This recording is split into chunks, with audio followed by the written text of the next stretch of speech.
Billions of people around the world simultaneously traveled to the game world of Glorious Age and instantly became lords with their own territories. This is a land full of resources and conquests.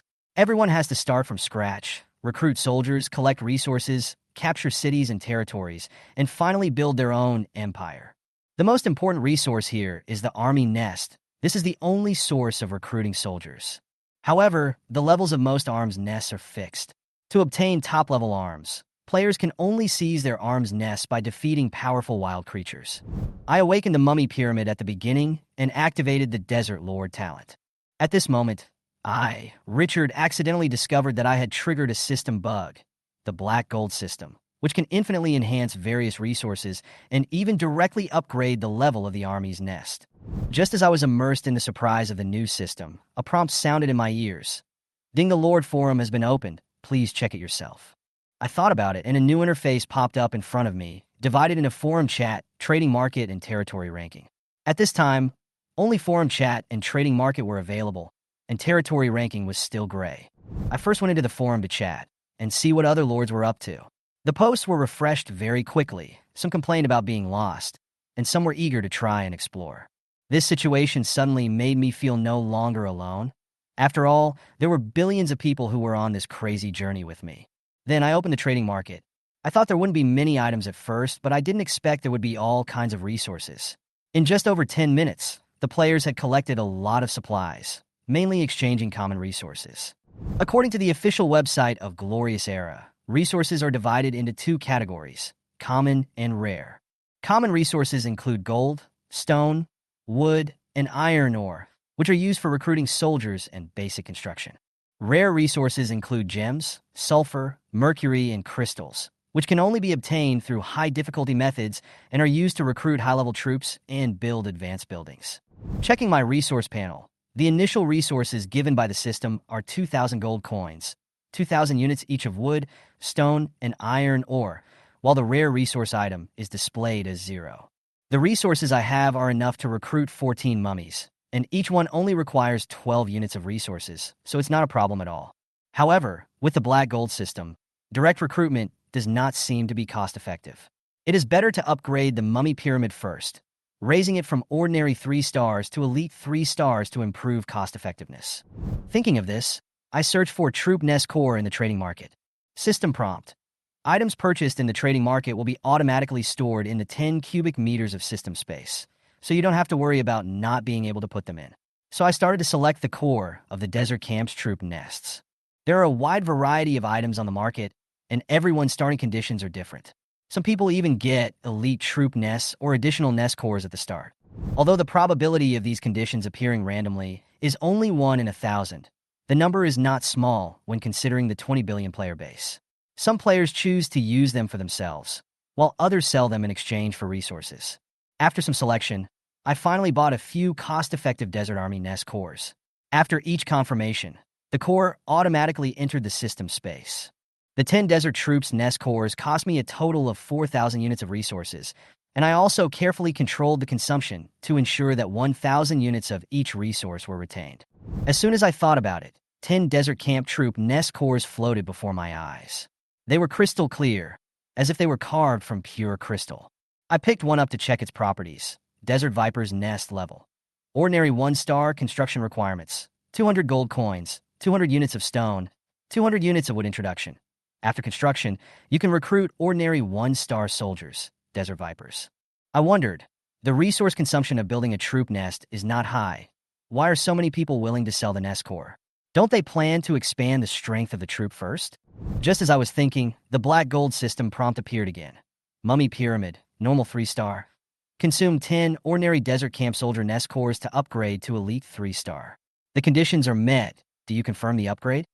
I came back to my senses. A smile appeared on the corner of my mouth, and I decisively chose to confirm. In an instant, 10 cores turned into white streams and poured into the mummy pyramid. Click. With a crisp sound, the pyramid rapidly grew higher, from 3 meters to 4 meters. Upgrade successfully. Mummy Pyramid, Elite 3-star. Consume 10 elite-level Desert Faction Soldier nest cores to upgrade to Rare 1-star. Note: 110 ordinary nest cores can be synthesized into 1 elite nest core. Note 2. The level has been upgraded and can be upgraded again after 7 days of cooling. As soon as the prompt disappeared, the black gold system fell silent again, and there seemed to be a mysterious tranquility in the air. I couldn't help but laugh, feeling happy. Although the next upgrade requirement has been raised a lot, 10 elite-level troop nest cores are required, which is a full 100 ordinary cores. But the harder it is, the greater the sense of accomplishment, and I am more looking forward to the unknown surprises that the next upgrade will bring. I casually clicked on the attribute panel of the mummy pyramid and saw the attribute details at a glance. The level of the Great Pyramid is Elite 3 stars, and bandaged mummies can be recruited. There are 14 bandaged mummies, and 7 more can be added every week. Recruitment requires 40 gold coins, 40 wood, and 40 stone. Although the resource requirements have increased tenfold compared to before, the quality of the Elite 3 stars is definitely worth it. Unable to contain my excitement, I directly selected Recruit All. After 560 gold coins, 560 pieces of wood, and 560 pieces of stone were used up, the pyramid immediately emitted a circle of strange gray light, and the air around it was slightly gloomy. Then, there was a cracking sound, and then a skinny arm wrapped in white bandages emerged from the ground. Mummies slowly crawled out of the pyramid one after another, and the atmosphere suddenly became very strange. This way of appearance is quite interesting. I couldn't help but laugh. Fortunately, these mummies didn't crawl out from the TV, otherwise it would be really scary. These mummies bathe in the sun, showing no fear at all. Their bodies were wrapped in white bandages, revealing only their empty eye sockets. Their skinny arms were like dead branches, and their sharp nails seemed to be able to easily tear through the hard armor. The smell of decay lingered around them, and anyone who saw this scene would inevitably feel a tightness in their hearts. Check out the bandaged mummy skill panel. Dead body, E-level immune to pain and death, completely resistant to poison and plague. Corpse Shroud, E-level reduces physical damage by 30% and grants a plague effect, weakening those who come into contact with it and reducing all attributes by 20%.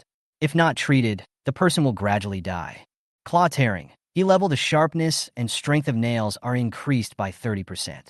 Desert Combat Talent, increases physical strength and recovery speed by 50% in the desert. Mummy Bond, when the number of mummies exceeds 10, 30, and 50, the overall strength will increase by 10%, 20%, and 30% respectively, and the plague infection rate and negative effects will be increased.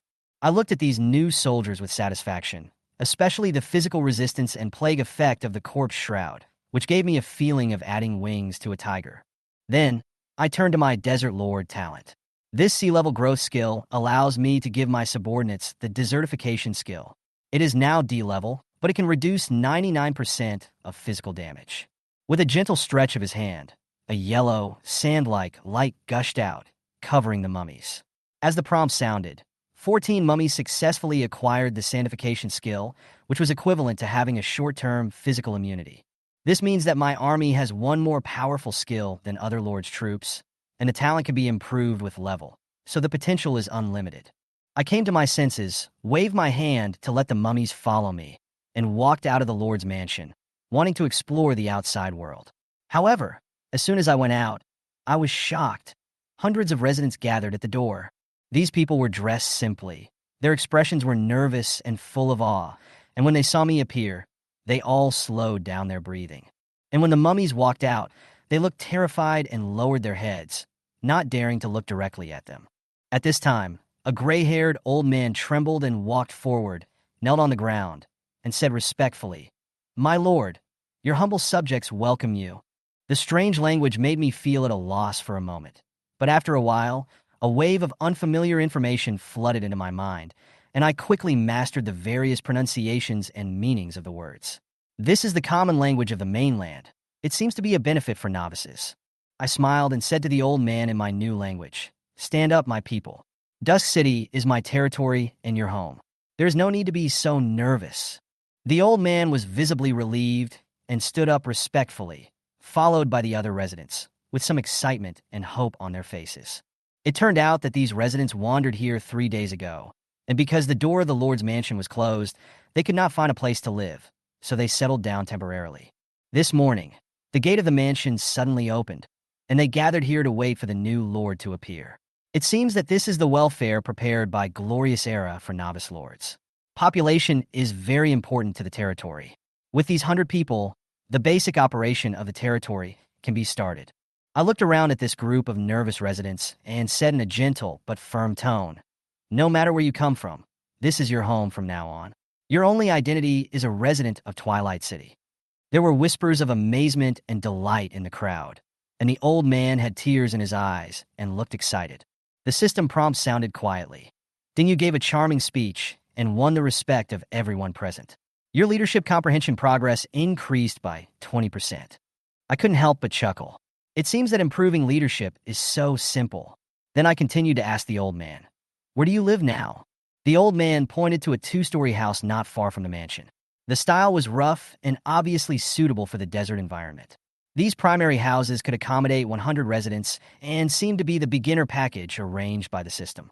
I nodded in satisfaction and then asked, "How much food do we have left?" The old man looked worried and sighed. "My lord, the 3-day supply is almost gone.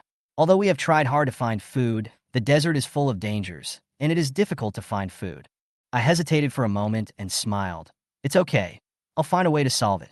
With a trading market, as long as there are sufficient resources, the food supply problem is not a difficult problem. The key is whether enough resources can be found for exchange. Thinking of this, I continued to ask, "Have you found any resource points around the territory?" According to the information in Glorious Era, various resource points will be generated around the territory, which are divided into micro, small, medium, large, and giant. Each resource point is guarded by a corresponding type of soldier, and players must first eliminate the guards before they can occupy the resource point. And the resource point will refresh over time, so there is no need to worry about the depletion of resources. My lord, when we went out to search for food, we accidentally discovered 3 resource points. One is a logging site, one is a quarry, and the other looks like an iron mine, but we didn't dare to get close and haven't confirmed it. The old man replied. Hearing this, I was excited. Logging camps, quarries, iron mines, they're all around. These are essential resources for developing a territory, and with them, we can lay a solid foundation for the growth of Twilight City. The most important task at the moment is to seize these resource points as quickly as possible to pave the way for the growth of the territory. "Do you have a map?" I asked casually. Unexpectedly, the old man actually handed me a rough hand-drawn map. Although the lines were blurry, several key points were clearly marked. "Then you have obtained a rough map. Do you want to sync it to the system map? It can actually be synchronized." I immediately selected Synchronize, and the locations of the resource points on the system map immediately appeared, clearly marked in the fog. I patted the old man's shoulder with satisfaction and said with a smile, "Well done. By the way, what's your name?" The old man said excitedly, "Dear Lord, my name is Kalu, and I am ready to obey your orders at any time." I nodded, looking at this old man who was obviously quite prestigious among the residents, curious, and opened his attribute panel. Kalu. Level 3 potential, D. Skills, internal affairs, D level able to efficiently handle territory affairs management, D level good at managing subordinates persuasion, D level speaks persuasively. Racial talent, able to learn knowledge from other races. Bond, when in charge of internal affairs, work efficiency increases by 30%. Introduction, this was once a heroic unit, but its strength has deteriorated due to old age and it no longer possesses heroic powers. It turns out that Kalu was once a hero. Although his strength has declined, his management and internal affairs skills are exactly what my current territory needs. I turned solemn and announced to all the residents, "Karu, in the name of the Lord of Twilight City, I appoint you as the political officer. In my absence, you will be responsible for managing the residents and ensuring the safety and order of Twilight City." Kalu raised his head in surprise and excitement, and immediately swore, "My lord, thank you for your trust. I will defend your honor with my life. Let's all go away first. Kalu, come with me to patrol the territory," I said calmly. After the residents dispersed, I took Kalu to inspect the existing buildings and facilities. There are only a few basic buildings in the City of Dusk: the Lord's Mansion, residential houses, blacksmith shops, barracks, and a piece of open space in the east. The layout is neat, but the facilities are simple and far from enough to support future development. We came to a dilapidated blacksmith shop, and the thick dust showed that it had been abandoned for a long time. Blacksmith shop level, primary, upgrade requires 1,000 units of iron ore, 1,000 units of wood, 1,000 units of stone. Features: forging efficiency plus 10% capacity. minimum 2 people, maximum 10 people. Although upgrading requires a lot of resources, the improved forging efficiency and the upper limit of the number of blacksmiths made me realize that upgrading the blacksmith shop is extremely important. Then, I turned my attention to the Lord's Mansion and Barracks. Level of Lord's Mansion. Primary, upgrade requires 2,000 gold coins, 2,000 stone materials, 2,000 wood materials, 2,000 iron or features. Office efficiency plus 10%. Physical recovery plus 20% capacity. 30 people. Barracks level. Primary, upgrade requires 1,500 gold coins, 1,500 stone materials, 1,500 wood materials, 1,500 iron or features. Training. There's a very small chance that the soldiers can comprehend F-level skills. Strengthening the physique. Increases the training effect by 10%, slightly improves physical fitness capacity. 100 people. The features attached to the Lord's Mansion and Barracks are very useful, especially the training feature of the barracks. Although the chance of granting skills is small, once successful, it will greatly help the combat power of the territory. After the inspection, I pondered for a moment and instructed Kalu, you should immediately select the skilled blacksmiths, tailors, and other skilled people among the residents and make a good statistics. When new residents join in the future, they should also be classified and managed in a timely manner. This work is entirely your responsibility. As you wish, my lord. Kalu responded respectfully and left to make arrangements. I continued to think about the direction of development in the territory and planned to return to the mansion to further think about the resource allocation plan. At this time, I suddenly remembered the forum. As soon as I opened the forum, I saw a lot of messages. Players were exchanging experiences, some complaining about the scarcity of resources, and some sharing their joy. Food shortage was a common problem, and most lords faced various dangers outside their territories. Many people mentioned the protection period given by the system. As long as you do not step out of the territory, there is a 1-month safety period, but once you step out, the protection period will be shortened to 7 days. I closed the forum interface thoughtfully. If this mechanism is universally applicable, the novice protection period will become a watershed in the development of various lords. After closing the forum, I immediately took 14 mummies to the edge of Twilight City. This first-level village in the desert is not big, and it doesn't even have a city wall. It leads to the desert on all sides, as if it is free and lonely. It was noon. The scorching sun was burning the sea of sand. The sands in the sunlight were sparkling with golden light, and rolling heat waves were blowing in the face. Looking down, I saw that the ground inside the village was paved with stones, and one step away was the scorching yellow sand. The boundary between the two was obvious, as if separated by a special force. I noticed that there was a transparent shield on this dividing line, protecting the entire Twilight City like a cover. I knew in my heart that this was the guardian shield mentioned in the forum. When I tentatively reached out to touch it, the system prompt sounded in my ear. Ding, do you want to leave Twilight City? The guardian shield provides a 1-month protection period. After leaving, the guardian shield will be broken after 7 days. Note, the guardian shield cannot be destroyed. So that's how it is. Although there is a month of safety guarantee, the protection period will be shortened to 7 days after leaving the territory. For someone like me who is eager to develop, a month of safety period is undoubtedly a waste. So I stepped out of the shield without hesitation, as if I was walking through a soft mist, without feeling any obstruction. Comparing the system map, the locations of the 3 nearby resource points are clearly visible. The logging site on the west is the closest, the quarry is in the northwest, and the iron mine is in the northeast. After weighing the pros and cons, I decided to go to the logging site first.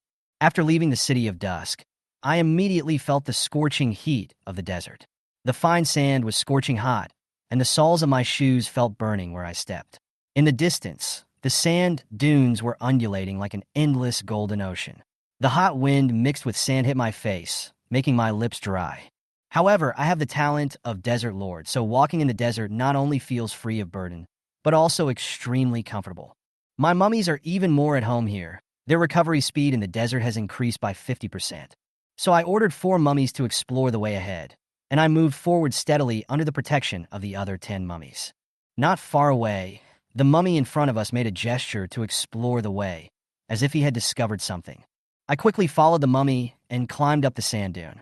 I saw a small green forest growing on the sand 4 or 500 meters away. The shadows of the trees were swaying and the green was thick, forming a sharp contrast with the desert. Through the trees, I could vaguely see the outlines of some wooden buildings. The information of the lumberyard then appeared in front of me. Lumberyard. Small. Storage capacity, 20,000 units. Weekly output, 2,100 units of wood. Capacity, 2 to 10 people. Seeing this data, I was excited. As long as we occupy the lumberyard, we can get a steady supply of wood. So I quickened my pace and led the mummies closer to the logging site. However, before I could get close, a roar suddenly came from the woods, and then 20 or 30 monsters rushed out, jackal-like heads, green eyes, and gray hair on their bodies that was as tough as armor. Jackal level. Level 1 potential. Ordinary 2 stars skills. Brutal, F grade. After attacking, anger devours reason and becomes fearless until the enemy is killed.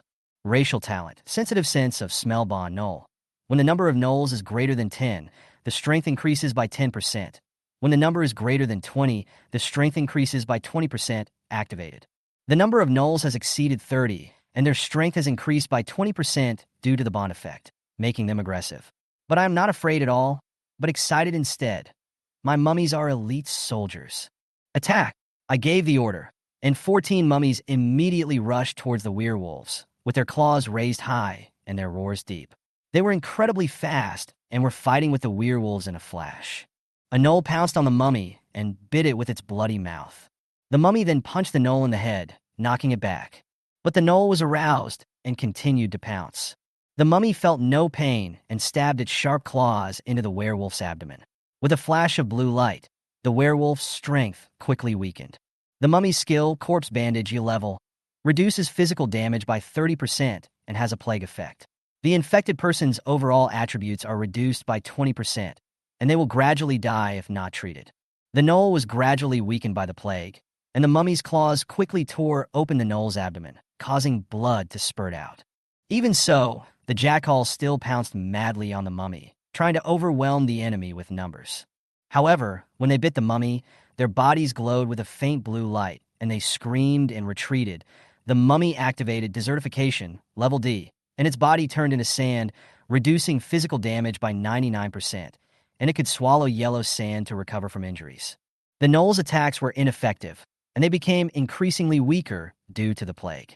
The mummy took the opportunity to fight back, piercing the jackal's vitals with its sharp claws, quickly gaining the upper hand. Since the gnolls have no magic damage and cannot effectively attack the mummies, they are quickly destroyed when the mummies become invincible. The battle lasted only a few minutes. The ground was littered with the corpses of the jackals, and the air was filled with the smell of blood. Ding, the army you led wiped out a group of gnolls, won the micro battle, and gained 34 experience points.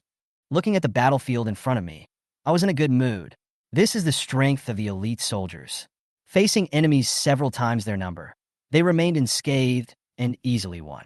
I glanced at the attribute panel, and the experience bar increased significantly. Not only will I win the battle, but I will also occupy this logging site, marking the first step in accumulating resources. I looked at the scattered jackal corpses and the red sand, and I was touched. It was my first time seeing such a bloody scene, so I was inevitably a little uncomfortable, but I knew that I would face more fighting in the future. So instead of resisting it, I might as well get used to it as soon as possible. Walking through this mess, I felt myself becoming more resolute. At this moment, the system prompt sounded. Ding, do you want to occupy the resource point? Lumberyard small? I took a deep breath and nodded in confirmation. Occupation successful. You have obtained a small resource point and can send lumberjacks to cut down trees. After calming down a bit, I took the mummy into the lumberyard. The trees were dense here, and the cool air brought a slight chill. Some felled wood was scattered on the ground, and a few rusty axes were placed in the small wooden house next to it. Not bad, I whispered to myself. Although this place has obviously been abandoned for a long time, it should not be difficult to restore production. The small resource point designed by the novice is indeed easy to get started quickly. After confirming the logging site, I continued to move forward, taking the mummy with me towards the next resource point. After crossing 2 sand dunes, an area of gravel appeared in front of us. This was a miniature quarry. Quarry level. Micro reserves 10,000 units, maximum output 1,400 units per week capacity. Minimum 2 people, maximum 7 people. Introduction. An ordinary resource point. Stone can be mined after occupation. Although the output of the quarry is not as good as that of the lumberyard, it can still provide 200 units of stone every day. Combined with the income from the lumberyard, there are 500 units of resources incoming every day, which is indeed a considerable gain. Having learned from the lesson of the jackals, I asked 4 mummies to explore the way first. As expected, as soon as the mummies approached the quarry, there was a sound of breaking air, and dozens of stones came from behind the pile of stones. The stones were not powerful and had almost no effect on the mummies. The system prompt sounded. Ding, your army is attacked by a group of unknown enemies. Looking at this group of guys who were resisting with stones, I couldn't help but laugh. Mummy attack! Be careful, leave a few alive. Obviously, the combat effectiveness of these enemies guarding the quarry was mediocre. The mummies quickly rushed into the quarry, and the enemy's stone throwing was almost useless. After a while, the quarry returned to peace, and the system prompt sounded again. Ding, the army you led defeated a group of long-armed laborers and gained 30 experience points. The experience bar rose slightly, and I nodded with satisfaction. Walking into the center of the quarry, I saw several ugly long-armed laborers trembling. Mummies stood guard nearby. These creatures obviously realized that I was the master, and they all knelt down and begged for mercy. Great Lord, we are willing to submit to you. Please don't kill us. The system prompt sounded. Ding, a group of long-armed laborers admired your strength after being defeated in the battle and want to join you. Do you accept it? I chose to accept it without hesitation. You have obtained 30 long-armed laborers. Ding, do you want to occupy the quarry? I confirmed the occupation. The system beep sounded again, and the quarry was officially owned by me. Pointing to an older peon, I said to him, I appoint you as the head of the quarry, responsible for managing other peons and ensuring smooth production. The hard worker was so excited that he knelt down and swore, Great master, I will definitely produce more ore for you. The system prompt followed closely. Dingyu used words to inspire a long-armed peon, and the mining efficiency of the subordinates under his jurisdiction increased by 20% for 3 days. I am secretly happy. It seems that appropriate incentives can indeed improve efficiency. After arranging the quarry, I left 7 peons here and sent another peon to lead 9 peons to the lumber camp. As managers came on board, the efficiency of both the lumberyard and the quarry improved significantly. This trip was very fruitful. Not only did they occupy 2 resource points, they also obtained a group of reliable labor forces. However, I was also worried when I thought about the consumption caused by the hard laborers. Although these hard laborers were hardworking, they also meant that they needed extra rations. And the food reserves in my territory were probably only enough for 3 days. When I opened the trading market, I saw that, as I expected, food resources were in short supply and prices were ridiculously high. After a moment of hesitation, everything was sold out. It seems that logistics will be the key to the development of the territory. I looked at the mummies around me, secretly thankful that they didn't need food. Otherwise, the logistical pressure would be even greater. After reorganizing the team, I took the remaining 13 laborers to the next resource point. The laborers' pace seemed slow on the sand, and the marching speed was greatly reduced. Finally, after climbing over a sand dune, I saw the 3rd resource point, the iron mine. The ground here became hard, and pieces of oily black were scattered among them, which was particularly eye-catching. Iron mine level, small, reserves, 20,000 units, maximum output, 2,100 units per week capacity, minimum 5 people, maximum 10 people. Description: ordinary iron mine, you can send miners to mine ore. After confirming that the surroundings were safe, I decisively ordered 14 mummies to clear the way, and at the same time asked the laborers to pick up stones on the ground and prepare to act as long-range attackers. Although the equipment was simple, it was considered to have formed a basic battle formation. Just as the mummy was approaching the iron ore area, suddenly, there was a sharp sound of breaking through the air, and more than 20 arrows pierced directly at the mummy. I seemed to have angered a group of desert bandits. As a lord of the dead, although my 14 mummified minions are clumsy and stiff, there is nothing I can do to them unless I blow their heads off. After suffering several attacks, these mummies let out low roars from their throats, and their speed suddenly increased. The arrows were ineffective, and they suddenly rushed into the iron ore area, starting a new round of clearing the field. I waved my hand, signaling the 13 laborers behind me to follow. Although the iron ore terrain in front of me is not complicated, it blocks my sight, and I can only hear the sound of fighting coming from afar. But I am confident that with 14 mummies and 13 laborers, it is no problem to take down this small resource point. Sure enough, a few minutes later, the system prompt sounded on time. Ding, the army you led wiped out a group of desert bandits and won the micro battle. You gained 36 experience points, and your level was increased. With this prompt, a warm current surged through my body, and it felt as comfortable as if I was soaking in a hot spring and being kneaded by a technician. I felt my bones and muscles slowly absorbing this energy, and I couldn't help but clench my fist to try it out. My joints made a crisp sound, and my body seemed to be filled with a new strength. This upgraded experience is even better than a massage by a technician. It's like flying. I couldn't help but exclaim. At this moment, the system prompted again. Do you want to occupy the iron mine? I chose to occupy it without hesitation and stepped into the iron, or area, in a good mood. Just after taking a few steps in, the strong smell of blood in the air hit my nose, and it became stronger as I walked in. The bodies of the desert bandits lying among the or gradually appeared in front of me. They were covered in blood, and their throats and chests were covered with marks of being torn by the mummy's claws. The scene made me secretly gasp. Although I felt a little uncomfortable, my mental state was much more stable than when I first hunted the gnolls. I continued to walk towards the iron mine center, and the mummies and the laborers immediately came to meet me, showing a loyal attitude. Great master, we have wiped out all these hateful desert bandits. Your glory shines on this iron mine. When the long-armed laborers saw me, they couldn't wait to show off their achievements.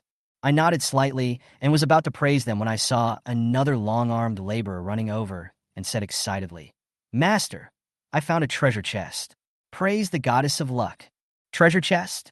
My eyes lit up. In Glorious Era, killing enemies in the wild has a chance to get treasures, and treasure chests are full of surprises. Take me there, I ordered. The laborer immediately led the way, carefully leading me to a narrow crevice. I looked carefully and saw a bronze-colored wooden box in the crevice. Wooden box, level. 1-star status. Unlocked, introduction. Maybe you can get some junk from it. This description is so direct that I can't help but smile. 1-star treasure chests usually don't contain anything good, but it's better than nothing, so I just opened them casually. A bronze light flashed, and a small pocket made of coarse cloth appeared in the treasure chest. Then you opened a 1-star treasure chest and obtained 1 resource bag. Resource bag, content, 500 units of stone. The resource bag will be automatically destroyed after opening. Although this resource bag is not rare, 500 units of stone are equal to the resources of a troop nest, so I still accepted this windfall with satisfaction. After opening the resource bag, a faint light flashed, and the bag automatically shattered and disappeared, and 500 units of stone were added to my resource bar. I turned around and saw a few long-armed laborers looking at me eagerly, and I couldn't help but smile. You've done a great job. You'll be rewarded. I looked at them and pointed at the laborer who found the treasure chest. Since you've done a great job, you'll be the head of the iron mine, responsible for mining and managing other workers. The laborer was so excited that his face turned red and he even started dancing. Ha! Thank you for your gift, great master. I will work hard. The system prompt immediately sounded.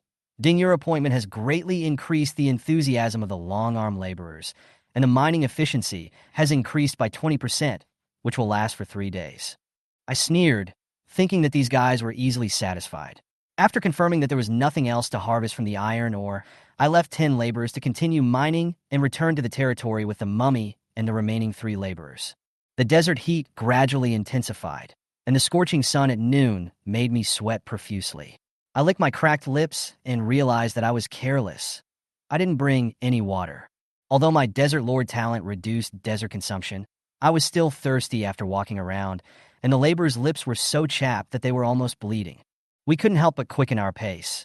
The surrounding desert was so quiet that it made people feel exhausted. Just then, a sudden change broke the peace. Master, there's a monster over there. As soon as I climbed over a sand dune, the exclamations of the laborers interrupted my thoughts. I immediately stopped and looked ahead. 200 or 300 meters away, under the spruce tree, there were more than 20 gray wild wolves as tall as calves leisurely enjoying the coolness. Even from such a distance, their pressure was chilling. Desert Wolf level. Level 3 potential. Elite 3 stars skills. Pounce, E-level pounce on the enemy with explosive force. Bite, E-level sharp teeth cause piercing damage. Racial talent agility. Bond wolf pack. When the number of wolves exceeds 10, strength increases by 5% and agility increases by 10%. When the number of wolves exceeds 20, strength increases by 10% and agility increases by 20% activated. There are 25 level 3 elite field soldiers of 3-star difficulty. I narrowed my eyes and quickly calculated in my mind. Desert wolves are not easy to deal with. They are agile and fierce. Although my mummies are also elite 3-star, they are slightly lower in level and outnumbered. If we fight them head-on, the losses may be considerable. I calmly examined the attributes of the mummies and carefully considered the role of each skill. Their dead body and corpse bandage did not have much advantage against the desert wolves, and the flexibility of the wolves made it difficult for the mummy's attacks to hit. The only key is the sandification skill I gave the mummy, 99% physical damage immunity. Not only that, the desertification state can also spread the plague. If these wild wolves can be infected with the plague and their speed and strength are weakened, the chances of winning will increase greatly. My eyes were fixed on the group of desert wolves resting on the sand in the distance, and a bold plan suddenly flashed through my mind. Let them be infected with the plague, and then take advantage of the opportunity to attack them. This is the best strategy. I quietly walked to the nearest mummy and whispered an order. Sandify immediately, blend into the sand, and sneak around the wolf pack silently. A faint glow appeared on the mummy that was touched, and then slowly turned into quicksand, with the bandages merging with the yellow sand. I watched it slowly fade into the sand until it disappeared, leaving only a few tiny traces of sand. Success! I felt ecstatic and turned to look at the desert wolves that were still lying there lazily. My plan took shape. In the desert under the scorching sun, the wild wolves lay leisurely under the pickerel trees, completely unaware of the slight rustling sound coming from the ground. A few of them sniffed around, but found nothing and soon went back to dozing off. Suddenly, the ground shook violently, and countless yellow sands rose up. More than a dozen desert wolves suddenly felt severe pain in their abdomens and jumped up with screams. The sand was immediately covered with blood. The decertified mummies broke out of the ground, tearing the wolves' flesh with their sharp claws. Roar! The desert wolves howled in pain. The abdomens of 12 out of 25 wolves had been torn open. Only a few of them reacted quickly and escaped by chance. The wolves angrily began to fight back, but it was too late. The mummies had already turned into sand, and when the wolf claws pierced their bodies, it was like inserting into quicksand, causing no damage at all. The mummies that have been transformed into deserts are almost invincible. No matter how ferocious the desert wolves are, they can always recover in an instant, as if they are gathered quicksand and cannot be hurt by knives. What's worse is that the wild wolves attacking the mummy were entangled by the blue plague light within a few breaths, and all their attributes dropped by 20% instantly. Without speed and strength, their attack power was greatly reduced, and their breath quickly weakened. The mummies took the opportunity to launch a counterattack, waving their claws in the air, and the desert wolves fell one after another. Several mummies joined forces to besiege a wolf, exchanging injuries for injuries, without fear. The battle went more smoothly than I expected. The effect of the desertification had not yet worn off when the last desert wolf was torn to pieces, its blood soaking the sand. At this time, the system prompts. Ding, the army you led wiped out a group of desert wolves and won a small-scale battle. The experience is plus 50. Current level, level 2, 50/1000. Although the experience required for level 3 increased tenfold, the gains from this battle were huge.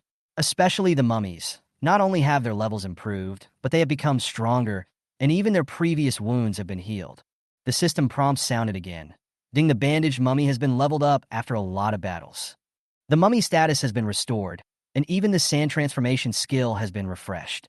The upgrade of the troops not only improves the basic attributes, but also significantly enhances the combat effectiveness. This battle makes a lot of money. However, this is not the biggest gain. I turned my head and looked at the wolf carcasses. These wild wolves were huge, each as big as a calf, and they were exactly the meat that the Twilight City, which was short of resources, urgently needed. However, I also have concerns. The corpses of wild wolves carry plague, which is a fatal hazard. After a moment's thought, I tentatively asked the mummy, "Can the plague be removed from these wolf carcasses?" The mummies were slightly stunned, seemingly confused by the order, but one of them stepped forward and gently pressed his hand on the wound of the wolf's corpse. After a while, The blue plague light gradually gathered on the mummy's hand and was finally completely absorbed. The wolf's body returned to normal, as if the plague had never existed. I was so excited. It turns out that mummies can also purify plague. This is a God-given skill. In this battle, not only did I defeat the desert wolf and harvest rich spoils, but I also discovered the potential of the mummies. This wave really made a lot of money. As I watched the mummies clean up the bodies of the desert wolves, I couldn't help but feel ecstatic. These warriors were perfect desert soldiers. Not only were they strong and fearless, they were insensitive to pain, and they could also attack from behind or fight head-on. The most amazing thing is that they don't need food. They're even easier to deal with than cows.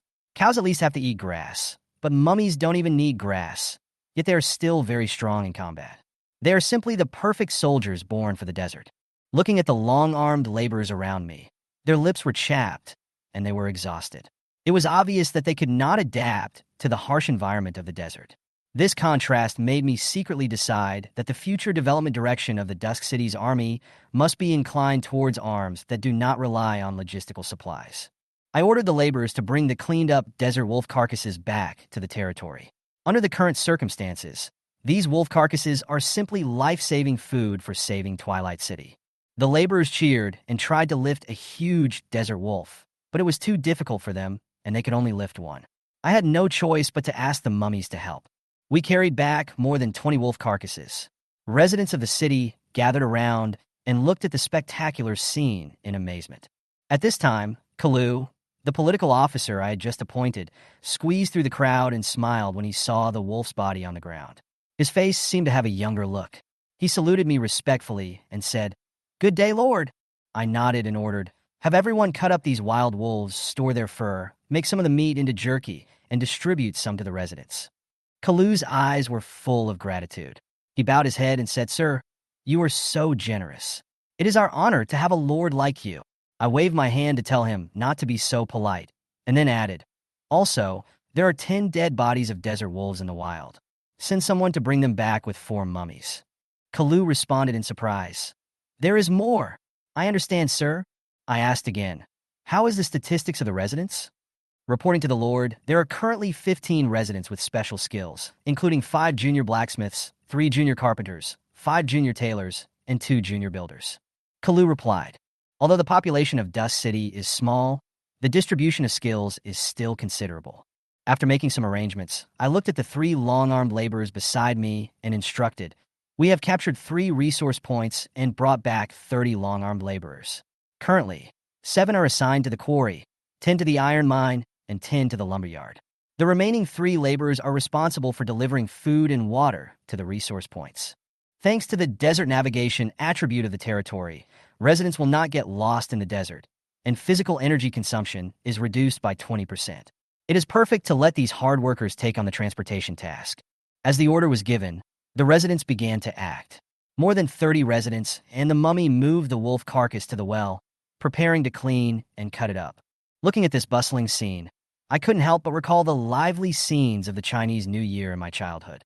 The residents' faces were full of smiles, which made me feel a little warm. After observing the crowd for a while, my eyes were attracted by the well. In the desert, the well is a symbol of life.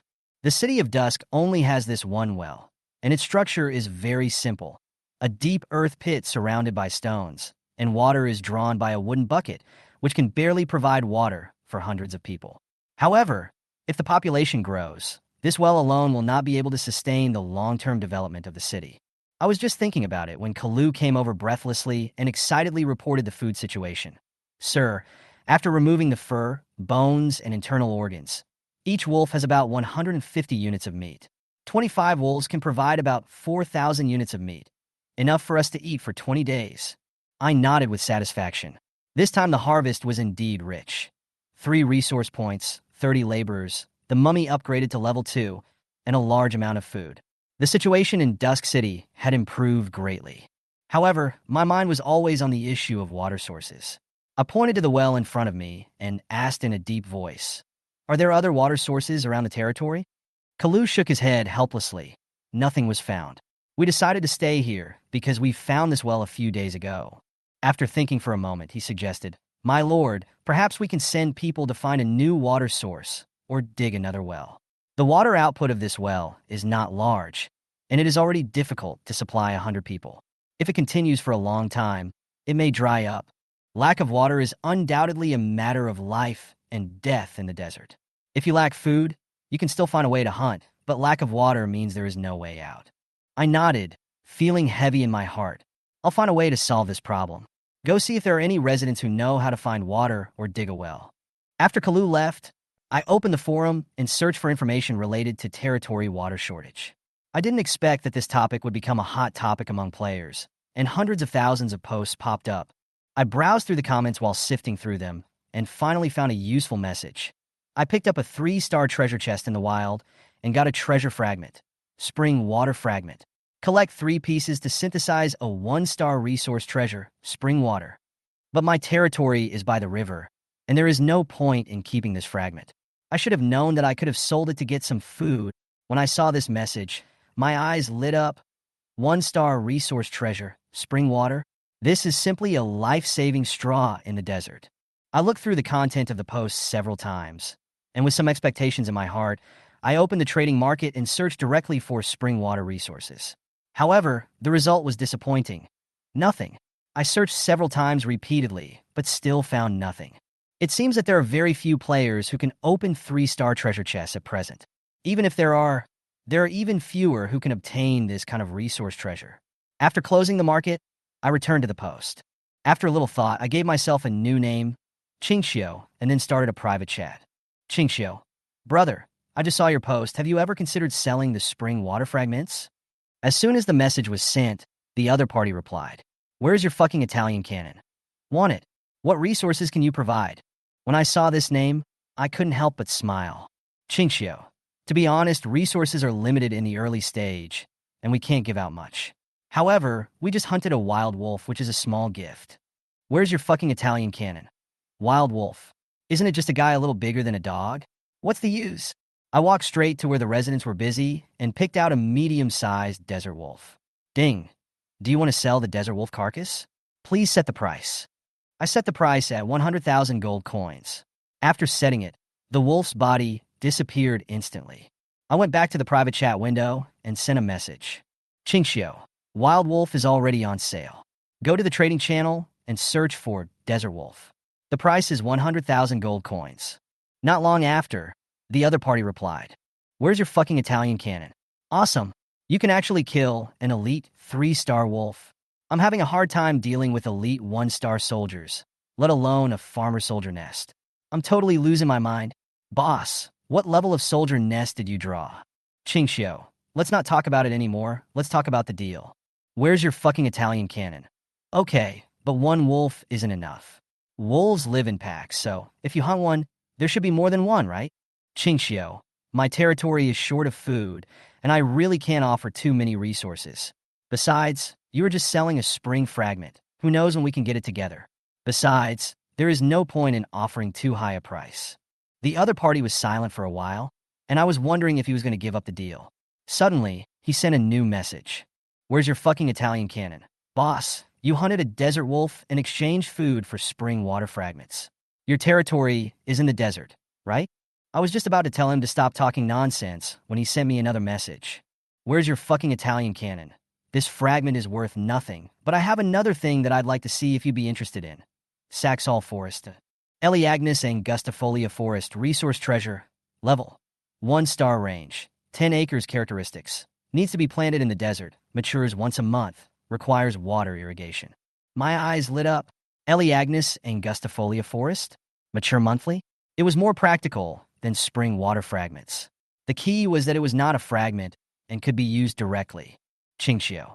A 3-star treasure chest can actually open 2 resource treasures? Where's your fucking Italian cannon? Impossible. I opened 2 3-star treasure chests to get these resources. I couldn't help but sigh. My luck is too good. It's only the first day, and I opened 2 3-star treasure chests. It's like cheating. Where's your fucking Italian cannon? Boss, are you interested in the Eleagnis Alata Forest? I only want 30 wild wolves. Qingxiu, wake up. Resources and treasures are indeed rare. But the Saxol Forest is a big pit for the Desert Lord, consuming a lot of water every day. Who can afford it? and it only matures once a month. Do you know what a month means in the game? Not only does it require long-term care, it will also hinder the development of the territory. In the future, when there are more similar treasures, the price will only fall. Let's talk about spring water fragments. I waited patiently without getting impatient.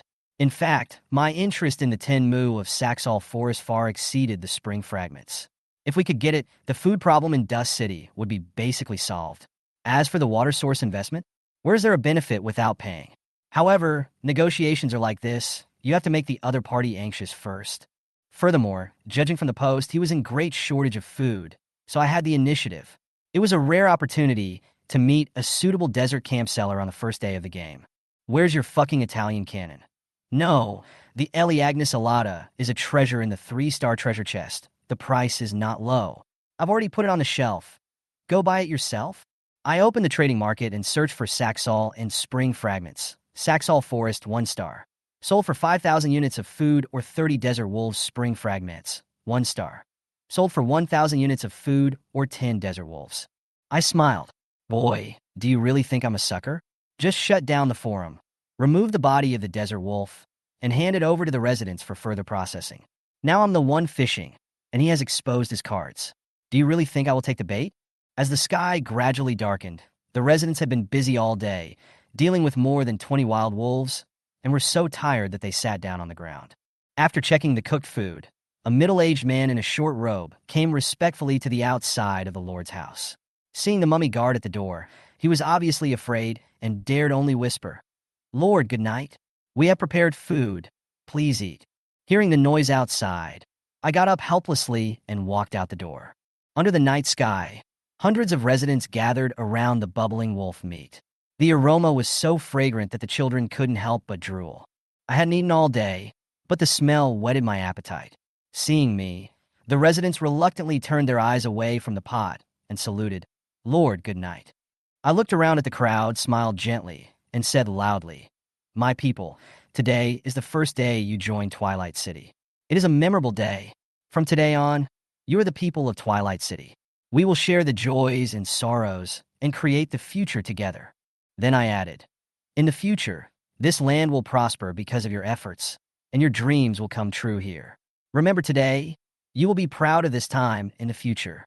Now let's eat." As soon as the words fell, the residents burst into warm cheers. "Long live the Lord! Praise you, great Lord!"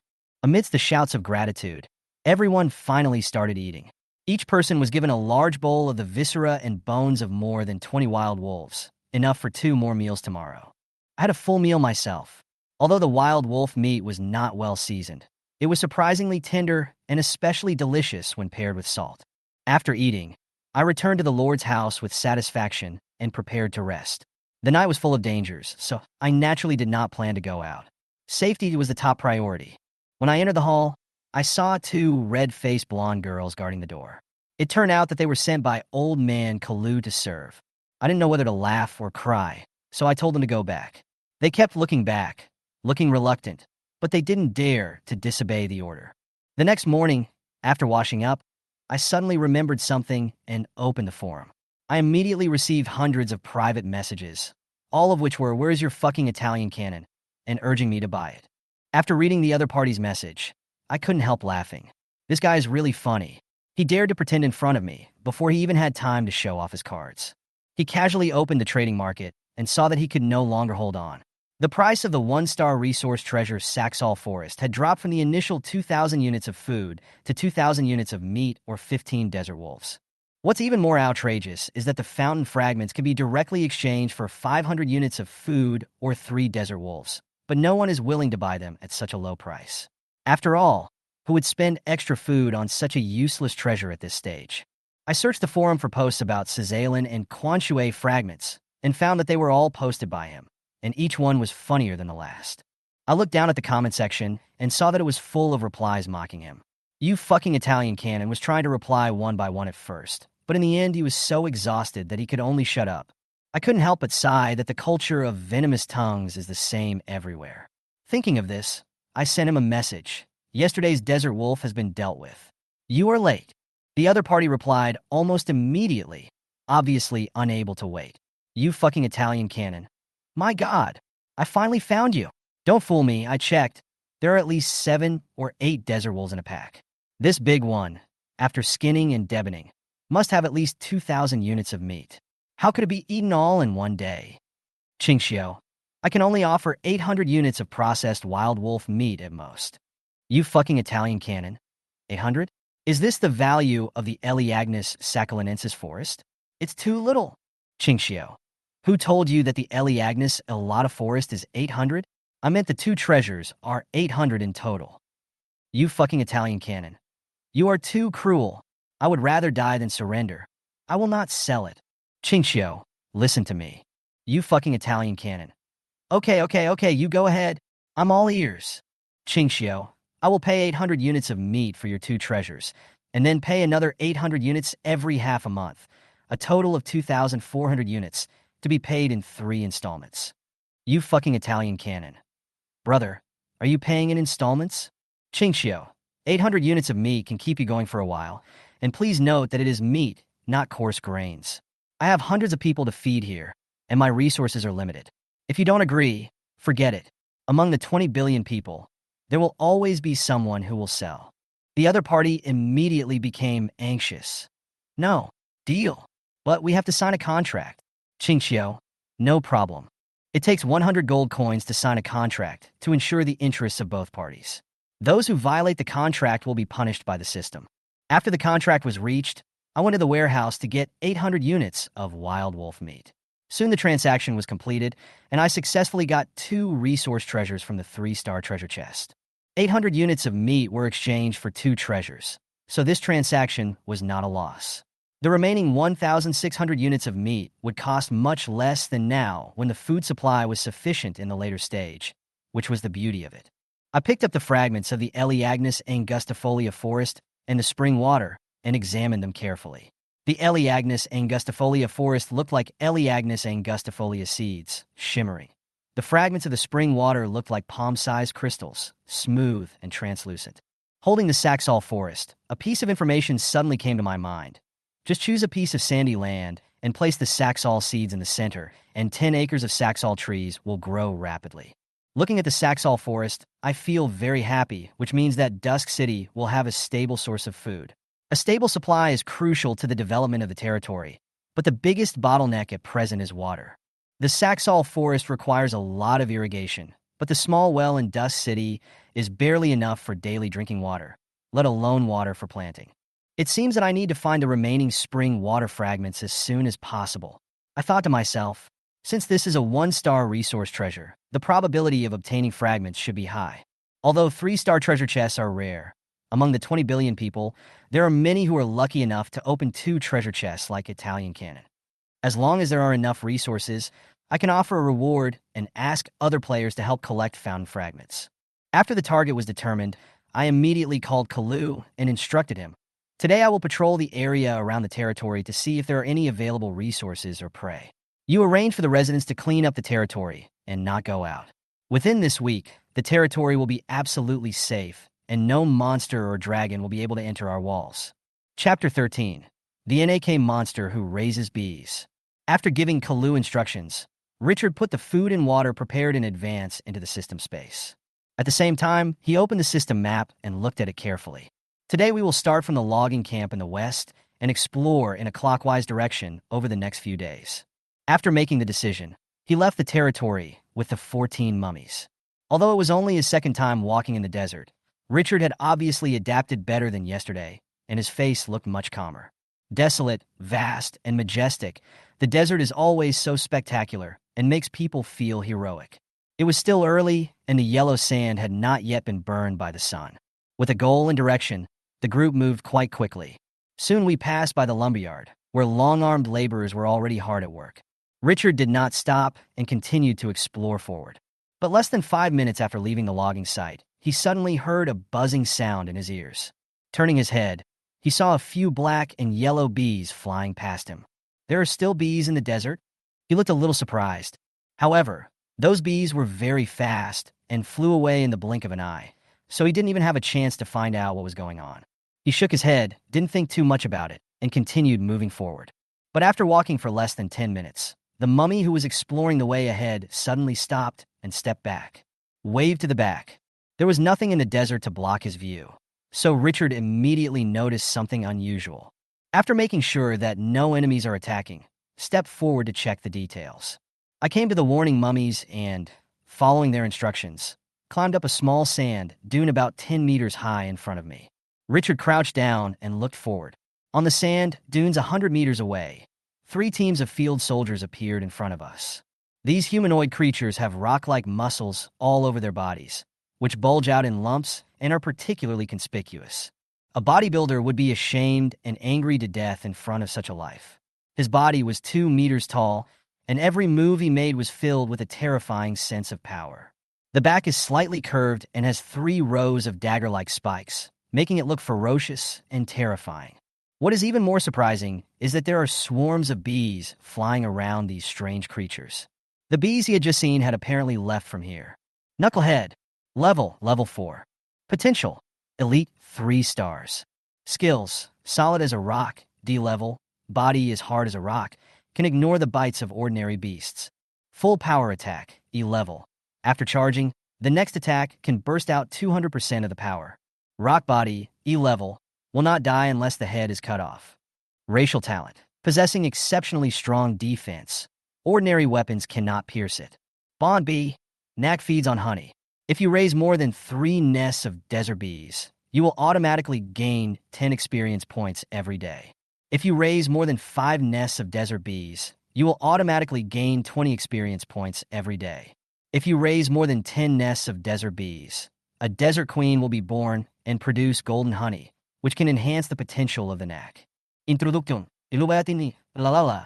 Richard's eyes widened. Wow, there are such weird field soldiers? It looks so ferocious, but it actually feeds on honey. And where do those bees get honey in this vast desert?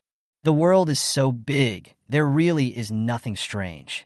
After taking a few glances at the bond of the NAK giant, he suddenly became interested. Eating honey can gain experience. No wonder these guys have reached level 4. I wonder if these bees can be removed? Richard's heart was moved when he thought of the sweetness of honey. Although it feels weird to raise bees in the desert, if even wild monsters can be raised, why can't he? He just didn't believe it. But the problem is that the other side has 3 teams. A squad consists of 10 people, a squadron consists of 10 squads, a battalion consists of 10 squadrons, and a legion consists of 10 battalions. This is the basic troop structure of Glorious Age, which is in decimal system and easy to remember. Faced with such a large number of troops, the potential is as high as Elite 3 stars, and they are a type of troops that excels in defense. Richard felt it was a bit tricky. Although mummies are strong, it is still a question whether they can break through defense. The power in my hands is still weak. I will build a second troop nest after accumulating some resources.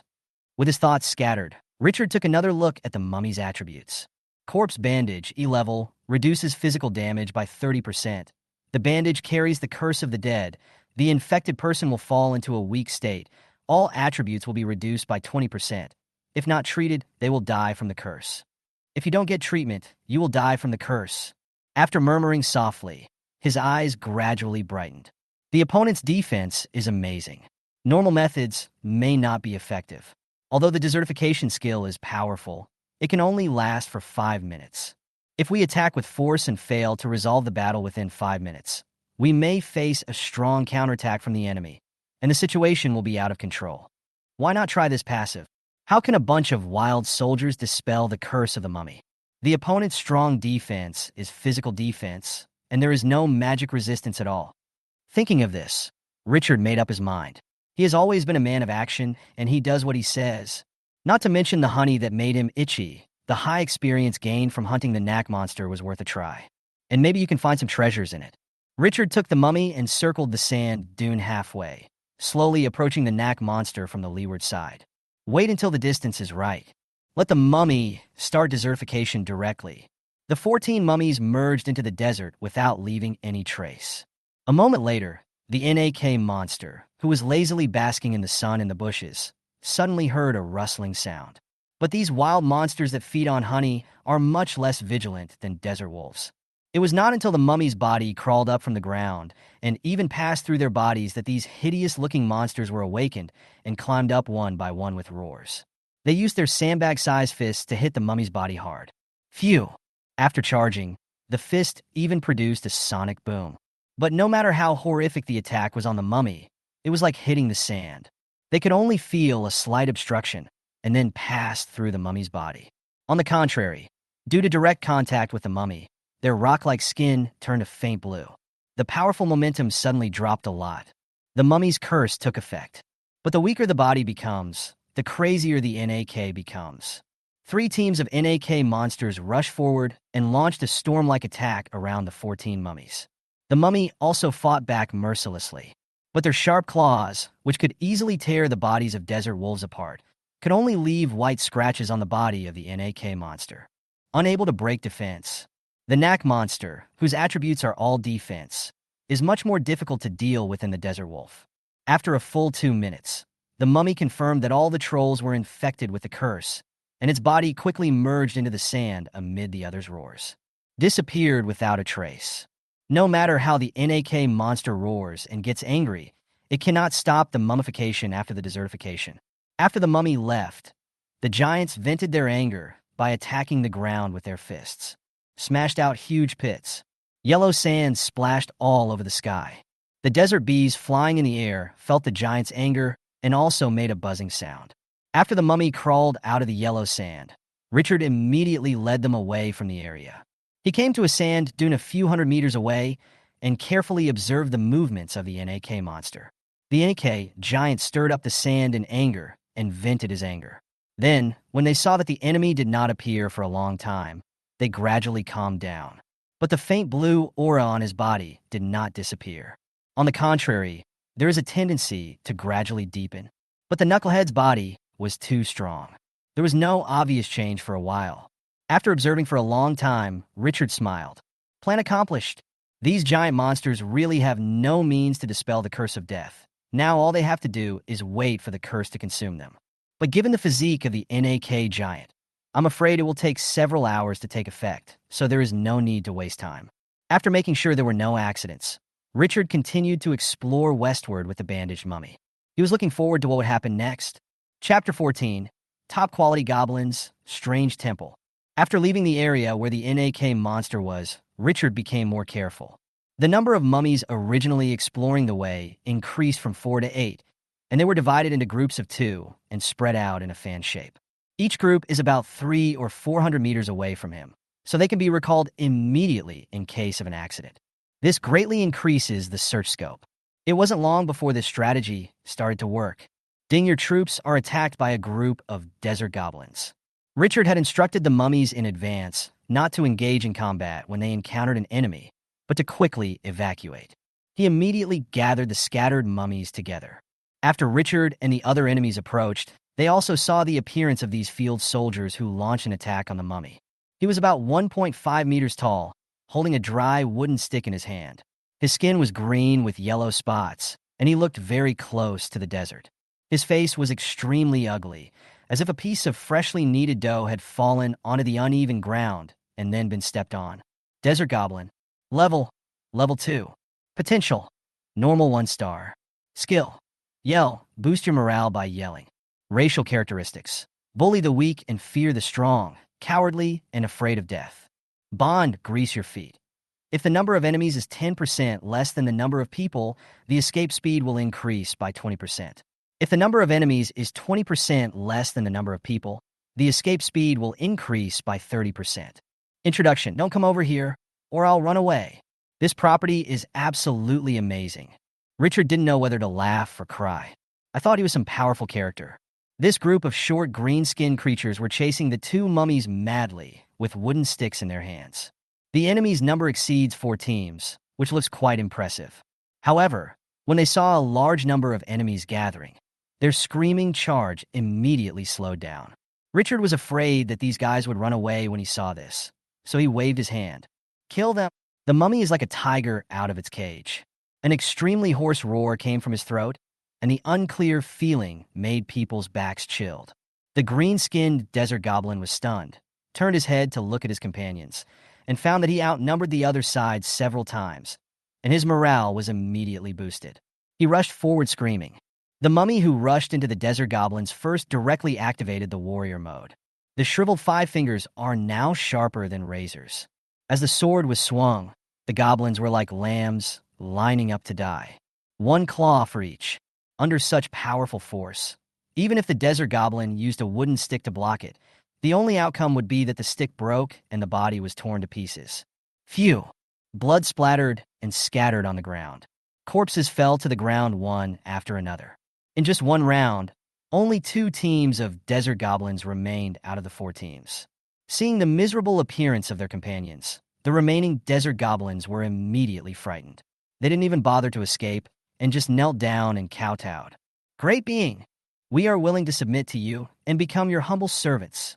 Ding, the desert goblins were defeated by your army. You gained 40 experience points. Impressed by your strength, the remaining desert goblins are willing to submit to you. Do you accept? Richard looked at the desert goblins that were shattered like paper by a single blow, and the corners of his mouth twitched. After thinking about it, although these guys are afraid of death and are useless in fighting, they can still be used to do work or as cannon fodder. After choosing to accept, he waved his hand to make the mummy stop.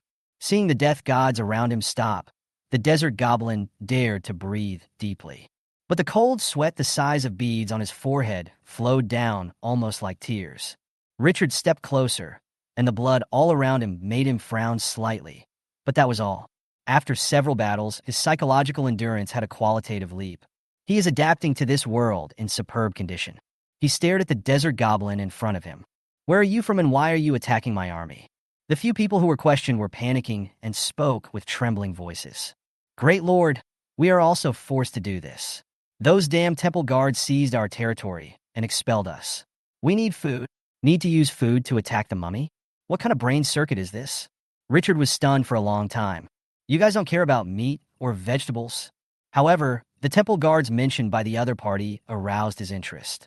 Is this a dungeon or a mission? Temple guard? There's a temple there? Yes, master. There is a terrible temple. Where is that place? When several desert goblins heard this, they were frightened and their bodies trembled uncontrollably with fear in their eyes. They're so horrible. All our people were killed. Stop talking nonsense. The desert goblin was startled and said quickly, in our territory, half a sun away from here. What half sun? Richard wanted to slap these guys to death. How many people are there? How strong are they? I don't know. There are too many of them, and they are too strong. All the tribesmen we encountered died. What does the temple look like? We just took a look from a distance and didn't know clearly. Richard shook his head. These greenskins were really useless. Even their clan was destroyed. They still didn't know the situation of the enemy. Being able to escape is all thanks to the bond, right? I'm too lazy to ask again. Lead the way. These words immediately made the goblin's face turn bitter. But under the strong pressure from the mummy, he could only nod. One of them pursed his dry lips. Great master. Do you have any water? Richard took out a wooden barrel full of water from the system space in a bad mood. Watch these 20 goblins disappear. After drinking, the desert goblin, who had been listless just now, immediately became lively and began to lead the way. As they walked, she kept telling Richard how scary the temple guards were, trying her best to dissuade him from exploring. He naturally didn't bother to pay attention, but he did get a lot of information from these guys' intermittent words. These desert goblins are indigenous people, not recruited from the army nest. They have lived in that area for decades. The temple suddenly appeared a few days ago, and then the area was occupied by the temple guards. Not only was the enemy very powerful, but they also had a large number of them. Hundreds of goblins were slaughtered by just one team. The more he talked, the more curious Richard became. This seems to be a high-level field military base. I wonder what good things we can get from it if we capture it. With some excitement, Richard urged the goblin to speed up. It has to be said that the goblin's instinct to fear death is really strong. Under their leadership, they did not encounter any other wild troops along the way.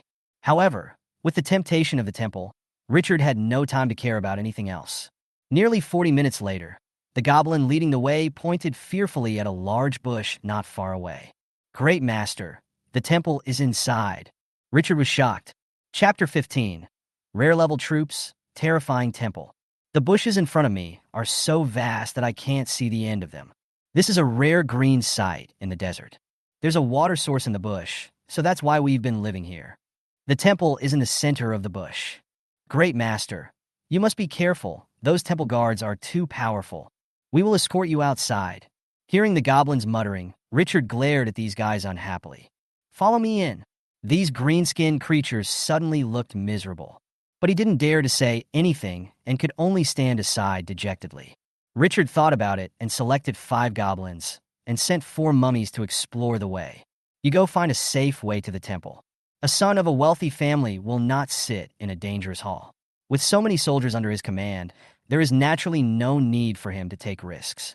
The 5 goblins who were chosen were almost crying. Richard glared at these guys unhappily. "After you 5 find a safe path, you can stay outside and guard the place. We will send others to take on the next mission." The goblins finally regained their spirits.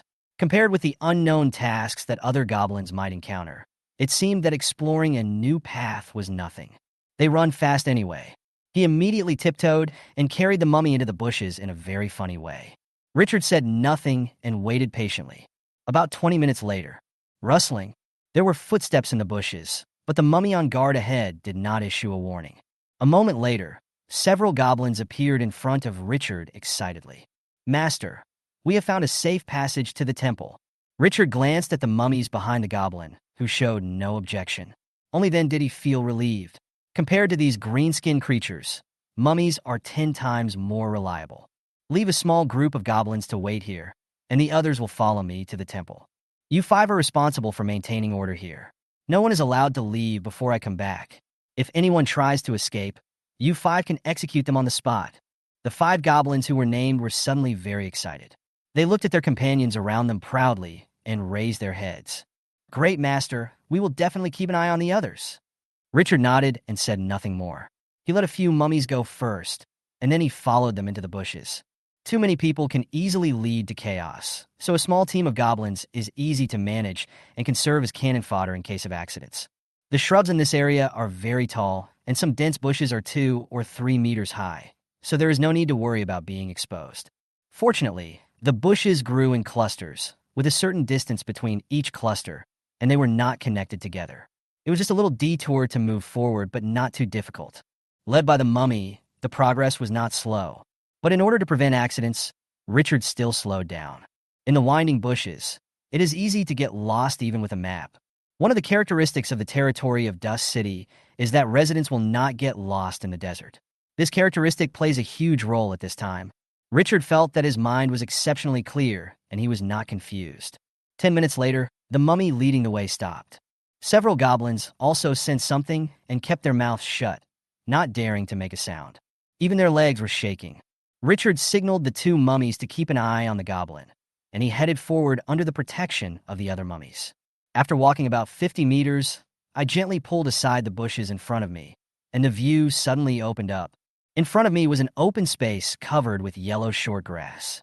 In the center of the open space, there is a large tree that is more than 20 meters tall and has umbrella-shaped leaves. The huge trees cover an extremely wide area, casting huge shadows on the ground. And under this towering tree, an ancient temple appeared in sight. There are 9 giant stone pillars in front of the temple, each of which is carved with ancient gods. Colorful, the aura it exudes makes people inexplicably feel extremely awed. Behind the stone pillars, the temple occupying the shadow of the big tree had its doors open, and the faint light of torches flickered inside. The specific situation cannot be seen clearly, but it gives people an extremely mysterious feeling. In front of the temple, 4 teams of temple guards stood in strict order, and 40 people blocked the surrounding area. These temple guards wore black armor engraved with sphinx patterns. In his hand, he held a strange weapon with a curved front end like a scimitar and a straight handle. On his head, he wore a pointed hat with 2 fluttering, colorful ribbons. Richard hid his figure and silently opened the attribute panel. Dark Temple. It's full of question marks. He was unwilling to give in and looked at the guard next to him. The next second, the pupil shrank suddenly. Temple of Ankum Guard. Level 8, Intermediate Soldier. Strength increased by 15%. Potential, Rare 3 stars. Skills, Temple Guardian, A level. As the guardian of the temple, they are protected by the gods. Within 100 meters of the temple, their strength is increased by 200%, and their physical strength and injury recovery speed is increased by 200%. Temple Blessing, Level A. After being killed, as long as the body is placed in the temple, it can be resurrected after 1 day. Body of faith, B level. Immune to mind control, immune to curse, immune to plague, immune to poison, magic damage reduced by 60%. Battle Song of Courage, B rank. Morale never drops. All attributes increase by 70% when facing enemies that invade the temple. Battle Master, B level. Proficient in various combat techniques. Racial talent. When fighting within 100 meters of the temple, all attributes increase by 50%. Bond Temple. Within 200 meters of the temple, all attributes increase by 10%. All attributes are increased by 20% within 100 meters of the temple. Within 50 meters of the temple, all attributes increase by 30%. Introduction. A type of soldier born to guard the temple. Good job! Richard even subconsciously slowed down his breathing. The level is as high as 8, and the potential has reached the terrifyingly rare 3 stars. His extremely powerful skills made him feel enormous pressure. The bandage mummy's potential is elite 3 stars. It can only reach the rare level after being promoted, and the rare level can only become the uncommon level after being promoted again. He is 2 levels short of the temple guard level, and the opponent's level is as high as level 8. The difficulty of upgrading in Glorious Age increases exponentially, and the level of gods given in the official background information is level 30.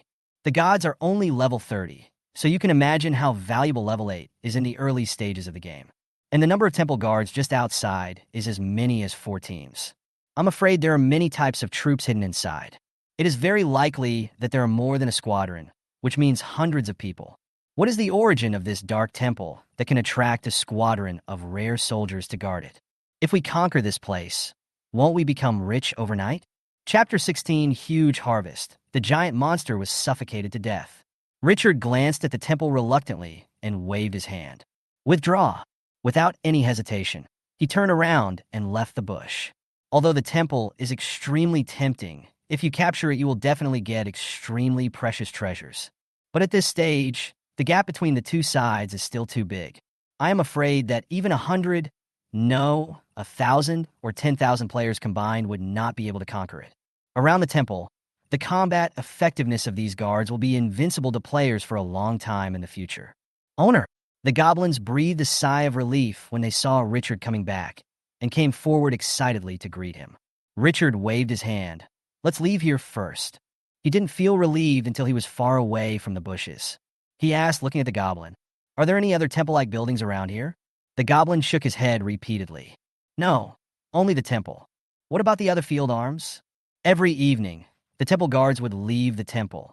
All life around was slaughtered. What about resource points like lumberyards?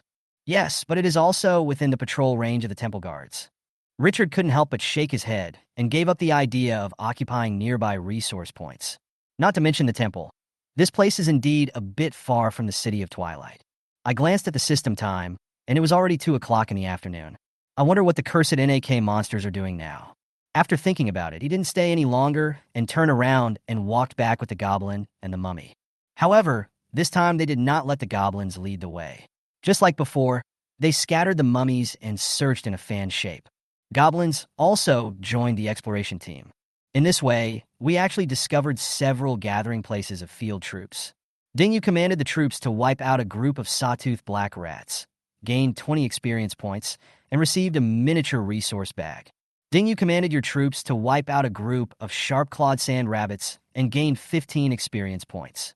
Dingyu commanded the troops to wipe out a group of black-backed halflings, gained 20 experience points, and obtained a micro-resource bag. On average, you will encounter a group of wild soldiers every 10 minutes or so. However, the levels of these soldiers were not high, so they didn't get anything good. But the biggest gain is that among the wild monsters hunted, the sawtooth black rat and the sharp-clawed sand rabbit are both edible. This made Richard quite happy, and he directly asked the desert goblins to carry it back. In these gathering places of field soldiers, he obtained a treasure similar to the one he had opened in the treasure chest before, a resource bag. Resource bag. Level. Micro. Features. After opening, you can randomly obtain a small amount of resources. Introduction. You can open it and try it, otherwise how would you know that opening this thing is a waste of time? Richard's mouth twitched as he read the silly introduction. After opening it, 2 resource bags were obtained, one containing 100 gold coins and the other containing 100 units of stone. It's better than nothing. However, It was a bit regrettable that he did not find the army's nest among these field army strongholds. After going around in circles like this, we encountered several gathering places of field soldiers. As the sun was setting, Richard returned to the place where he encountered the knuckle monster this morning. Leaving the goblin, carrying the prey to wait in the distance, he slowly approached the troll from the leeward sand dunes with the mummy. After climbing up the sand dunes, the scene in front of him almost made Richard laugh out loud. In the bushes in the distance, the Inike giants, who had defenses as tough as rocks, were lying on the ground one by one, and the dark blue on their skin became very conspicuous. Although the Inike giant tried hard to stand up, he couldn't do it no matter how hard he supported himself with his hands behind his back. They had been drained of all their strength. The buzzing of the desert bees flying in the sky became more and more impatient, as if they were mourning for their companions. Richard opened the property panel and found a new row of properties. Knucklehead. Level 3. Potential. Elite 3 stars. Status. Near death cursed. Skills. Solid as a rock. Full force attack. He checked all the NAK monsters from the 3 teams in detail. Without exception, all of them fell into a state of near death. The mummy is the eternal god. He nodded with satisfaction and waved his hand. You go and end the lives of these giants. Roar a hoarse growl came out of the throat, and the bandaged mummy walked forward excitedly. Rustle. The footsteps made a unique sound on the sand and gradually approached. Inke, giant, noticed something strange and turned his head. Seeing that the culprit had arrived, these hideous creatures immediately fell into anger. A tearing roar came from his throat, and he supported himself on the ground with his hands, trying to stand up. But try as they might, they were unable to support their huge bodies. The bandaged mummy did not hesitate and rushed forward quickly, with its sharp claws piercing out like lightning. The giant groaned and swung his arms violently, clang. The sound of metal colliding was heard. He barely blocked the blow. The mummy's aura suddenly changed. He dodged, raised his arms high, and his body arched like a spring that was compressed to the extreme, and then suddenly exploded. Phew! The sharp claws tore down with a violent sound of breaking through the air and pierced straight into the giant's throat. Snap! Phew!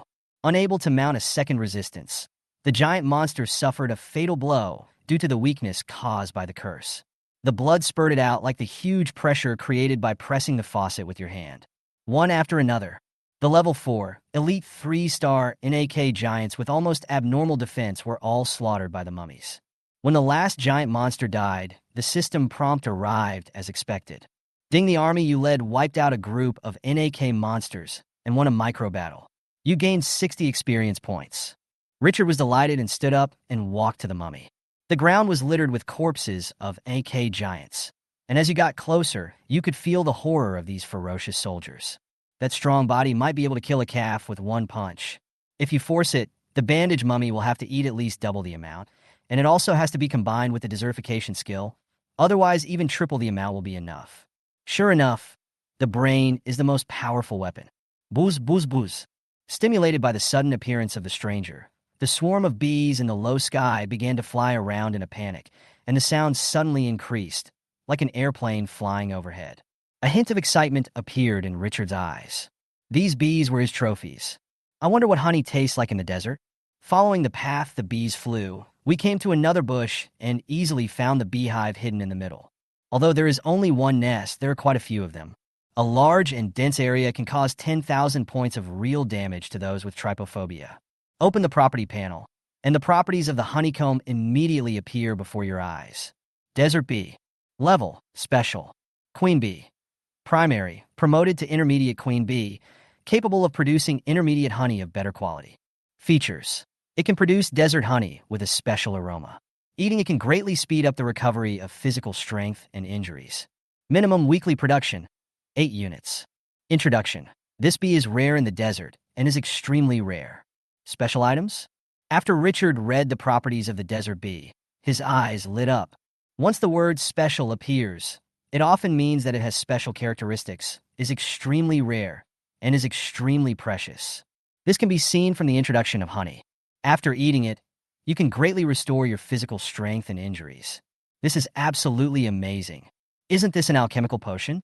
And it's naturally produced. What's more important is that the quality of honey can be improved. The queen bee is now at the elementary level. When it is upgraded to the intermediate level, the quality of the honey will also be upgraded to the intermediate level. In addition to the intermediate level, are there advanced and special levels? How much will the attributes be improved by then? The elixir of immortality? The dead are reborn as bones? A second life? Richard laughed. Thinking of this, I can no longer contain my joy. At this moment, a prompt suddenly popped up from the Black Gold system. Desert Bee, special, can consume 10 insect-type troop nests to increase the queen bee's level. Chapter 17. The Plump Cook. Can the beehive also consume the troop's nest to upgrade its level? Richard was greatly surprised. Sure enough, a life with cheats is perfect. Open the trading market with a bit of curiosity. Search for the nests of insect-type troops. Giant ant nest normal 1 star, price 400 gold coins. Scythe wasp nest common 2 asterisk, price 500 wood. Venom locust nest common 1 star, price 400 iron ore. Richard searched around and found that the prices of soldiers' nests had generally increased a bit. Yesterday, the cheapest resource could be purchased for 300 units, but today the price has risen to 400 to 500 units, and some powerful arms are even sold for several thousand units. Apparently, many lords, like him, had gone out to explore and earn new income. This causes the purchasing power of resources to begin to decline. And as time goes by, players know which types of troops are strong and which types of troops are weak. The price differences between different arms will be even greater. Fortunately, he doesn't need those good troop nests to upgrade. As long as they are the same type, it is enough. It's a pity that the treasure, the spring water fragment, cannot be synthesized yet. Otherwise, the Saxol forest could be placed there. Then we can put desert bees in the Eleagnus angustifolia forest and let them eat flowers directly. This process will be perfect. Richard glanced at the hive for a few seconds, but was in no hurry to move. It's not that he was afraid of being stung by those angry bees. The main reason is that it is only about 10 minutes away from the territory, and there is no place to put it in the City of Dusk. Wait until everything is ready before moving them. It won't be too late to upgrade their levels later. After thinking for a moment, he looked towards the desert goblin that had just approached. The goblin followed the 2 mummies back to the territory first. If residents ask, tell them that I'm going to inspect the resource points and we'll be back soon. The resource points occupied yesterday have yielded some harvest today. Yes, master, the goblins immediately responded excitedly. Carrying the prey for so long almost made them die of exhaustion, so they would naturally be willing to go back early. After the 2 mummies returned to the territory with the desert goblins, the residents became excited again when they saw the abundant prey. Everyone was in high spirits. Gods above, the Lord must have been blessed by the goddess of luck. These prey are so plump. Can I eat meat again tonight? I am so happy. Praise the Lord. A few days ago, they fled to this territory in panic. They only had a few days' worth of food left, and everyone was filled with despair about the future. But yesterday, after the Lord showed up, everything changed. His gaze was so deep, and his firm words filled them with strength. His actions were so decisive, and the piles of prey gave them an unprecedented sense of security. This is the Lord of their dreams. Praise the City of Twilight. Praise Lord Richard. Richard took the 12 mummies to the logging camp first and collected the fruits of the day's hard work by the long-arm laborers. The maximum output of a small lumber mill is 2,100 units per week, which is 300 units per day. After the long-arm laborers were motivated by him, their efficiency increased by 20% within 3 days. So the harvest is 360 units of wood. Micro quarry produces 200 units. An additional 20% is 40 units, a total of 240 units. Small iron mines are the same as lumber yards, 360 units. Today, the 3 resource points produced a total of 960 units of resources. The current resource details are gold, 1,440 units, wood, 1,900 units, stone, 2,280 units, steel, 2,360 units. Half an hour later, Richard returned to the territory with satisfaction. Good night, Lord. You have worked hard. The kitchen has prepared dinner for you, or you can take a hot bath first. The gray-haired Kalu had been waiting at the edge of the territory, and upon seeing him, he immediately came up to him respectfully. Richard nodded slightly. After entering the territory, I saw the residents who were still busy handling prey. How many units of food will today's prey yield? There is no statistics yet. Karu apologized a little. Please rest for now. I will report to you as soon as possible after processing. Out of the corner of his eye, Richard saw the desert goblin who was standing aside, somewhat bewildered. He waved his hand. Arrange the goblins to rest in the barracks, and they will be under your management from now on. After saying that, he ignored everything else and returned to the Lord's mansion with the mummy. At night, mummies who don't need to rest are the best guards. In the mansion, the two cooks whom Karu had rearranged had already prepared dinner for him. Richard looked at the majestic appearance of the two cooks, which could barely be covered by their clothes, and the corners of his mouth twitched. Especially the trembling of the other party when serving the food made him doubt whether Kalu did it on purpose. After sending away the two overly plump cooks, Richard enjoyed a sumptuous dinner with peace of mind. Wild wolf meat, wild rabbit, gerbil. These meats are of extremely high quality and taste extremely delicious. Outside the Lord's mansion, Kalu felt a little unwilling as he looked at the two cooks who lowered their heads as if they had done something wrong. My lord, are you really not giving any hints at all? Seeing the two of them shaking their heads, I couldn't help but sigh. Alas, it seems that the Lord doesn't like your type, but it's okay. You didn't get kicked out like those two girls yesterday. You guys go down. You will serve the Lord for the next few days. Remember, whatever the Lord wants, you must give it to him. Since this is your own choice, then do it well. We have no one to rely on, so we must find a strong enough backer. From what we have seen in the past 2 days, the Lord is a rare candidate. If you are accepted by the Lord, it will be a good thing for everyone. Besides, the Lord is so handsome. The two cooks blushed slightly. We know. In fact, they snatched the opportunity to serve the Lord from more than a dozen competitors. In fact, no matter whether it is a man or a woman, as long as they are good enough, there will always be someone willing to do that. Chasing outstanding opposite sex is the instinct of life. Richard was unaware of what was happening outside the Lord's mansion. After finishing his meal, he began to calculate the resources he had and what he had gained in the past 2 days. Chapter 18. Harvest Inventory, New Soldier Lair. It has been 2 days since I came to Glorious Era, and these 2 days can be considered fruitful. First of all, there are more than 3,000 units of meat and about 500 units of ordinary food in stock. Including today's prey, the inventory can be increased by thousands of units. This directly alleviates the food shortage problem in Twilight City, and there will be no food shortage for at least the next month. The second point is the Army's nest, which is the foundation of the territory. He already has an elite 3-star nest, and the bandage mummies he recruited are extremely powerful. When combined with his desertification talent, the effect of 1 + 1 being greater than 3 is achieved. When choosing military branches in the future, you can continue to develop in this direction. The third point is about resources. Currently, he has occupied 3 resource points and can earn a stable income of 800 to 900 resources every day. The existing resources on hand add up to more than 7,000 units. Even if it's not rich, it's not bad. The fourth point is external exploration. To the west, a temple with a strong guard force was discovered. When the City of Twilight becomes stronger in the future, conquering this temple will surely bring about enviable gains.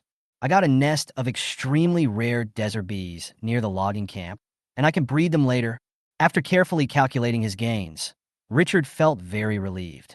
After a long time, he focused his attention on the soldier's nest. To upgrade an elite 3-star Great Pyramid to a rare 3-star, 100 troop nests are needed. Based on the current price, 40,000 units of resources are needed, and there is a 7-day cooldown period. It is unlikely to be upgraded in a short period of time. To upgrade a normal nest to an elite nest, you only need 10 troop nests and 4,000 units of resources. I will invest all my resources into new arms and directly obtain a new elite arms nest. And if it's not enough, we can sell some of the food in exchange for resources. First, use the resources at hand to spawn a wave of soldiers. Strength is the foundation for a foothold in this world. After sorting out his thoughts, Richard took action immediately. Open the trading market. Search Desert Camp Troops. Desert Scout Normal 3-star, price, 1,000 units of wood. Desert Halfling Common 1-star, price, 500 units of wood. Rancid Hyena Normal 2 *, sells for 6,000 iron ore. Richard carefully checked the properties of these arms nests, but he ruled out most of them at the first opportunity. The bandage mummy performed so well on the battlefield that it became his reference standard. Moreover, he also had to consider whether these troops would match his desertification skills, logistics issues, and whether they could cooperate with the mummies. The more important point is, what is the potential, and is it worth spending a lot of resources to cultivate? After screening through a series of conditions for 2 hours, Richard eliminated tens of thousands of military nests before finally picking one. Scorpion Lair. Level. Ordinary 3 stars. Recruitable arms. Scorpion Warrior. Normal 3 stars. Number of recruits, 14. Weekly output, 7. Recruitment conditions, 4 gold coins for units of wood, for units of steel. Introduction. An ordinary desert soldier's nest. This unit's nest costs 3,000 iron ore. He was quite attracted by the attributes of the Scorpion Warriors it produced. Scorpion Warrior. Level. Level 1. Potential. Ordinary 3 stars. Skill. Dead Body, F rank, reduces physical damage by 15%. Immune to plague and poison, will not die as long as the head is not chopped off. Toxic Scorpion Tail, F rank. The scorpion tail can cause armor-piercing damage and is also highly toxic, causing poisonous damage after being stung. Giant Iron Tongs, F level. Double tong sharpness increased by 15%. Attack strength increased by 15%. Racial talent. Increases strength by 30% when fighting in the desert. Bond Scorpion. When the number of scorpions is greater than 10, the strength of all scorpions increases by 10% and their toxicity increases by 10%. If the number of scorpions is greater than 20, their strength increases by 20% and their toxicity increases by 20%. When the number of scorpions is greater than 30, their strength increases by 30% and their toxicity increases by 30%. Introduction. The undead life sealed in the Pharaoh's pyramid. I believe you would not want to be stung by it. The potential is at the ordinary 3-star level, and it has 3 skills, each of which is extremely practical. And there is another point that he appreciates very much. The Scorpion Warriors are undead life forms, so there is no need to consider logistical issues. Although the bandage mummy is excellent, it also has a major weakness. Its means of attack are somewhat lacking. The Scorpion Warrior has powerful attack skills, and its attributes are already very good at this point. Once promoted, they will definitely be further improved. After thinking about it, Richard searched again and confirmed that there was only this one Scorpion Warrior's nest. Don't hesitate anymore, buy it now. After consuming 3,000 units of iron ore, this column was cleared to 0. For this, he had to exchange other resources for several hundred units. Continue searching for the arm's nest. But this time it's for synthesis. As long as it's from the desert camp, it's enough. How can it be so cheap? After purchasing 10 troop nests, what a coincidence. All the resources of more than 7,000 units at the beginning were cleared out. A series of zeros on the property panel. The construction of the Scorpion Warrior Lair requires 400 units of wood, 400 units of stone, and 400 units of iron ore. Richard was now completely out of supplies, helplessly holding his forehead. This is too poor. We still have to sell food to be enough. I wonder how much food costs now? Opening the trading market, the next second, Richard's pupils shrank sharply. 100 units of wheat, sold for 2,000 units of iron ore. 50 units of fresh fish, sold for 1,500 units of wood. 10 units of wild boar meat, sold for 400 gold coins. The food prices are so high.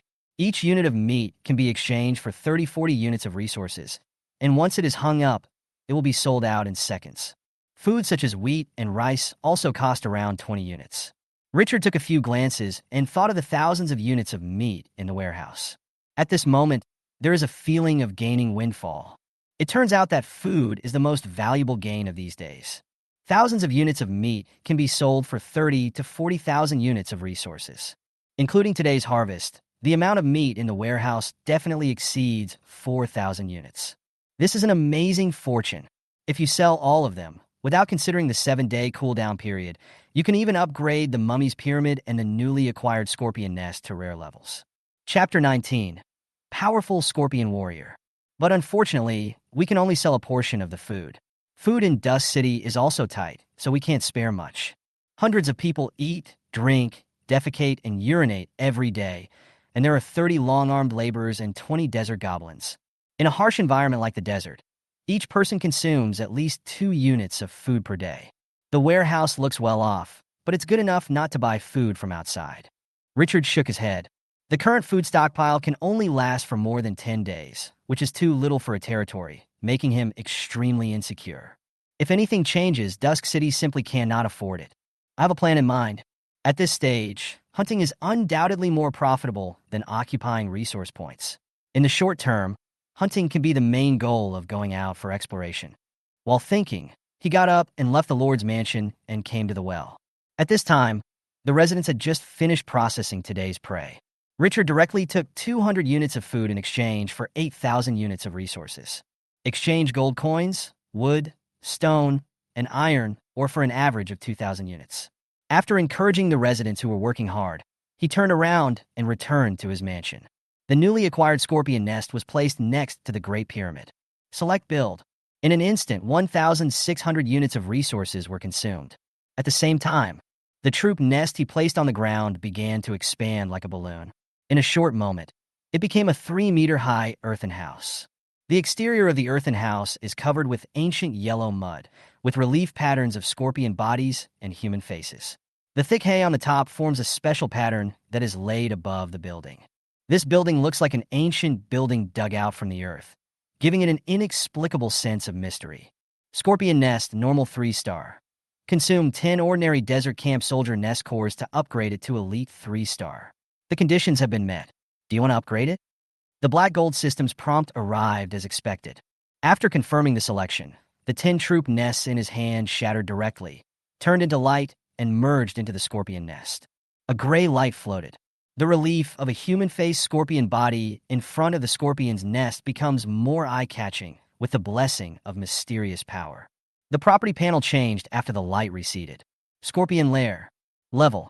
Elite 3 stars. Recruitable arms. Scorpion Warrior. Elite 3 stars. Number of recruits, 14. Weekly output, 7. Recruitment conditions, 40 gold coins, 40 units of wood, 40 units of iron ore.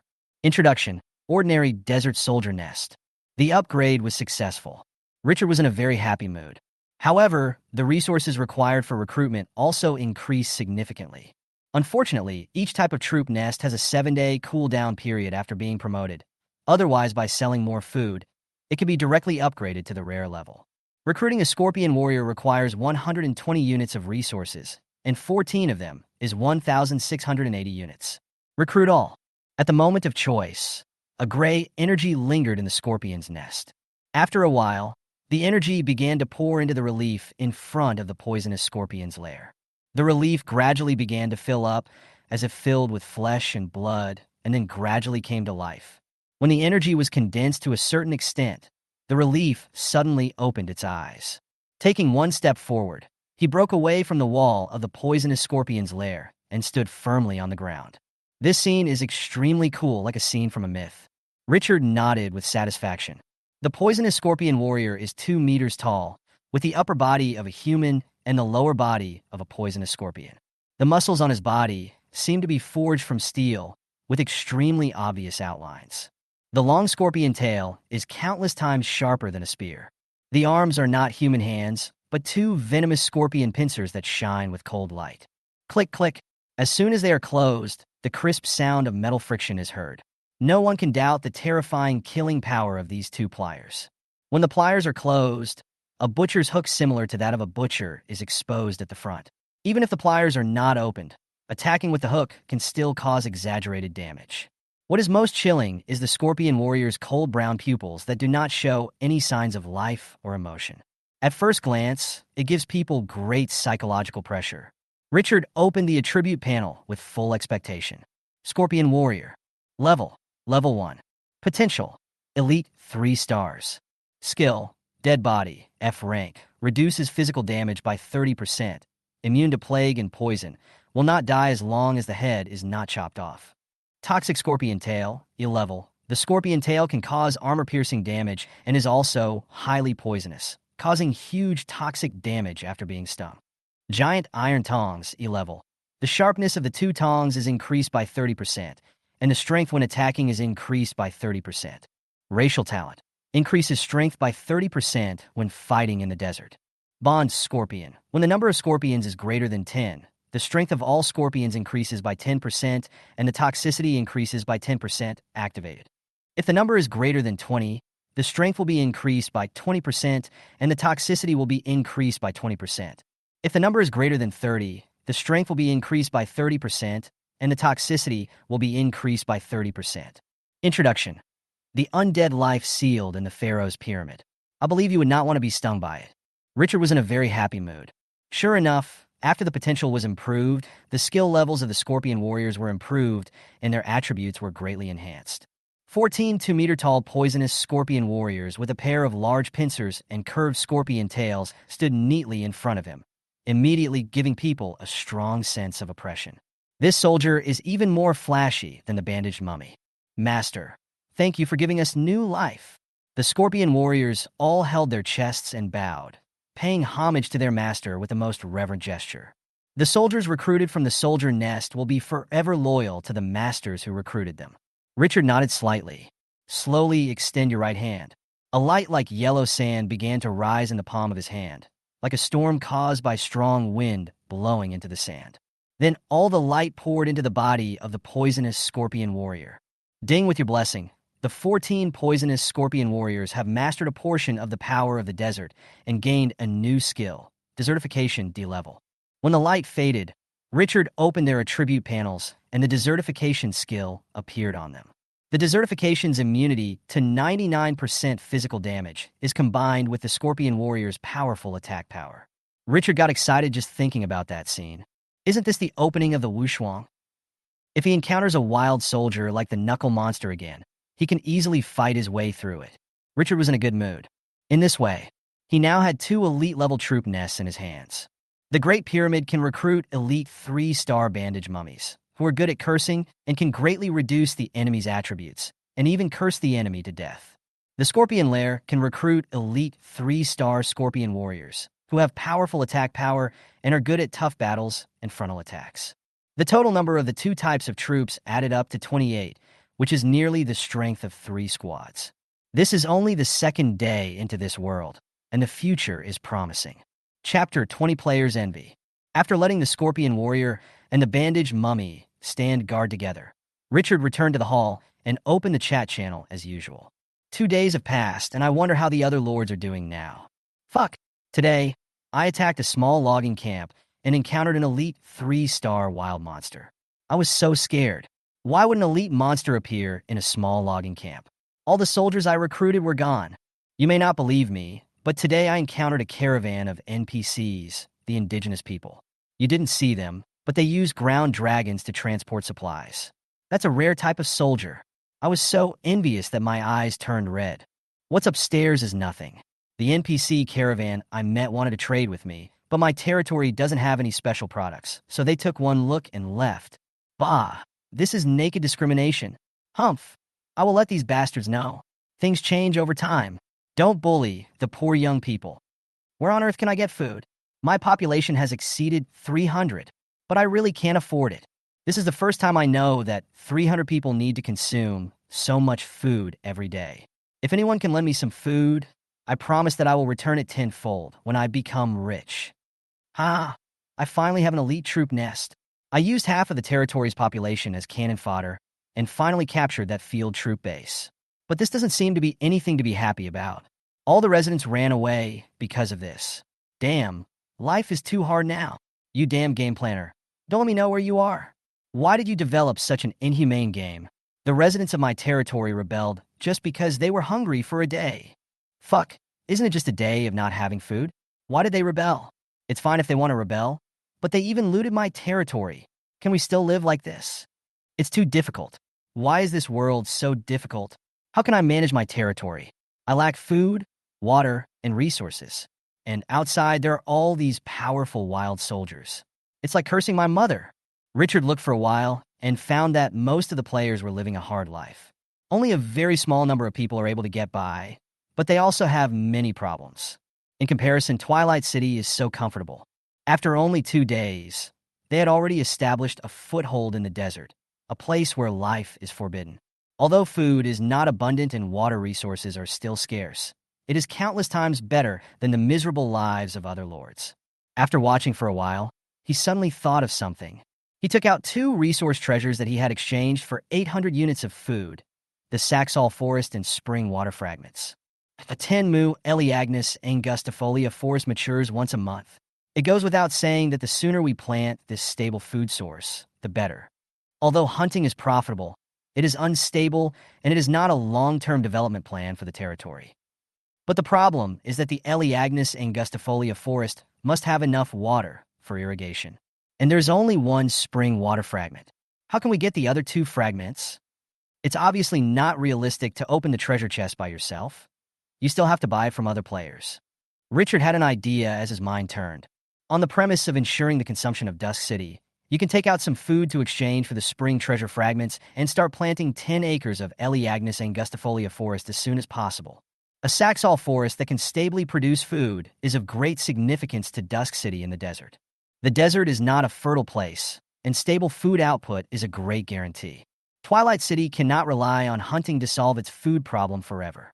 Hunting is okay when the population is small, but when the population grows to 3,000 or 4,000, or even tens of thousands, how much prey will need to be hunted every day to satisfy the population? If you want to develop your territory, you must farm. After Richard made the decision, he asked someone to call Kalu. Without waiting for the other party to greet, he asked immediately, "Kalu, after we finish processing today's prey, do we have a total of 1 unit of food left?" Karuna looked directly at Richard with his slightly cloudy eyes, his voice old and steady with a sense of experience. "Sir Richard, after processing today's prey, there are still 1,300 units of meat left, plus the 3,200 units of meat in the warehouse, a total of 4,500 units. But drying these fresh meats in a jerky will cause a lot of loss. Besides, we originally had 500 units of spelt left. All the food added together can support the territory for half a month, and if we save some, it can last for 20 days. Richard narrowed his eyes slightly. Half a month's inventory is far from enough for a territory, and its ability to resist risks is too weak. But in the early stages, when development opportunities are precious, there is no need to save so much. You can take out a portion for development. A 10-day buffer is enough." After having a plan in mind, he immediately got up and went to the warehouse of the Lord's mansion. All the supplies of Dusk City were stored here. Kalu also arranged several people to guard day and night. Richard took 1,000 units of fresh meat from the warehouse and posted a reward information in the bounty area of the trading market.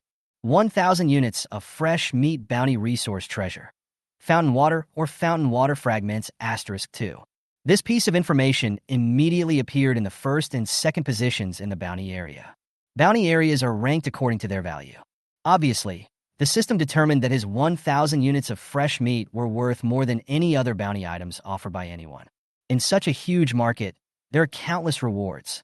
However, this is the first time I've seen a bounty of food, especially meat, as a resource treasure, and this time it was 1,000 units of meat. This immediately made many lords who were short of food become envious. They quickly started discussing it in the chat channel. "I just saw a big guy named Qingxiu who sacrificed 1,000 units of meat just to exchange for a piece of junk resource treasure. What's the use of this spring water? The water in my territory flows out every day. I can't afford it. Why only exchange for treasures? With 1,000 units of meat, I can feed the residents of the territory for 10 days. A bowl of meat soup every day. They will be so happy. Comparison is the key to death. 1,000 units of meat are given at once. It's just the beginning. Who is so generous? This is the first time I've seen such a rich man. What kind of life does this big man named Qingxiu live? Why can some people have so much food at this stage? I don't accept it. Why can I only drink porridge today?" These two pieces of information immediately caused a large number of food shortage players to wail. When they were still worried about food, someone took so much food, meat, to exchange for a spring water, a treasure that many people consider rubbish. They were simply envious and jealous. Chapter 21, Desert Oasis. 10 acres of Elaeagnus angustifolia forest. After setting up the transaction, Richard went straight to rest. He never expected that it would cause such a heated discussion. At this stage, what the novice lords lack most is undoubtedly food. Each lord has to support at least 100 people, and as many as 300 or 400. As soon as you open your eyes, you will see these residents opening their mouths waiting for food and drink, which makes most people feel very confused. Glorious era is not the modern era where you can buy several truckloads of rice just by going out. If you want to get food, the most direct way at present is hunting. However, hunting is bound to be dangerous and may even endanger one's life, so it is a high-risk activity. It is rare that 70% of people can muster up the courage to explore this strange world these 2 days. Planting, even for plants like the Saxol forest that mature once a month, takes time. Therefore, most people have very limited means of obtaining food and can only barely maintain their territory. There are a few people with outstanding abilities who are reluctant to sell too much of the food they have obtained. The small portion that can be sold is just a drop in the bucket for a market worth 20 billion lords. There are even fewer people as wealthy as Richard. Amid the heated discussions of countless people, he fell into a deep sleep. Wake up early the next morning. After Richard finished washing up, he went to the hall and had breakfast served by two extremely majestic cooks. Then he slowly opened the forum. Two messages popped up in the private mailbox. Ding, once the item you requested is sold, you will receive a 1-star resource treasure, 1 fountain fragment. Ding, once the item you requested is sold, you will receive a 1-star resource treasure, spring water *1. After a quick glance, Richard was certain that the Eliagnis Saxol forest had been found. Then I felt something was wrong and took another look. Obtain 1-star resource treasure, spring water. There is no suffix fragment. Someone directly exchanged the treasure of spring water for 500 units of food. Richard was delighted when he realized what was happening. This was purely a pleasant surprise. Even if it was an ordinary 1-star treasure, in Richard's opinion, it was worth at least 2,000 units of meat. I didn't expect the other party to sell only 500 units.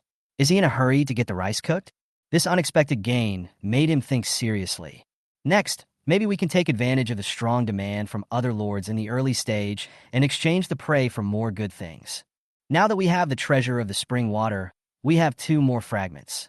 As long as I get 1 more spring water fragment, I will have 2 spring water treasures in my hand, and Dusk City's water problem will be solved. This unexpected harvest made Richard quite excited. After thinking for a while, he asked the cook to call Kalu. Not long after, Kalu hurried into the hall. "Good day, sir. What do you want?" Richard smiled slightly, stretched out his hand, and took out 2 resource treasures, the Saxol forest and the spring water, and explained their functions. After hearing this, Kalu was so excited that he almost burst into tears. "Is this the legendary gift from God?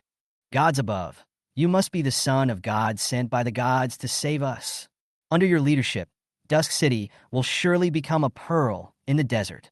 10 acres of Eliagnis angustifolia matures once a month. This is of immeasurable value to Twilight City. As an old man who has experienced countless ups and downs, Kalu has rich experience. He knew that hunting could bring good profits, but the problem was that it was unstable, and it's fraught with danger. In contrast, the income from farming is extremely reliable and is completely worth it even if it takes a long time to cultivate. You personally take people to select the areas for growing Eliagnis angustifolia.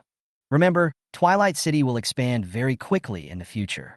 The area you choose should not be too close, but also not too far away, to avoid accidents that we cannot handle in time." Kalu nodded excitedly, and the wrinkles on his face seemed to come alive. "As you wish, I'll go down and arrange it right away." Before long, the entire Dusk City was in an uproar over the news that Kalu had conveyed. The great lord, under the blessing of the gods, obtained the gift from God, 10 acres of Saxol forest. And it's a miracle plant that matures once a month. This news boosted the morale of the residents who had just woken up, and they all rushed to help Cap choose a suitable location. Thanks to the efforts of many residents, 5 candidate sites were placed in front of Richard in less than an hour. "My lord, these locations are flat and not too far from Twilight City, and are very suitable for the placement of Saxol forests. Please make your decision." Richard opened the rough map and compared it with the system map. After a moment, he pointed to a point on the rough map on the table, the logging site, and tapped it twice with his index finger. "The Eliagnis angustifolia forest is located here. This place is about 1.5 kilometers away from the Dust City. The terrain is relatively flat, and the extremely rare desert bees are also nearby." "Yes, sir." Richard stood up and said, "Call all the residents. We will go and place the Saxol forest." Garp's wrinkled face relaxed a lot, like a crumpled paper being smoothed out. They've been waiting for a long time. Richard took Cap out and found that all the residents of the territory were there. "Good day, lord. My lord." When they saw him appear, the residents in front of him bowed with their hands on their chests. Richard nodded, and under the protection of the mummy and scorpion warriors, he walked straight towards the logging camp. After seeing the strong scorpion warrior, the residents started discussing it again, and their awe for him increased again. "That's the Lord's newly recruited troops, They are so powerful. That scorpion's tail is thicker than the arrows of the siege ballista I have ever seen. In the dangerous desert, Richard is the master and sole ruler of Twilight City. The more powerful he was, the safer they would undoubtedly be. Therefore, the army under Richard's command was strengthened, and the residents were happy from the bottom of their hearts. About 10 minutes later, the group arrived at the logging site. At this time, the long-armed laborer was chopping wood. When he saw Richard coming, he immediately worked harder, as if he was slacking off and saw his boss coming to inspect. Richard ignored these guys, walked through the sawmill, and came to the other side. The terrain in this area is very flat, with no obvious depressions or protrusions, making it suitable for the placement of Saxall forests. Moreover, the desert bees are only 10 minutes away from here, so it will be convenient to transport them over later. You wait here. Richard walked forward several hundred meters alone. Then he slowly stopped under the gaze of everyone, bent down, and buried the sand date seeds in the yellow sand. He took out a pot of water from the system space and poured it onto the sand. The sand was soaked by water and immediately solidified into lumps, becoming darker in color. After pouring a pot of water, Richard put the pot into the system space and turned to walk towards the residence. But the moment he took the first step, the seeds of the sand date took root, sprouted, and grew green leaves at a speed hundreds of times faster than the video fast-forwarded. That touch of green became the starting point of the journey together. On the surrounding sand, dozens of buds sprouted at the same time. In the shocked eyes of the residents, every time Richard took a step, a patch of green shoots appeared behind him. This scene is like a miracle from myths and legends. At this moment, he is like a god with the power of life descending into the mortal world. Every step is pregnant with hope and the future. The long yellow sand behind is covered by lush green. Those seedlings of Elaeagnus angustifolia grew at an astonishing speed. Under the influence of special forces, the yellow sand on the ground slowly condensed into lumps and turned into soil. When Richard returned to the logging camp, the 10 acres of Elaeagnus alata forest was already lush and green. The residents looked at him with eyes full of heat and madness. At this moment, it was as if he was the incarnation of a god. Richard turned to look at the Elaeagnus jujube. At this time, the Elaeagnus jujube tree had grown to half a person's height, and it is still growing at a very fast rate. The miracle of life in the desert. Chapter 22, The Ultimate Deliciousness. Ding, the Elaeagnus angustifolia forest, Tenmu, has been successfully placed. Elaeagnus angustifolia matures once a month. Please maintain sufficient water for irrigation. Richard was in a good mood as he looked at the lush jujube forest in front of him. This is the future. He reached out and took out the precious resource, spring water, and placed it directly at the entrance of the Saxall forest under the extremely enthusiastic gaze of the residents. The next second, the crystal-like treasure merged directly into the ground. After a few breaths, there was a gurgling sound, as if something was coming out, and the sand was rising rapidly. The residents around were stunned. What was happening? Phew! The spring water with fine sand suddenly spurted out from the yellow sand several meters high. The crystal-clear water columns fell down, and under the sunlight, a touch of colorful light appeared. Desert rainbow. The people around exclaimed, "The water is coming out! The water is coming out! It really came out? That's amazing!" After the spring sprayed out a water column several meters high, it gradually fell back and became a normal spring water. Only the rainbow is still hanging in the sky. So beautiful. After the water flowed in, spiderweb-like traces immediately appeared on the dry sand. The surrounding yellow sand began to devour the water source frantically. The spring water starts to flow into the Saxall forest only after the underground water is saturated. Richard watched this scene with a bright smile on his face. He turned around and faced the excited crowd and spoke loudly. "My people, this is just the beginning. Twilight City will be an oasis in the desert, a place of hope and future. You will follow me to witness this miracle." With just 2 sentences, the atmosphere on the scene was immediately elevated to another level. Long live the Lord! No one knew who started the conversation, but everyone started shouting excitedly. Long live the Lord! Long live the Lord! The shouts were filled with respect for Richard and hope for the future. At this moment, they used their voices to release all their inner excitement. After a long time, the crowd, having had enough of the fun, dispersed excitedly. Richard kept Kalu and gave him a new task. You sent people to build a reservoir near the spring, but the sand can't hold water, so you need to use stones to build it. At the same time, 10 residents were sent to manage the Eleagnis angustifolia forest and build ditches in it so that spring water could flow in. Eleagnis angustifolia needs sufficient water, and every one of them must be watered. Yes, sir, I will supervise it personally, and there will be no mistakes, Kalu said in a stern tone. This is the cornerstone of the City of Dusk. No matter who gets into trouble, nothing can happen to this Saxall forest. After giving the instructions, Richard walked through the Saxall forest and returned to the place where he killed the NAK monster yesterday. Without the knuckle monster, the desert bees are still buzzing and flying. I don't know where these little guys get their honey. The Eleagnis angustifolia forest has been laid out, and it's time to move these rare bees. Otherwise, if a wild beast comes and destroys the beehive, he will suffer a huge loss. But before that, he had to upgrade the level of the desert bees. The desert bees still recognize him now. If anyone dares to dig out their beehive, he will be stung like a pig. Richard, who was well prepared, took out 200 units of fresh meat from the warehouse in the morning from the system space and exchanged them for 8,000 units of supplies. Then he opened the trading market and spent 5,000 units of resources to buy 10 insect-type troop nests. It is detected that the desert bee nest meets the promotion conditions. Do you want to consume 10 ordinary insect nests to upgrade? Confirm. The 10 troop nests in his hands shattered directly, turning into a fluorescent light that poured into the hive on the bushes. After a few breaths, the light was swallowed up by the hive. Buzz, buzz, buzz. A large number of bees swarmed out of the hive and flew around Richard, showing their affection. Desert wasp nest. Level, special. Queen bee. Intermediate, promoted to advanced queen bee. The hive can produce higher quality honey. Features. It can produce medium quality desert honey with a special aroma. After consumption, it can greatly speed up the recovery of physical strength and injuries and slightly increase the recovery of magic power. Number of bee colonies, small. Production, minimum production of 10 units of intermediate honey per week. Introduction. This bee is rare in the desert and is extremely rare. After the upgrade, desert honey has an additional property of restoring magic power. It is really top-notch. Richard laughed out loud. Now you can taste the honey. He took 2 steps forward, pushed aside the leaves of the bushes, reached into the hive, and broke off a piece of honey. The honey on top has been sealed, and you can smell a very special fragrance without putting it to your nose. It was 10 times or 100 times more fragrant than any honey he had ever tasted before. Saliva is flowing like crazy.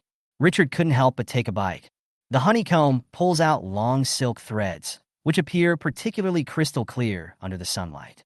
Chew gently, and the slightly sticky honey will slide across your tongue and your mouth.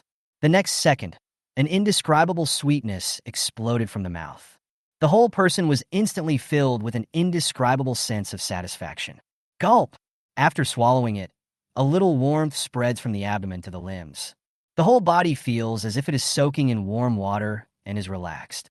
After finishing a small piece of honeycomb, Richard didn't come back to his senses for a long time and was still immersed in the unparalleled deliciousness. After a long time, he let out a long breath, feeling the comfort coming from his body, his eyes full of amazement and emotion. This is a taste bomb. Before I traveled through time, a can of this stuff was worth 100,000, no, 1 million. How can there be such delicious honey in the world? And this is just honey brewed by the primary beehive. Now that the queen bee has been upgraded to the intermediate level, how amazing will it be when she produces intermediate honey next week? What would it feel like if I upgraded to premium honey? He glanced at the desert bee's needs for the next promotion. Like the other 2 troop nests, the upgrade requirement has been increased to 10 elite level or 100 normal level troop nests, and the cooldown period has not changed. The next upgrade will only be in 7 days. Unable to suppress his excitement, he took out an empty bucket from the system space and removed the beehive himself. Then we came to the center of the Saxall forest and temporarily placed the beehive there. He called Kalu, who had not yet left, and told him to ask the carpenter to build a hive for the desert bees. Richard's orders are ironclad orders that must be followed with absolute priority. In less than an hour, several carpenters arrived carrying a huge specially made beehive. Richard carefully placed the beehive in the beehive. At the same time, 2 capped pieces of honey were left as food for the bees. There were about 10 units of honey left, and he put them away with a smile on his face. After the beehives were fixed in place, The desert bees that can produce top-quality honey have completely settled down in the Saxall forest. From now on, Richard will be provided with 10 units of honey every week, and this is the minimum. In a few days, when the Saxall forest blooms, the honey production will be even greater. Richard was in a good mood as he watched the water gurgling into the Saxall tree. It's all thanks to this spring water that the entire ecosystem has been activated. Elaeagnus angustifolia and honey. This is almost becoming an industry. I don't know what the Elaeagnus alata tastes like yet, but the quality of its honey is absolutely top-notch. If we can cultivate a few more nests of desert bees and make them a specialty of the City of Twilight, it won't be a dream to make money without doing anything in the future. Chapter 23. Emergency Hero Unit. Although Richard has never raised bees, in the era of information explosion, most people are filled with some inexplicable knowledge. When the number of bees increases, a new queen bee will be born. The newly born queen bee will take the initiative to take some of the bees away to divide the nest. Generally, there will be more nesting in spring. However, considering that desert bees produce 10 units of honey per week, their reproduction speed is definitely not slow. Perhaps it won't be long before the second and third litters are formed. If it can really be scaled up, it will undoubtedly be a huge help to Twilight City. Richard believes that anyone who has tasted desert honey will never forget the amazing taste. After arranging these things, it was already noon.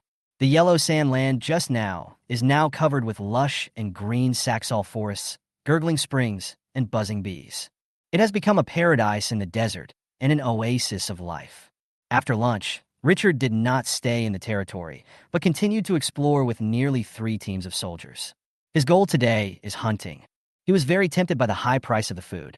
If it could be exchanged for a few more treasures like the Elaeagnus Saxall forest, it would be of great value to the City of Dusk. Today we are exploring the north direction. With nearly 3 teams of elite soldiers, Richard was full of confidence. According to yesterday's search experience, leave 4 mummies and 4 scorpion warriors behind to protect yourself. The remaining 2 teams dispersed and conducted the largest possible search. This method was very effective. Less than 10 minutes into the journey, a group of scorpion warriors 200 meters ahead suddenly issued a warning. Enemy spotted. Richard, who was already considered experienced, immediately withdrew his troops and gathered the main force. He lowered his footsteps and led the army to the vigilant scorpion warrior. Following their instructions, I climbed up the low sand dune and looked forward secretly. It was seen in a channel formed by several adjacent sand dunes. Hundreds of desert bandits riding on horses, holding scimitars in their hands, and wearing white turbans are frantically attacking a carriage with a dozen guards. The 2 engines collided violently. The horses' hooves trampled the sand, splashing up clouds of dust, and the fighting roared hysterically. An emergency has been triggered. A group of desert bandits are robbing a caravan. You can choose freely. 1. Join the desert bandit camp and snipe the carriage. 2. Join the carriage camp and fight against desert bandits. 3. Do nothing, stand aside, or just leave. Note: the rewards for emergencies are uncertain. Please explore on your own. Emergency? Richard couldn't help but feel a little amused as he looked at the task prompt that suddenly sounded from the system. He had not expected to attack the convoy together with the desert bandits. But since they can choose freely, only children will choose sides, and he wants them all. Open the Properties panel. Desert Bandit. Level 2. Potential, Ordinary 3 stars.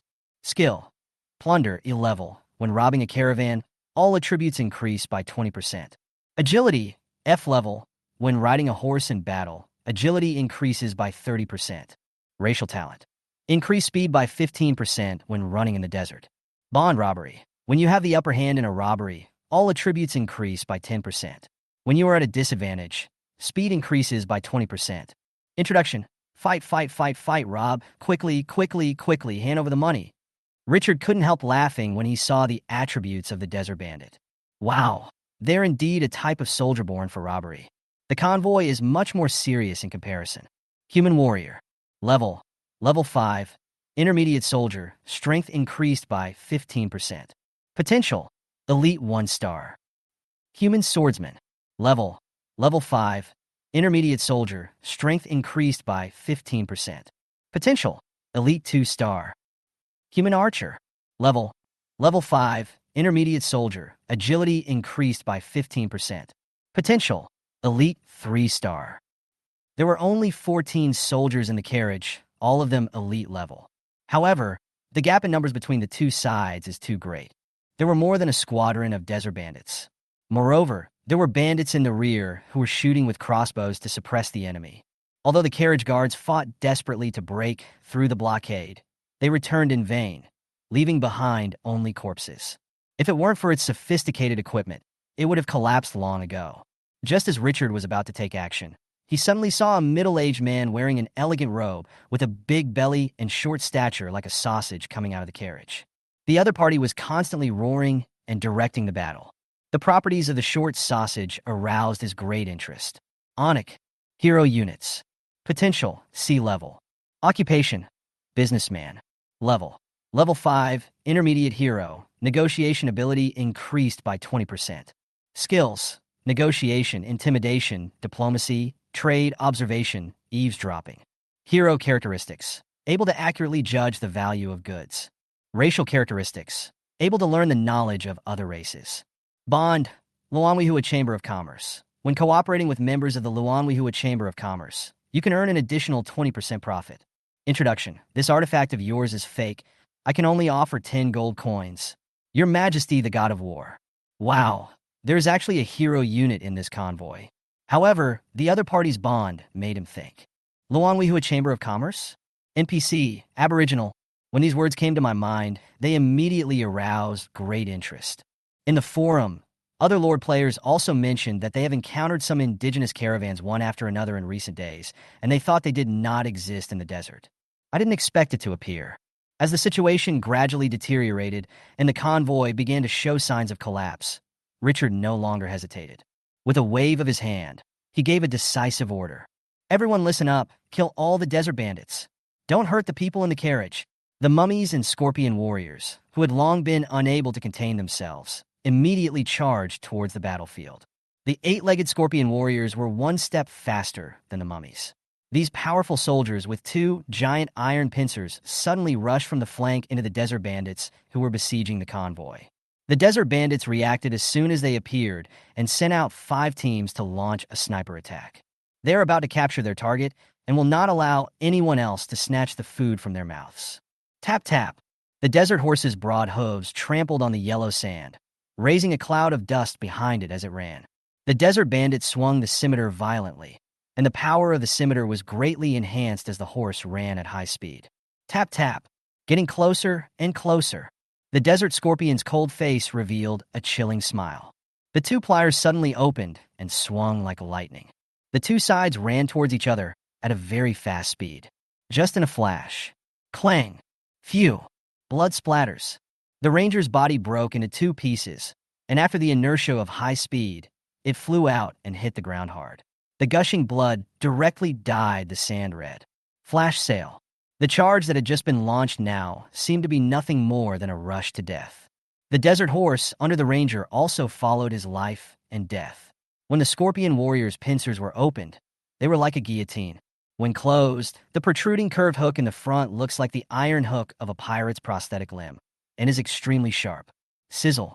The iron hook passed directly through the side of the desert horse, tearing a huge wound. At this moment, the flesh and blood were turned upside down wildly, and the white bones were broken into pieces. The desert horse howled in pain, then dropped to the ground and died. As undead creatures, scorpion warriors do not know what mercy is. After the first desert bandit was killed instantly, more desert bandits rushed over. They wanted to use the impact of their horses and their numerical advantage to kill these horrible monsters. But instead of being afraid, the scorpion warrior became even more excited and launched a counterattack against the desert bandits. A desert bandit wielded a scimitar from the side, and the weapon reflected a deep and cold light under the sunlight. He vowed to kill the scorpion warrior on the spot. The poisonous scorpion warrior didn't even turn his head, and the scorpion tail behind him, which was curved like a bow, stabbed out like lightning. The desert bandits who rushed from the side had no time to dodge. Phew! The sharp scorpion tail pierced his chest directly, and blood spurted out. Before the desert bandit died, he chopped the scorpion's tail with his powerful scimitar. Swish, a series of sparks flashed by, and several gaps appeared on the scimitar, but the scorpion tail was intact. Puff! The scorpion's tail was pulled back violently, and the ranger fell off his horse and lay dead on the ground. The scorpion warrior let out a sinister laugh, and without opening his pincers, he attacked directly with the curved hook at the front end, which was even more terrifying than the iron hook in the butcher's hand. Whoosh whoosh. As it was swung, there was a loud sound of breaking through the air. Clank! A desert bandit's scimitar was knocked away after colliding with it. The scorpion warrior swung his left arm down violently, and the iron hook pierced directly through the ranger's neck. With a strong pull, the head flew several meters high. Extremely violent. The desert bandits were in a one-sided conflict with the scorpion warriors. It doesn't look like the desert bandits are besieging the scorpion warriors, but more like the scorpion warriors are slaughtering the desert bandits. An ordinary 3-star army consists of 5 squads, and they collide with the scorpion warriors under the high-speed charge of horses. Even though he had all the advantages, he was still stunned by a slap from the scorpion warrior. They were like a city wall. No matter how the desert bandits charged, they could not be forced to retreat even a single step. The desert scorpion is killing like crazy. Chapter 24, Luanwihua Chamber of Commerce. 5 squads of desert bandits were slaughtered by the main force of scorpion warriors in just a few minutes. Although the bandage mummy is still powerful, its killing speed is still much slower than that of the scorpion warrior. After the desert bandit was slashed hard, the situation immediately changed. The carriage guards, who had just been on the verge of collapse, immediately became full of energy again. He burst out his last bit of strength and stubbornly withstood the attacks from the desert bandits. After killing 5 teams, the scorpion warrior was obviously not satisfied and immediately charged towards the convoy with a grin on his face. The desert bandits were horrified to see that their 5 squads were wiped out so easily. But they were unwilling to give up the fat meat at their fingertips, so they gritted their teeth and continued to attack the carriage. It's just like a gambler at the table who wants to turn the tables with the last chip. The 2 pincers of the scorpion warrior have now become the scythe of the god of death. Start harvesting the souls of your enemies. The desert bandits had just tried their best to stop the scorpion warriors, but they were unable to stop them, let alone have to distract themselves from attacking the convoy. The blood immediately dyed the dry desert red. The desert bandits completely collapsed after their numbers were reduced to 2 teams. Unable to suppress his inner fear any longer, he slapped his horses and turned around to run. While at a disadvantage, desert bandits have a 20% speed bonus. In just a few breaths, it flew a very long distance, which immediately eliminated the scorpion warrior's idea of chasing it. Ding, the army you led wiped out a group of desert bandits and won a micro battle. You gained 120 experience points. Ding, after a lot of battles, the scorpion warrior's level has been upgraded. The current level is 2. The 7 or 8 guards left in the convoy breathed a sigh of relief as they watched the desert bandits collapse and flee. However, their tense nerves did not relax at all. Although these terrifying soldiers who suddenly appeared did not attack them, their hideous appearance and powerful fighting ability brought them more pressure than the desert bandits. The merchant hero, who was as plump as a short sausage, now mustered up the courage to stand up and face the poisonous scorpion warriors who were surrounding the carriage. Dear strong man, we are members of the Luanwihua Chamber of Commerce in Solon City. Thank you for your help. The Luanwihua Chamber of Commerce will definitely give you generous rewards. Silence. Deathly silence. The scorpion warrior looked at the other party with cold eyes and said nothing. The atmosphere gradually reached freezing point. The caravan guards, who had just been exhausted, became even more nervous at this moment. I had to stay alert and guard against sudden attacks from these terrifying creatures. And at this moment, a new face appeared in their sight. More than a dozen mummies surrounded a handsome young human and slowly approached from a distance. The short, sausage-shaped businessman hero immediately showed surprise in his eyes. When Richard approached, he quickly took 2 steps forward and saluted respectfully with his hand on his chest. Dear Lord, I, the merchant of the Luanwihua Chamber of Commerce in Solon City, Anik, pay you my highest respects. Thank you for saving my life. The Luanwihua Chamber of Commerce will remember your friendship. Richard nodded slightly. Lord of Dusk City Richard greets you, Lord Anik. After receiving his response, Short Sausage Anik still did not dare to let down his guard and bowed again. Where is Solon City? How far is it from here? Anik straightened her belly, which looked like she was 6 months pregnant, and made her robe bulge out, and said quickly, Respected Sir Richard, Solon City is on the edge of the desert and is one of the largest cities in the Death Desert.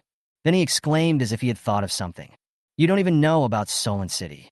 Could it be that you are a God-given lord from another world, chosen by the gods? God of wealth. I never thought I would meet Lord Divine Grace in the depths of the desert, chosen by the gods coming from another world. Isn't this the background setting for players in Glorious Age?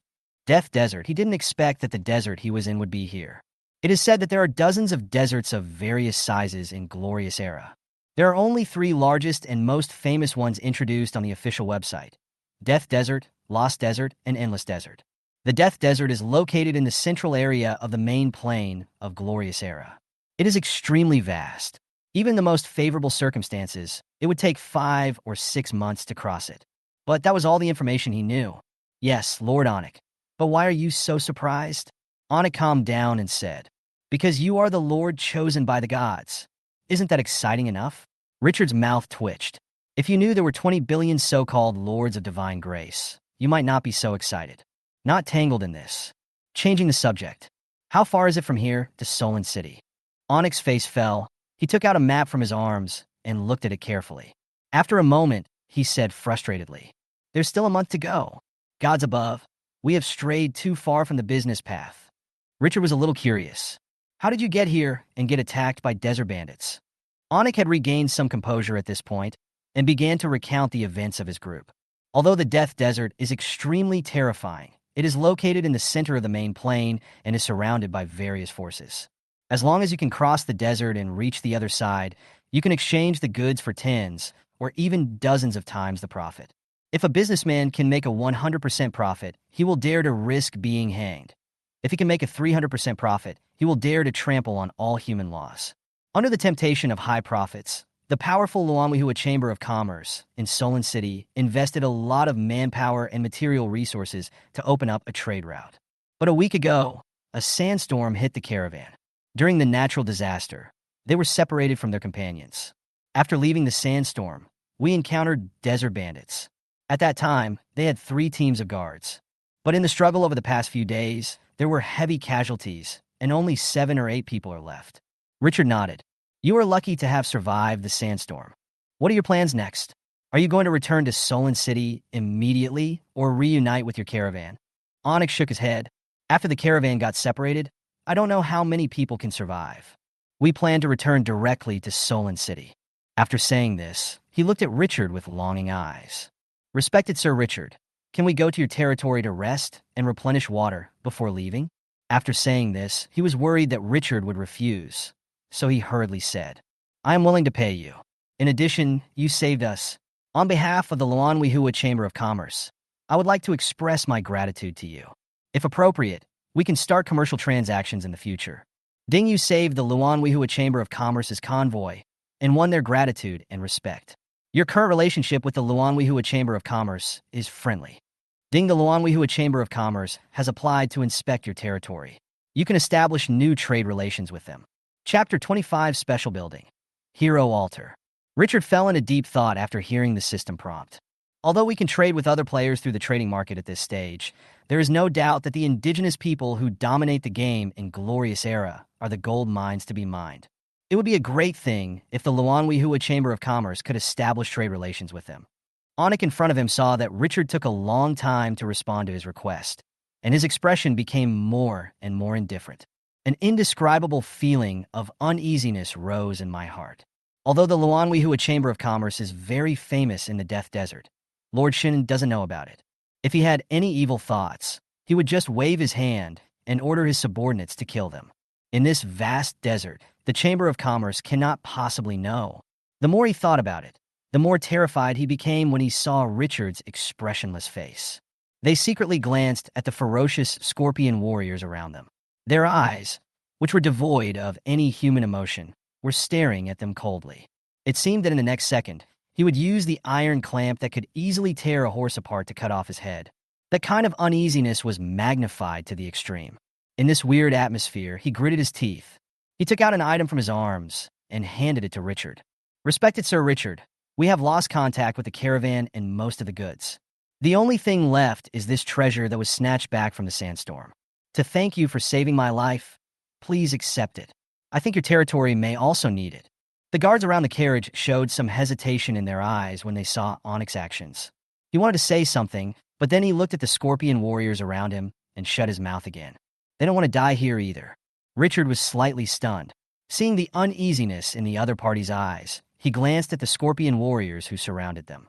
Is this the real-life version of a siege? But he wasn't polite and took it. Ding, you have obtained a gift from a merchant of the Luanwihua Chamber of Commerce. The blueprints for building the hero altar. Drawing? Finally saw the blueprint. Open the properties panel. Hero altar construction drawings. Level. Special building. Features. A hero altar can be built. After a hero dies, he can consume resources in the hero altar to be resurrected. 5 people can be resurrected each month. Occupancy. 4 spaces. Resources required for construction. 10,000 units of stone, 10,000 units of gold, 10,000 units of wood, 500 units of crystal, 500 units of gems, 500 units of mercury, and 500 units of sulfur. Introduction. Extremely rare architectural blueprints that even dragons would be tempted by. Hiss. Richard's eyes snapped open. Hiro altar. Special building. Holy crap. The official information provided by Glorious Age is not much, but the hero altar is specifically mentioned, calling it a very valuable item. Unexpectedly, he got this treasure from a member of a down-and-out caravan. This gave him a strong sense of surprise, as if he had won a laptop by spending $2.50 on a bottle of drink. Isn't this reward a bit unfair? Ha ha ha, so cool. Are the rewards for emergencies so erratic? This wave of blood profit. The only regret is that the hero altar requires a lot of rare resources. He doesn't even have a single unit of this thing right now, and he's afraid he won't be able to build it in a short period of time. But there is no need to rush. The hero altar is obviously a late-stage building, and the game has just begun. He's not even a hero yet. Ha ha ha. Keep it as a treasure. Suppressing his inner excitement, Richard patted the shoulder of the short sausage, Onik. Much appreciated. Mr. Onik, I'm very satisfied with your gift. No need to think too much. Twilight City needs friends and needs to trade with the outside world. Please come back to my territory with me and have a good rest. I promise you in the name of the Lord of Dusk City that in my territory, not even a giant dragon can harm you. After hearing Richard's words, Onik's heart finally settled down and he let out a long breath. Thank you for your trust. We are honored. Finally saved my life. With such a huge harvest, Richard was no longer in a hurry to explore other areas. Let the mummy and scorpion warrior help push the cart. They returned to the territory with Onik and several of his guards, and Richard promised to help bury the bodies of their companions. Seeing Richard return so quickly, Kalu was a little surprised when he got the news. When he saw the conspicuous phoenix tail flower logo on the carriage parked in front of the Lord's mansion, he was a little surprised. Master Richard, this is the logo of the Luanwihua Chamber of Commerce. Are they the masters of the Luanwihua Chamber of Commerce? Seeing that there were people who knew his group, Onik felt completely relieved. As long as someone knows about the Luanwihua Chamber of Commerce, he is confident that the other party will definitely treat them well. Because rescuing the Luanwihua Chamber of Commerce's caravan will receive extremely generous rewards. This is the good reputation they have built up over decades. That's right. These friends will open up business with us in the future. You must treat them well. Also, we just defeated a group of desert bandits, and their mounts, the desert horses, were all hunted down. Send someone to bring the horses back. We'll find them by following the traces of the carriage we left when we came back. Kalu's eyes lit up. Yes, sir. After saying this, he immediately turned around excitedly and called for help. When it comes to making a living, he is more proactive than anyone else. Onik looked at this simple territory with a subtle expression. This is the territory of God's grace, created by gods using rules. Otherwise, who would be so bored as to build such a territory deep in the Death Desert? The territory is still in a safe period, and Richard is not worried about what Onik and his group might do. After talking and calming the man down, he asked several residents around him to take care of the other person and prepare to go out again. It's still early today. It would be a waste to stay in the territory. But when he was about to leave, Onik seemed to have thought of something and said quickly, Sir Richard, when we were hiding from those bandits, we accidentally discovered a one-way portal. I wonder if you are interested in it. We haven't explored yet, and we don't know what's on the other side of the portal. After saying that, he smiled bitterly and spread his hands. We don't have the opportunity to explore in our current state. One-way portal? Richard's eyes lit up. Where is the one-way portal? Onik took out the ancient map from his arms and spread it on the table. Point to a point. Your territory is about 2 hours away. Richard looked sideways and saw that the pictures on the map in front of him were constantly flowing, as if they were moving pictures. The point pointed by Anik was marked by a door. Magic map. Level, special. Characteristics, it can record the area traveled, and the master can know where he is at this time. Introduction, a magic item made by a powerful spellcaster. No wonder Anik knows his position so well. This is simply another version of the system map. Seeing Richard's interested eyes, Anik's face suddenly turned bitter. Sir Richard, this magic item is a banned item of the Luanwihua Chamber of Commerce and is not allowed to be circulated. Richard waved his hand. No need to think too much. The gods have given us a better map. I'm just a little curious about it. Only then did Anik feel relieved. Richard reached out and picked up the map, and after the system prompted that the sharing was complete, he handed it back to Anik. Sir Anik, you can rest in my territory for a few days. It won't be too late to leave after you recover. There are still many unknown areas around the territory. I need to explore. Anik said immediately. You don't need to be polite. It's our honor to come to your territory. If you need any help, just ask. After a few polite words, Richard took the mummy and the scorpion warriors and left the territory. He became somewhat curious about the one-way portal. Where does that portal lead to? Could it be another temple-like area? Chapter 26, what specialties do you have? Gods, this honey is too delicious. Lord Anik, the architectural drawings of the hero altar are so precious. Why are you giving them away? Shortly after Richard left, several convoy guards took advantage of the fact that there was no one around and looked at Anik with some confusion. Anik, who felt cramped even sitting in the wide chair, glared at a few people. Who rescued us just now? Several people grumbled quietly. Although it was Lord Richard who saved us, there is no need for us to give such a precious item as a reward, right? We spent a huge amount of money to rescue it from the sandstorm. Stupid. Anik's fat face showed a bit of disdain. If the other side had ordered an attack at that time, what do you think would have been our outcome? Remember the first rule of the Luanwihua Chamber of Commerce. In the desert, life comes first. Don't think the world is falling just because you've lost a valuable blueprint. We are weak and have no choice. Even if the chance of the other party attacking us was only 30%, we would never take the risk. At this point, Anik's tone inexplicably dropped and some memories flashed in his eyes. 15 years ago, I once followed Master Oko to transport a batch of goods. You may not know who Master Oko is, but you must know that the Luanwihua Merchants Association bought out the dwarves' weapons production for 50 years. It was Master Oko who did it. There was a look of shock in the room. That time, we encountered something very similar to what happened today. The storm blew away the caravan, and after we escaped, we were surrounded by a group of desert bandits. Master Oko refused to surrender and fought to the death. In the end, he was killed by the butcher knives of those desert bandits. Anik was full of regret. Originally, the Luanwihua Chamber of Commerce was going to negotiate with a powerful empire to establish trade relations. Master Oko's death caused the negotiations to fail, and our competitor took over the quota. We suffered immeasurable losses. From then on, the Luanwihua Chamber of Commerce formed that iron rule. In the desert, life comes first. If Master Aoku was still alive, the Luanwihua Chamber of Commerce would be 10 times stronger at this moment. So you have to remember that in the desert, surviving is the most important thing. Only then will you have the opportunity to continue to earn more profits for the Chamber of Commerce. I will explain this matter to the president personally, and if there is any punishment, I will bear it all. After hearing this secret, several people fell into silence. After a long time, someone spoke. Lord Anik, what should we do next? Rest well before returning to Solon City. Remember, don't cause trouble in this territory. Our lives are in the hands of others. After Anik and the others discussed for a long time, Kalu, who had already arranged for people to transport the prey back, walked into the house with a smile. 2 men followed behind him carrying tightly covered trays. The cook in the Lord's mansion is specifically there to serve Lord Richard, and these outsiders are not qualified to even take a second look. Sir Anik, I am Kalu, the political officer of Twilight City. When the Lord left, he specifically asked me to bring the most precious specialties of Twilight City to the distinguished guests for tasting. Specialty? What kind of special products can there be in such a shabby place? Although the guards had faint smiles on their faces, they were silently slandering in their hearts. Anik stood up politely and laughed. Thank you for your hospitality. It's a great honor. but he didn't even look at what the two men were holding. As a businessman of Luanwihua Chamber of Commerce, he is a heroic unit. He has seen so many great things in the world. What else is worth seeing?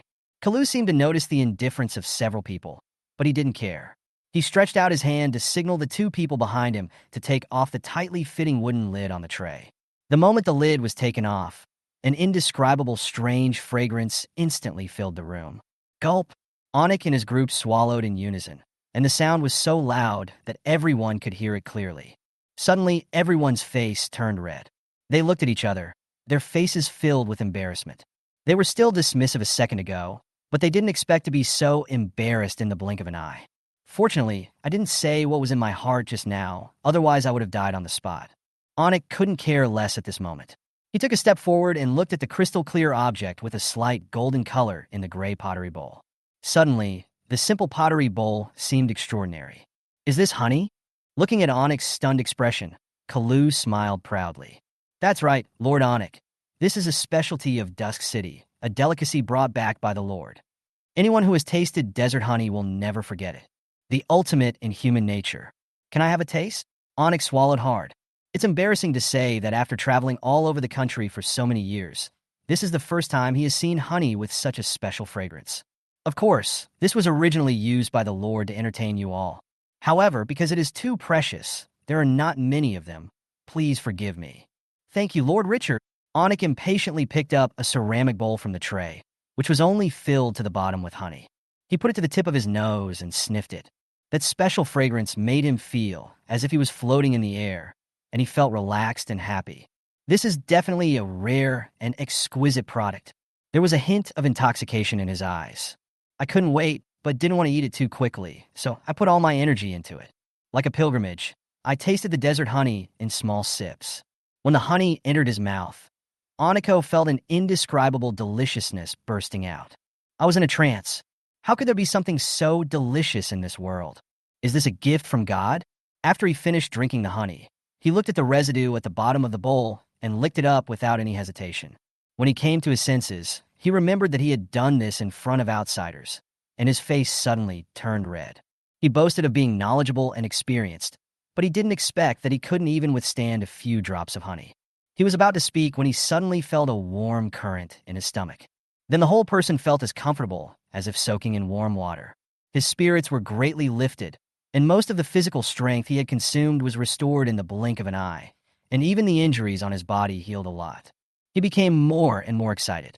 This honey is delicious, and it also has the property of restoring physical strength and healing injuries. Gods above, what the hell is this extraordinary thing? In excitement, I turned my head to look at my companions and found that they were holding the bowl and licking it frantically. Onik's mouth twitched. Have you achieved anything now? He looked at Kalu, completely losing his previous indifference. The tone was somewhat hot. Mr. Kalu, may I ask how much of this honey is left? How much can be produced each month? In the name of the Luanwihua Chamber of Commerce, I beg to open trade with the City of Dusk. Chapter 27. Is there a dragon's nest nearby? Richard didn't know at this time that desert honey had conquered Onik. According to the system map, he took the bandaged mummy and the scorpion warrior to the one-way portal that Onik mentioned. These special buildings usually hide something of great value. Just like that temple with powerful guards. Once occupied, huge benefits will surely be obtained. On the way, he passed the area where desert bandits had just been hunted, and dozens of residents were busy carrying desert horses back. The bodies of the robbers were piled up into a small hill. Richard was very interested in this bloody scene.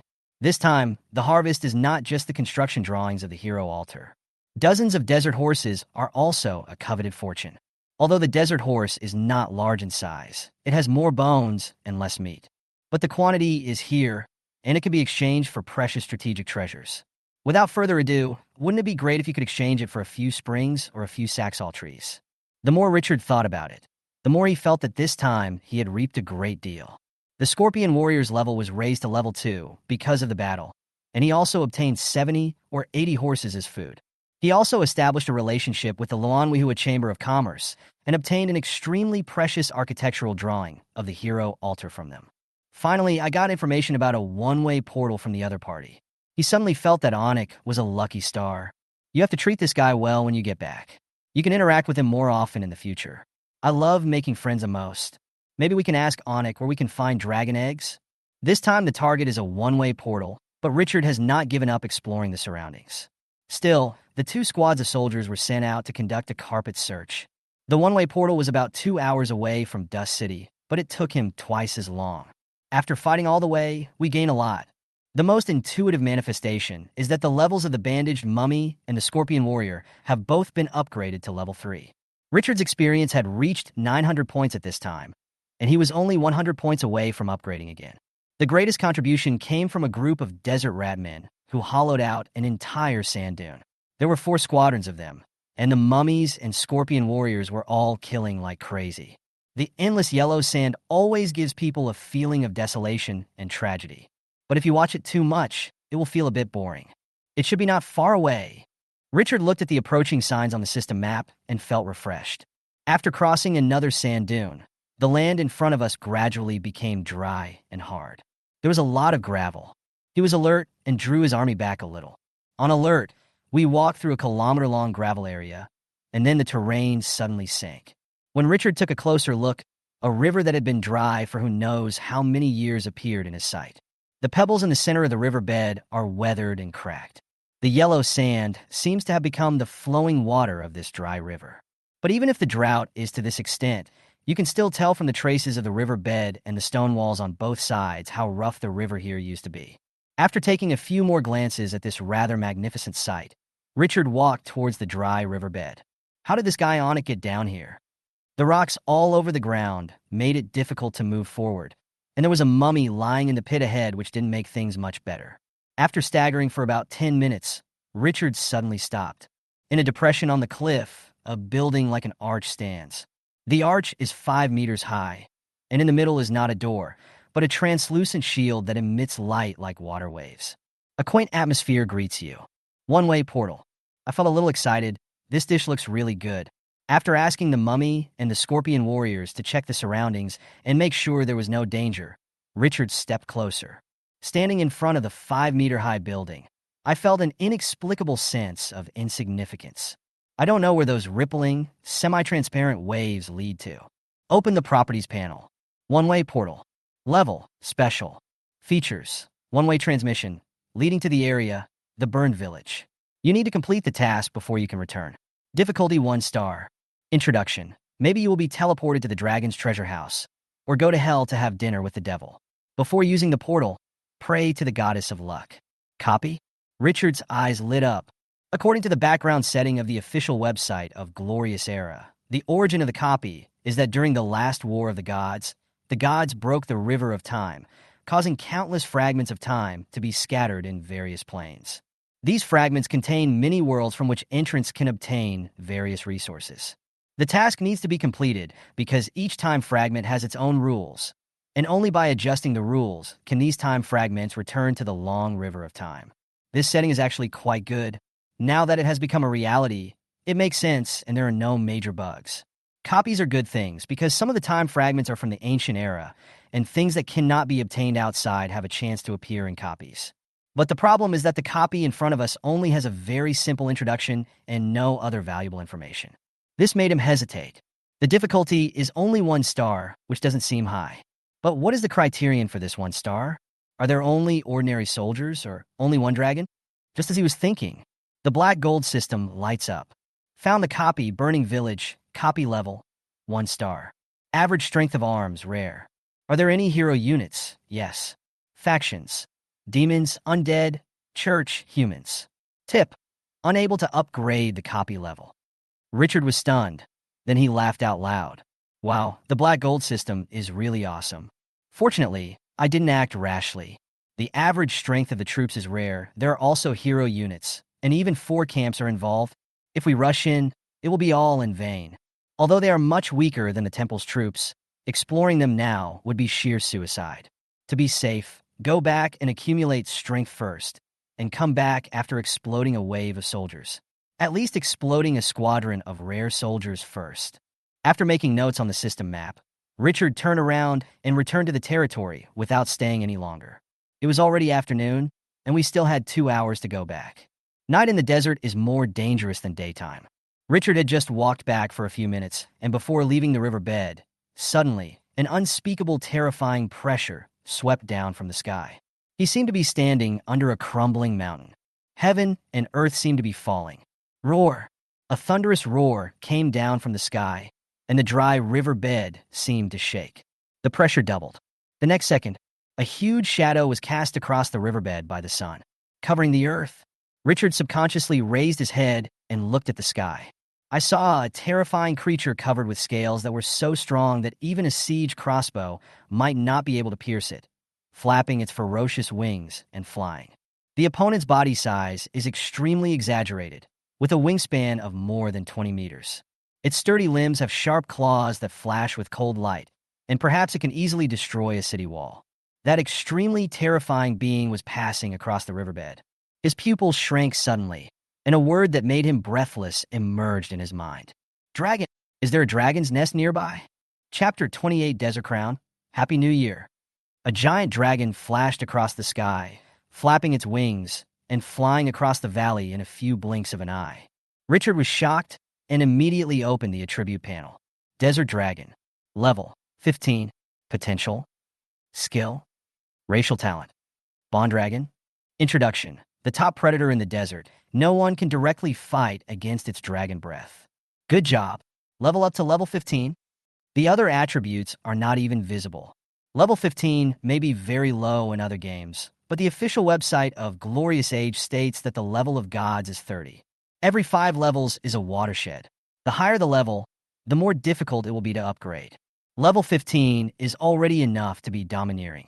The powerful level 8 temple guard couldn't raise his head in front of this dragon.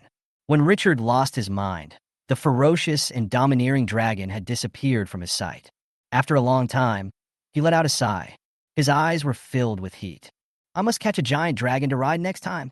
The ferocious and domineering appearance of the dragon directly struck his heart. Riding on such a flashy life, its mere appearance was extremely cool. After coming out of the valley, stimulated Richard quickened his pace. Return to the territory before sunset. The moment I returned to the territory, I immediately relaxed. That sense of security made him feel at ease. Looking back, what happened today was pretty good. First, they rescued the Luanwihua Chamber of Commerce's convoy, and then obtained the extremely precious hero altar building drawings and a large amount of food. They also discovered a copy map and finally encountered a level 15 dragon. After a busy day, he just wanted to take a hot bath. My lord, you are back. Karoo, who had been waiting for Richard at dusk, was immediately relieved when he saw him. What's wrong? Richard looked at Kalu's expression, which clearly showed that he wanted to say something, and asked, Are they from the Luanwihua Chamber of Commerce? Kalu nodded, his tone becoming excited. They were completely fascinated by the honey and told me to discuss trade with you as soon as you return. Richard smiled slightly. Who can resist the taste of desert honey? Is the food ready in the kitchen? Let them come see me when they are full. They are already waiting for you. Then let them wait.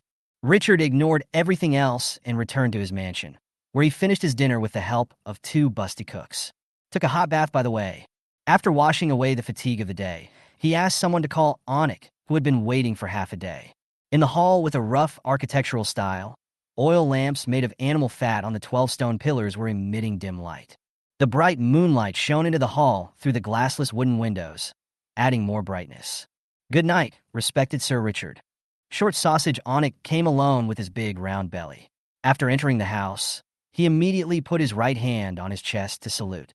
No need to be polite. Lord Anik, please take a seat. After thanking him, Anik immediately took a seat and then couldn't wait to speak. Master Richard, thank you for treating me with such precious honey today. The Luanwihua Merchants Association lacks such delicious goods. I wonder if we have the honor to establish a long-term cooperative relationship with you? Richard smiled. Sir Anik, the Luanwihua Chamber of Commerce is a large chamber of commerce that can span the Death Desert. Have you never seen my Desert Crown honey?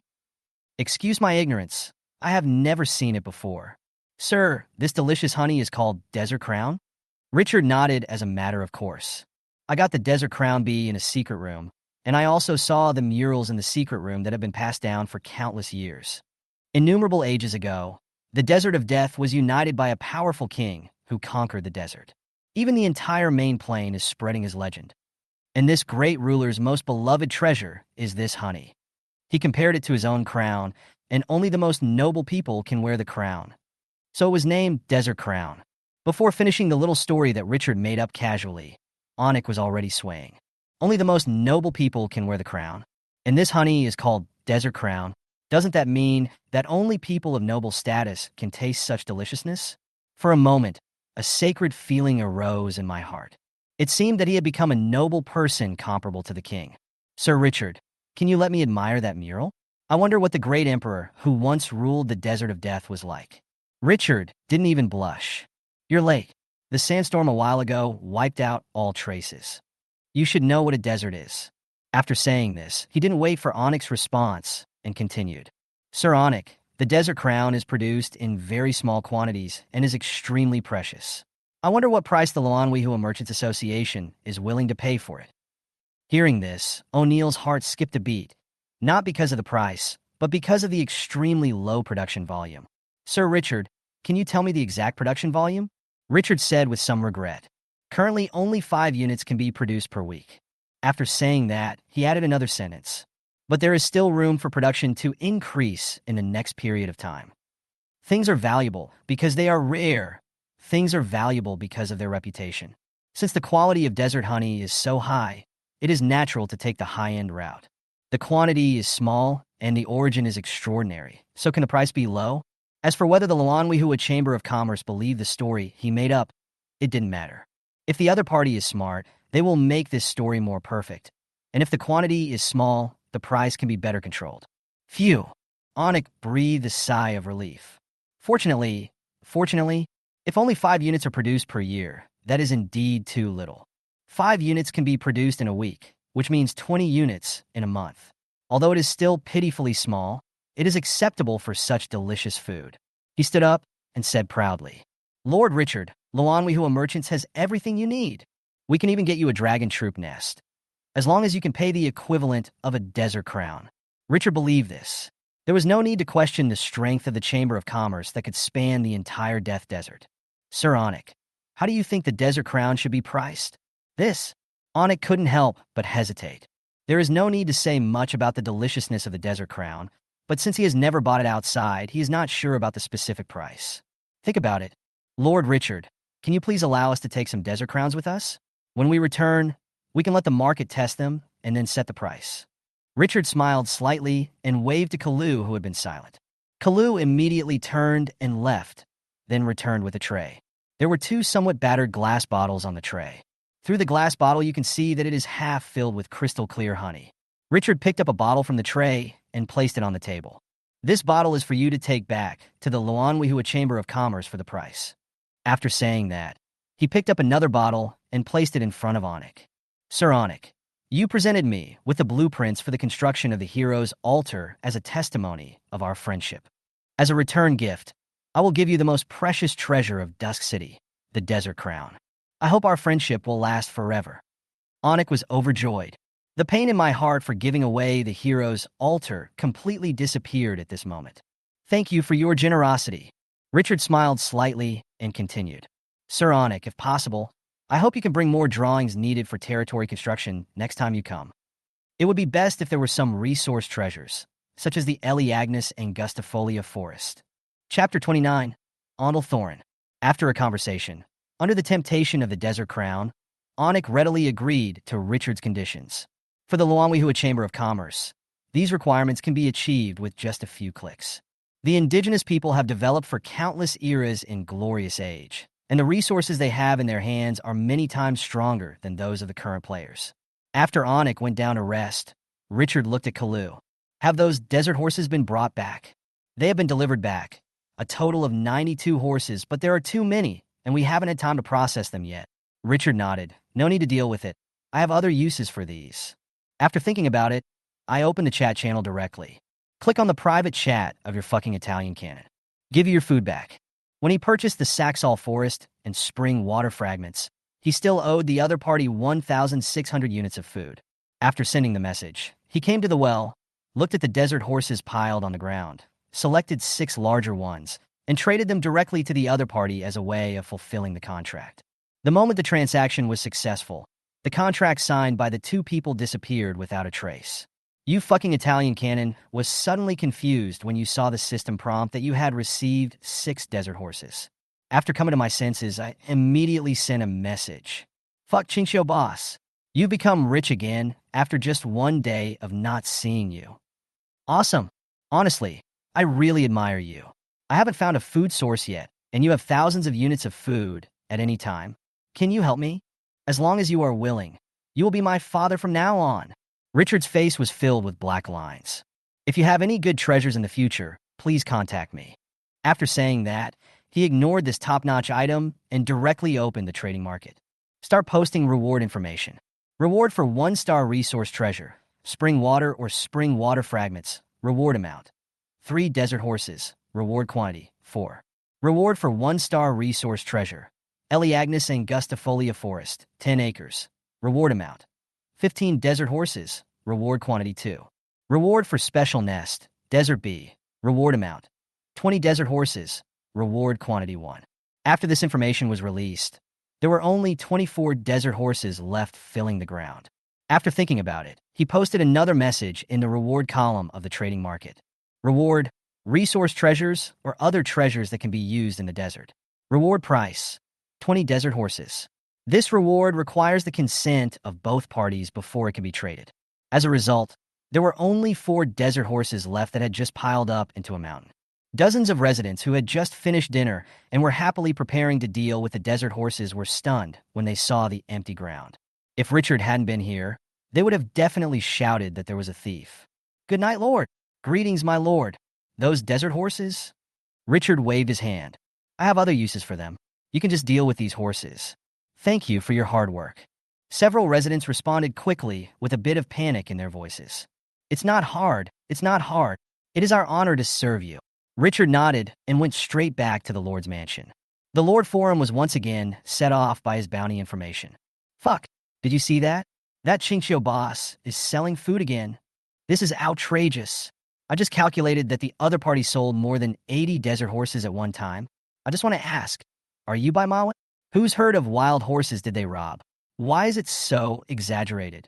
Fuck, my territory is out of food today. How can Chinchio get so much food? You just casually took out tens of thousands of units of meat? Aren't supplies scarce in the desert? My territory is in the desert. I can tell you clearly that Chinchio must be next to an oasis with abundant resources. A territory in an ordinary desert is simply a level 10 hell start. That's right. The desert is not a place for humans to stay. There's a lack of water, food, and everything. It takes less than 2 hours to fight monsters in the desert, and you'll be exhausted. And those field soldiers are stronger than each other. I managed to kill a dozen desert rats yesterday, but on the way I encountered a group of hundreds of desert bandits. If I hadn't run fast, I would have lost my life. Wow, I don't want to play anymore. I want to go home. Fuck, why don't I have any resources? I'm so greedy for those 20 desert horses. There are many players who are doing well, but there is only one like Richard, who traded thousands of units of meat yesterday and directly sold more than 80 desert horses for more than 20,000 units of food today. It caused countless people to be jealous and envious. How many lords have the ability to defeat hundreds of desert bandits in just 3 days of development? Richard was tired after a long day and had a comfortable sleep. Early the next morning, he was awakened by the noise outside. After getting up, washing up, and going out, I saw a group of ragged refugees crowded in the open space around. Gray-haired Kalu was talking to these people. After Richard came out, the noise just now seemed to have been paused and disappeared instantly. The pressure from the dozens of soldiers following him was too strong, especially the scorpion warrior, with a 2-meter body, a tail stinger that is curved behind it like a steel whip, and 2 terrifying giant pincers. It looks chilling. Although the mummy does not have such a strong physique, the snow-white bandages and dry palms are equally terrifying. The living always have a special fear of the dead. Amid the frightened gazes of the refugees, Richard glanced around. That's what's going on? Kalu immediately stepped forward and saluted. Good day, Lord. After the ceremony, he stood up and pointed at the crowd with fear in their eyes and anxiety on their faces. These are the refugees we found outside the Eleagnis Afforestation Forest this morning. They are with the Luanwihua Chamber of Commerce. Richard nodded. His sharp eyes scanned the area. Whoever is in charge here, come out and talk to me. Upon hearing this, the crowd subconsciously turned their heads and looked behind them. Tap, tap. The long boots made a crisp sound when stepping on the ground. A slender girl parted the crowd and walked to the front of the crowd. What caught people's attention was that the thin girl was carrying a copper hammer taller than her on her back. The other person looked directly at Richard with his handsome eyes and bowed slightly with his hand on his chest. Dear Lord, Ondair Thorin, greetings to you. Chapter 30, A-Class Hero. The girl who spoke was about 17 or 18 years old. He was wearing a pair of high black leather boots, which bore some marks of walking in the sand. The tight brown trousers make the legs look slender, and paired with high leather boots, they have a unique temperament. She had a high ponytail tied behind her head, and her face was as white as jade. It was hard to believe that there would be such fair skin in the desert. His body was a little thin because of his thinness, but it also made his big black eyes look particularly bright. The long-handled copper hammer on her back, which is taller than her, instantly transforms the girl from a slender and cute girl next door into a heroic figure. Ondair Thorin? Richard nodded slowly. Where are you from? Andal looked straight at him, her tone hinting at sadness and heaviness. The army of the Rhino Empire has razed our homeland. We have no choice but to seek help from the Lanwihua Chamber of Commerce. We plan to cross the Death Desert and settle in the Holy Temple Empire. But the sandstorm a week ago destroyed everything. We and the Lanwei flower merchant were lost in the storm, and we also lost most of our companions. Before he could finish his words, Onik and his companions walked out of the Lord's mansion. Last night, they were arranged to stay in the guest room by Richard. Of course, everyone is being watched by mummies and scorpion warriors. When Onik saw the girl, he was stunned and then filled with surprise. Ms. Andal, are you okay? God of Merchants, this is great news. Mr. Onik? The girl was also a little surprised, but the joy quickly subsided and the sadness in his eyes could not be concealed. Seeing this, Onik hesitated and said, Your father. Andal remained silent. Onik sighed and lost his joy. Richard had an idea in mind. The leader of these refugees must have been the girl's father. After the storm, she was the only one left. I opened Andal's attribute panel out of curiosity, but my heartbeat suddenly accelerated after just one look. Ondair Thorin. Hero units. Level 4. Potential, Grade A. Profession, Blacksmith Advanced. Skill, Breathing Forging Method, A level. When forging strategic equipment, it can gain additional skills and has a chance to forge higher-level weapons. Weapon Enhancement, A level, can enhance strategic equipment and give it additional characteristics. Blood of Thorin, A level, physical fitness increased by 200%, strength increased by 200%. Hero features. The research speed of territory attack technology is increased by 30%, and the success rate is increased by 30%. Racial characteristics. Possessing extraordinary talent for weapon forging, the success rate increases by 30%. Bond Copper Hammer. When forging with a long-handled copper hammer, the forging skill level increases by 1 level. Introduction. Bang, bang, bang, sizzle, your weapon is ready. Do you want to test its power? Hero unit. Advanced Blacksmith. And he is a hero with A-level potential. Richard's pupils shrank suddenly. This attribute, this potential, is simply amazing. Compared with Andal, Onik, a hero unit that has been transformed into a merchant, is simply unbearable. I took a few deep breaths to suppress my inner excitement. Look the other person directly in the eye. Speak slowly. Miss Andal, I think your father should be more powerful than you. Although the sandstorm is terrible, since you are fine, there is no reason for him to have an accident. Don't be too sad. Maybe he is looking for you right now, just like you. These words immediately made the girl's eyes light up. Are you telling the truth? Richard nodded without hesitation. Certainly. After saying that, he looked at Kalu next to him. Send someone to clean out the guest rooms in the Lord's mansion.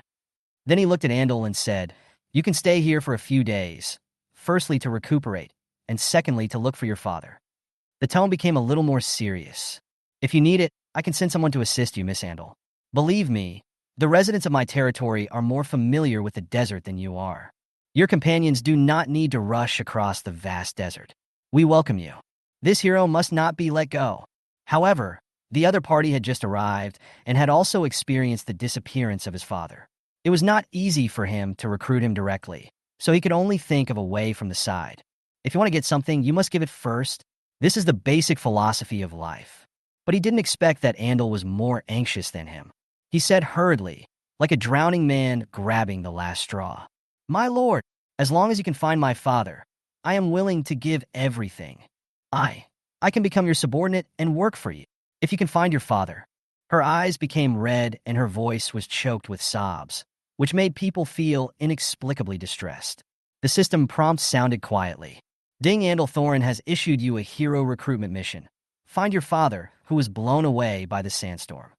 Mission completed. The other party will join your territory." Richard was slightly startled, and then he felt relaxed all over. The mission is good. He likes to do missions when he has nothing to do. However, seeing Andal's sad eyes, the joy in my heart was immediately suppressed. He took a deep breath and looked directly into the other person's eyes. "I will do my best. This is coming from the bottom of my heart at this moment." He has experienced the pain of losing a loved one. Noticing the change in Richard's tone, Andal's eyes immediately became much more friendly. Only Onik felt a little regretful because he knew how good the girl's forging skills were. The original plan was to introduce the Luanwihua Chamber of Commerce. But now he couldn't say anything. After all, he had just received a bottle of precious desert crown from Richard. "Ms. Andal, how many companions did you bring?" "There were 150 people in total. The others, like my father, were lost in the desert." Richard nodded and looked at Kalu. "Go and prepare breakfast for them." "Yes, sir." After comforting Andal for a long time, he personally led her into the Lord's mansion. Then he let Kalu and Onik accompany each other, and he found an excuse to come out. His eyes turned towards the 10 residential houses to the west of the Lord's mansion. There were fewer residents before, but the space was enough for them to live in. But with more than 100 people added, it was obviously impossible to accommodate them all. If he wanted to build a new house, he would need the corresponding drawings. But he only had the construction drawings of the hero's altar. Currently, the only way to accommodate more residents is to upgrade the level of the building. Residential occupies 1 space. Level primary upgrade requires 500 units of stone and 500 units of wood. Maximum number of people that can be accommodated, 10 people. Features: none. Introduction: ordinary residential houses suitable for civilians to live in. 10 houses require a total of 5,000 units of stone and 5,000 units of wood to upgrade. I took a look at the attribute panel, which showed only a few pieces left, and couldn't help but sigh. No matter how much you earn, it's never enough to spend. We must settle these residents down. It is not easy to get hundreds of refugees in the desert. Now the territory is still small, and these residents are a burden. But once the territory expands and labor is needed in all aspects, the residents will become wealth creators. No matter what, we can't let go of the meat that's right in front of our mouths. After thinking about it, he took out 200 units of food from the warehouse, found a few people who were looking to buy the food at a high price, and sold them to them. Together with the original resources, it was just enough for 10,000 units. Then he walked to the front of 10 residential buildings, ready to start the first upgrade of the buildings in Dusk City. I still feel a little bit of anticipation in my heart. "Ding, do you want to consume 5,000 units of wood and 5,000 units of stone to upgrade residential buildings?" Chapter 31, Upgrading the Residents. Select Confirm to upgrade. The system prompt sounded again. "Ding, please evacuate the residential buildings." Richard waved to the residents around him and asked them to call out everyone who was still in the house. A moment later, about 20 people left the house, looking at Richard in confusion, not understanding why they were asked to leave. But he didn't dare to ask more questions and just stood aside and waited for orders. In just a few days, Richard had established his authority in the territory. After confirmation, select Upgrade again. There were no surprises this time, and the resources on the attribute panel were instantly cleared to 0. Then, under the gaze of everyone, a yellow sand-like light rose from the earth and covered the residents' homes like a sandstorm. The crowd's vision became blurry, and they could only vaguely see changes taking place inside. The originally 2-story building suddenly rose up with a rumble, and a 3rd floor appeared. 10 residential buildings rose up at the same time, making the earth tremble. This huge movement immediately caused the crowd to exclaim in amazement. "Gods above! This is a power that only a lord can possess." Legend has it that the gods have endowed every lord with unparalleled abilities, and the ability to quickly build houses is one of them. No matter how many times I see it, this scene is still shocking. Amid the exclamations that came one after another, the refugees were also attracted to the scene. Each expression was complicated. They no longer have a home. The glow of the yellow sand lasted for a full 10 minutes before gradually dissipating. Ding, residential buildings upgraded successfully. As the system was upgraded, a brand new house appeared in front of Richard. The 10 residential buildings have expanded from 2 floors to 3 floors, and the floor area has reached 70% of the 10 by 10 meter space. From the outside, the rough exterior walls have become much more delicate, taking on the rudiments of a refined building, but the ruggedness of the desert is still conspicuous. Residential occupies 1 space. Level intermediate. Upgrading requires 5,000 units of stone and 5,000 units of wood. Note, the current level has been upgraded to the upper limit. It can be upgraded again after the territory is upgraded to a small city. Maximum number of people that can be accommodated, 30 people. Features, none. Introduction, ordinary residential houses suitable for civilians to live in. After Richard looked at the properties, he was somewhat surprised. The number of people that can be accommodated in each residence has been increased from 10 to 30. It tripled, directly solving the housing problem for the newly arrived refugees. However, upgrading from intermediate to advanced level requires more resources. Next time, upgrading 10 residential buildings will require 100,000 units of resources. The landlord has no surplus food. At this moment, he finally understood the bitterness of other lord players. He still felt exhausted after hunting so much food to exchange for resources, not to mention those lords who could only accumulate resources by relying on resource points. He turned around and looked at the refugees who were looking at the residents of Twilight City with envy and complicated eyes, thought for a moment, and stepped forward. Richard, who was the center of attention, immediately attracted the attention of the crowd, but the refugees who caught his gaze immediately lowered their heads in fear.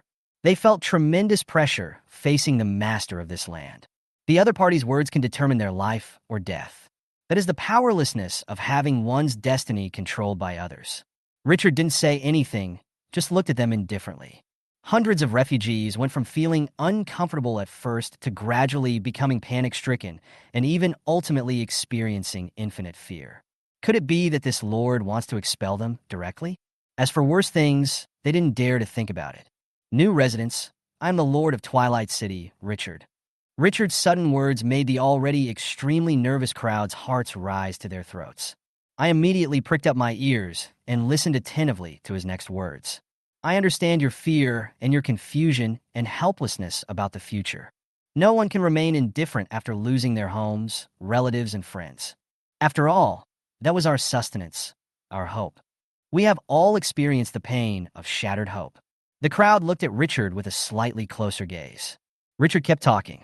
But are we going to sink, give up, and lose hope because of this? The tone suddenly became high-pitched. No, no way. These sufferings are the thorny road that each of us must walk. No matter how much pain we suffer, we must look forward. This must be what our loved ones and our families would want. If you were in danger, would you want your loved ones and family to continue to sink? Richard's firm tone was full of inspiring power and motivation in this special context at this moment. What doesn't kill us makes us stronger. As long as you step over the thorns, there will be light piercing the darkness ahead. As long as you have hope in your heart, you will always see a sky full of bright stars when you look up. Looking at the tall figure, the crowd fell silent at this moment. The emotions inside began to churn and churn, creating a huge wave. The passionate words injected a powerful energy into them, and the depressed and confused emotions quickly subsided at this moment. The indigenous people who have not been baptized by the information explosion have almost no resistance to these inspirational words. Even though modern people have experienced countless information baptisms, certain words can still make people feel excited. Because we are not old yet. The blood is still boiling hot. Andal, carrying a long-handled copper hammer, stepped out of the Lord's mansion without anyone noticing. He stared at the young man's back with a complicated expression. He murmured softly in his mouth, "As long as you have hope in your heart, you will always see a sky full of bright stars when you look up. What doesn't kill us makes us stronger." The dim eyes gradually light up at this moment. Richard's words, which had been briefly paused, rang out again. This, my friends, is Twilight City, a city built in the desert. Although the territory has just begun to be built, it is full of vitality, hope, and future. No matter who you are, what you do, or how old you are, Twilight City will accept you. If you are not willing to spend several more months crossing the dead and dry desert at the risk of encountering sandstorms, then you are welcome to join the City of Dusk. Every one of you is needed here, and this is a safe haven for you. At the same time, I promise you that I will do my best to help you find your companions who are lost in the sandstorm. Of course, if you are unwilling, I will not force you. I will provide you with food and water so that you can continue to cross this desert of death." Having said this, Richard paused and glanced around the crowd. "My people, you are welcome." After saying this, he slightly bowed to everyone. Then, without saying another word, he turned and entered the Lord's mansion. He didn't even look at Andal when he passed by her. Wait until Richard's figure disappears. The residents around felt as if the fire in their chests was ignited at this moment. The Lord actually bowed to us? Gods, am I dazzled? I feel like I'm committing a crime if I don't do something for this territory. Yeah, why don't we stay in Twilight City? Why do we have to cross the desert that contains so many threats? I don't want to encounter the god of death again. But isn't this a desert? We will definitely encounter sandstorms in the future. What do you know? Did you see the strength the Lord just displayed? Those sturdy houses are enough to withstand the threat of the storm. Moreover, the territory will definitely expand in the future. With the Lord's strength, he can definitely protect us. Mom, the Lord is so handsome. I must marry such a handsome hero when I grow up. Haha, okay. Mom, I want one too. Get lost. You're a man. Wake up. What should we do? Stay here or go to the Temple Empire? Go and discuss it with Miss Andal. Hearing the discussions of the people around them, the old residents became a little unhappy and began to interrupt. A young man said to the people around him, "You guys really don't know how lucky you are. It's your honor to be a member of Twilight City." A middle-aged man was not convinced. "How can you say that?" The young man sneered. "Ha! What do you think is the most important thing in a territory?" The middle-aged man hesitated. "This, prosperous and powerful?" The young man said with disdain. "What does a prosperous and powerful territory have to do with us? It is the lords and nobles who are prosperous. We are just slaves oppressed by them. Have you never been oppressed by those lords?" Another person chimed in. "Then what do you say it is?" The young man showed a bit of pride on his face. "The most important thing in a territory is the Lord." The middle-aged man seemed to be thinking about it, but he still asked, "Why do you say that?" The young man said in a high-pitched voice, "Lord Kalu said that the Lord is the soul of a territory. How a territory is, whether it is brutal, crazy, or warlike, depends entirely on the Lord. And a benevolent Lord who is capable, open-minded, and full of potential, even if he is weak now, isn't he 1,000 times better than those lords who rule prosperous territories but treat the common people like pigs and dogs?" The others immediately fell into deep thought upon hearing this. "What you said makes sense, but there is no such Lord." The middle-aged man suddenly shut up halfway through his words, and several people subconsciously turned their heads to look at the place where Richard disappeared. "What doesn't kill us makes us stronger." These words rang in my ears again. The fire in my chest grew stronger. Their blood is not cold either. Chapter 32, Flame Dragon Rabbit. Ms. Andal, after discussion, we decided to stay in Dusk City. After lunch, everyone was assigned their accommodation. This group of refugees, who had been wandering in the desert for who knows how long and felt unsettled, finally made up their minds. A hot meal and a place to stay provided by Dusk City broke their defenses. They don't want to lose their loved ones and friends again, and they don't want to step into the endless desert of death again. The endless yellow sand frightened them more than hell. No one can guarantee that they can cross that desert of death. And what if I cross it? After all, it is a foreign land. No one will welcome them, and no one will care about them. Andal looked at the old man with gray beard in front of her, and after a moment of silence, she let out a long breath. "Grandpa Duke, you don't need to think too much. My father led us across the Death Desert in order to find a land where we could live in peace. Twilight City may not be in the most ideal state, but that Lord is a Lord worthy of respect. Everyone is settled down here. Although the environment is harsh and life may be a bit hard, it is still a good place to call home." The old man with white beard spoke slowly after holding it in for a long time. "Miss Andal, maybe you don't know. I have asked other people. Residents here have been eating meat for every meal these days. They haven't eaten any other food for several days. Everyone told me that eating meat makes you fat. These days are not that hard." After thinking for a while, the old man continued. "As for the environment on the other side of the Dust City, there is a spring, and next to that spring, there is a 10-acre Eleagnus angustifolia forest.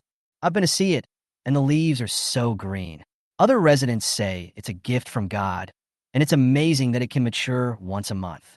It also contains extremely precious desert crown honey. It is said that in ancient times, the honey produced by the desert crown bees was once the exclusive tribute of the emperor who ruled the Death Desert. The Lord of the Lanwihua Chamber of Commerce has already begged the Lord to establish a trade channel for this. Perhaps it won't be long before a large amount of supplies will flow in. Other residents also said that the Lord mentioned privately that there will definitely be more God-given things in the future, and that he will plant various crops around the territory, making Dusk City an oasis in the desert. Andal stared blankly at the old man with a beaming face. At this moment, she felt that she didn't want to go to the Temple Empire so much anymore. It's actually pretty good to stay in the desert. After those refugees were settled, Richard immediately asked Karoo to find 30 young and strong residents and asked them to prepare 5 days of dry food and water. Immediately head to the desert to search for refugees missing in the sandstorm, especially Andal's father. At the same time, 30 new residents were recruited and mixed together to set off. To this end, he took out half a can of desert crown honey and mixed it with water for the residents to drink, which restored their physical strength to its peak state. 60 people are exactly 6 teams, and each team is responsible for searching in one direction. In order to complete the hero recruitment mission, Richard gritted his teeth and sent 2 mummies as guards for each team, a total of 12. This time, the search teams will spend the night in the desert, and there is a high probability of encountering danger. However, only by giving up can one gain kindness, and one cannot command an army. When Andal saw Richard's decisive action, she was so moved that her eyes became watery and her affection for him exploded. Keeping one's word is Richard's bottom line. Not only Andal's father, since he promised others to help them find their families, he will also try his best to do it. After arranging all this, it was already noon. Richard came to say goodbye to Andal. Ms. Andal, the territory's food reserves have run out due to the arrival of new residents. Currently, they can only support consumption for 10 days at most. I will go out hunting soon. Please stay in the territory. If I encounter any trouble, please help take care of me. The heroic Andal looked at the handsome boy in front of her and nodded with a firm gaze. Don't worry, I will stand by Twilight City, said hesitantly. Sir Richard, why can't I participate in this search and rescue? I am not afraid of danger. Before he could finish his words, Richard interrupted him with a wave of his hand. Your safety is one thing, but it's mainly for the residents. You are now responsible for the fate of hundreds of other people. You cannot act arbitrarily. I have sent 60 people to explore. Can you search farther than 60 people? Seeing that the other party wanted to say something, Richard frowned. I obey orders. Andal was stunned and felt a little aggrieved, but she didn't know what to say and nodded gloomily. After fooling the girl, Richard didn't say any more. While it was still early, he left the territory with 14 scorpion warriors and 2 mummies. This time he changed direction and searched towards the east of Twilight City. Come to think of it, he has never set foot in this area. The desert is so vast that it would take more than a few days to explore every direction. According to the old rules, the 2 mummies were kept by their side for safety, and the 14 scorpion warriors were spread out. After a few days, he had become very familiar with this routine. Less than 10 minutes after leaving Dusk City, we encountered the first field army base. This group of field soldiers are humanoid in size, covered with long gray hair, and have a pair of sharp claws. Looks quite ferocious. But what made him feel interesting was, this group of wild soldiers is confronting a group of rabbits. Originally, he thought that these wild soldiers were hunting rabbits, but after watching for a while he found that it seemed that the rabbits were driving away the wild soldiers. This is interesting. Open the Properties panel. Claw Halfling. Level 2. Potential, normal 3 stars. The attributes of the halflings were very ordinary, and Richard lost interest after taking a look at them. Instead, the rabbits made him very interested. Flame Dragon Rabbit. Level 4. Potential, special. Skill, flame burning, sea level. When angry, the whole body will be on fire. Speed running, E level, can burst out extremely fast speed in an instant. Racial talent. You can quickly restore the magic power in your body when basking in the sun. Bond Sun. When exposed to the sun, the fur can store a large amount of energy, increasing the magic power limit by 50%. Introduction. This is a natural life form unique to the desert. Their fur is quite popular, so their numbers are very rare. In Glorious Age, in addition to the soldiers recruited from the soldiers' nests, there are also a large number of naturally born lives. These natural creatures cannot be recruited from the army nests. They reproduce naturally like the indigenous people. The elves living in the forest have always been committed to protecting the life born from nature. There was a hint of amusement in Richard's eyes. Natural life? A rabbit with magic? That's really interesting. The introduction to the system also made him think. Their fur is valuable. This reminded him of the luxury fur products on Blue Star. A thought occurred to me. I wonder if this kind of rabbit can be raised? He raised rabbits when he was a child. These creatures can grow very fast as long as they eat grass and leaves, and most importantly, they taste good. If you can raise bees in the desert, it wouldn't be too much to raise rabbits. My interest grew. 2, 4, 6, 23, 24, 25. 2.5 squads. The scorpion warriors should be able to handle it. Attack from the flank. Leave a few alive. The rabbit is so cute, he decided to give it better protection. Those clawed half-humans were simply ignored. He really had no interest in soldiers who could be killed with just a charge. The 2-meter-tall scorpion warriors attacked a group of rabbits that were half a person's height, had long, furry white hair, and looked exactly like large stuffed toys. It looked a bit strange no matter how you looked at it. But no one thought so when these rabbits were on fire. The flame dragon rabbits instantly transformed from their harmless appearance into huge fireballs. The accompanying high temperature can easily burn a person. Chapter 33 Harvest, a nest of fat rabbits. As the scorpion warrior rushed forward, waving its huge claws and curved scorpion tail, flames suddenly ignited on the flame dragon rabbit's body, turning it into a huge fireball. Not only did they not retreat, but they launched a counterattack. The speed was like lightning across the sky. Wherever it passed, it left a charred mark on the ground. Those clawed halflings were mixed in the middle and were almost scared to death. They walked away without looking back. Neither side paid any attention to those guys and focused their attention on the real enemy. After a few breaths, the two sides collided with each other. The scorpion warrior's tongs can shatter even huge rocks. But the flame dragon rabbit was extremely agile and dodged with a quick turn. The flames on his body exploded instantly as if gasoline was poured on him. Boom! The orange-red flames enveloped the scorpion warrior. Even though the scorpion warrior had no sense of pain, he still felt a strong discomfort.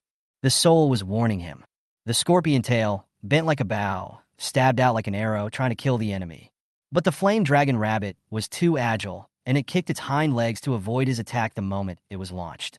It used its extreme flexibility to move around, relying on the flames burning on its body to cause damage, and did not engage in head-on confrontation with the scorpion warriors. The scorpion warrior, who was extremely strong in close combat, kept attacking but failed to achieve any results. However, the scorpion warrior is worthy of being an undead being, and its flesh is so fleshy that it makes people's scalp tingle. No matter how the flame dragon rabbit burned him, he still stood tall. The characteristic of the battle between Squishy and Tanky is that the Tanky can make countless mistakes, but once the Squishy makes a mistake, it means death. Phew! When the flame dragon rabbit stopped spinning again, the poison scorpion warrior stabbed out with its scorpion tail at a speed invisible to the naked eye. Although the flame dragon rabbit sensed the danger in time and avoided the frontal attack, it was still inevitably scratched by the scorpion's tail. And that's enough. After a few seconds, the flame dragon rabbit that had just escaped suddenly stiffened, twitched a few times, and fell directly into the yellow sand. The scorpion's tail contains his ultimate weapon, a deadly poison. After a period of stalemate, the scorpion warriors finally made progress. The flame dragon rabbits were either killed by the iron pincers or stung by the scorpion's tail, and their numbers were decreasing rapidly. But during the battle, there were also poisonous scorpion warriors who could not withstand the damage from the flame dragon rabbit and activated the desertification skill. Desertification can make you immune to 99% of physical damage, but cannot offset magical damage. But this skill has a very powerful feature. It can absorb yellow sand to quickly recover from injuries. This is equivalent to a meat having a super strong blood recovery ability. The damage caused by the flame dragon rabbit was quickly wiped out. When the last 7 or 8 flame dragon rabbits were injured and fell to the ground, the system upgrade sound came as expected. Then you commanded your troops to defeat a group of flame dragon rabbits, won a micro battle, gained 50 experience points, and captured 8 flame dragon rabbits. Richard, who was watching the battle not far away, was in a good mood. The desertification skill has demonstrated its extremely powerful practicality in the battles of the past few days. What a magical skill. Let the scorpion warrior control the flame dragon rabbit to prevent these little cuties from suddenly attacking. With some curiosity, he came to the yellowed grass where the flame dragon rabbit and the sharp claw halfling were confronting each other. Looking around, I saw 7 or 8 rabbit holes with only small openings showing not far away. Richard's eyes lit up, but he didn't rush to do anything and let the mummy take out everything. A moment later, 30 rabbit cubs that had just grown fur appeared in front of them. No wonder the flame dragon rabbit fights so fiercely. It turns out it's to protect its cubs. He turned his head and looked at an idle scorpion warrior next to him. Go back to the territory immediately and inform Kalu of the situation here. Ask him to send someone to bring these flame dragon rabbits back. Yes, master. The scorpion warrior immediately turned around and returned to his territory. Richard picked up a baby flame dragon rabbit from the ground with some curiosity. I found that these little guys were warm, just like holding a hot water bottle in winter. No wonder the system's introduction says that the flame dragon rabbit's fur is particularly popular. These young ones that haven't even grown up yet feel so comfortable to the touch. Wouldn't the adult ones be able to fly to the sky? He put the cub, which had just opened its eyes, back onto the grass, stepped onto the sand, and reached out to touch a dead fire dragon rabbit. The long white hair is particularly eye-catching. After the palm covered it, an indescribable, wonderful touch came. Not only is it exceptionally silky and smooth, but it also has a special warmth to it, just like a girlfriend's black stockings in winter. Hold a few strands of shed rabbit hair in your hand. After a long time, the heat was still there, and the feeling just now was obviously not the body temperature of the flame dragon rabbit. Richard thought about it, picked it up, and placed it under the sun. After being in the sun for a while, the heat became more obvious. Not only can it keep you warm, but even if the rabbit hair is separated from the body, it can still store the sun's energy. No wonder there are so few of them. It's a miracle that such a rare thing hasn't been hunted to extinction. After studying for a long time, Richard was extremely interested.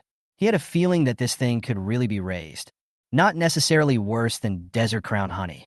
Bees are a little difficult to raise on a large scale, but rabbits are definitely possible. Not only can they give birth to several litters a year, but each litter can have more than 10 cubs. It won't take long for the size of the colony to expand exponentially. As the soul of a flower grower, I have a natural interest in planting and breeding. But after all, it is a magical life form, so it may be difficult to raise it. But no matter what, give it a try first. If it works, then it works. If not, then boil water in a pot and stew, steam, stir-fry, dry pot, boil, or fry. It's worth it to try them all. Not long after, Kalu arrived in person with a group of people. Short Sausage, Onik, and Andal, who was carrying a huge copper hammer, also followed the crowd. When Kalu saw the flame dragon rabbit, his expression became very excited. My lord, I didn't expect you to even encounter the flame dragon rabbit. I bet the goddess of luck must have blessed you. Onyx straightened his belly, which was bulging out of his robe, and the fat on his face trembled, and he exclaimed at this time. The flame dragon rabbit is a specialty of the Death Desert. It is only found in this desert in the entire main plain. Their fur has a very strong thermal insulation effect. As long as they get a few hours of sunlight during the day, they will stay warm for several days. In the cold country of frost, clothes made from the fur of the flame dragon rabbit are a delicacy that only the royal family and nobles can enjoy. Not only that, if it is made into a robe and worn on the body, it can also speed up the recovery of magic power. Among mages, the flame dragon rabbit is also very popular. It is precisely because of this that the flame dragon rabbit, as a naturally reproducing life form, has been hunted too much and is now very difficult to see. Richard was a little surprised. He didn't expect these guys to be more valuable than he thought. He immediately asked the question that interested him most. How do we raise these flame dragon rabbits? When they heard this, their expressions became a little strange. Andal's clear voice rang out. It is extremely difficult to raise a flame dragon rabbit. Countless people have tried to raise one, but they all ended in failure. Because they all die inexplicably in the end, and no one knows why. Kalu nodded repeatedly.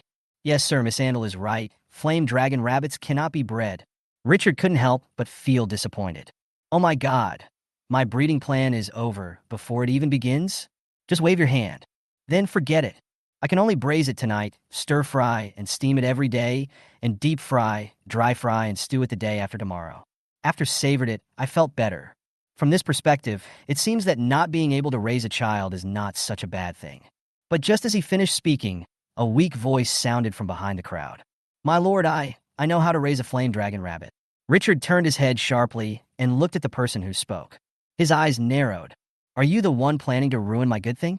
Chapter 34, Medium-Sized Gold Mine, Powerful Guards. Behind the crowd, a dozen or so desert goblins looked at everyone and immediately became timid. Subconsciously took a step back. Only one of the smallest desert goblins looked terrified but did not retreat. "Master, I know how to raise a flame dragon rabbit." The desert goblin who had spoken mustered up his courage again, but his confidence seemed particularly insufficient. Richard didn't rush to ask the other party.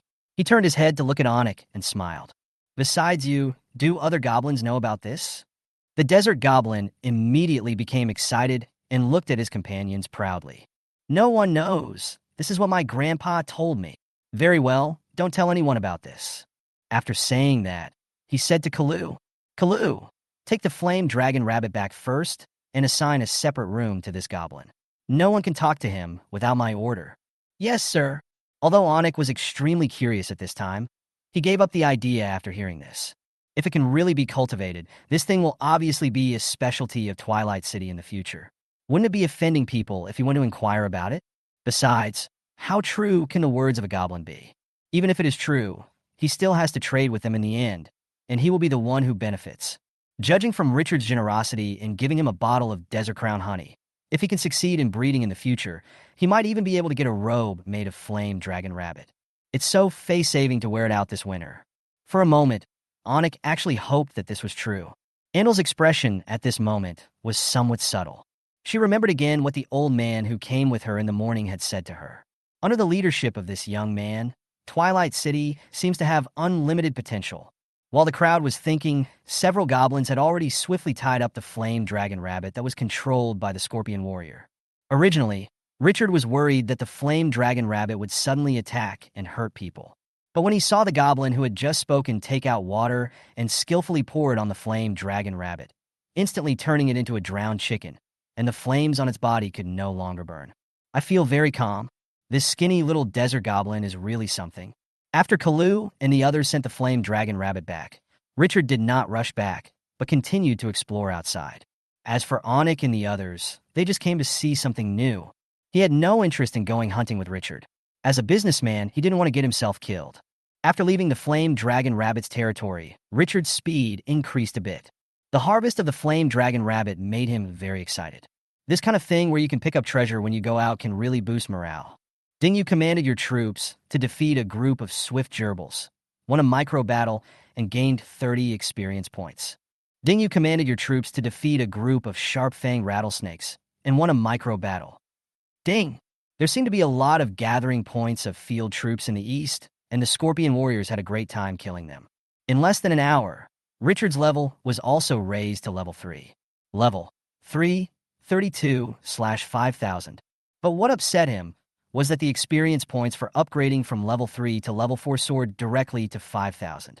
The information on the official website of Glorious Era is that the qualitative change will begin only when the level is upgraded to level 5. Because when you reach level 5, you can change your job and learn skills.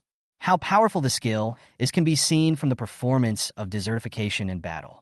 One skill can dramatically improve the combat effectiveness of a type of soldier. 2 hours later, another battle ended, and Richard put more than a dozen gerbils weighing dozens of kilograms into the system space. After this series of scans, the 10 cubic meters of system space has been filled up. Later, when there was no more space, they were directly put up for sale on the trading market. After most of the day's work, the resources he had cleared out in the morning had reached 10,000 units again. It's about an hour's crow distance from here to Twilight City. The vast desert is really exhausting. Richard took a look at the system map and felt a little emotional. The farthest he has explored so far is the one-way portal, which is 2 hours away. It's not that he doesn't want to explore too far, but the desert is different from other terrains. If the distance is too far, it is not cost-effective to occupy the resource points, because the logistic support alone can make people collapse. In the plains, ordinary people can walk for more than 10 hours without rest. But in the desert, it is difficult to walk continuously for 2 or 3 hours. This is because he has the talent of Desert Lord. Others suffer even more. I glanced at the time. It was already 6 o'clock in the afternoon, and the setting sun, as big as a millstone, was slowly sinking into the yellow sand. But just as he was about to return, the scorpion warrior who was exploring the way ahead sent out a warning signal. Richard was familiar with the place and called back the other scorpion warriors to go investigate. After passing through a bush of low trees, a mine with jagged rocks appeared before our eyes. The huge rocks in the mine are more than 10 meters high, and there are hundreds of them piled up. They look quite eye-catching on the vast yellow sand. Quarry? Richard subconsciously opened the system panel. Gold mine. Level, medium. Reserves, 100,000 units. Maximum output, 14,000 units per week. Capacity, minimum 10 people. Full capacity, 50 people. Introduction, a medium-sized resource point where gold coins can be mined after being occupied. A medium-sized gold mine? His eyes lit up. Moreover, the output of this gold mine is quite large, 14,000 units per week, which averages out to 2,000 units per day. This is more than the other 3 resource points combined. My interest was immediately piqued. Although the profits from hunting in the early stages are much higher than those from occupying mineral veins, as time goes by, even if food is still in short supply, the price cannot remain so high. They will definitely be beaten down by then. Resource points are still important sources of resources. That's why he took advantage of the high food prices and offered a reward of resources and treasures in the form of desert horses. This is the stuff that's really valuable. He was very excited about the gold mine in front of him that produced 2,000 units a day. If you can occupy 10 or 8 seats, you can earn tens of thousands of resources just by lying down every day. And this is a stable income, which will always be there as long as the resources are not exhausted. But just when Richard was about to send a scorpion warrior up to gather intelligence, something strange happened. In the gold mine, a huge figure about 4 or 5 meters tall walked out from the boulders. The being was glowing with a faint golden glow, and its entire body seemed to be made of brass. Those 2 sturdy arms were scarier than battering rams. I was afraid that the ground would shake if he punched them. Even if they were hundreds of meters apart, they could still feel the pressure from the other person's size. Richard subconsciously opened the attribute panel, and after taking a look, his eyes suddenly widened. Half-metal giant. Level 5. Intermediate soldier. Defense increased by 15%. Potential, rare 3 stars. Skills, golden body, D level, body as hard as gold, defense increased by 60%, immune to poison. Heavy as a mountain, D rank, every time you swing your fist, you'll hit with 200% of your body weight. Heavy bone armor, E level, metal is integrated into the skin to form a hard bone armor. Defense increased by 30%. Racial talent, your strength will slowly increase in the gold mine. Bond metal giant. When the number of half-metal giants is greater than 10, the defense is increased by 20%. When the number of players is greater than 20, the defense is increased by 40%. When the number of players is greater than 30, defense is increased by 60%, activated. Introduction, little bastard, I will stand there and chop you for 3 minutes. If I can break your defense, it's mine. Chapter 35. Can this solar charging panel become a spirit? The potential of the semi-metal giant has reached a rare 3 star. Richard's eyelids twitched. The biggest difference between the potential of different arms lies in their skills. The higher the potential of a type of soldier, the more skills it has, and the higher the skill level. F-level skills can only increase strength by 15%, but after being upgraded to E-level, they can increase strength by 30%. If several skills are combined, the difference can be imagined. Therefore, the greater the potential gap, the greater the combat effectiveness gap. The skills of these rare 3-star semi-metal giants have reached D level, which is 1 level higher than the Scorpion Warriors. Moreover, the level is as high as level 5, activating the characteristics of mid-level soldiers. Defense increased by 15%. In Glorious Era, every 5 levels is a hurdle, and you can get additional improvement after crossing it. The Scorpion Warrior is still a primary soldier at this time and has no attribute bonus. The potential is 1 level lower than the other party. The half-metal giant's talents are all focused on defense. This is almost killing me. A super powered version of the Knuckle Monster. Moreover, the opponent was immune to poison and curse, and the ultimate weapon of the Mummy and Scorpion Warrior was directly destroyed. The tiger bites the turtle, but has nowhere to bite. Richard took a deep look at those big guys shining with golden light, then turned and left. You can only come back to this resource point after you have improved your strength. At the same time, I started to think about it. If I had rare-level troops, I wouldn't be so passive. A copy in a one-way portal, a medium-sized gold mine, and a more powerful temple. These coveted spots require great strength to occupy. It's time to increase the power in your hands. After marking the gold mine on the system map, Richard returned to the territory from another direction while thinking. However, my luck was not so good on the way back, as I only encountered 2 places where monsters gathered. When we returned to the territory, it was already dark. Kalu is waiting for his return as always. Richard felt warm at heart when he saw that wrinkled old face. But he didn't say much, just patted the other person on the shoulder. Kalu felt Richard's trusting gaze and immediately smiled. It's actually not bad to work for a lord who is considerate of his subordinates. When they returned to the lord's mansion, the food that had been prepared long ago was served. They were all delicious dishes made from flame dragon rabbit. Those that have been stung by scorpion warriors and died of poisoning are no longer edible, but those that have been killed by iron pincers can still be served on the table. Richard specifically instructed on several cooking methods, including braising, frying, stir-frying, and clear soup. The fragrance could be smelled by residents passing by outside the lord's mansion. Richard did not enjoy it alone, but called Andal, Onik, and several leading residents. We treated them to an authentic desert meal. The extremely rare flame dragon rabbit feast made both the guests and the hosts enjoy themselves. The relationship between them has become much closer. After Richard and the others left, he asked Kalu to bring the desert goblins that he had ordered to be protected. He's extremely interested in raising flame dragon rabbits. He reached out and touched the blanket that the tailors had made for him after they cleaned the flame dragon rabbit's fur. I feel very comfortable.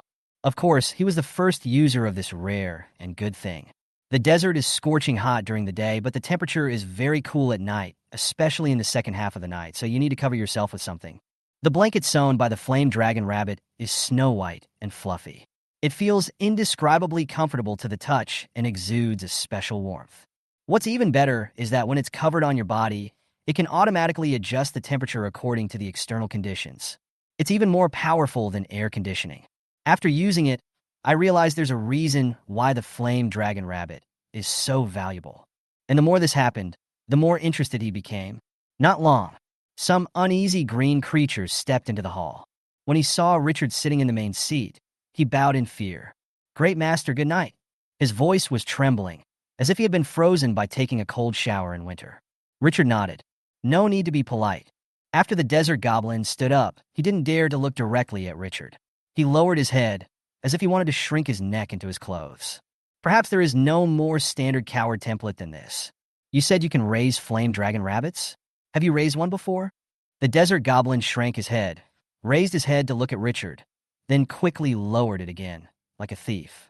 "Master, my grandfather once raised more than a dozen flame dragon rabbits, and I also learned how to raise them." The timid yet proud tone made Richard feel helpless. "Tell me about it."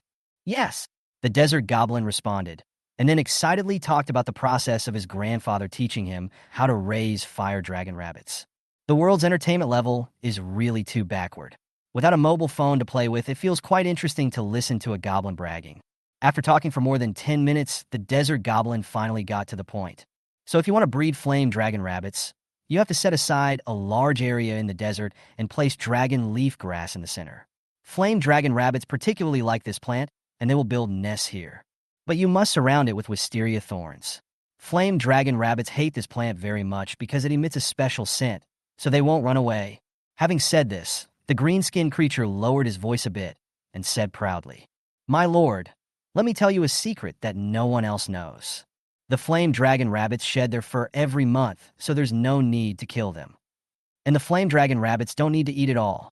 All they need is to bask in the sun every day.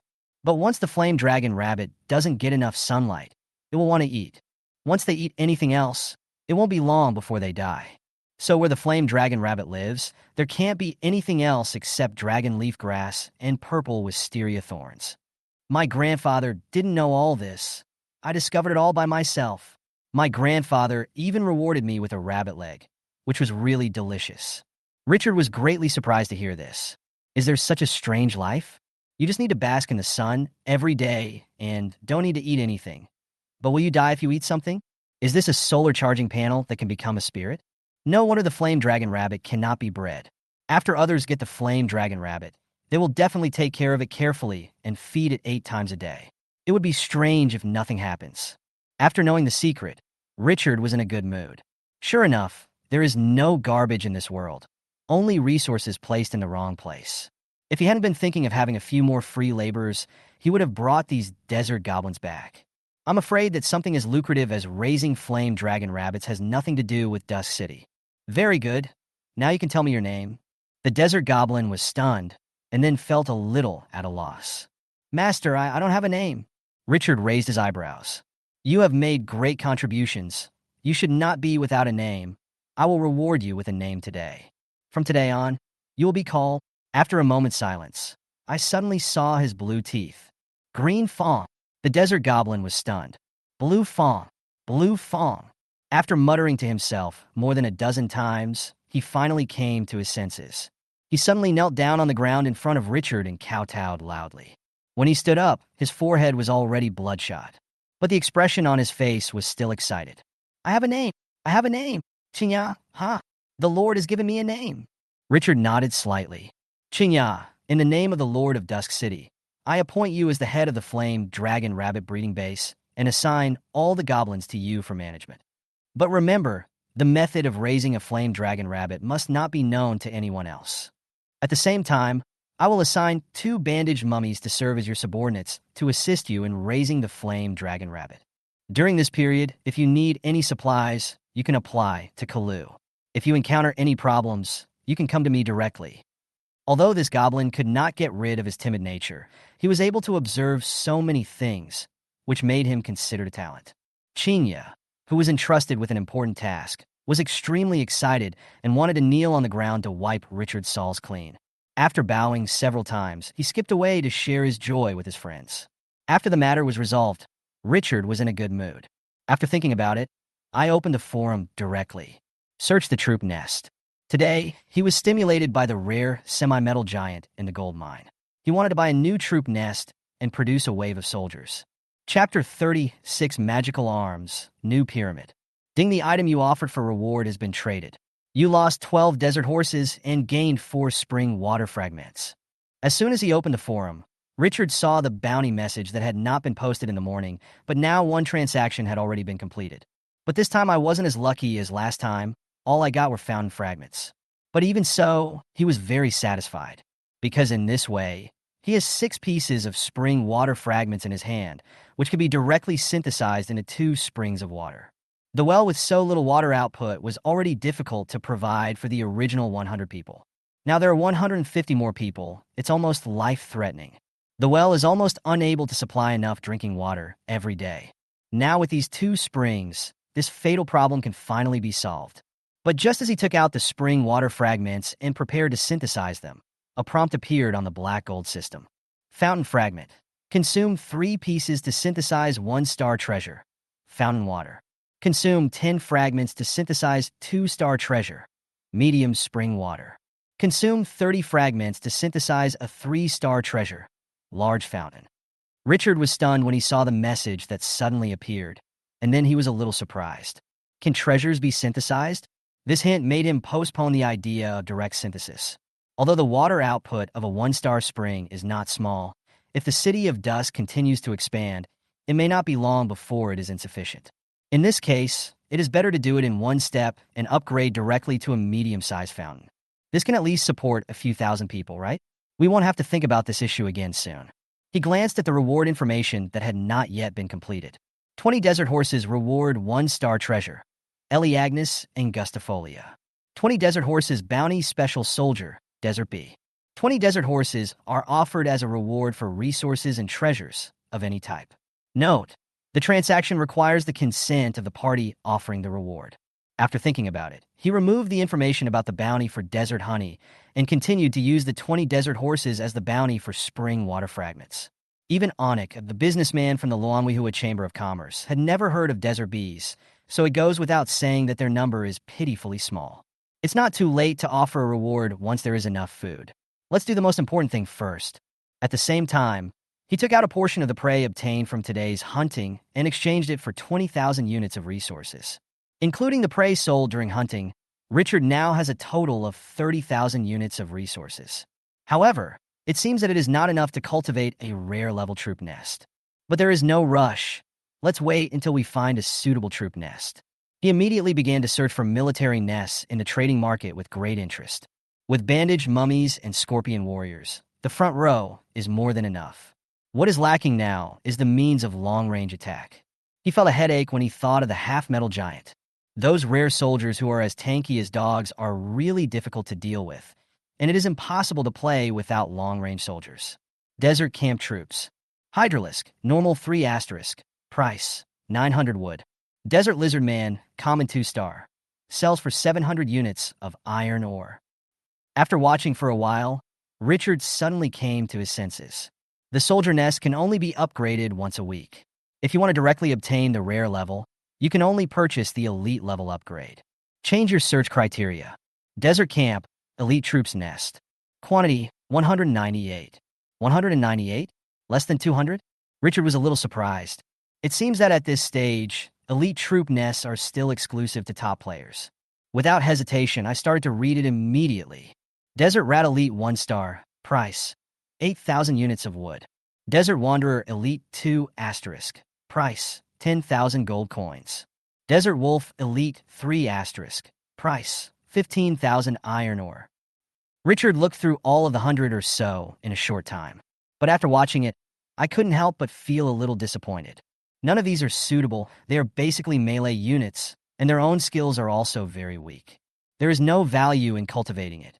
After thinking about it, he changed the camp to search the undead. Elite troops nests, 320 in total. Although the number has increased a lot, it is still limited. Obviously, elite-level soldiers are very rare for Lord players of any camp. Skeleton Warrior, Elite 1-star, price 6,000 gold coins.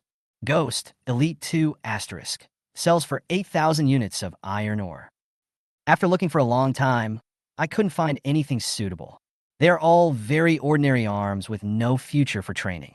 Except for the undead, most of the soldiers from other camps are not suitable for survival in the desert. For example, if the number of human soldiers increases, just drinking water every day can cause huge pressure on logistics. For example, elves. Some soldiers can only be born on grass and only eat fruits every day. Where can he get fruit in this vast desert? After looking around, Richard was determined that recruiting soldiers must not have any logistical burdens. Undead life is undoubtedly the most suitable for the desert. It is tough and durable, does not require logistics, and is very consistent with his desertification skills. Come to think of it, besides this, the Fortress Clan's dwarven alchemical mechanical soldiers might also work, but that thing needs engine oil for maintenance. Richard felt a little disappointed after looking at the elite troops. The troops of Twilight City must be suitable for the desert. This is his home ground. Normal level troops have been reopened. If there are no suitable elites, we can only start training from ordinary people. Anyway, there is only a 7-day cooldown period. Once the 7 days are up, he can immediately upgrade his level. Search Mummy. Mummy Guardian Normal 2 stars, price, 600 gold coins. Mummy Dual Blade Warrior Normal 3 stars, price, 800 wood. After a long time, Richard's eyes suddenly lit up. After looking through thousands of troop nests, he finally saw one that satisfied him. Cursed Pyramid, common 3 asterisk, sold for 3,000 iron ore. This troop nest can recruit a troop type, Cursed Pharaoh, which is an extremely rare magic troop type. This made Richard very excited. Although the price was several times higher than that of similar products, he bought it without hesitation. At the same time, 2,000 units of resources were spent to purchase 2 bandaged mummy recruitment nests. After sending out 12 bandaged mummies to protect 6 search and rescue teams, he is now extremely short of troops. A nest of troops of the Cursed Pharaoh was not enough to satisfy his appetite. The bandaged mummy does fit his ideas on deploying troops, and of course is powerful enough. After preparing the 3 nests for the soldiers to be trained, Richard spent 15,000 units of resources to purchase 30 ordinary-level nests for the soldiers. Everything was ready. He walked out of the Lord's Hall and placed the 3 military buildings next to the 2 military nests in the front yard. Just choose to build. Ding, do you want to consume 400 gold coins, 400 units of iron ore, and 400 units of stone to build the Cursed Pyramid? Ding, do you want to consume 400 gold coins, 400 units of wood, and 400 units of stone to build the Mummy Pyramid?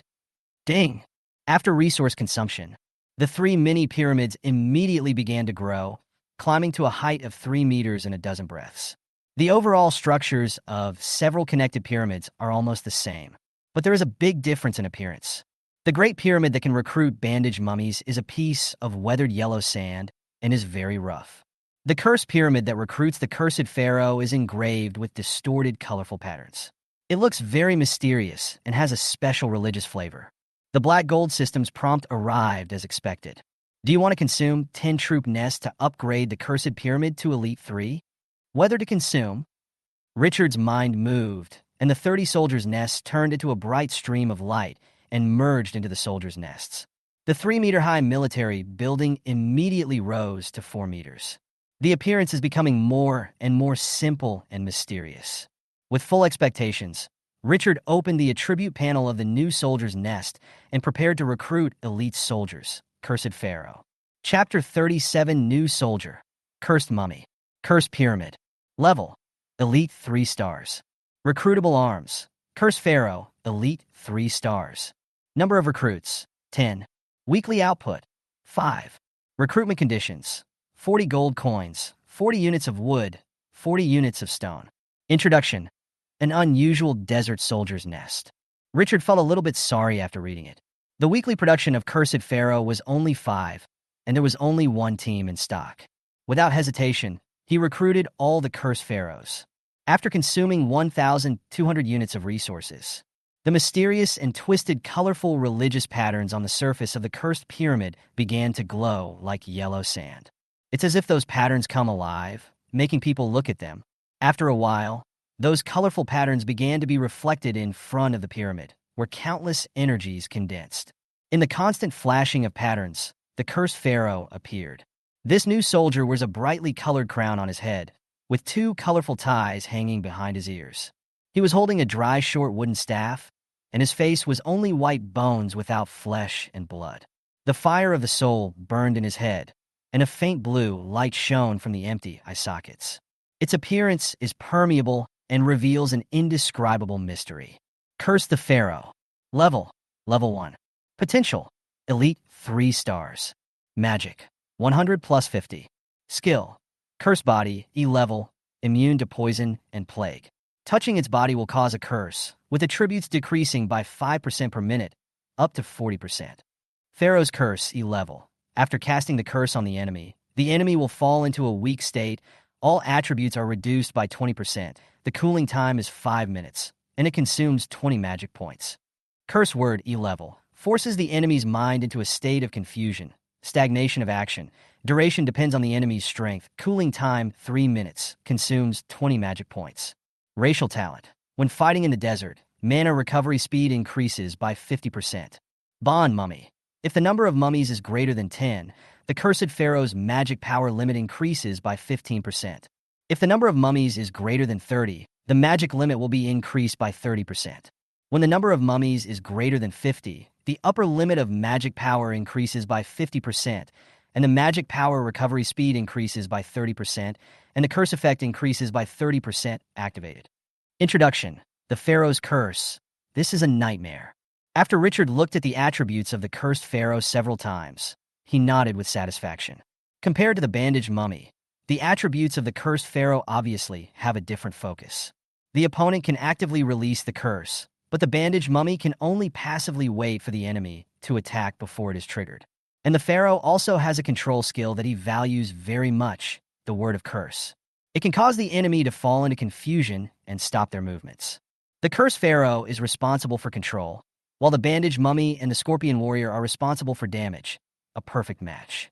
My lord, we are grateful for your call. We will defend your glory with our souls.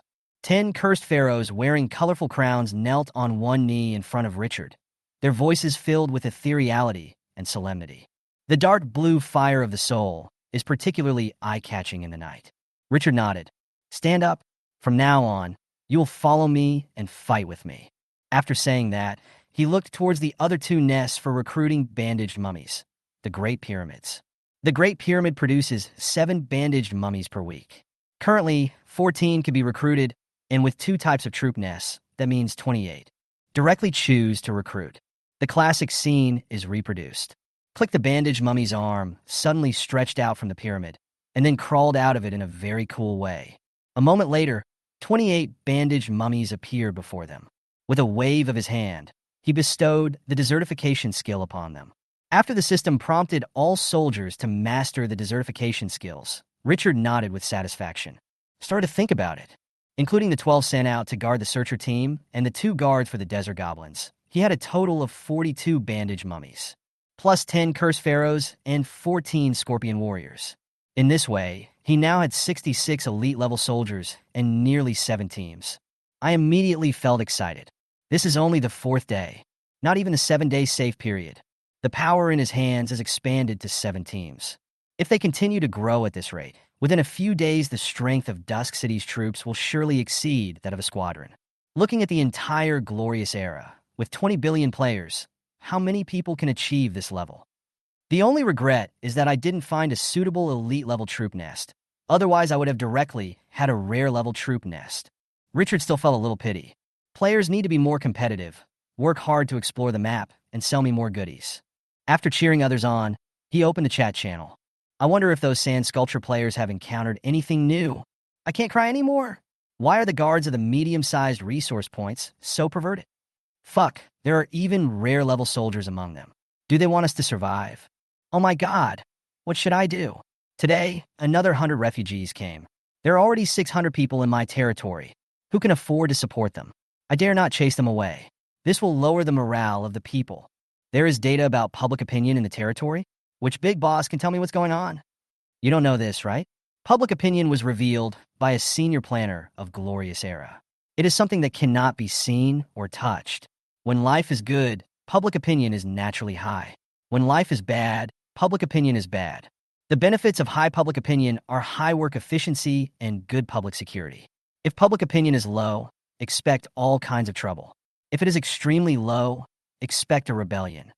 Selling a 1-star resource treasure, 10 acres of fruit trees. They can only be planted in forests and plains.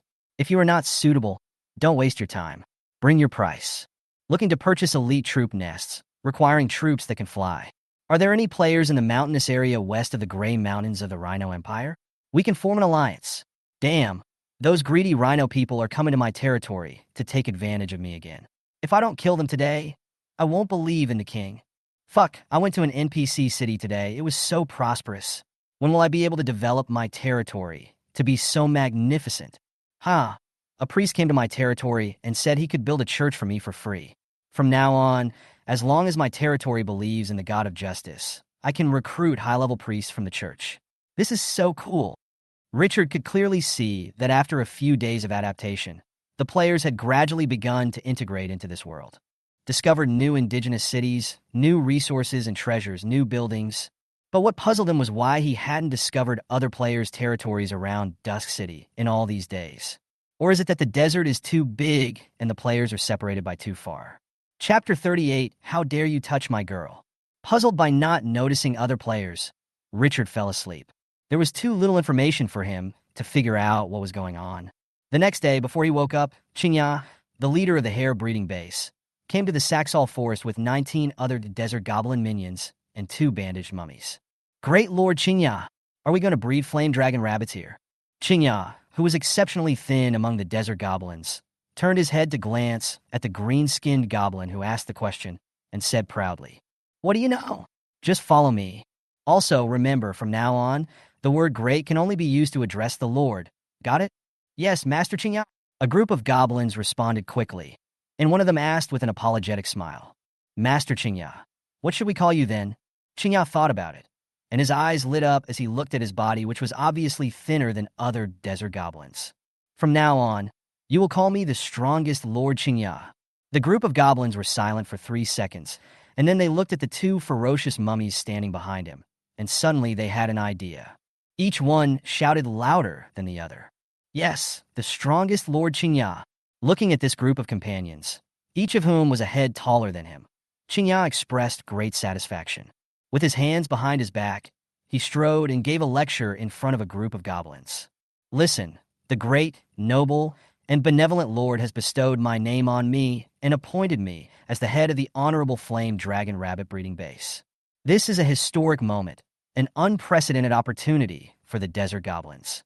Today, I will lead you to open up a new era for the breeding industry and lay the foundation for the future development of Dusk City.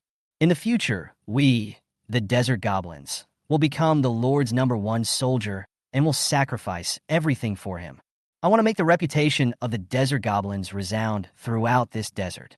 No one can stop the rise of us Desert Goblins. Applause! Pa pa pa.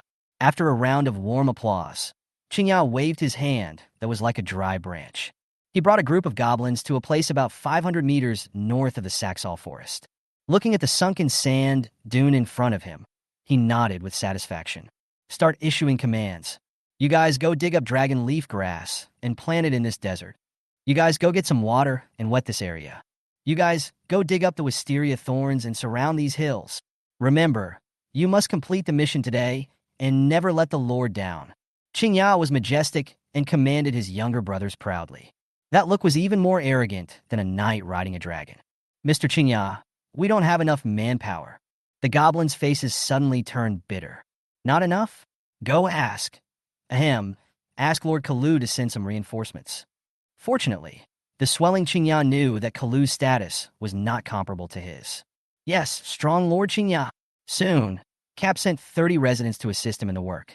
Qingya was not polite this time and gave the order directly. When the residents saw the two mummies beside him, even though they were unhappy about being commanded by a stupid goblin, they all obeyed his orders obediently. That's Lord Richard's army. After a busy morning, the area for raising flame dragon rabbits had taken shape by lunchtime. Quite efficient. Richard slept in for a rare time. After waking up, he had lunch served by the cook. Upon hearing that the breeding base had already taken shape, he immediately went to check it out with a large group of soldiers. The residents of the territory were the first to see the new type of soldier around Richard, the Cursed Pharaoh. Every eye lit up. Did you see that? There are many more mummies around the Lord, and new types of soldiers have appeared. You don't know this, right? There are already 5 army nests in the Lord's mansion. I saw them when I was cleaning just now. It's amazing. Praise the gods. Praise the Lord. As the ruler of Twilight City and protector of the territory, the more powerful Richard is, the safer the residents will be. Everyone knows this, so they all sincerely hope that Twilight City and Richard will become stronger. When Richard arrived at the busy flame dragon rabbit base, he immediately aroused the excitement of the crowd. Everyone has a feeling that their superiors are here to inspect their work results. The sharp-eyed Qingya ran over first. Great Master, good day. The breeding base for the flame dragon rabbit has been set up and will be completed today. Richard nodded and glanced around. The area selected by Qingya is about 300 meters in diameter and is slightly sunken by 2 or 3 meters, which is not much. There are sand dunes all around, enveloping the area. At this time, half of the area on the sand dunes had been planted with a kind of purple thorny vine with sharp barbs. In the center, more than a dozen goblins were planting dragon leaf grass with very distinctive leaves. At this rate, we can finish it before dark. He turned his head and looked at this guy whose body was so thin that it made people feel a little funny, but whose spirit was obviously different, and nodded. You're doing great. Keep up the good work. Once the breeding base is built, the flame dragon rabbit will be fully managed by you. Qingya received the compliment and smiled so hard that your back teeth were almost visible. He held his head high and patted his chest to promise to complete the task. Richard was so frail that he was afraid he would break his bones. Kalu also arrived at this time, and Richard spoke directly without waiting for the other party to salute.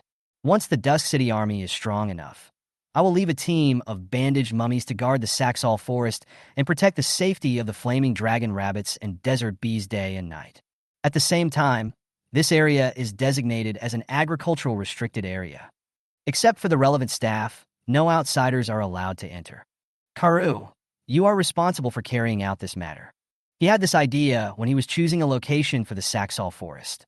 Put everything related to agriculture in this area, manage and plan it in a unified way, and also share water resources. It is also necessary to send troops to station there. More than half of the 7-day safe period has passed, with only the last 2 days left. If he happened to encounter a group of bandits who robbed or burned these precious resources, he would suffer a great loss. Although the territory is not far away, it still requires reaction time. Yes, sir, I will be in charge of this area personally, and there will not be any mistakes. Kalu said in a serious tone, this area is the foundation of Dusk City. No matter what happens elsewhere, nothing can happen here. Desert bees, Saxall forests, flame dragon rabbits. Although the number is a little small, a foundation has been formed. As long as he continues to increase investment in the future, Richard is confident that he can build his territory into a true oasis and the crown of the Death Desert. After making sure there was no problem here, Richard went to the Saxall forest for another look. After several days of growth, the Saxall forest has become lush and green, and the trees have become big trees that are 2 heads taller than an adult. Even some of the Saxall trees have begun to slowly sprout flower buds. Although there are only a few scattered ones, it can be predicted that flowers will bloom here in the near future. As we stepped into the center of the Saxall forest, the air suddenly became cooler. Buzz, buzz, buzz. The sound of the flying bees combined with the green leaves immediately gave Richard a happy feeling. After careful observation for a while, I found that these little guys were living very comfortably in the beehive made by the carpenter. When he got closer, the black and yellow little creatures began to fly around him to show their affection. Have fun collecting honey. I'm waiting to taste your intermediate honey. After expressing the capitalist's expectations, buzz, buzz, buzz. Suddenly, all the bees started buzzing, and he felt a strong fear from the sound. Are bees scared?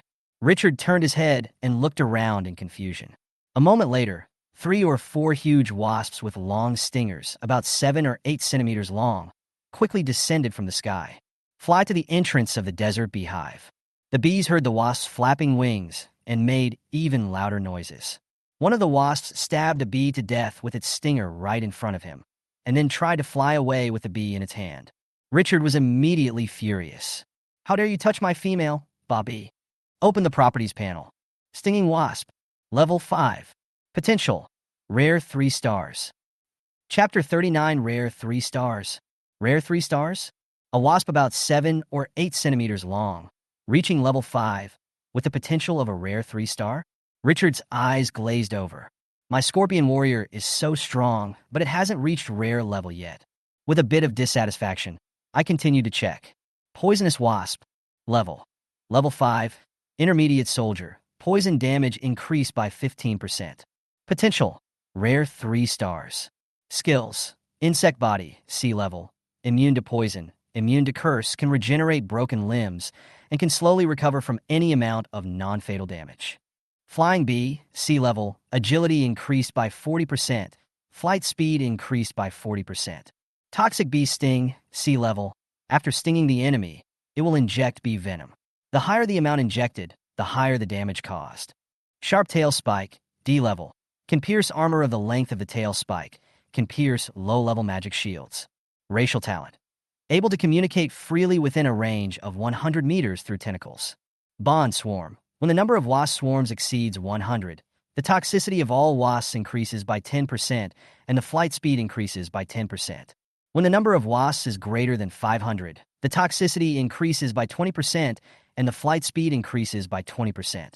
When the number of wasps is greater than 1,000, the toxicity increases by 50% and the flight speed increases by 50%.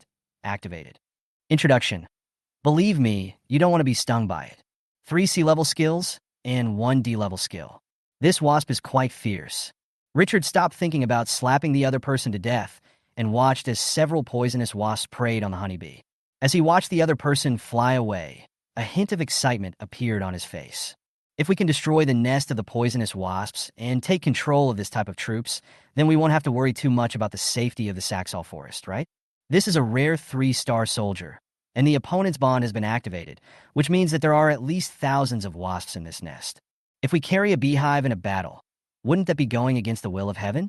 When Richard thought of fighting, he would throw a beehive at the opponent first. Then the enemy looked at the scene of thousands of poisonous wasps flying out of the hive in confusion, and suddenly burst into laughter. This thing is quite interesting. The only problem is, how do you find the nest of these venomous wasps? After catching the bees, these guys disappeared in the air like lightning, flying at an extremely fast speed. Not to mention chasing, I can't even see it clearly. Moreover, the potential of the rare 3-star is a bit beyond the limit, and even if you find it, you may not be able to do anything to the opponent. While Richard was deep in thought, Cap's hurried voice suddenly came from outside the Saxall forest. Sir Richard, the search and rescue team we sent out encountered an extremely powerful enemy and suffered heavy losses. Oh? He put this matter aside for the time being. turned around and walked out of the Saxall forest. At this time, several residents outside were lying on stretchers, covered in blood, with painful expressions on their faces. Richard frowned and, without hesitation, took out a jar of desert crown honey from the system space. Take some of the crown of desert honey, mix it with water, and feed it to them. The other residents were moved when they saw this scene. They learned from Anik these days how expensive the price of desert crown honey is. Unexpectedly, the Lord would be willing to give it to a few lowly civilians. The companions of several wounded soldiers had tears in their eyes. They bowed deeply to Richard and immediately took the desert crown honey. He took out a portion of it as if on a pilgrimage, poured it into the wooden bowl next to the spring that he usually used to drink water, and fed it to the two wounded men. After drinking a few sips of honey water, the breathing of the two seriously injured people on the stretcher immediately stabilized. His face regained some of its rosiness and was no longer so pale. The people around were amazed when they saw this scene. They had heard about the extraordinary nature of desert honey, but they had not expected it to be so exaggerated. The look he gave Richard became more respectful. Richard ignored everything else and looked at Kalu and said in a deep voice, "What's going on?" "Lord Richard, they were attacked by a group of extremely terrifying monsters. If they were not lucky, I'm afraid no one would have escaped." Kalu's tone was solemn. "The two mummies you sent have been killed. The enemy is powerful." Richard narrowed his eyes slightly. "Look at the two wounded men. Do you know the exact location of that field army gathering point?" The implication of these words caused another commotion among the crowd. "My lord, those who attacked us are undead creatures. They have chains wrapped around their hands and axes on the other end, and they can throw the axes. Their strength is terrifying. The two mummies didn't last a single round before they were killed by them." One of the wounded recovered a little faster and recounted the enemy's intelligence in a disjointed manner. There was some hesitation in the last tone. "Those monsters are too dangerous. Maybe you don't need to—" Before he could finish his words, Richard interrupted him. "Anyone who harms the people of my Twilight City will pay the price. My people, you are under my protection. No one is exempt from this. The residents who sacrificed their lives on this mission died for Twilight City. They are heroes." Having said this, he slowly glanced at the crowd. His voice was not loud, but it was unquestionable. "I will bring them back and bury them as heroes." A kind man cannot command an army, so he was mentally prepared for casualties. But this is a great opportunity to rally people's hearts, and he is also particularly interested in the type of soldier that can kill mummies instantly. But the crowd was silent by now. No one spoke again, but everyone looked at Richard with an indescribable complexity. At this moment, they felt the honor of being a part of the City of Dusk and having Lord Richard as their lord. How many lords in this world can achieve this? They were just humble civilians, and many of them even worried about being held accountable when they came because the Lord's two mummies were killed. No one expected this to happen. This huge contrast made them extremely excited. After Richard got the crude map, he also took away the mummy that he had originally planned to leave in the Saxall forest.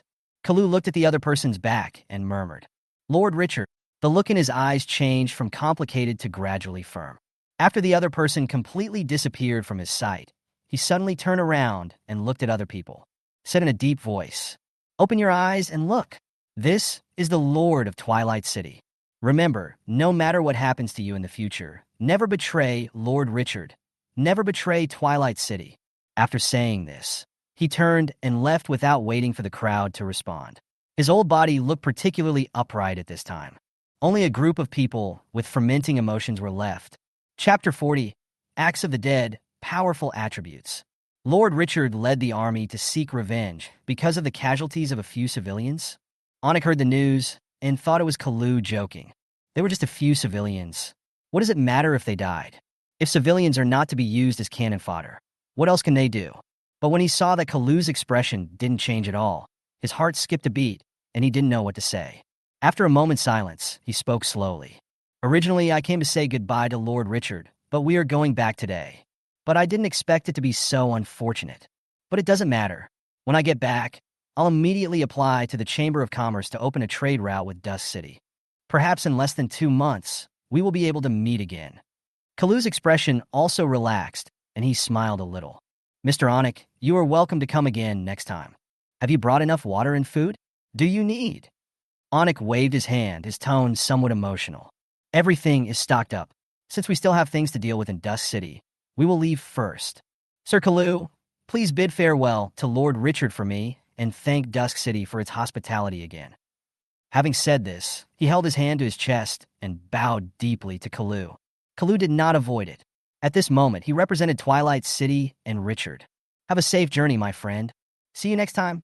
Onik left the desert town where he had rested for a few days with the repaired carriage and several guards. He was in an extremely complicated mood. This territory built in the desert always gave him a special feeling.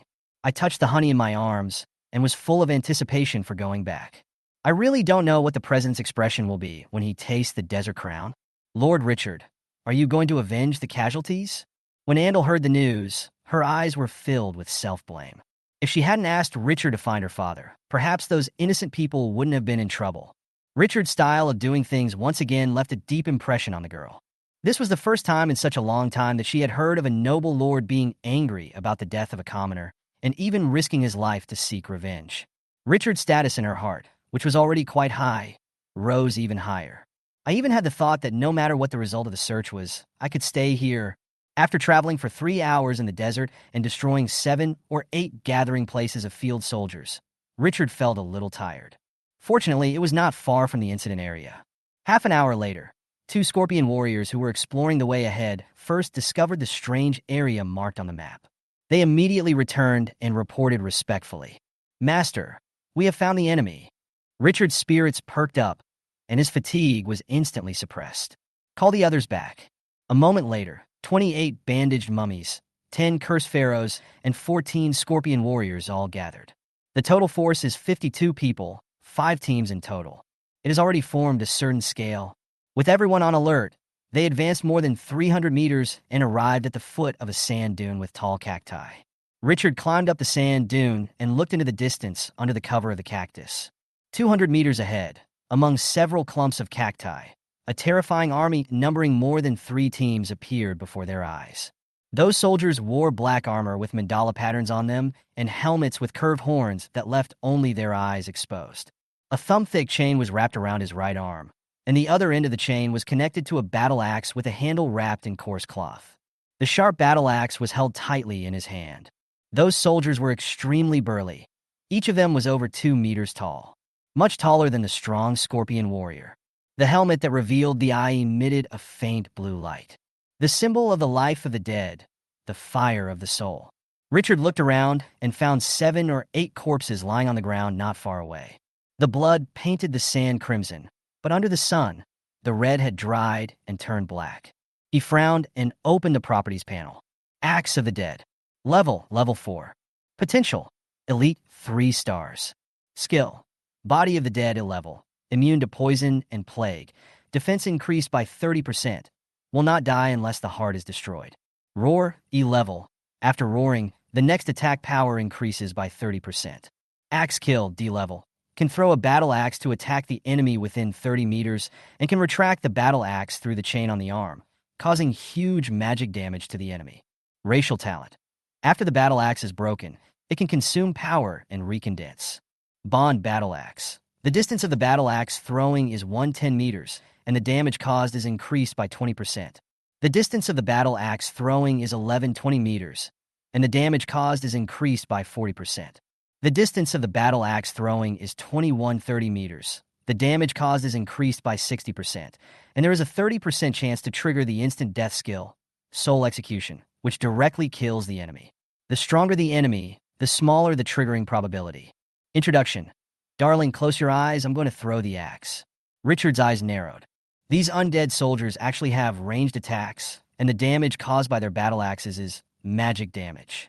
What's even more outrageous is the last characteristic of the opponent's bond. In the range of 21 to 30 meters, the damage is increased by 60%, and there is a 30% chance to trigger the instant death skill, Soul Execution, which will kill the enemy directly. It's extremely violent. Richard let out a long breath, with a hint of excitement on his face. If he could recruit this type of soldier, combined with the Pharaoh's curse and the Scorpion Warrior's strong attack, the power in his hands would definitely be increased by more than 1 level. I must go to the trading market later to see if there are similar troop nests for sale. They are worth it no matter how much resources they have. At this moment, the Scorpion Warrior who discovered the axe of the dead spoke in a hoarse voice. Master, we found the birthplace of these arms on the other side. Richard's pupils shrank suddenly. Where? There was uncontrollable surprise in his tone. Take me there immediately. Come with me. This sand dune terrain is almost at the same height as the Axe of the Dead and is covered by a large area of cacti. As long as you are careful, you won't be easily discovered. After circling half a circle, Richard saw the building hidden in the cactus through a gap in the sand dunes. It was a wooden house with thousands of worn-out axe handles hanging on the walls, giving it a tough look. Tomahawk cabin. Level: Elite 3 stars. Recruitable arms. Axe of the Dead, Elite 3 stars. Number of recruits: 10. Weekly output: 5. Recruitment conditions: 40 gold coins, 40 units of wood, 40 units of iron ore.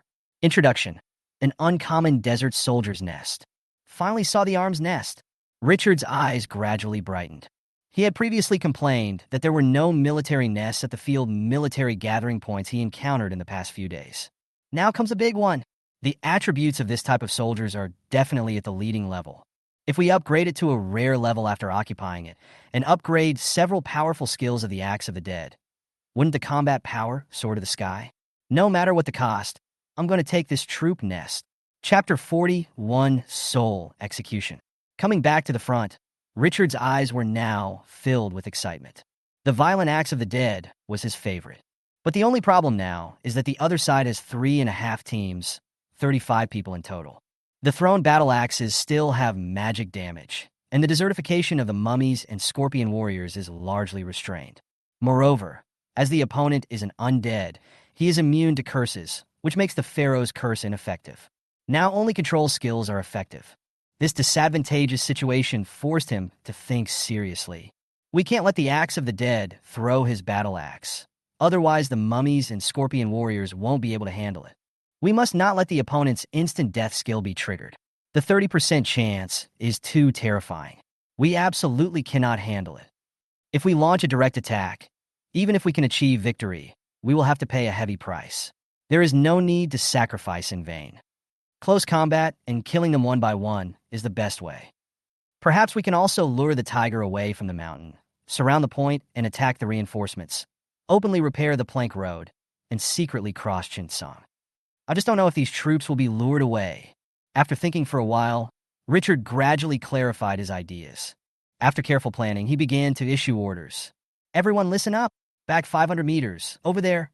After a detailed explanation, the mummy, Pharaoh, and scorpion warriors took action immediately, and Richard also withdrew from the combat range.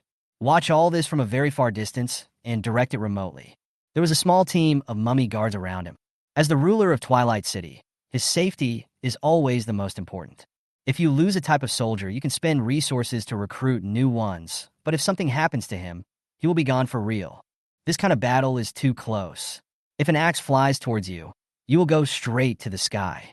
A few minutes later, the Axe of the Dead, who was walking back and forth numbly, suddenly discovered a creature with a scorpion body and a human face appeared on the opposite hill. The other party seemed stunned for a moment after seeing them, and then a hint of sarcasm appeared on his face.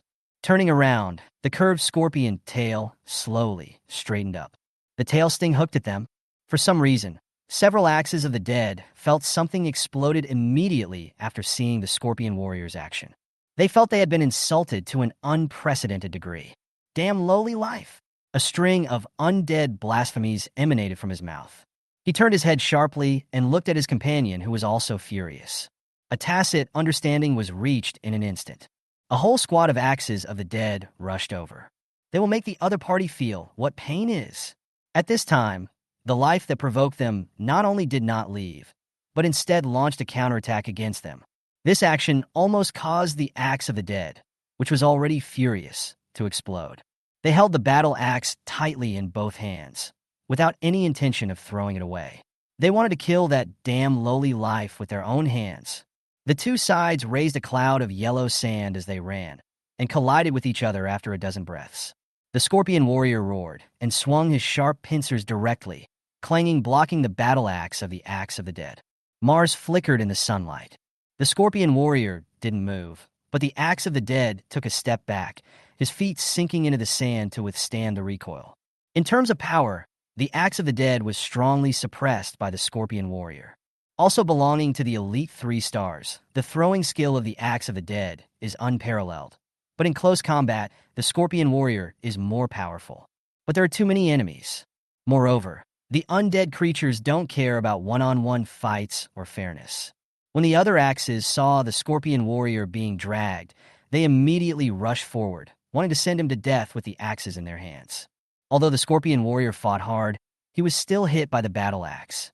But what surprised the Axes of the Dead was that their axes actually chopped through the opponent's body.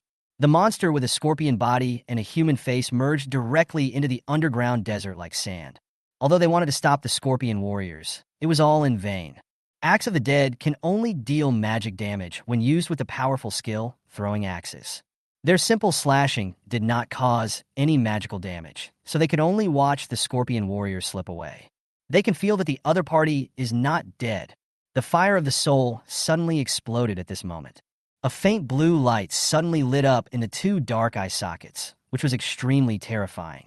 After being fooled for a while, the Axe of the Dead, with a trembling and angry soul, went to the place where the Scorpion Warrior appeared. They want to let those lowly lives taste the wrath of the dead. After climbing up the hill and splitting a few cacti to vent his anger, he suddenly discovered 2 Scorpion Warriors 100 meters away. You can tell at first glance that they are from the same clan. The Axe of the Dead, with nowhere to vent his anger, immediately rushed towards the Scorpion Warrior.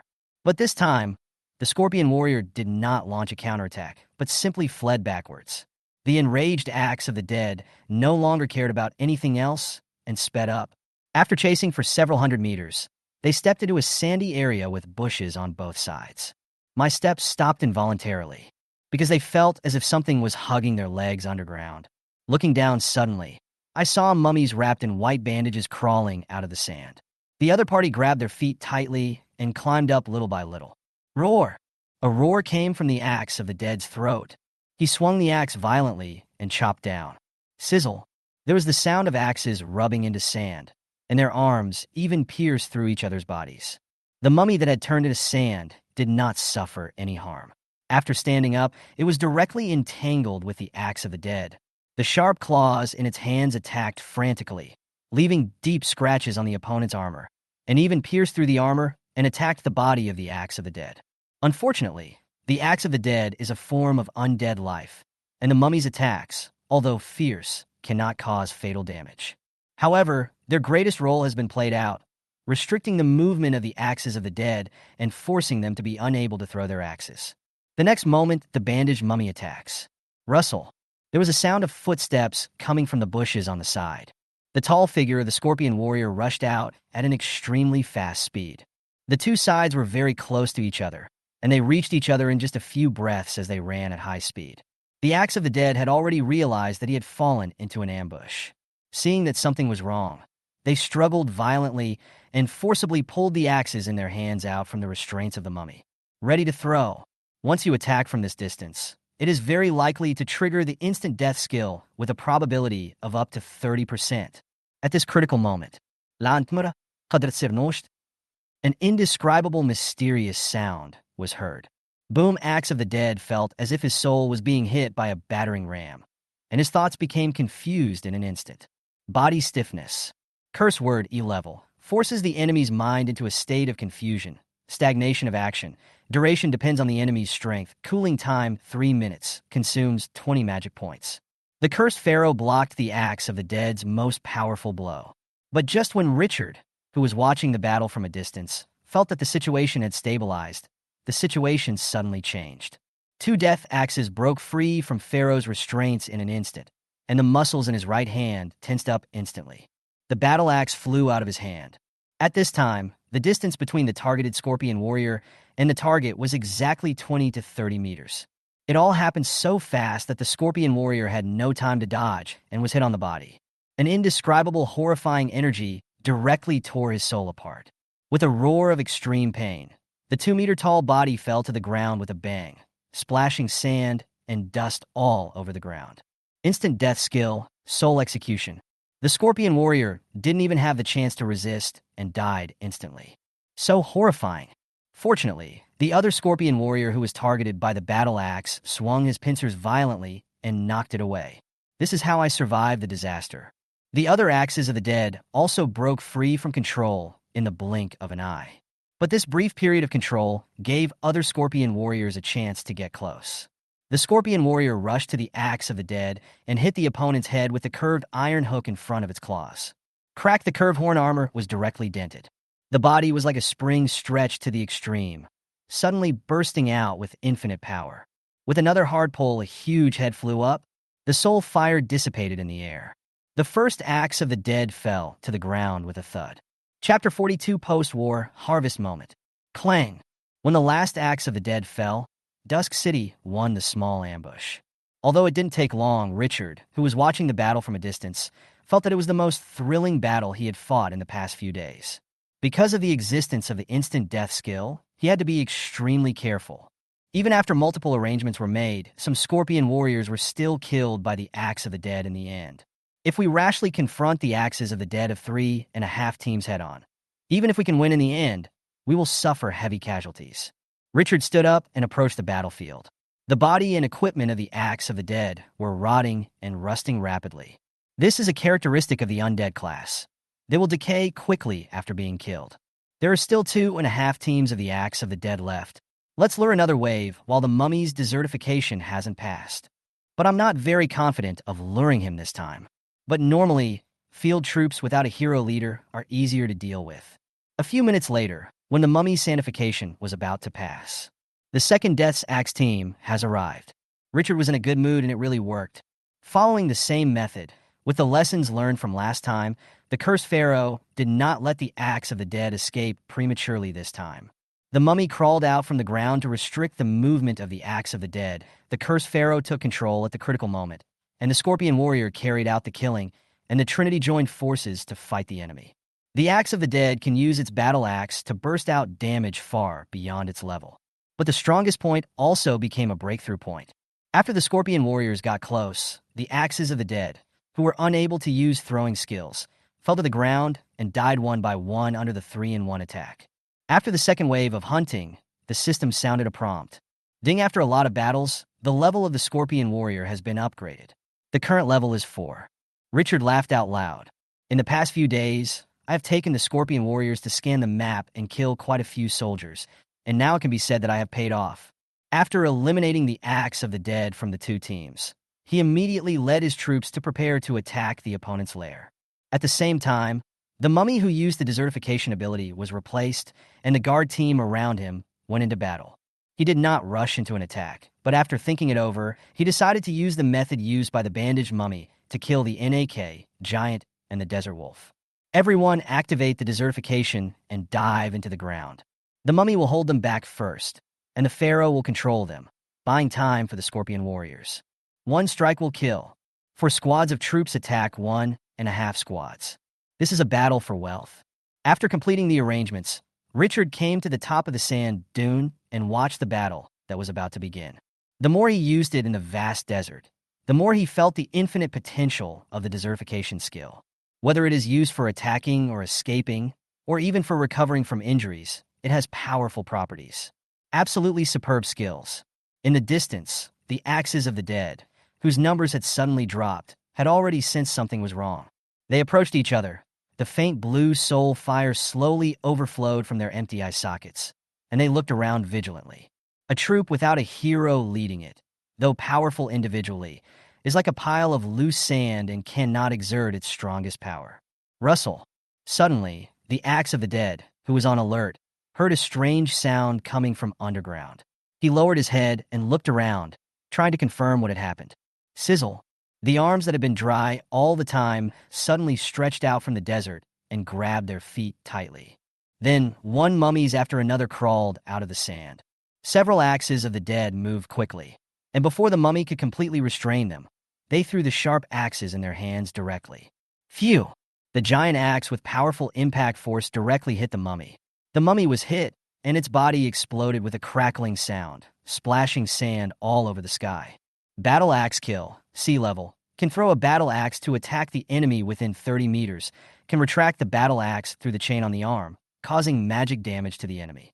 This powerful sea-level skill, combined with the bond, can cause huge amounts of magic damage. Although the desertification that is immune to 99% of physical damage is powerful, it is just restrained by it.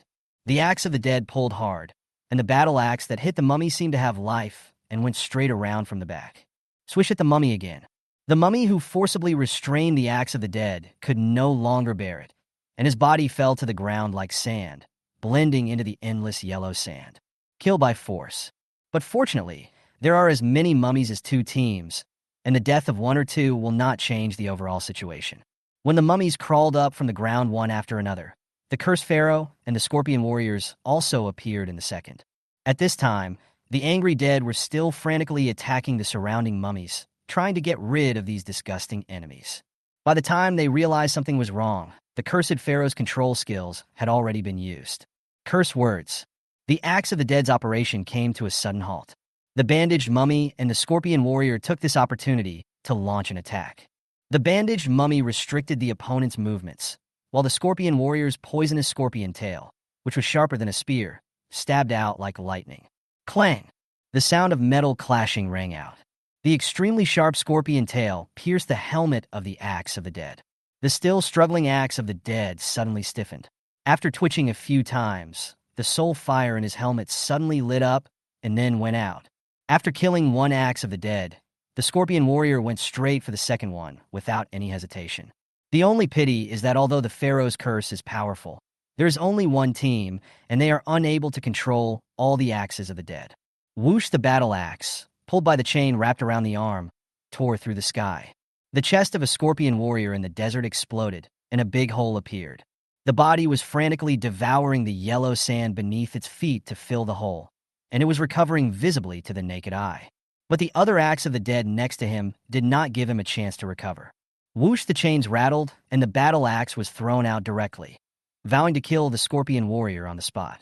At this moment, a bandaged mummy realized that the situation was not right and rushed forward to block the battle axe with his sharp claws. Clang!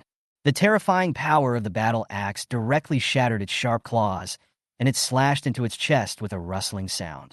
Soul execution. The instant death skill is triggered again. The bandaged mummy collapsed into loose sand like a sandman. Behead! Upon seeing this, the other bandaged mummies immediately rushed forward like crazy and forcibly restrained the two axes of the dead. Although the claws in his hands could not cause fatal damage, he continued to attack frantically. The battle became more intense as casualties emerged. It has to be said that the axes of the dead were very powerful. Even though they had the advantage in numbers and the advantage of the first move, several people were still killed by their axes. But no matter how fierce the resistance was, it was futile in the face of a more powerful army. When the last two axes of the dead were torn into pieces by more than a dozen bandaged mummies, the battle of revenge came to an end. Ding! The army you led wiped out a group of axes of the dead and won a micro-battle. You gained 175 experience points. After the battle subsided, Richard stepped into the battlefield with the remaining mummy guards. After taking a look at the axe of the dead that had begun to decay, his gaze turned to the corpses of several residents of the City of Dusk not far away. Take them back to Twilight City. His eyes were a little complicated, and then they calmed down. Any warrior who sacrifices himself to fulfill my orders can be called a hero. There will be countless such sacrifices in the future. Kindness cannot command an army, and righteousness cannot manage finances. As the ruler of Twilight City, one must have a strong enough heart. This world has no room for the weak. After the mummy collected the body, Richard turned his attention to the soldier's nest behind the towering cactus. This was an unprecedented huge harvest. An elite 3-star troop nest, which means he can upgrade it to rare level. Can directly recruit rare level axe of the dead. He had personally experienced how powerful this terrifying branch of soldiers was, and how powerful it would be if they were promoted to the rare level. Then you found a battle axe cabin. You can recruit the axe of the dead from it, or you can choose to destroy it and obtain the core of the nest. Chapter 43. The First Hero of Twilight City. Then you found a battle axe cabin. You can recruit the axe of the dead from it, or you can choose to destroy it and obtain the core of the nest. Before Richard made a choice, a prompt appeared on the Black Gold system. Tomahawk Cabin, Elite 3-star. Can consume 10 elite level troop nests to upgrade its level to rare 3-star. Haha, there will be rare level troop nests soon. In a good mood. Go back and upgrade the nest before recruiting. The recruited troops are still rare, and the number will not be refreshed. Destroy. The moment the choice was made, the tomahawk house creaked, and then collapsed rapidly as if it had been weathered for tens of thousands of years.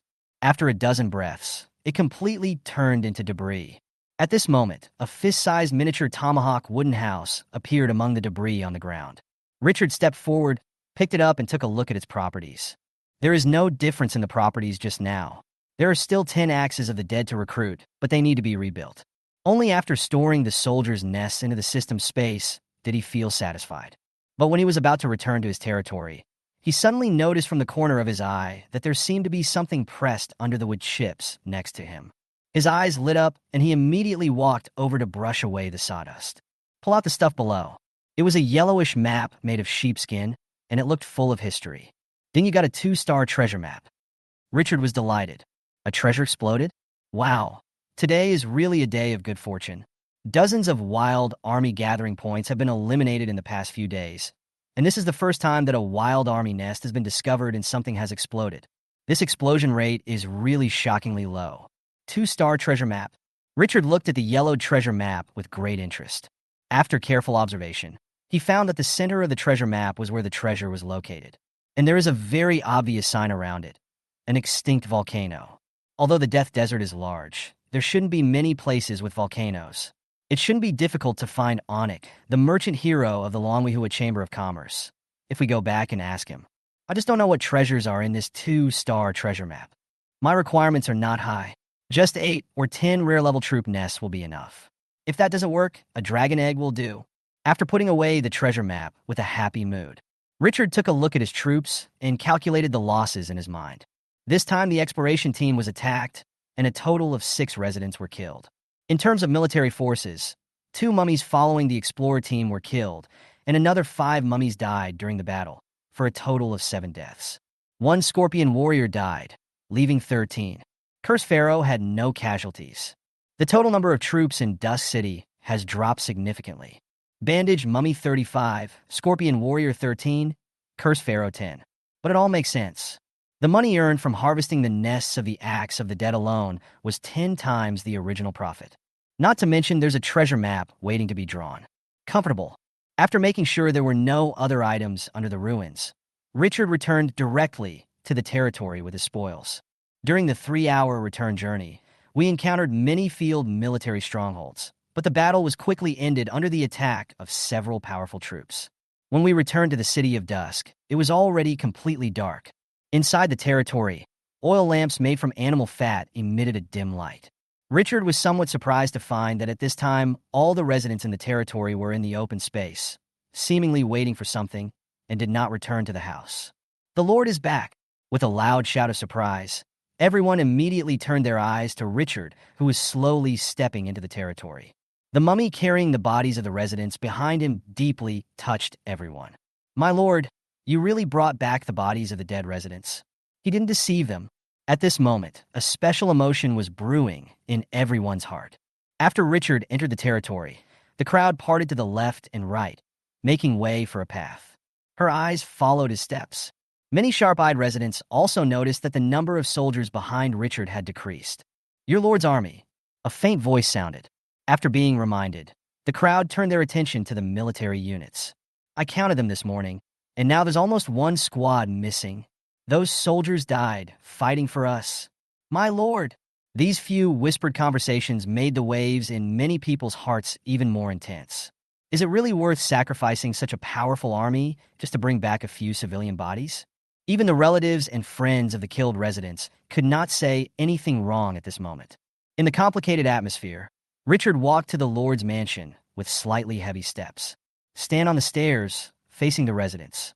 The dim oil lamps on both sides of the mansion made his figure look particularly majestic and mysterious. His dark eyes scanned the crowd. Speak slowly. I brought our hero back. After the words were spoken, the mummy placed the bodies of the residents on the ground one by one. At this moment, even Kalu, who had experienced a lot of vicissitudes of life, couldn't help but feel a blockage in his throat. This sentence may seem simple and indifferent, but how many lords can do this? His eyes were filled with indescribable respect. Tomorrow, I will hold a funeral for our heroes. They will not be forgotten by Twilight City. After saying that, he looked deeply at the crowd and waved his hand. Let's go. Then, without saying another word, he turned around and returned to the Lord's mansion. But no one in the huge crowd left. Even long after Richard's back had disappeared, the area outside the Lord's mansion remained quiet. Long live the Lord! No one knew who started the conversation, but everyone roared at the top of their lungs at this moment. Long live the Lord! It seemed that at this moment, they wanted to vent all their inner emotions. Andal, carrying a huge copper hammer on her back, was also silent in the crowd. The moment she saw Richard actually bringing back the bodies of other residents, the emotions inside are somewhat out of control. Richard said, I brought our hero back, but he never mentioned what happened today or how much he paid. There was a wave of heat surging in my chest. Isn't it worthy for her to stay here with such a lord? Richard, who entered the Lord's mansion, suddenly stopped in his tracks because at this moment he heard the sound of a system upgrade. Ding, your words and deeds have won the respect of all residents. You have successfully mastered the special skill leadership. Ding, your words, deeds, and personal charm of keeping promises impressed on Dare Thorin. She decided to stay in Twilight City and become your subordinate. The hero recruitment mission is completed, and you have obtained a hero unit. Then you get a hero unit with the profession of advanced blacksmith. The research and development function of the blacksmith shop has been enabled. After upgrading to advanced blacksmith shop, you can research and improve the attack power of the troops in the blacksmith shop. Chapter 44, Rare Weapon, Axe of the Dead. Richard was slightly startled when he heard the system upgrade and turned his head to look at the door. At this moment, the residents' intense and sincere emotions were vented. Long live the Lord! After a moment of silence, Richard showed a complicated smile on his face. Without staying, I returned to the lobby. The plump cook brought out the food that had been prepared long ago and served him an exceptionally sumptuous dinner. After dinner, he took a hot bath to wash away all his fatigue, and then he activated his newly acquired skills. Leadership, special skill, elementary, possesses strong personal charm, can easily persuade and influence subordinates, making them have strong trust in you, and also has a certain chance of making field soldiers surrender voluntarily. Although it is not a combat skill, it looks pretty good. Don't miss out on something that's given to you for free. The second and third prompts from the system made him feel better. Andal actually directly opened a research function of the blacksmith shop. The official website of Glorious Age mentioned that the army nest cannot be upgraded. Other players do not have the black gold system. However, the combat effectiveness of the arms can be improved through other means. The blacksmith shop can increase the physical attack of the soldiers, and the mage tower can increase the magic damage of the soldiers. The remaining buildings that improve the combat effectiveness of troops have not been announced by the official and need to be explored independently. But all of this has one prerequisite. It requires heroes of corresponding professions to activate. That's great. The corners of Richard's mouth curled up slightly. Moreover, as a potential A-level hero unit, Andal can continue to grow. The biggest difference between heroes and soldiers lies here. The strength of soldiers is relatively fixed, and the skills they master will not change as they level up. Only when potential is improved can skill level be improved. Heroes can learn skills freely and are only restricted by their profession. How much influence skills have on combat effectiveness has been demonstrated in several battles by the skill of desertification. Moreover, the hero has a high degree of independence and can even lead troops into battle and manage territories on behalf of the Lord. The higher the potential of a hero, the higher the upper limit and the rarer they are. Heroes of Andal's level can be trained to the later stages without worrying about being eliminated. However, Dust City is currently a level 1 village, and the building ceiling can only be upgraded to the intermediate level. I want to upgrade the blacksmith shop to a high level and enable the research and development function. Twilight City needs to be upgraded to a small city. However, it must be upgraded to a second-level village and a third-level village before it can be promoted to a small city. It's time to put the territory upgrade on the agenda. Richard was thoughtful. After closing the system prompt, seeing that it was still early, I opened the trading market. A new prompt appeared in the private message. 2 fountain fragments were traded. In this way, the number of fountain fragments in his hand reached 8 pieces. We are only 2 blocks away from synthesizing a medium-sized spring, which will completely solve the water problem in Dusk City. However, The two transactions of the Saxal forest and other resources and treasures with the reward of desert horses remain silent. However, resources and treasures only have a chance of appearing when opening treasure chests of 3 stars or above, so there doesn't seem to be anything wrong with having fewer during this time period. I didn't dwell on it and sold today's hunt and yesterday's hunt together, exchanging for a total of 60,000 units of resources. Then he immediately bought 100 common-level troop nests there, spending most of the harvest from the past 2 days. After everything was done, Richard came to the front yard of the Lord's mansion and placed the axe of the dead's troop nest, the battle axe house, in the corner of the wall.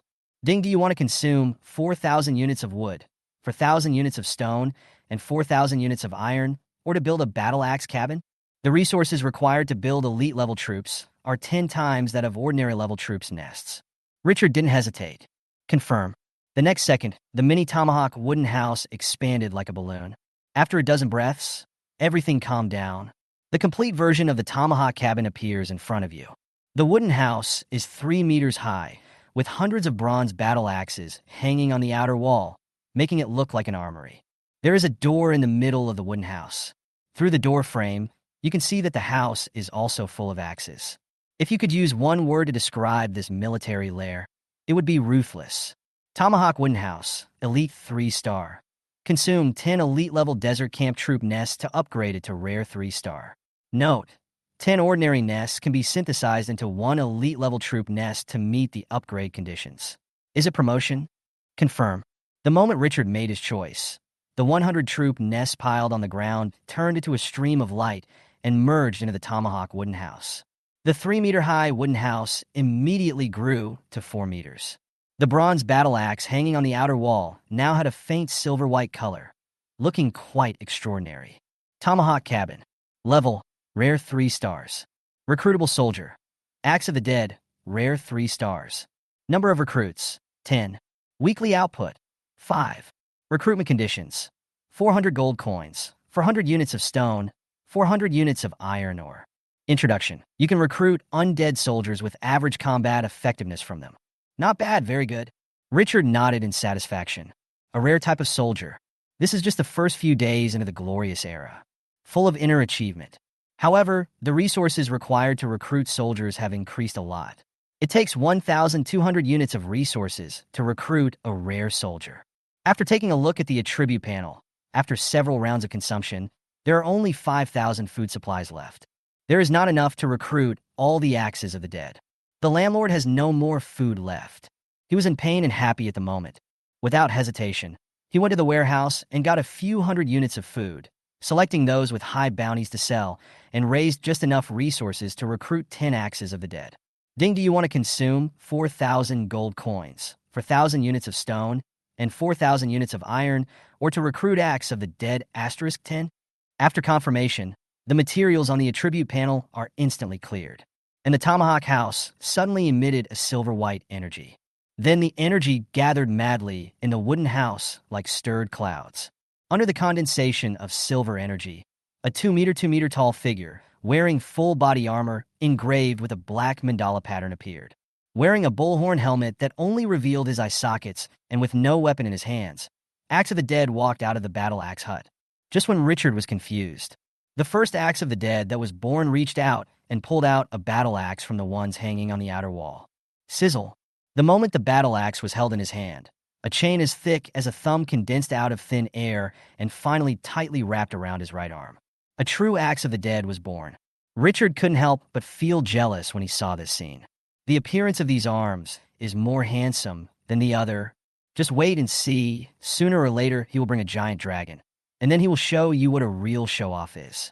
After the 10 Axes of the Dead appeared in the same way, Richard stretched out his right hand and began to mobilize the power in his body.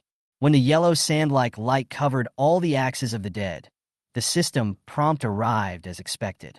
Ding, you have granted the Axe of the Dead special powers. They have acquired the D-level skill, Desertification.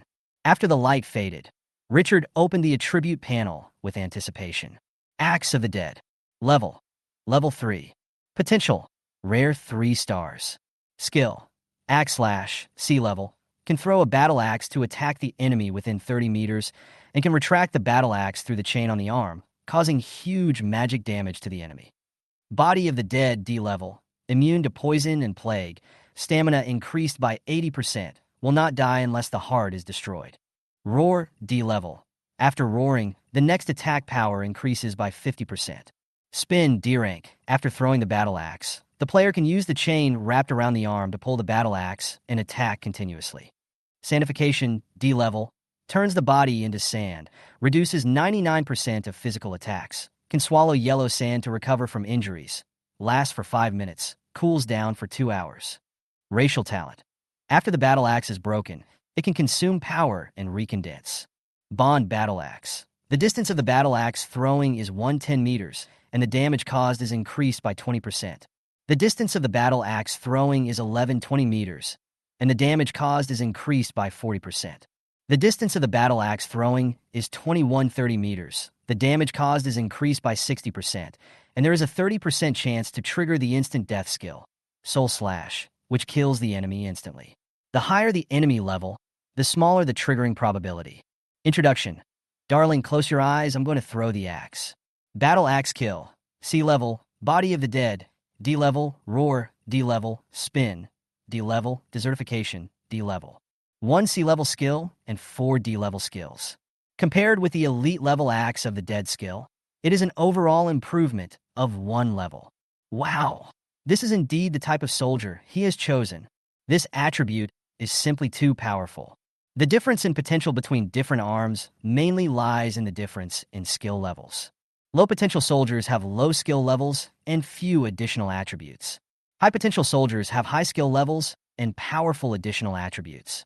This leads to a huge gap in combat effectiveness between high potential and low potential arms. Richard smiled brightly. The initial level of the Axe of the Dead recruited is directly level 3. After upgrading from elite to rare, he also learned a new skill, Spin. This skill perfectly matches the soul skill of Axe of the Dead battle axe, throwing. Previously, it could only throw and attack once, but now it has been upgraded to be able to control the chain to attack continuously. The combat effectiveness has been qualitatively improved. This type of soldier is definitely the super trump card in his hand. Chapter 45. The Day of Glory. The Guardian's shield disappears. After reading the powerful attributes of the Axe of the Dead several times, Richard fell into a deep sleep. Early the next morning, after washing up, he chose a black robe from the closet and put it on. Today, a funeral will be held for the deceased resident. Several tailors in the territory had sewed a lot of clothes for him in the past few days, so he didn't have to worry about clothes. As the ruler of Twilight City, the entire territory is his private property, and all good things are supplied to him first. Richard, dressed in a pure black robe, walked out of the Lord's mansion, and a sea of heads appeared in front of him. Except for those teams that have not returned from exploring, all the residents of the entire territory have gathered. Everyone had a heavy expression on their face, and no one spoke. The scene was exceptionally silent. The coffins made by carpenters overnight had already contained the bodies of all the residents and were placed in the open space at the back. Although it is a bit rough, it is also extremely rare. The moment Richard stepped out of the mansion, he immediately became the focus of the crowd. "My lord! My lord!" He glanced at the crowd and walked forward step by step silently through the passage they had left. Wherever he passed, everyone saluted with their hands on their chests. As he walked past, the crowd slowly gathered behind him. Richard walked to where the coffin was placed with a heavy face, and his eyes stayed on it for a long time. The atmosphere became increasingly subtle. Suddenly, he let out a long sigh, and then, under the gaze of the residents, he slowly bowed to the 6 coffins. He stood up, walked forward, and grasped the corner of the coffin on the far left. The residents around were stunned for a long time before they reacted. They immediately rushed forward and lifted the coffin with him. When the crowd saw this scene, they inexplicably felt as if their throats were blocked by something and their hearts were pounding. The Lord personally carried the coffin. What an honor! What an honor! At this moment, I wonder how many people are shaken. What else can they complain about if they have such a Lord? No matter how much you talk, it is better to take action yourself. Richard leads by example, coupled with his special skill, the strong personal charm that comes with leadership. At this moment, his status in the hearts of the residents of Twilight City has reached an unprecedented height. In a special atmosphere, Richard carried the coffin in front. Step by step, he and everyone carried these sacrificed heroic residents out of the territory.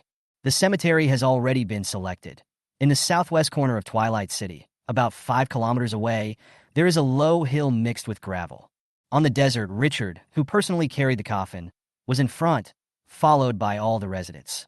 At this moment, the sadness in people's hearts has become different because of the addition of the master of this land. The crowd followed behind him like a pilgrim, looking at the figure carrying the coffin with extremely hot eyes. It was as if the coffin in his hand had become a torch in the dark night, lighting the way forward and guiding them to the place of hope. Holy and sublime. Gravel low hill. Richard placed the coffin in the tomb with his own hands. Then he silently picked up the shovel next to him and started to bury the soil one shovel at a time. Others followed his lead. The only sound in the air besides the sobbing of family members and friends and the sound of shovels digging the earth was left. When the tomb is formed and everything is completed, Richard put down the shovel and glanced at the crowd that had gathered around him with a deep gaze. He spoke in a deep voice. Everyone will die one day. Some people die worthlessly and may even be despised by others. Some people also die in a great and glorious way. Their sacrifice is for others. Just like the 6 heroes you see before your eyes. They died for Twilight City. They died for every one of us. They are heroes, heroes worthy of commemoration by all of us. They will not be forgotten by Twilight City, nor by me. Having said this, Richard suddenly stopped and came to 6 blank tombstones. Green, Nard, Rima. Starting with the first one, a name will be called out at each grave as you pass it. When the crowd heard those names, it was like a battering ram hitting their hearts. Eyes are red. This scene became an image that they would never forget for the rest of their lives. The great lord called a group of inconspicuous civilians heroes in front of their tombstones and wrote down each of their names. What an honor! Annel even covered her face with both hands. Those names were like a sharp knife, piercing her heart. Tears slowly slid down through fingers, even wetting sleeves. If it weren't for her, these people might not have gotten into trouble.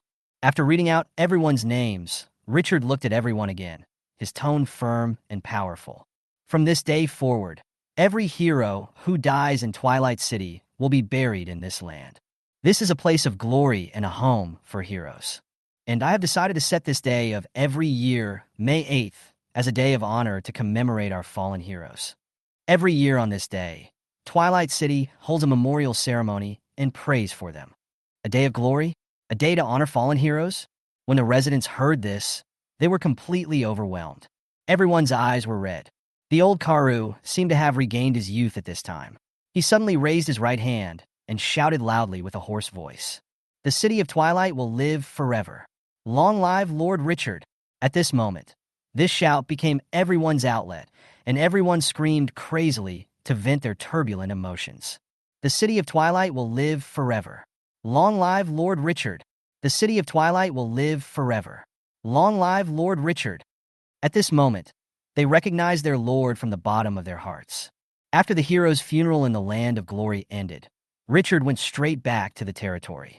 Others can soak in the atmosphere, but he needs to be at the helm. After breakfast, I plan to continue going out to scan pictures. But at this moment, he suddenly saw a conspicuous red prompt appear on the attribute panel. May 8th, 7600 of the glorious era. The Guardian Shield will be broken in 2 hours. Richard was slightly dazed. The Guardian Shield is broken? 7 days. It has been 7 days since he traveled to this game world. I feel as if I were in another world for some unknown reason. It seems that the modern life 7 days ago is already a distant thing. This territory, which completely belongs to him, has become an inseparable part of him. It seemed that this place made him feel more at ease than anything in the modern world. Good day, Lord Richard. Are you going out now? I have something I want to talk to you about. While Richard was distracted, Andal quietly entered the hall. Hearing this, he woke up. He collected his thoughts and looked at the girl in front of him with a ponytail and leather boots and smiled. The copper hammer taller than her carried on the back of this slender girl was particularly eye-catching. Gallant and heroic. No need to be polite, Miss Andal. Just speak directly. Andal looked directly into the eyes of the handsome young man in front of her. Her face straightened, and she said solemnly, I beg you to let me join the Twilight City. Richard felt relieved, remembering the system prompt that the hero recruitment mission was completed last night. He looked directly into the other person's eyes and said in a deep voice, Ms. Andal, have you thought about it? Dust City is located in the desert, and there is a lack of supplies around it. it is very likely that it will not be able to give you what you want. In addition, we will face various dangers in the future, such as hostility from other forces, sieges from bandits, attacks from sandstorms, and so on.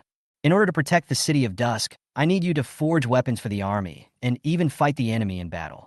Are you mentally prepared? Andel's eyes were firm.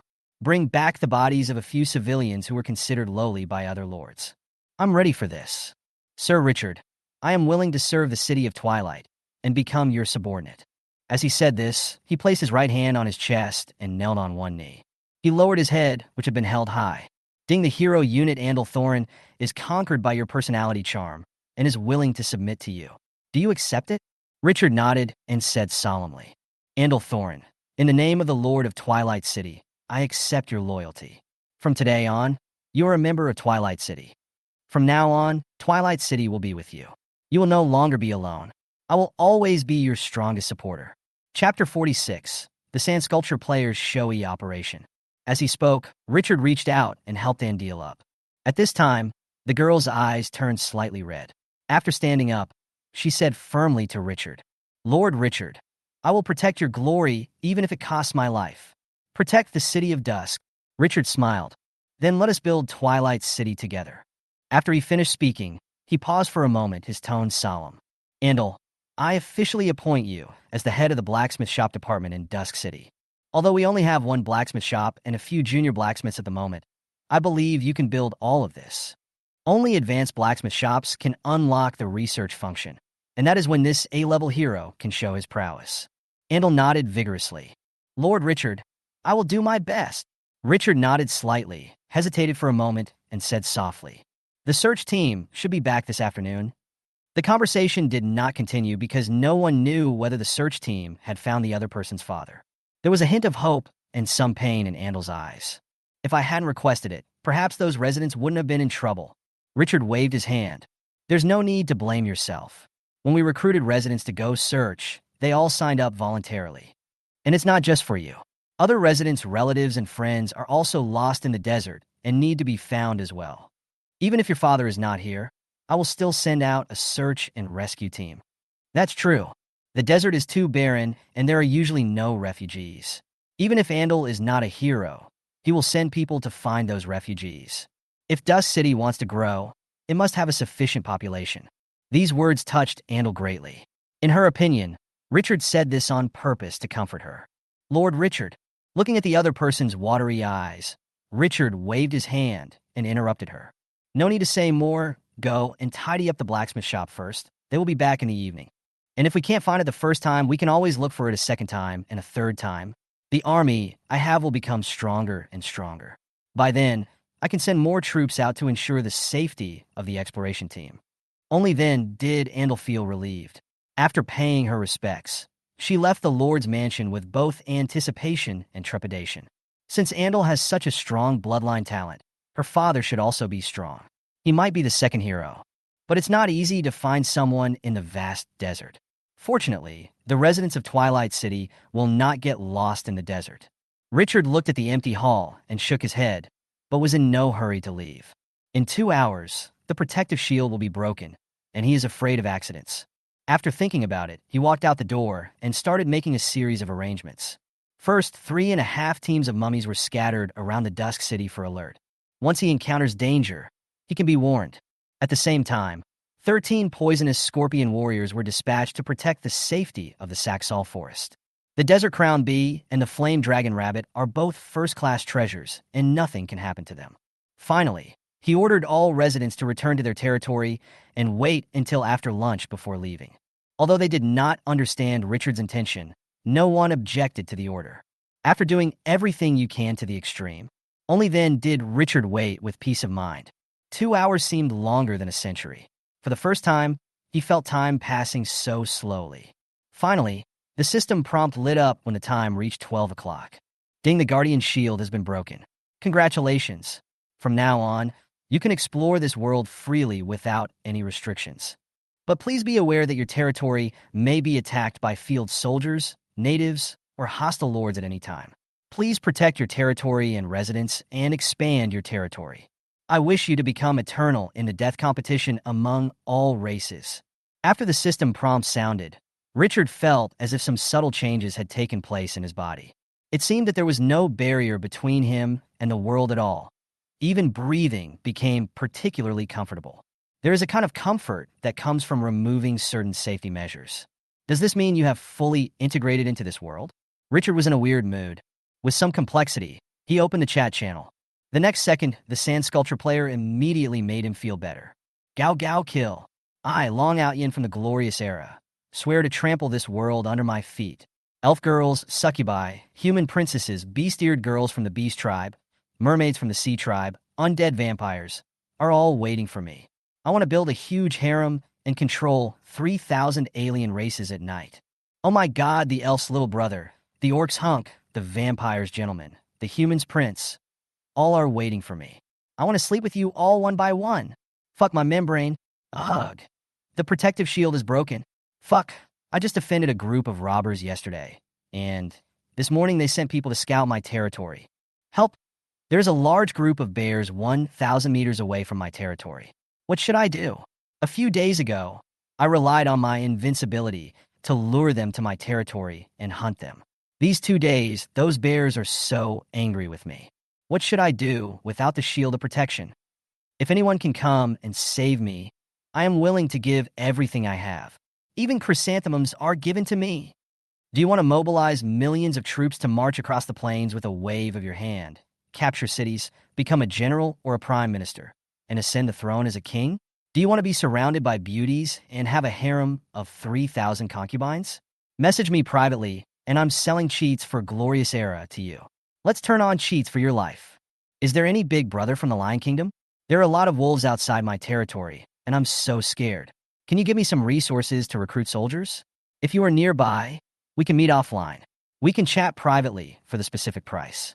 I never thought that my little brother in the capital would one day be so poor that he would have no food to eat. The residents of my territory just rebelled, but I didn't feel the slightest bit of emotion. They rebelled because they had no food and they thought I had hidden the food. Haha, they actually didn't know, and they actually guessed it right. Haha, I'll starve you bastards to death. Why should I give you the food I worked so hard to earn? You just roll your eyes and say you want to join my territory, and I have to provide you with food. Why? What qualifications do you have to be supported by me? Fuck you. I'm going to starve you ungrateful bastards to death. Brothers, I just came across a devil's altar. He said that as long as I give him 10 souls of the residents, he will use a skill in exchange. I was furious when I heard that. Damn, there is such a good thing? I was exhausted from raising those idiots. I went back to the territory and tricked all the residents into the altar and sacrificed them all to the devil in exchange for 12 skills. Ha ha ha. This is so cool. Because of what I did, I have obtained the middle-level devil bloodline. I tell you, you can't indulge those idiots. You have to be ruthless when necessary. Richard looked at it for a long time, and his expression was very interesting. The operations of these stupid players are really creative. Some did not want to support the residents, so they sacrificed their subjects to the devil in exchange for power. Some even deliberately hid food and starved the residents. Others sold the residents to slave owners like pigs. He even saw a guy who sold his territory directly to the natives, and after exchanging some resources, he happily went to the NPC city to buy a house. All these cool moves made Richard feel like he had seen a new world. As expected of you, Sha Xiao. Chapter 47, Rare Resource Veins. 1 p.m. After making sure that the protective shield was broken and confirming that there were no special circumstances around, Richard finally felt relieved. But from today on, it will be impossible for Twilight City to transfer all its troops away like before, leaving no one behind. In the future, we must leave enough troops to guard the territory. Otherwise, he wouldn't even know if someone stole his crystal while he was out. After thinking about it, he realized that there were 35 bandaged mummies in total, and he had sent 10 of them to protect the search and rescue team. There are currently 25 left. Richard simply left all the bandaged mummies to guard the territory. We must hunt enough food to exchange for resources today. Dusk City needs a large number of troops to garrison. The empty defense put him under a lot of pressure. We must send another wave of soldiers. After making the arrangements, he did not delay and took 10 pharaohs, 13 scorpion warriors, and 10 axes of the dead. A total of 33 people. 3 teams of troops left the territory. Continue exploring the east area today. If he had enough axes of the dead, he would really like to take down that medium-sized gold mine. Unfortunately, he only had one team, and he still felt quite pressured when facing at least 3 teams of half-metal giants. It's better to be steady. With a clear goal, Richard acted very quickly. After the rare 3-star axe of the dead was added, the map-scanning battle became much easier. The Scorpion Warrior axe as a frontline meat shield, while the Cursed Pharaoh releases curses and control skills to restrict enemy movement. The Axe of the Dead throws the battle axe within a range of 30 meters. 21M 30M increases damage by 60% and has a 30% chance to trigger soul execution, killing the enemy. When facing low-level soldiers, even if soul execution is not triggered, the exaggerated feature of increasing damage by 60% can still kill the enemy. The Axe of the Dead became a real weapon in Richard's hands. When he encountered a gathering point of wild soldiers, he could just attack them and be done with it. It was not until 6 o'clock in the evening that Richard decided to finish scanning pictures for the day. Dingyu commanded your troops to defeat a group of sawtooth rabbits, won a micro-battle, and gained 40 experience points. Dingyu commanded your troops to defeat a group of ogrins, won a micro-battle, and gained 80 experience points. Fight! He took a quick look at the system prompts. There were about 30 or so. In other words, they killed at least 600 or 700 field soldiers today. The experience on his attribute panel directly increased to 1,600. The upgrade progress has increased a lot from 5,000 points. But what made him regretful was that most of these field soldiers were humanoid and could not be eaten. However, because of the large number of kills, we also got a lot of prey such as sawtooth rabbits, long-tailed rats, and oxhorn camels. Later, the system's 10 cubic meters of space could no longer accommodate all of its prey. So Richard would put his prey on the trading market and sell it as resources after each hunt. This intensive sale of food has aroused heated discussions among a large group of Lord players. Because among the prey for sale, there are numerous Elite 2-star and Elite 3-star ones. Richard's large-scale food sales have made him a big shot in the hearts of countless people. Countless people are guessing how strong Qingqiu is. The resources on the property panel have reached 30,000 units, and the system space is still full. Richard, who had reaped a rich harvest, was contentedly preparing to return to his territory. However, the number of field military bases encountered today is indeed a bit abnormal. It seems to be more than the previous few days combined. After thinking about it, I opened the chat channel directly. He found that many players were also talking about this. What's going on today? Why did so many wild soldiers suddenly appear? The last time I cleared out a place, new wild soldiers appeared. Damn it. My army is almost wiped out. Don't you know what day it is today? It's Monday. The army gathering places in the wild have been refreshed. Fuck. There really is such a thing as a refresh? Damn. I almost forgot that I traveled to a game world. Fuck. A one-way portal appeared not far from my territory, and inside is a dungeon. And it's a 3-star dungeon. Brothers, I'm gonna be rich. Wait for me to go in and take a look around and show you what I've found. Richard suddenly realized. Every Monday, the field troops are refreshed. I looked up at the cloudless blue sky. This world is really interesting. Just as they resolved their doubts, several Scorpion warriors who were responsible for exploring the way ahead hurried back. Master, we found a resource point. Richard nodded calmly. The gains from the resource points were too little and could not be compared with hunting in the early stages. Moreover, the desert is too barren and the number of resource points is pitifully small. In this week, he has only discovered 4 resource points. Apart from that medium-sized gold mine, he was not interested in anything else. In rich areas, you can get rich by occupying resource points, but in Dust City, you will only starve to death if you do so. But it's better than nothing. Take me. After leading the army forward 200 meters, they climbed a towering sand dune. He followed the Scorpion warrior's instructions and looked below the sand dune. An area covered with, or caught his attention. Countless sparkling minerals reflect crystal clear light under the setting sun. It was as if the rubble area was inlaid with countless diamonds. Eye-catching. This is? Richard saw this unusual scene and opened the attribute panel with great interest. Jim Mine. Level. Micro. Reserves. 100 units. Maximum output. 21 units per week. Capacity. Minimum 3 people. Full capacity 10 people. Introduction. A rare resource point where you can mine gems after occupying it. Rare resources, gem mines? His eyes lit up, and his slightly tired spirit instantly became perked up. Rare resources are not comparable to ordinary resources such as wood and iron ore. Not only do they have low output, but they are also very rare. This stuff is really good stuff, a high-quality hard currency. You can tell how precious a mine is just from the fact that it only has 100 units of reserves.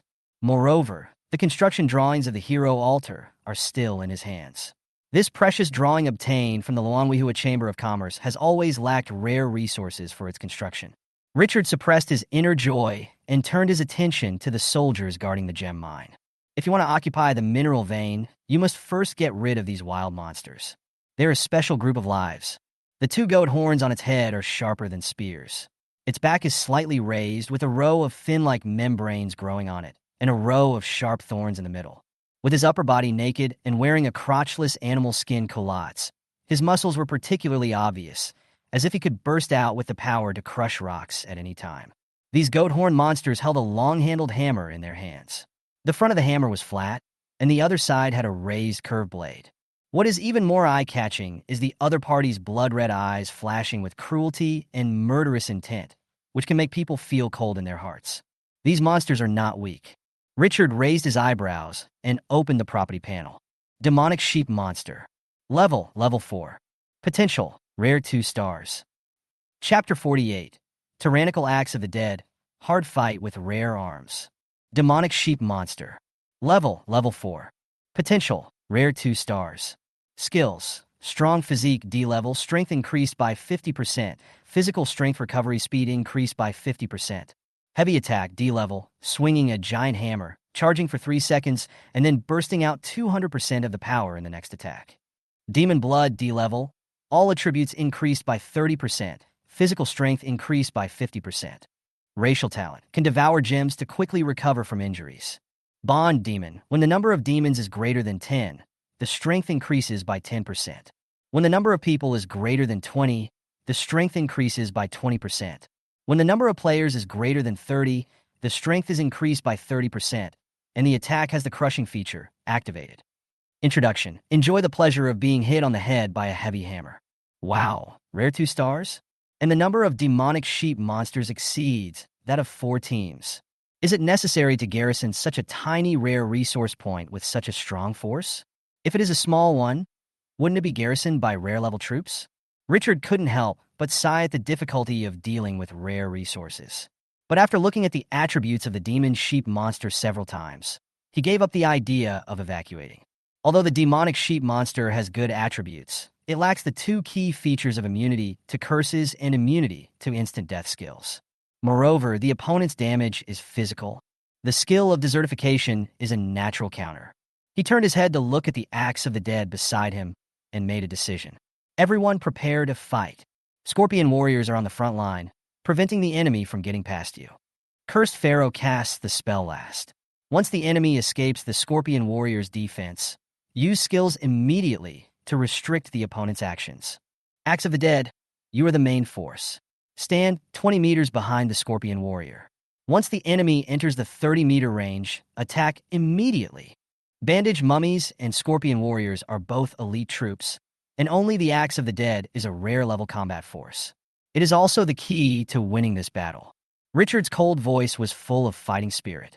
With 4 squads of rare soldiers, this is definitely a tough battle. He stood with the Cursed Pharaoh and personally directed the battle. Attack! Following an order, poisonous Scorpion warriors with giant iron pincers and curved scorpion tails walked down the steep hill step by step. Axe of the Dead, wearing a full body armor with a black mandala pattern, followed closely. The last one is wearing a colorful crown, holding a black scepter, and has a shriveled figure, cursing the pharaoh. There is meat control and output. This iron triangle is extremely powerful. The demon sheep monster in the gem mine immediately noticed something was wrong, and its relaxed expression suddenly became alert. The muscles in his arms were tensed, tightly grasping the long-handled hammer. Those blood-red eyes began to emit a chilling chill, and they stared at the approaching Dusk City army with murderous intent. A demonic sheep monster couldn't bear it any longer and roared towards the sky. Roar! The roar of a wild beast resounded across the yellow, sandy land.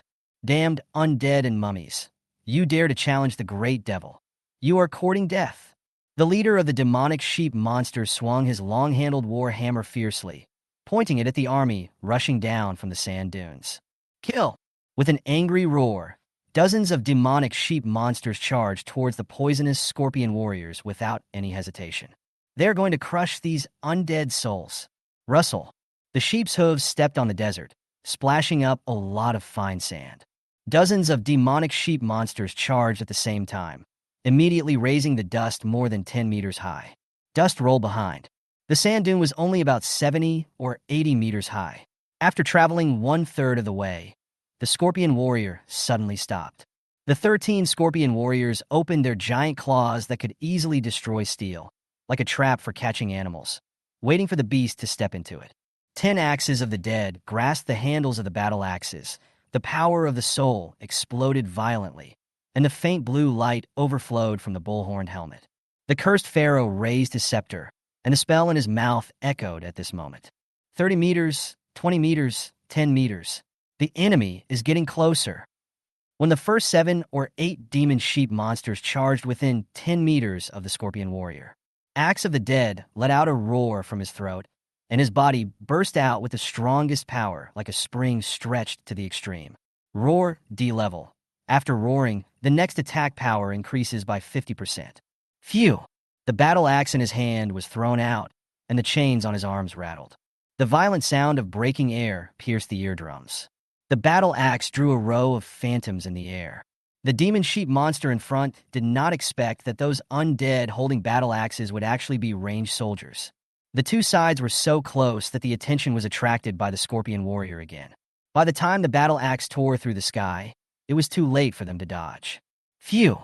The sound of a sharp blade cutting into flesh was heard. The arm of a demonic sheep monster was broken into 2 pieces. Blood spurted out like a burst pipe. Under the powerful inertia, the axe chopped off the arm and continued to fly backwards. After reaching its limit, the Axe of the Dead pulled the chain violently. The battle axe was directly pushed back by the force. The demon sheep monster with a broken arm was still suffering from the severe pain. Suddenly, he felt a terrible pain in his vest, and then the pain spread to his chest. He looked down subconsciously and saw a sharp axe blade stained with blood appear in his pupils. Before he could think, he felt the strength in his body slip away in an instant. His eyes went dark, and he lost consciousness.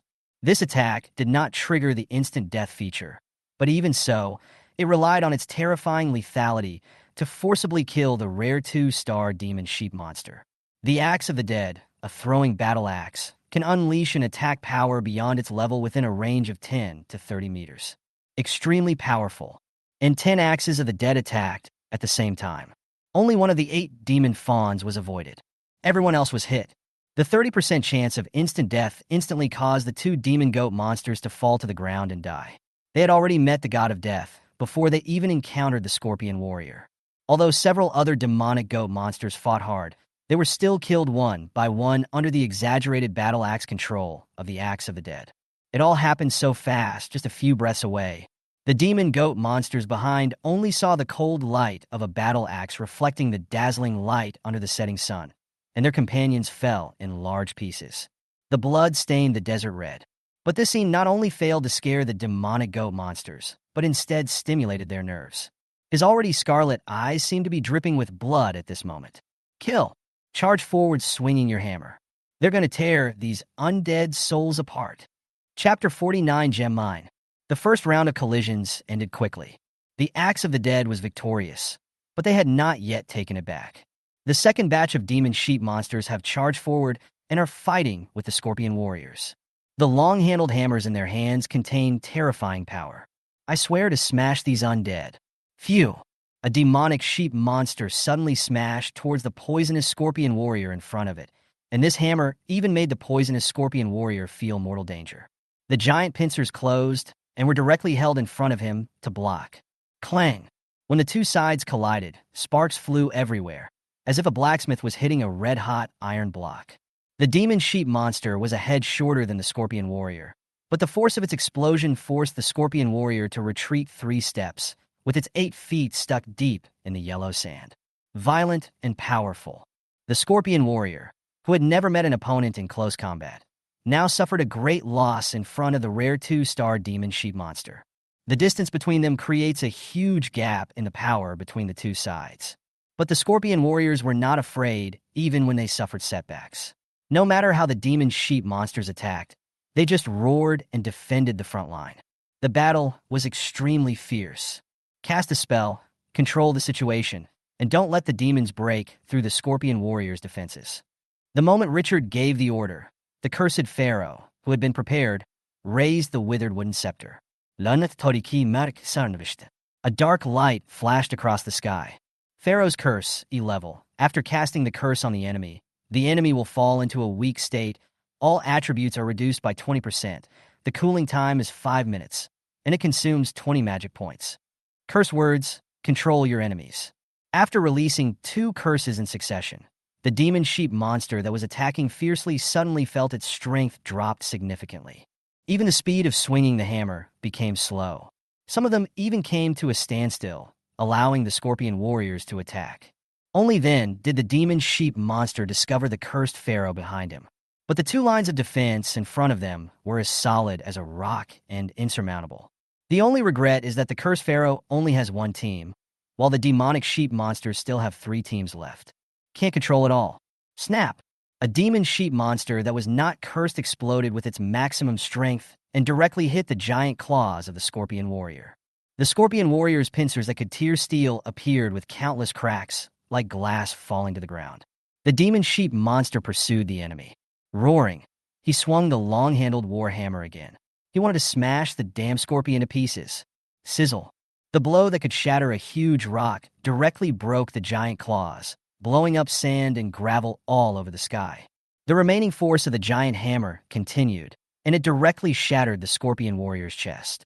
The demon sheep monster was not at all happy with such an impressive victory, because he felt that he had hit cotton with his hammer. The huge force was not released and could not be contained, which directly led to an imbalance of gravity. He staggered a few steps and almost fell to the ground. Desertification. It's this life-saving skill again. The scorpion warrior growled as his chest quickly recovered.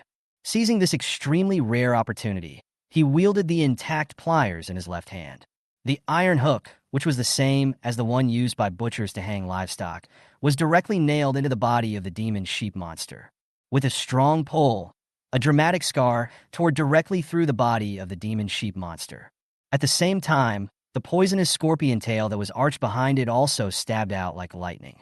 Puff had directly penetrated the demon sheep monster's shoulder, and the poison was injected into the opponent's body. The situation was reversed in an instant. There is a fine line between life and death. Under the powerful pressure of the demon sheep monster, the scorpion warriors began to turn to desert. The demon sheep monster, which only deals physical damage, was just killing everyone and rushing around to overwhelm the scorpion warrior. But immediately it turned into a rat biting a turtle with nowhere to bite. Their attacks could shatter the city walls, but they were powerless against the scorpion warriors who were immune to 99% of physical damage. Whoosh! The sound of the battle axe breaking through the air whistled again after the scorpion warrior turned into sand. Phew! The distance of more than 20 meters was so close that the demon sheep monster felt a sharp pain in his body before he could even see the battle axe clearly. Soul execution. Falling dead. After the desertification, the poisonous scorpion warrior forcibly dragged down the demon sheep monster. The cursed pharaoh intensively used control skills to restrict the movement of the demonic sheep monster. With the cooperation of other arms, the axe of the dead makes killing particularly enjoyable. Moreover, at a distance of 20 to 30 meters, there is a 30% chance of triggering soul execution, which causes the number of demon sheep monsters to drop sharply. When the axe of the dead killed the last demon sheep monster, this fierce battle with the axe of the dead as the main output core came to an end. Ding the army you led wiped out a group of demonic sheep monsters and won a micro battle. You gained 200 experience points. Ding the axe of the dead has killed a large number of enemies and its level has been upgraded. The current level is level 4. After the axe of the dead is upgraded to level 4, all skills are refreshed and the aura becomes even stronger. Richard could see clearly from behind that except for 3 or 4 who were killed by the scorpion warriors, the axe of the dead killed all the remaining demon sheep monsters. The fighting power he displayed made him very happy. Although dozens of military gathering points were wiped out in today's battle, Those were only elite and ordinary levels, and could not measure the true power of the Axe of the Dead. At this time, facing the soldiers of the same rare level, the Axe of the Dead still showed absolute dominance, which made him feel excited. This is the type of soldier that he should train with all his strength. After the demon sheep monster died, the weapon in its hand quickly decayed and collapsed. This is the rule of Glorious Era. After the soldiers recruited from the soldiers' nest die, their weapons and equipment will lose power and be damaged quickly. Richard ignored all this and happily stepped into the gem mine under the sand dunes. The sparkling tiny gems inlaid in the cracks of the stones appear magnificent and colorful under the setting sun. No wonder dragons and girls like these shiny things. They are quite beautiful. I have to ask the miners to save a large gem in case it comes in handy in the future. System prompts appear at the appropriate time. Then do you want to occupy the gem mine? After confirmation, he marked the point on the system map. Just wait until we get back and send people to mine. Fortunately, this place is only 40 minutes away from the territory, so it won't be too difficult. I'm in a good mood and have gained a lot today. First of all, his goal for today, hunting. Because of the refresh of wild monsters, a large number of prey were hunted and directly exchanged for 30,000 units of resources. At the same time, the system space is full. After processing, there are at least 2,000 units of meat left. The harvest in terms of food alone is not small. Secondly, through the head-on battle with the demon sheep monster, he intuitively felt how powerful the power in his hands was. And the level of Axe of the Dead was raised to level 4. Finally, we occupied a rare resource point, a gem mine, which made us feel very happy. While thinking, he searched the gem mine, but after finding no other treasures, Richard did not stay long. He returned to his territory with a full load of prey. When we returned to the territory, it was already dark. Kalu was waiting here, as usual, but it was unexpected. Anil was there too. Good night, Lord Richard. The kitchen has prepared dinner for you. In addition, the search teams that went out have all returned. As soon as Kalu finished speaking, Andal immediately stepped forward and said excitedly, "Thank you, sir," Richard said softly. "Andal, did our search team find your father?" The girl shook her head violently, and her eyes suddenly turned red. Richard was puzzled. Why did he look so happy that he cried when he didn't find it? Andal took a few deep breaths and calmed her emotions before speaking. "Lord Richard, although they didn't find my father, they got news about him." "Oh, was he rescued by someone else?" "Yes, my father has found the Lanwihua Chamber of Commerce again, and has already set off for Solon City." "Ah, this father is so careless? Why doesn't he look for you?" As if she noticed Richard's confusion, the girl explained. "The Lanwihua Merchants Association has a special treasure that can find missing people in the desert, but this requires the blood of relatives." Richard finally understood. Obviously, this method is more reliable than searching aimlessly in the desert. Onik has returned to Solon City. After they meet, he will definitely be informed of your safety. Andal nodded happily and bowed to Richard. "If it was before, I would definitely go find my father." As she spoke, a slight blush appeared on her face. "But now, I am a member of Twilight City and your subordinate. Now that my father is safe, I will certainly work hard for you." Richard was thoughtful when he heard this. If he had completed the task of recruiting A-level heroes using normal means, I'm afraid he would have failed by now. The task issued by the system is to find the other party's father before he is safe and bring him back to the territory, so that Andal can stay. Otherwise, even if the spy got the news that the other party's father was safe, Andal would leave. After all, knowing that her father had gone to Solon City, she couldn't stay here alone. Is there any need to think about which is more important, a strange territory or your own father? Fortunately, I found another way to complete the hero recruitment task ahead of time. Richard's heart moved when he thought of this. It seems that there is more than one way to complete the hero recruitment mission. Maybe we can do some exploration in this area in the future, without being limited to task constraints. Chapter 50 Reward System. After the excited Andal left, Richard looked at Kalu. Where did the search and rescue team get this information? After organizing his words, Kalu said softly, "Sir, this information was given to them by a team from the Lanwihua Chamber of Commerce that stayed behind to search the area. Apart from the information about Andal's father, did you get anything else? We also found some residents trapped in the oasis, but the search and rescue team had just returned and was still having a meal, so I didn't have time to ask for too much information." Richard nodded. Since the person had already returned, there was no need to rush. What are the casualties of other teams? 7 people were injured and 4 died. The dead will be buried in the land of honor, and the injured will be rewarded with some desert crown honey. Yes, sir. After a simple arrangement, Richard unloaded all the prey that was almost filling up the system space and let the residents deal with it. He returned to the Lord's mansion and had a comfortable and sumptuous dinner. After eating and drinking, they asked someone to summon the search and rescue team. There were 60 people when they went out. 6 of them died the day before yesterday, and 4 more have died now. Of the 10 mummies sent out, only 5 are left. The vast desert is indeed full of dangers. But in exchange, I got an A-level hero, so it wasn't a loss. A kind army cannot be commanded. As a lord, you must never be indecisive. He will not hesitate to make sacrifices. This is the world background of all races competing for hegemony. There is peace now, but it is just that the time has not yet come for war to break out. Good night, Lord. After entering the house, all residents immediately saluted and no one dared to cross the line. The person in front of him is the only ruler of this land, and his words can decide their fate. Richard stood up and looked around with appreciation. He chuckled and said, "No need to be polite. Every resident who has contributed to the City of Dusk deserves respect. You have worked hard these past few days." These 2 simple sentences immediately warmed the hearts of the crowd. "My lord, we have not forgotten them. Can anyone tell me what you have encountered these days?" With his encouragement, a young man stood up and spoke tentatively. "My lord, can I?"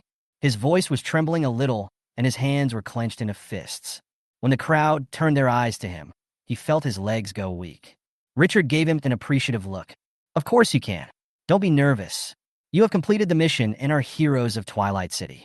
You will also receive my commendation." Phew!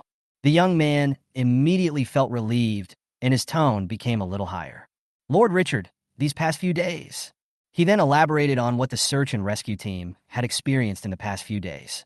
Although it seemed extremely dangerous to him, and he encountered many powerful field soldiers, to Richard it was just an ordinary encounter and did not contain the information he wanted. After asking again and again, he encouraged the other party and switched to the next search team. Next, each team sent a representative to talk about what their team had experienced in the past few days. Richard couldn't help but feel a little disappointed when he heard the end, because the explorer team was not strong enough. Even if they found something unusual, they didn't dare to get close. Not to mention buildings like temples or one-way portals, even resource points were not found. "Are you sure you haven't encountered any temple-like buildings these days?" "No." Everyone shook their heads. "Have you discovered any territory similar to Twilight City?" "No." Everyone shook their heads again. This is strange. Richard thought about it for a long time, but still couldn't figure out what went wrong. Are there so few Lord players in the desert camp? Why are there no player territories around Dusk City? Or is it that the Death Desert is too big and spread out, and these guys are afraid of death, so they dare not approach even if they see it from afar? After thinking about it for a long time, I still couldn't figure it out. I just stopped worrying about it and changed the question. "Have you found any other people blown away by the sandstorm?" Finally, there was a response that piqued Richard's interest. "Where are they? Why not bring them back?" The middle-aged man who spoke was a little embarrassed. "They are in an oasis and are unwilling to follow us back to Dusk City. They would rather wait for the people from the Luanwihua Chamber of Commerce to take them away." Richard narrowed his eyes slightly. "How many people are there?" "More than 300 people. Do you have a map? Please look." The middle-aged man stepped forward, carefully spread out a rough map on the table, and pointed to a circled point. "That's it. They have plenty of water and food, and are reluctant to leave." After saying this, they felt a little awkward. They went out of their way to look for each other, but they didn't expect that even after they found each other, those people wouldn't be willing to come back with them. However, the other party's strategy of waiting for the Luanwihua Chamber of Commerce to rescue them is not wrong. After all, they had originally planned to follow the Luanwihua Chamber of Commerce across the Death Desert. Compared to a territory you have never heard of, it is self-evident which one is more reliable. Aren't those your companions? Why don't they come back with you? "My lord, most of the people who followed the Luanwihua Chamber of Commerce were strangers." Richard understood, and then looked at it with amusement. It's not surprising that an oasis has water, but what kind of oasis can have enough food to feed and drink hundreds of people? And you have been hit by the sandstorm for almost 2 weeks, right? Can you survive that long with just the remaining food? This question made the middle-aged man stunned, and then he shook his head awkwardly. "I don't know. They didn't let us in." He seemed to be hesitant to speak, and finally said it with a conflicted look. "My lord, They also asked us to take the others back, saying that there is no shortage of food and there is no need to stay in Dusk City. It is safer there. Oh. This aroused Richard's interest. When something is abnormal, there must be something wrong. These hundreds of people stayed in a small desert oasis and refused to leave. He also said that he had plenty of food and even wanted to poach his employees. Isn't this a bit too abnormal? Okay, I know about this matter. I will go there in person in a few days, and you will lead the way for me then. Yes, Lord. After Richard finished speaking, he encouraged the residents again and let them go down to rest. He originally wanted to give some rewards, but he was embarrassed to find that in the warehouse, apart from food, there were only some wild animal furs. There doesn't seem to be anything to show for it. After the crowd left, Richard looked at Kalu, who had followed the crowd and had been standing at the back without saying a word. Karu, what rewards do you usually use to reward your subordinates? Kalu noticed Richard's embarrassment and immediately understood. Open your mouth and speak. Sir, the general reward can be gold coins, wild animal furs, or some common medicinal herbs and supplies. Desert Crown honey is a precious gift. Those who have made great contributions can be rewarded with honors, such as the title of Dust City, or some kind of honorary title, or even a piece of land. After listening to this, Richard felt as if he had suddenly realized something. That's right, rewards can not only be material rewards, but also spiritual and glorious rewards. When you are at a low level, you may still need material rewards. In the future, when your subordinates reach a higher level, it would undoubtedly be a bit inferior to still reward them with materials.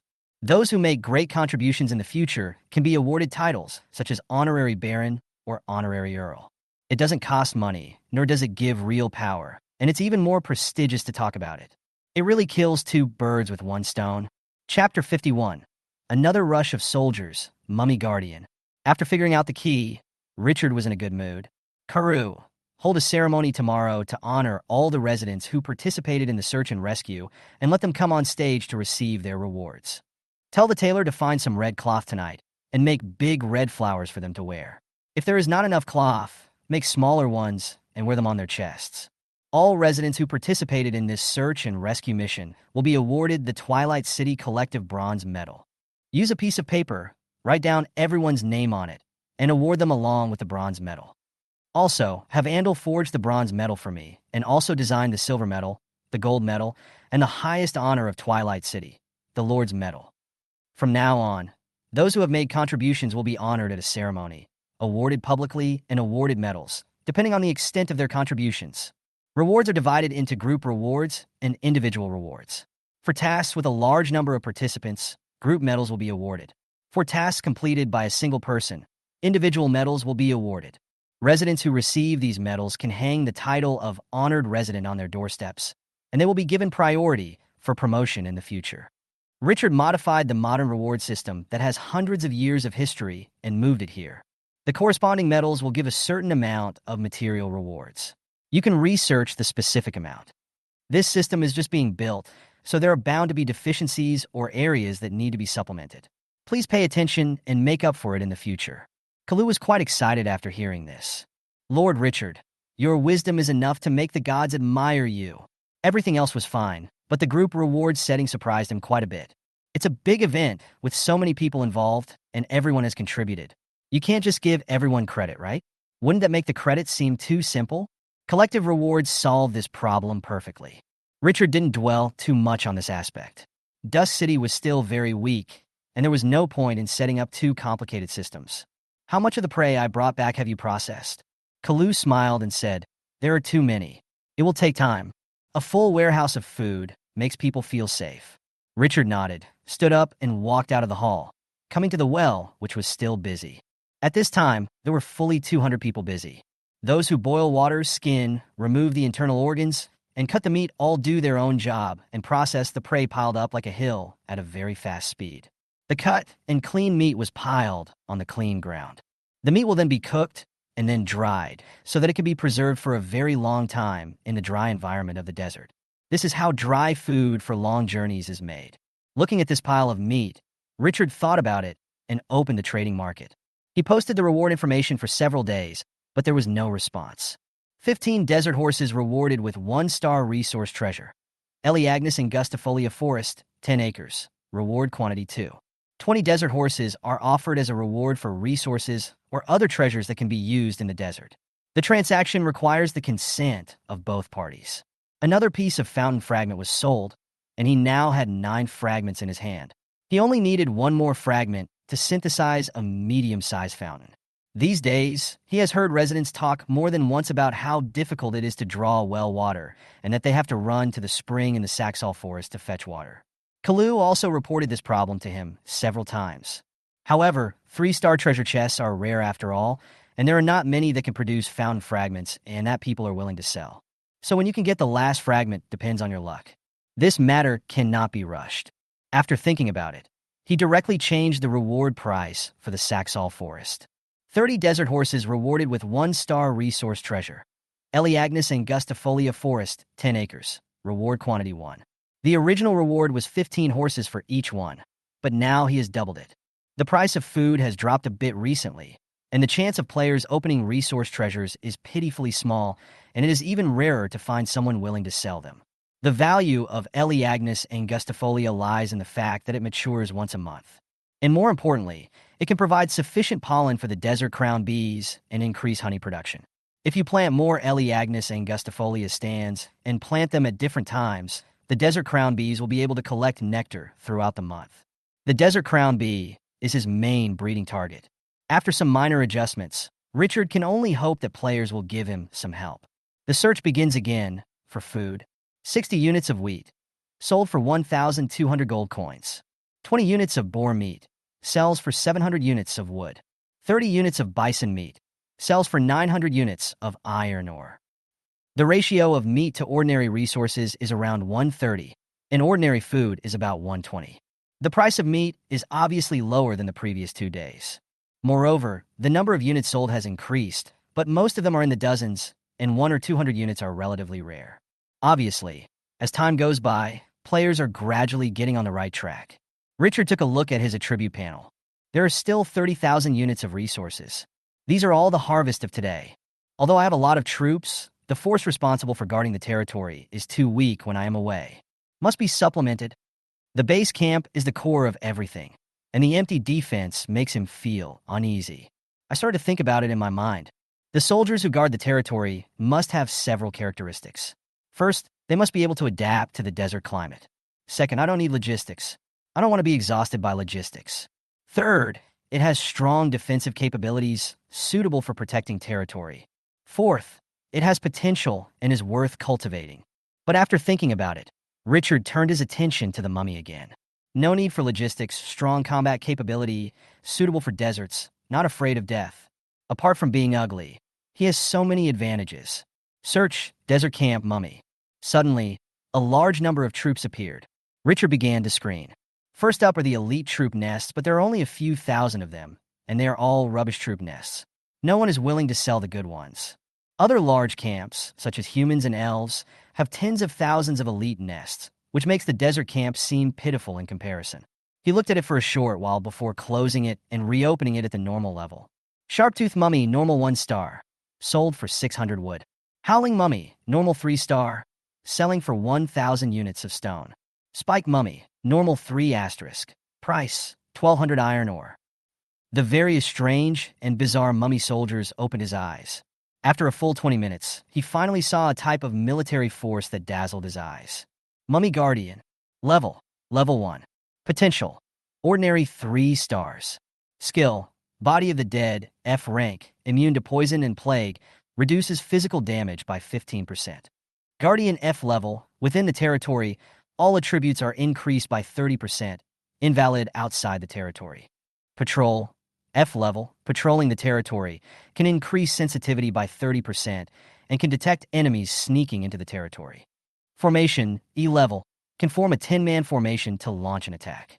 Racial talent, when fighting in the territory, the injury recovery speed is increased by 50%. Bond mummy, if the number of mummies is greater than 10, the strength of the mummies increases by 10%. If the number of mummies is greater than 30, the strength will be increased by 20%. When the number of mummies is greater than 50, strength increases by 30%, agility increases by 30%, and damage increases by 30%. Introduction. The mummies guarding the pharaoh are quite alert. After looking at the properties of the Mummy Guardian, Richard chose to buy it without any hesitation. For initial skills, that's outrageous. And it is so suitable for guarding the territory. After 3,000 units of iron were paid, Richard got the nest of the Mummy Guard. But one is not enough. Continue searching and purchase the other two on the trading market. One for 3,500 units of wood and the other for 3,800 gold coins. The price is comparable to that of elite troops. Obviously, these sellers also know how powerful the Mummy Guardian is, so they dare to offer this price. He didn't feel any regret at all. As soon as he bought it, he was promoted to an elite soldier, so he didn't lose anything. To upgrade 3 types of troop nests, you will need about 15,000 resources. Just get started. Do you want to spend 500 gold coins to buy the Desert Bandit lair? Confirm. Do you want to spend 500 units of wood to buy a sawtooth gerbil nest? Confirm. After getting 30 troop nests, less than 7,000 resources were left from the 30,000 resources on the panel. But since the hunt was originally for the purpose of gathering troops, Richard felt quite a sense of accomplishment. After getting the soldier's nest, go directly to the corner where the soldier's nest is placed in the front yard. Ding, do you want to consume 400 gold coins, 400 wood, and 400 stone to build the Guardian's land? After confirming 3 times in a row, 3,600 units of resources were consumed. 3 3-meter-high pyramids appeared before our eyes. The exteriors of these pyramids seemed to have been eroded by wind and sand for thousands of years, with traces of potholes everywhere. Guardian's Land, normal 3-star. You can upgrade to elite 3-star by consuming 10 normal level troop nests. Do you want to upgrade? Confirm. After all 30 troop nest cores were used up, the pyramid in front of them grew to 4 meters. The surface eroded by wind and sand is becoming more and more decayed, and the fist-sized holes make people wonder if a hand will suddenly reach out from it. Chapter 52, Refresh of Arms, A Wave of Gains. Guardian Land. Level, Elite 3 stars. Recruitable troops, Mummy Guardian, Elite 3 stars. Number of recruits, 20. Weekly output, 10. Recruitment conditions, 40 gold coins, 40 units of wood, 40 units of stone. Introduction. Ordinary Mummy Soldier Nest. Ding, do you want to spend 800 gold coins, 800 units of wood, and 800 units of stone to recruit 20 Mummy Guardians? 3 troop nests can produce 60 Mummy Guardians. The resource consumption alone reached 2,400 gold coins, 2,400 units of wood, and 2,400 units of stone. A total of 7,200 units of resources. After Richard finished building his troops, he only had more than 6,000 left. There was a bitter smile on his face. The landlord has no more food left. He opened the trading market, looked at the 3 purchase information, and canceled the transaction for 20 desert horses for other resources and treasures. 20 desert horses were exchanged for resources. A complete desert horse cost 6,000 units of resources each, and a total of 120,000 units were sold. This amount of resources can even cultivate 2 rare-level military nests. But if possible, I'd still like to exchange it for resources and treasures. That's the real treasure, but unfortunately, no one is selling it. With the resources, Richard immediately became more confident. Recruit all. Along with that, 7,200 resources disappeared. A pale yellow light flashed, and countless fine sands suddenly gushed out of the holes on the severely weathered pyramid in front of him. The fine sand flowed out and gathered in front of the pyramid, forming a mummy with a round shield in one hand and a long sword in the other. The bandages all over their bodies are a decaying yellow color, and they look as if they have been buried underground for countless years. The aura is quite powerful, not half weaker than the bandaged mummy. Mummy Keeper. Level 1. Potential, Elite 3 stars. Skill, Body of the Dead, Level E, immune to poison and plague, reduces physical damage by 30%. Guardian E level. Within the territory, all attributes are increased by 40%, invalid when leaving the territory. Patrol E level. Patrolling in the territory can improve the security of the territory by 40 and can detect enemies sneaking into the territory. Formation, Level D, can form a formation of 10 people to launch an attack. Racial talent. When fighting in the territory, the recovery speed of physical strength and injuries is increased by 50%. Bond Mummy. The number of mummies is greater than 10, and the mummy's power increases by 10%. If the number of mummies is greater than 30, the strength will be increased by 20%. When the number of mummies is greater than 50, strength increases by 30%, Agility increases by 30%, and damage increases by 30% activated. Introduction. The mummies guarding the pharaoh are quite alert. When all 6 teams were recruited, all the mummy guardians slammed their swords on the round shields. Clang! The sound of metal colliding could be heard from a very long distance in the darkness, as if they were announcing their arrival in this way. Richard nodded in satisfaction. After upgrading to Elite 3 stars, the mummy guardian skills were all upgraded by 1 level. The strength has greatly increased, and that's a total of 6 teams. With this power, he won't have to worry about his nest being stolen when he goes out hunting. Stretch out your right hand and mobilize the hidden power in your body. Energy like yellow sand bloomed instantly. Ding with your blessing. 60 mummy guardians have mastered a portion of the power of the desert and gained a new skill. Desertification de-level. All armies can be decertified, which will become a defining feature of Twilight City. Richard was in a good mood. From now on, you will be responsible for guarding the territory, patrolling day and night, and defending against foreign invasion. At your command, Master. Such a big commotion just now has attracted the attention of many residents. Kalu also hurried over, and when he saw these new types of soldiers, his eyes suddenly lit up. Lord Richard, is this the army you just recruited? Richard nodded. Yes, these mummy guardians are soldiers I recruited specifically to protect my territory. They will gain extra attribute bonuses and are powerful in the territory. They will lose a lot of strength when they leave the territory. In the future, you have the right to mobilize this army, but you must use it with caution. Richard's words gave Karu a lot of power, but judging from Karu's performance these days, he also deserves this trust. Kalu took a deep breath. His cloudy eyes were full of determination at the moment, and his ragged body seemed to be young again. I will defend the Twilight City with my life. Richard nodded slightly.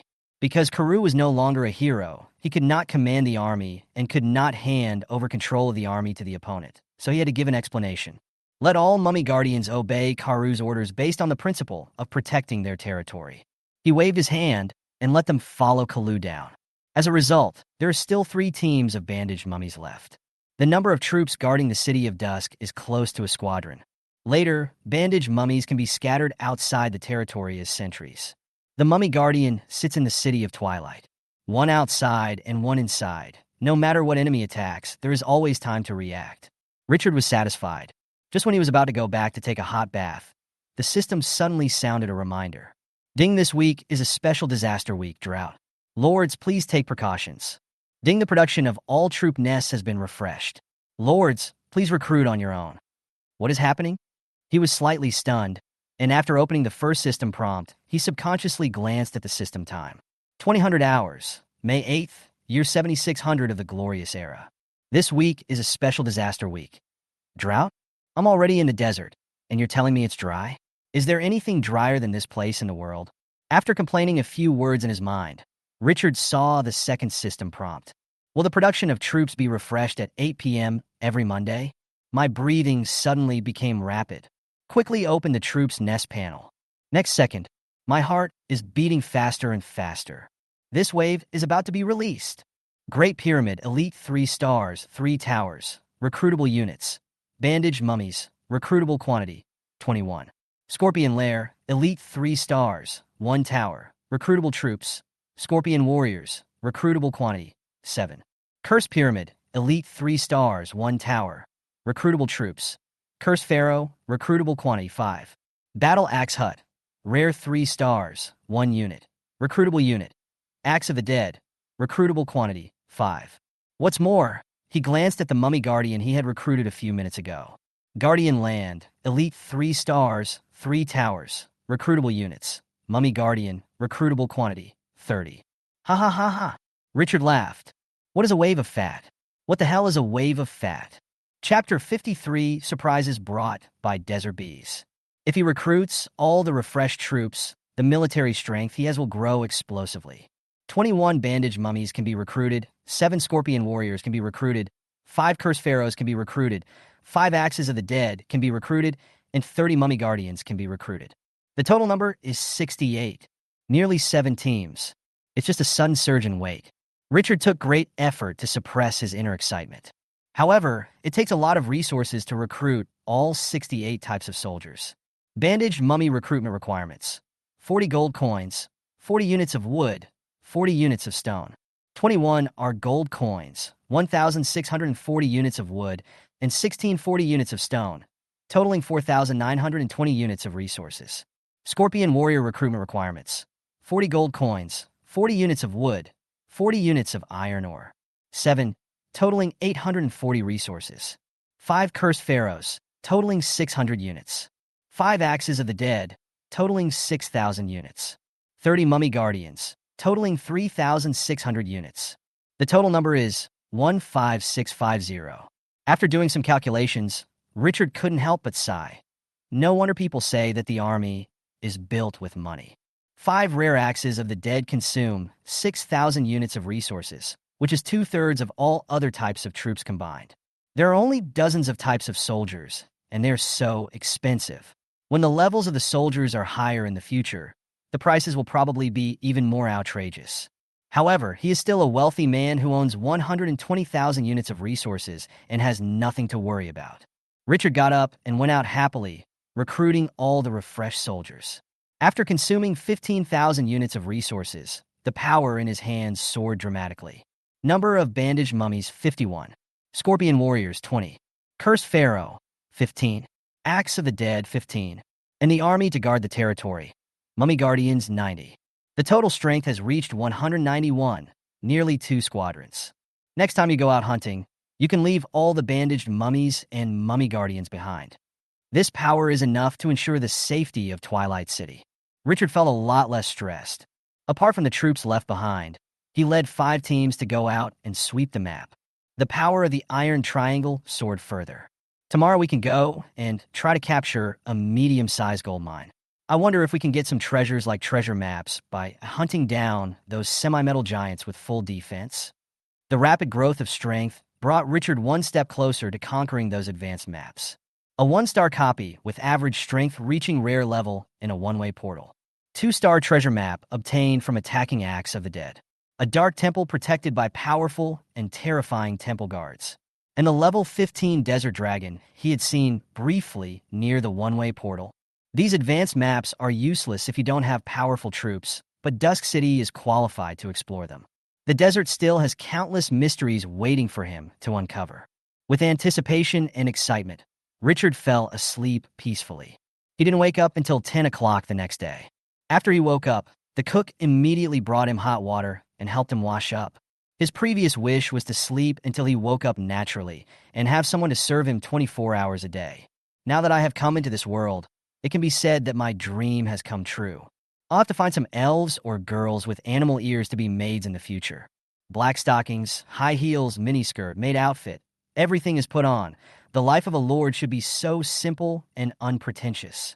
Ideas that could not be realized before seem to be possible now. There are no laws in this world. After lamenting the decadent life of a lord and looking forward to an even more decadent life in the future, Richard had his breakfast served by 2 smiling cooks and prepared to go out to scan pictures.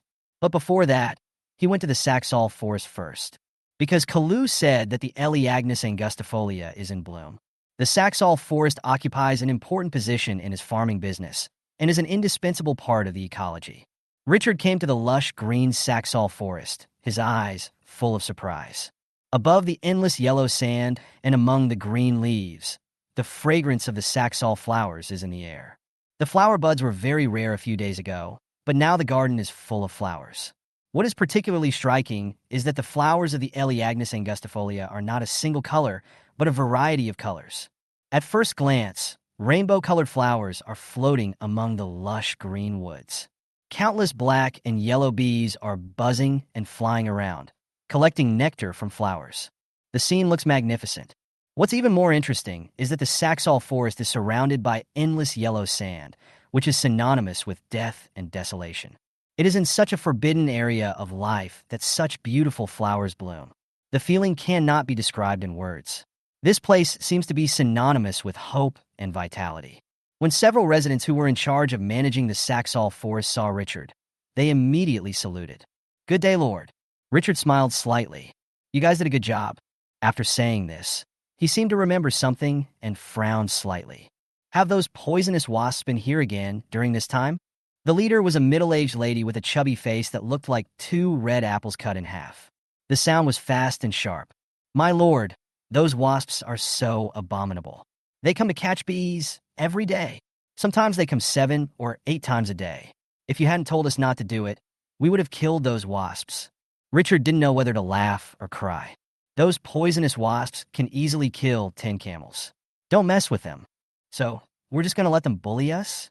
The fat ant was very angry, and her puffy face looked even rounder. "I will find a way to solve this matter," Richard warned seriously. "Remember, if you don't want to enter the land of glory the next day, don't do anything rash." "Yes, sir." Seeing his instructions, several residents did not dare to say anything, but the fat ant was indignant and muttered that she wanted to find a way to deal with those bad guys. Richard waved his hand and asked the few people to disperse. He walked into the Saxol forest alone. A unique fragrance wafted into his nose, making him feel instantly refreshed. With flowers around, desert bees are now particularly happy. When they fly back to the hive, their legs are covered with pollen. From time to time, a few bees approached him and were intimate with him. Looking at this lively scene, I feel happy. Being able to create this scene in the desert gave him a sense of accomplishment. Come to the beehive and open the properties panel. Desert wasp nest. Level, special. Queen bee. Intermediate, promoted to advanced queen bee. The hive can produce higher quality honey. Features. It can produce medium quality desert honey with a special aroma. After consumption, it can greatly speed up the recovery of physical strength and injuries and slightly increase the recovery of magic power. Number of bee colonies, small. Production, minimum production of 10 units of high-quality honey per week. Introduction. This bee is rare in the desert and is extremely rare. Note, 2 new queens have been born among the desert honey bees and will separate into different nests in 3 days. Chapter 54. Surprises continuously. Richard laughed out loud when he saw this tip. Split up the nest? I didn't expect them to separate so soon. He cares very much about these little guys who can brew delicious food for the world. The future prosperity of Twilight City will largely depend on them. After the nests are divided, it is the time when the Saxol forest is in bloom, so the reproduction speed must be extremely fast. Perhaps it won't be long before the amount of honey produced can catch up with the old nest. 3 beehives can produce 30 units of honey per week. If it continues to be nurtured, it may develop into a pillar industry of the city of Twilight in the future.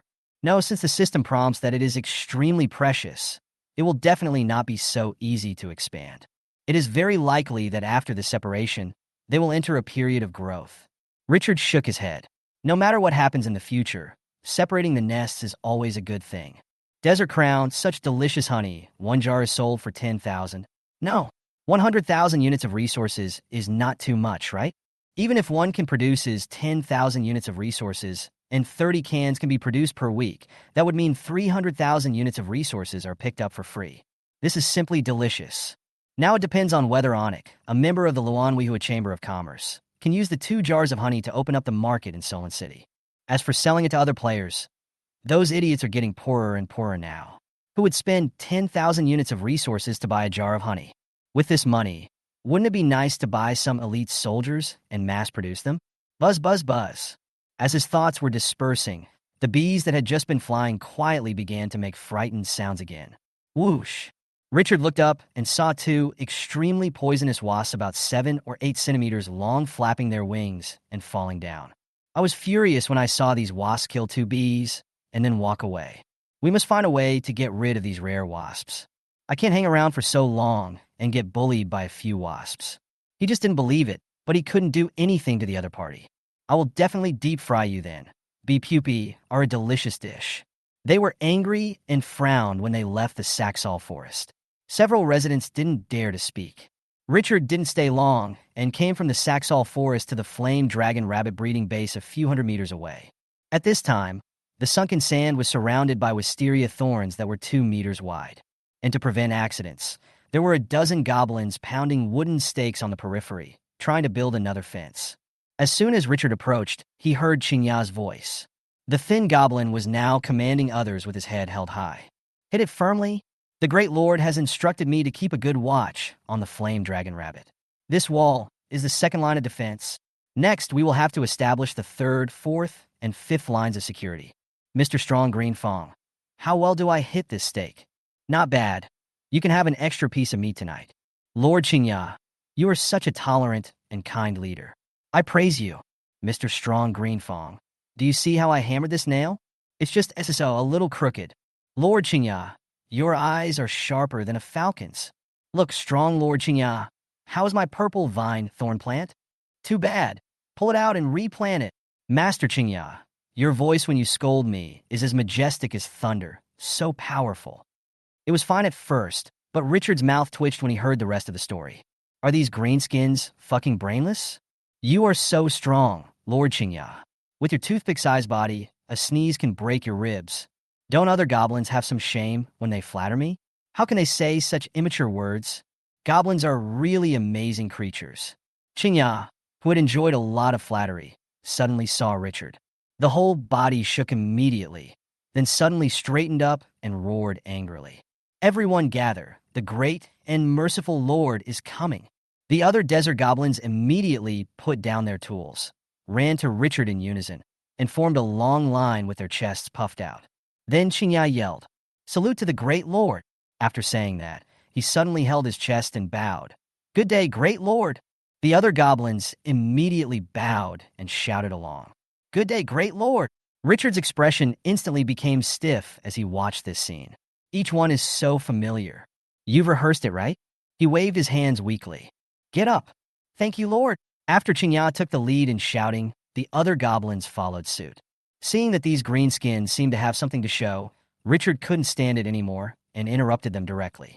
Stop talking nonsense and abolish all these rules from now on. Qingya stays here, and the others go do their jobs. Qingya, who was still waiting to be rewarded, was immediately struck by lightning and was completely stunned.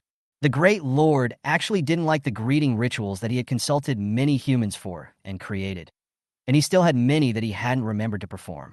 After the other goblins left, Richard scolded this idle guy and then got down to business.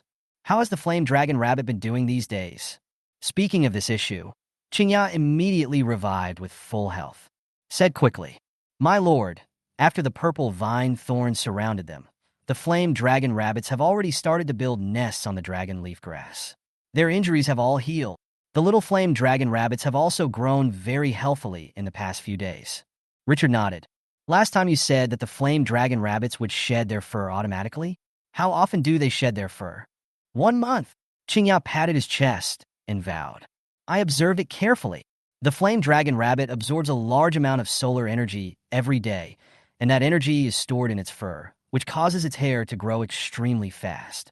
They usually shed their fur within a month and use the growth of new fur to consume the excess energy in the body.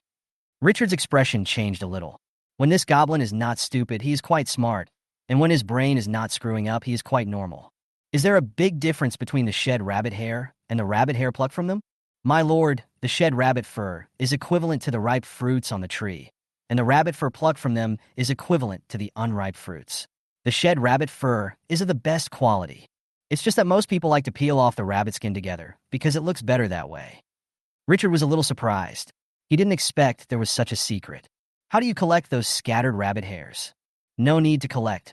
The flame dragon rabbits will use the shed rabbit hair to build nests. We just need to go to their nests every month and take out the rabbit hair.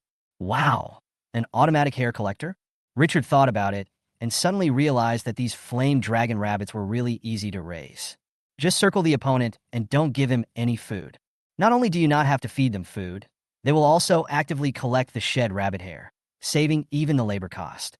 This is really a blessing for lazy people. Is there no farming in the world that is more worry-free than this? The only thing to worry about is not feeding these rabbits. Capitalists would cry when they see this. Chapter 55, I have a sister who likes to wear black stockings. After leaving the Saxall forest in a happy mood, Richard led his army to continue heading east scanning the map. Today he plans to capture a medium-sized gold mine guarded by a semi-metallic giant. He was deeply impressed by those big guys who were fully defensive and incredibly tough.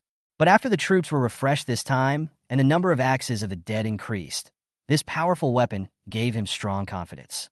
With a 30% chance of death, are you going to panic? Moreover, with the special skill of desertification, which has a natural restraining effect on physical damage troops, there is no need to worry about problems. At worst, we all escape into the sand. With a powerful trump card, Richard is fearless. While on the way, he opened the forum. I don't know how those Lord players are doing after the troop production was refreshed yesterday. Ha ha ha, I bought 5 types of soldiers yesterday. I just recruited a batch, and then it refreshed. I was shocked. I recruited those soldiers again. Now I can scare the cat for fun. What a loss. Fuck. Yesterday, a refugee offered his wife to me in exchange for a job. I was so happy that I went to bed early and didn't recruit any soldiers, so I missed the chance to refresh.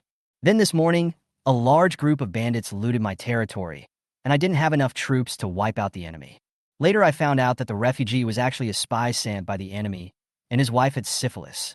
I just want to ask, how can this disease be cured? Is it too late to keep my virginity now? Ha ha ha ha. I have 10 troop nests that are churning out troops at the same time. I just want to ask you if you are afraid. But why do these soldiers eat more food than the residents? Damn it, I'm so panicked. If this continues, the territory will be ruined. There was one post that made Richard laugh and think at the same time, so he found it and read it several times. Last time, was it that idiot who said that the undead army was good, didn't need logistics, and could be developed vigorously? I really believed your lies. I am from the human territory of the Holy Temple Empire. I thought that after the residents died, I could use their bones to recruit skeleton soldiers. But after the appearance of the undead army, the territory immediately fell into great chaos. Those damned untouchables said that these were undead spirits, extremely evil, and asked me to expel all the soldiers. What a joke. Is this possible? After I refused, the morale dropped so fast that it was impossible to stop it. Today, some people even led a rebellion. Fuck. I killed them on the spot and used their bodies to recruit skeletons. Although I have frightened them now, I feel their morale has hit rock bottom. What should I do? The territory is going to be ruined. First floor. Is the Opia retard in the teleportation? You are a human from the Holy Empire, the Light Camp, recruiting skeletons? Isn't this courting death? Have you ever seen a human territory raising skeleton soldiers? It's so scary. Second floor. I can't take it anymore. I'm going to laugh so hard that I'm choking. You are such a little genius. Each camp has its own characteristics. You don't play to the strengths of your own camp, but you still want to play with the soldiers of other camps. You are really asking for trouble. Third floor. Have you ever seen the undead recruit an army of elves? Fourth floor. I have a good idea. The host should not just slaughter the residents directly, but switch to the undead camp. Fifth floor. Richard fell into deep thought. Recruiting undead soldiers in human territory would cause backlash. Why didn't the residents respond to the several undead troops he recruited? Is this a hidden setting of glorious age? Could it be that the Lord can live in peace if he recruits soldiers from his own camp, but will be punished invisibly if he recruits soldiers that stray from his own camp? And the more you stray from your camp, the greater the punishment you will receive. Just like the special case of human lords recruiting undead soldiers, the two sides are in a hostile relationship, and the punishment they receive is the most severe. Desert camp, lawful neutral. The scope of recruiting soldiers should be wider, and mummies are a specialty of the desert, so they will naturally not be affected much. Although this aspect has been relaxed, there is still a huge restriction: the desert. Yes, there may not be too many restrictions on the camp, and any type of soldiers can be recruited, but the environment is limited. If the recruited soldiers are not suitable for survival in the desert, their combat effectiveness will be greatly reduced even if the residents do not reject them. It's like calling in human soldiers in the desert. They may be thirsty and unadapted to desert warfare, which can greatly reduce their combat effectiveness. It seems that I need to consider more when recruiting soldiers in the future. After Richard figured out the key, many of his previous doubts suddenly became clear. Just when he was about to close the forum, his private message suddenly lit up. Just click it. I saw a familiar ID. Where's your fucking Italian cannon? Chinchio boss. Chinchio. Where's your fucking Italian cannon? Hey boss, are you online? Chinchio. Stop talking nonsense. What's the matter? Where is your fucking Italian cannon? Boss Chinchio, you have changed. You didn't talk to me in this tone when you wanted to buy my resources and treasures. When you need me, call me sweetie. Now that you don't need me, just call me Madam Nyo. Chinchio, let it go. Where's your fucking Italian cannon? Big brother, you really can't take a joke. I was thinking of introducing you to my sister who likes to wear black stockings, is 1.72 meters tall, and has a 36D. Forget it. Let's get down to business. Boss, I found a one-way portal with a 2-star dungeon inside. I plan to go and clear it. Since you can sell so much food, you must have cleared the dungeon, right? Do you have any tricks to teach me? As long as I can clear the dungeon, I will definitely give you a treasure. Chinchio, are you planning to play a 2-star dungeon? Where's your fucking Italian cannon? Yes, to be honest, I picked up 2 more 3-star treasure chests, made a small fortune, and bought 10 ordinary level troop nests and 5 elite level troop nests. After the number of soldiers that can be recruited was refreshed yesterday, I already have 3 squadrons of soldiers. Boss, how is this strength? Not bad, right? After sending this message, the guy smiled proudly. He felt very happy to be able to show off in front of this mysterious and powerful guy Chinchio. But Richard's next message made his blood run cold. Chinchio, if you want to die, go ahead. A 2-star dungeon? Who gives you the courage? Do you know what's in a 1-star copy? The average level of the soldiers is rare. Wait until you have accumulated enough rare soldiers for 3 squadrons before considering a 2-star copy. Richard closed the forum after he finished speaking, too lazy to pay any more attention to that idiot. After you, the fucking Italian guy, sent more than a dozen messages in a row and received no reply. You were shocked and scared. 1-star copy. Average strength of soldiers is rare. Shit, he almost entered the 2-star dungeon. It was a close call. Fortunately, I was more careful. After coming to his senses, he immediately felt a strong sense of gratitude and deep awe towards Richard. The boss saved his life. But how could the Chinchio boss know the detailed information of the 1-star instance? There was no information available from outside the instance. Could it be that the other party had been there before? Otherwise, it wouldn't be so clear. Able to clear rare dungeons with soldiers of average strength? How strong is this mysterious boss from Chinchio? For a moment, Richard's status in his heart soared rapidly. After thinking about it, I opened the private message and sent a message to one of my friends. Sister, I just contacted that Chinchio boss, and he said that the strength of the soldiers in the 1-star copy is at a rare level. The 2-star one didn't say anything, but you can tell it's even more perverted even if you use your knees to think about it. So we have to postpone the strategy for now. The other party responded immediately. Night Rain Flower Falls. Chinchio? He's the top player who sold nearly 100 desert horses? How did he know that all the soldiers in it were rare? He cleared the level? Sister, don't be surprised. That big guy is very arrogant. The other party's information is absolutely reliable. He saved our lives. Night Rain Flower Falls. Glorious Era has indeed undergone major changes. Most of the information I knew in the company before has become invalid. I have to be more careful in the future. Sister, how are we going to get along with the Chinchio boss? I feel like we can just cling to each other's thighs. Yi Hua Luo. That Chinchio is not simple. You can contact him more often in the future. A favor must be repaid, and a grudge must be avenged. This is our family motto. I will find an opportunity to repay this favor. I don't want to owe anyone anything. I just said that I'm very optimistic about the other party. Sister, aren't you still single? I have a bold idea. Night Rain Flower Falls. Go away. Okay. Chapter 56. The Hard Half-Metal Giant. After Richard closed the forum, he continued on his way. On his way to the gold mine, he also took a special look at the gem mine he had discovered yesterday. This morning, a dozen residents came to the area to mine or under the protection of the mummy. The tinkling sound spread far away. When the residents saw Richard coming, they all bowed to him. Richard nodded and watched here for a few minutes.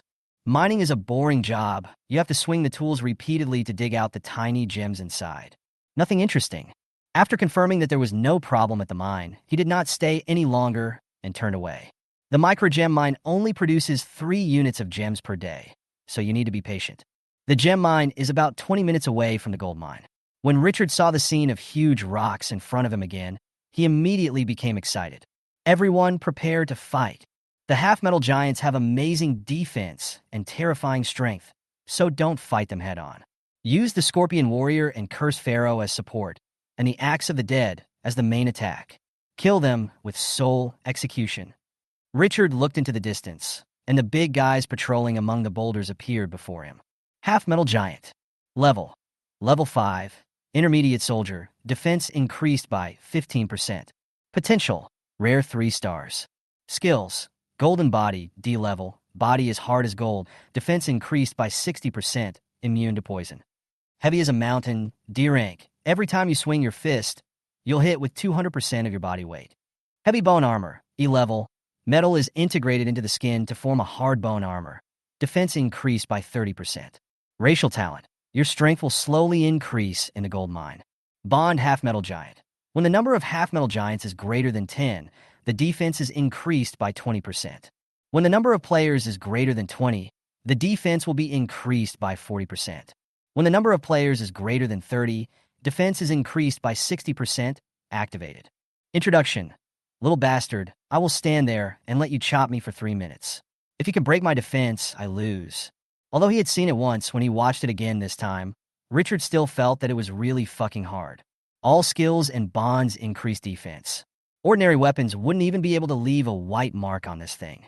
The demon sheep monster hunted yesterday was obviously several levels inferior to the half-metal giant. It is simply a natural counter to physical damage. But no matter how much you think about it, you never expected that the Axe of the Dead would cause magical damage. Richard laughed out loud, in a very good mood, and immediately gave the order. Attack formation.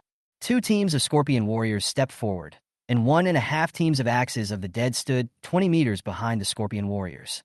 An equal number of Curse Pharaohs kept a distance of 50 meters between them and the Scorpion warriors.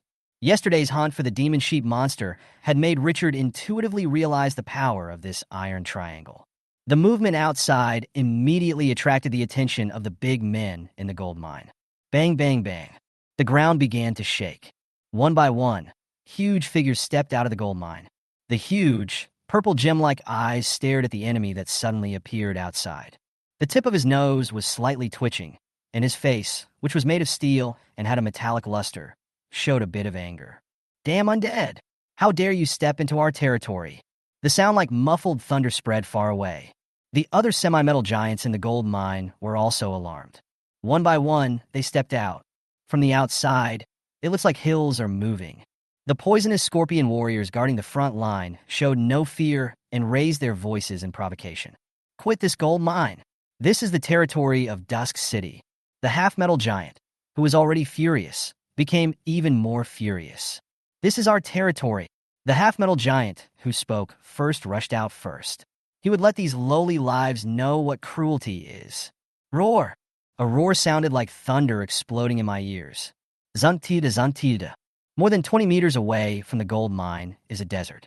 Every step taken by the semi-metal giant will stir up a cloud of yellow sand. One man ran with the momentum of an army. That huge and solid body is extremely impactful. As the other party approached, the pressure suddenly increased. No one would doubt how much terrible damage this behemoth can unleash, but the undead life never fears. After the semi-metal giant stepped into the 10-meter range, 15 Axes of the Dead threw their battle axes at the same time. Proud of his amazing defensive capabilities, the half-metal giant had no intention of dodging at all. Instead, he raised his head and walked forward with his chest held high. He absolutely did not believe that these undead creatures could break through his body, which was forged by consuming countless gold. Clang! The entire battle axe hit the half-metal giant. Sparks are flying. The battle axe was so fierce that large cracks appeared on the opponent's body surface. The incidental magical damage was obviously beyond the defense range of the half-metal giant. The extremely confident half-metal giant revealed undisguised horror in his eyes. These undead spirits, are they magical damage? How can those massive axes do magical damage? Just as I was about to react, I suddenly felt an indescribable intense pain coming from my soul. Then everything went black and he lost consciousness. He couldn't even struggle for half a second. Boom! The huge body collapsed on the yellow sand. The ground shook and the sand collapsed, leaving a conspicuous deep mark. Soul execution. The half-metal giant, with full-point defense, enjoys the unique skill characteristics of the Axe of the Dead. The half-metal giants in the rear were expecting their companions to rush in and slaughter them. But they didn't expect the situation to be completely opposite to what they imagined. He was executed before he even got close to the enemy. This huge contrast made them feel as if the fire in their chests was ignited. These undead not only want to seize their territory, but also dare to kill their companions. Unforgivable. These giants, 4 meters tall and weighing more than 3 tons, clenched their fists and roared as they charged forward. They're going to crush these bugs? Desertification. Richard, who was commanding the rear, saw this and gave decisive orders. Before the enemy rushed over, The scorpion warrior had already activated his strongest life-saving skill. The semi-metal giants are too powerful, and their size gives them terrifying strength. An elite 3-star scorpion warrior would not be able to withstand the impact without the skill of desertification. It is even possible that they will be destroyed in one wave. But after desertification began, everything was different. More than a dozen semi-metal giants rushed to the front of the scorpion warrior in the endless yellow sand. There were 2 full teams following behind him. The defense of this gold mine far exceeds that of the gem mine captured yesterday. Whoosh, the battle axe flew out of the air, cut straight down horizontally. Clang! Countless sparks scattered. When the axe of the dead exploded with full force, the property of increasing magic damage by 60% between 20 and 30 meters made the rock giant, who only had physical defense, feel the cruelty of reality. Even if their domineering stone bodies are as strong as city walls, they will be shattered by the giant axes. The 15 axes of the dead directly caused the collapse of 7 semi-metal giants in the second round. After the axe of the dead achieved military success, it pulled the chain violently, and the axe was forced back at an extremely fast speed. Prepare for the second round of throwing. But at this moment, the half-metal giant, completely consumed by anger, immediately counterattacked. Several semi-metal giants suddenly reached out and grabbed the returning chain, squeezing it hard. The body seemed to emit a metallic luster, and the bulging muscles suddenly tensed up. An explosion of infinite power. Snap! The chain of the axe of the dead broke directly, and the battle axe pierced into the sand at an angle. A half-metal giant grabbed the battle axe and pulled it back. Click, click, the chain made a whistling sound as it was pulled. Axe of the dead, who was 2 meters and 2 meters tall and wearing full armor, was pulled forward by the force of the mountain collapse. The feet were sunk deep into the desert and then forcibly dragged, leaving 2 conspicuous marks on the sand. Extremely strong. Chapter 57. Occupy the gold mine, the blueprint is out. Watching the changing situation on the field, Richard's expression became more serious. This was the first time that the axe of the dead's attack was thwarted. Just as he was about to order the cursed pharaoh to provide support, the situation suddenly changed. Several axes of the dead whose chains were broken pulled hard and took the remaining chains back into their hands. Cut off by the metal giant, the battle axe that was deeply embedded in the desert suddenly turned into pieces like glass and disappeared without a trace. The broken battle axe in the hand of the axe of the dead grew out of thin air. In a few blinks, it returned to its original state. Racial talent. After the battle axe is broken, it can consume power and recondense. The reason why the axe of the dead is magical damage is entirely because their battle axes are condensed by energy. At this time, the axe of the dead, who was being dragged by the half-metal giant at the other end of the chain, also made a move. He pulled the chain violently, and the end held in the hand of the semi-metal giant shattered and turned into nothingness. Countless fragments reassembled in the air, and by the time the chain was retracted into his hand with enormous power, the broken battle axe had returned to normal. This scene is so handsome that it's explosive. Richard laughed and looked at the cursing pharaoh beside him. Cast a spell to restrict the metal giant's movements and attack with the axe of the dead. The cursed pharaoh, who had been waiting for a long time, violently swung the dry scepter in his hand. Curse words. A dim light flashed, and the next second, the metal giant that was already fighting with the scorpion warrior became stiff. And it was beyond Richard's expectations. When the rare 2-star demon sheep monster was controlled yesterday, it returned to normal in less than 2 seconds, but the metal giant remained stagnant for twice as long. A full 4 seconds. Even if ordinary people fight, 4 seconds is enough to decide the outcome, let alone on a battlefield. Clang! The half-metal giant's huge size, which gave them terrifying power, made them the best targets at this time. The axe of the dead never misses a target when thrown. Soul execution. One after another, metal giants collapsed. The metal giant has abnormal physical defense, but correspondingly, its magic resistance is very low. Yes, with such strong defense and super high magic resistance, it must be a rare type of soldier at least, right? As Richard was thinking, the clash between the 2 sides became more intense. After his companion fell, the metal giant behind him rushed up again with endless anger. The earth trembles as they run. After the desertification, the scorpion warriors were fearless and rushed forward bravely. However, soldiers like the scorpion warriors, who were extremely strong in close combat, suddenly felt the malice of the entire world when faced with a 4-meter-tall semi-metal giant. The fist swung by the semi-metal giant was more powerful than a battering ram. The scorpion warrior blocked with his 2 iron pincers crossed, but was directly shattered by the punch, scattered into yellow sand all over the sky. Wuxi swung his heavy fist and hit the scorpion warrior. Bang, it exploded directly, creating a big hole.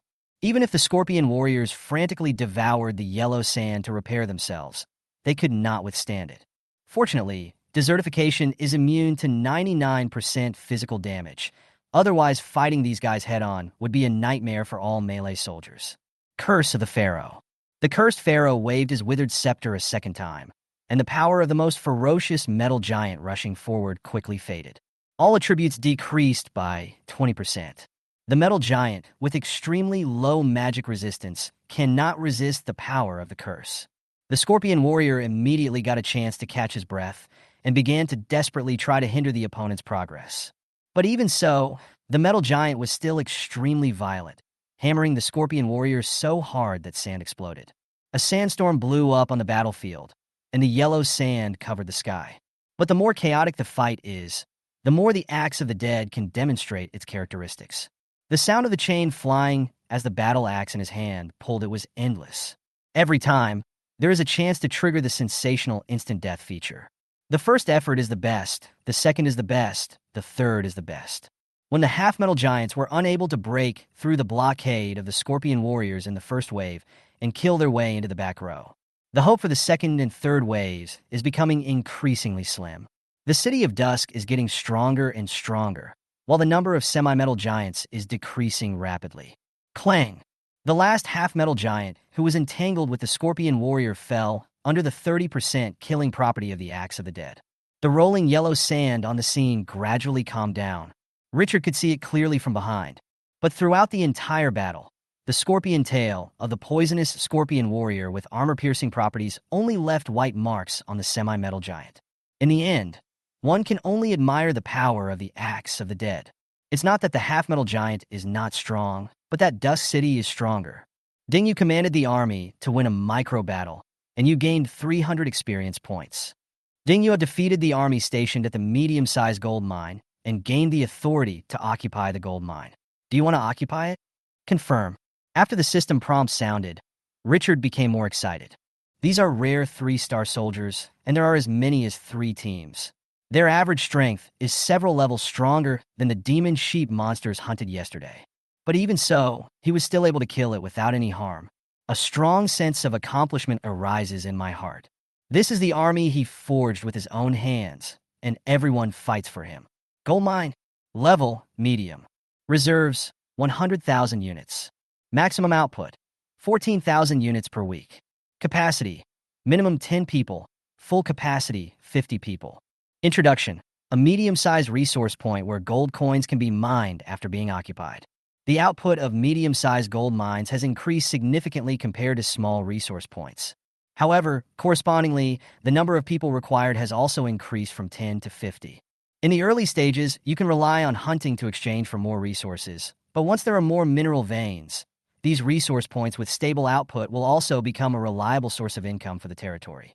But unfortunately, this is a desert, and the number of resource points refreshed is many times less than other areas. Richard touched his forehead. The desert was indeed not a place rich in resources.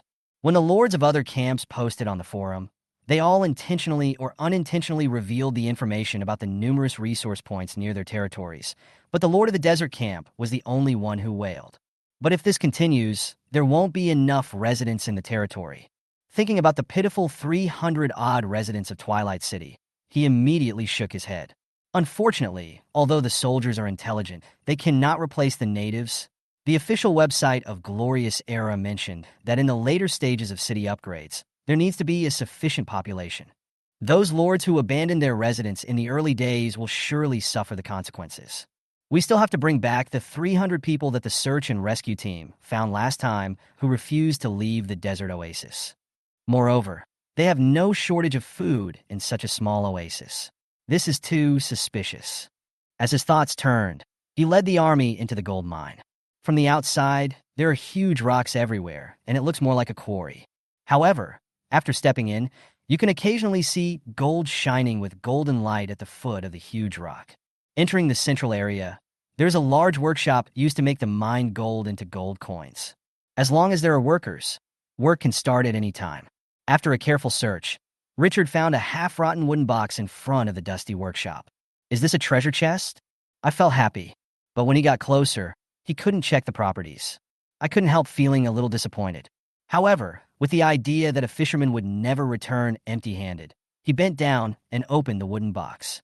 Unexpected, I saw a folded, blackened drawing in the gap at the bottom of the box. Richard's eyes lit up immediately and carefully take out the drawing and open it slowly. Chapter 58 is about to open a large-scale dungeon. Ding, you got the Food Workshop Blueprint. Food Workshop Blueprint. Level Normal. Features. You can build food workshops to research, produce, and process food. Resources required for construction. 5,000 gold coins, 10,000 units of wood, 10,000 units of stone. Construction time, 7 days. Required number of people, 30. If the number of people is less than the standard number, the construction time will increase, and if the number is greater, the time will be reduced. Occupancy, 10 spaces. Introduction. You can taste more delicious food in your territory. Richard touched his chin. This was the first time he revealed the blueprint. The hero altar is obtained from the Lanwihua Chamber of Commerce. And looking at the properties, it seems pretty good. Food production, processing, research. Isn't this a one-stop RD in production? Many thoughts immediately came to mind. Desert Crown honey and Eleagnus angustifolia. Can't these all be further processed and developed? Isn't it true that food made with Desert Crown honey is a special treat for the royal family? The more I think about it, the more I think about it. Food is the most important thing for people. This is not just talk. As long as what you make is excellent, you will never have trouble selling it. He is so short of resources.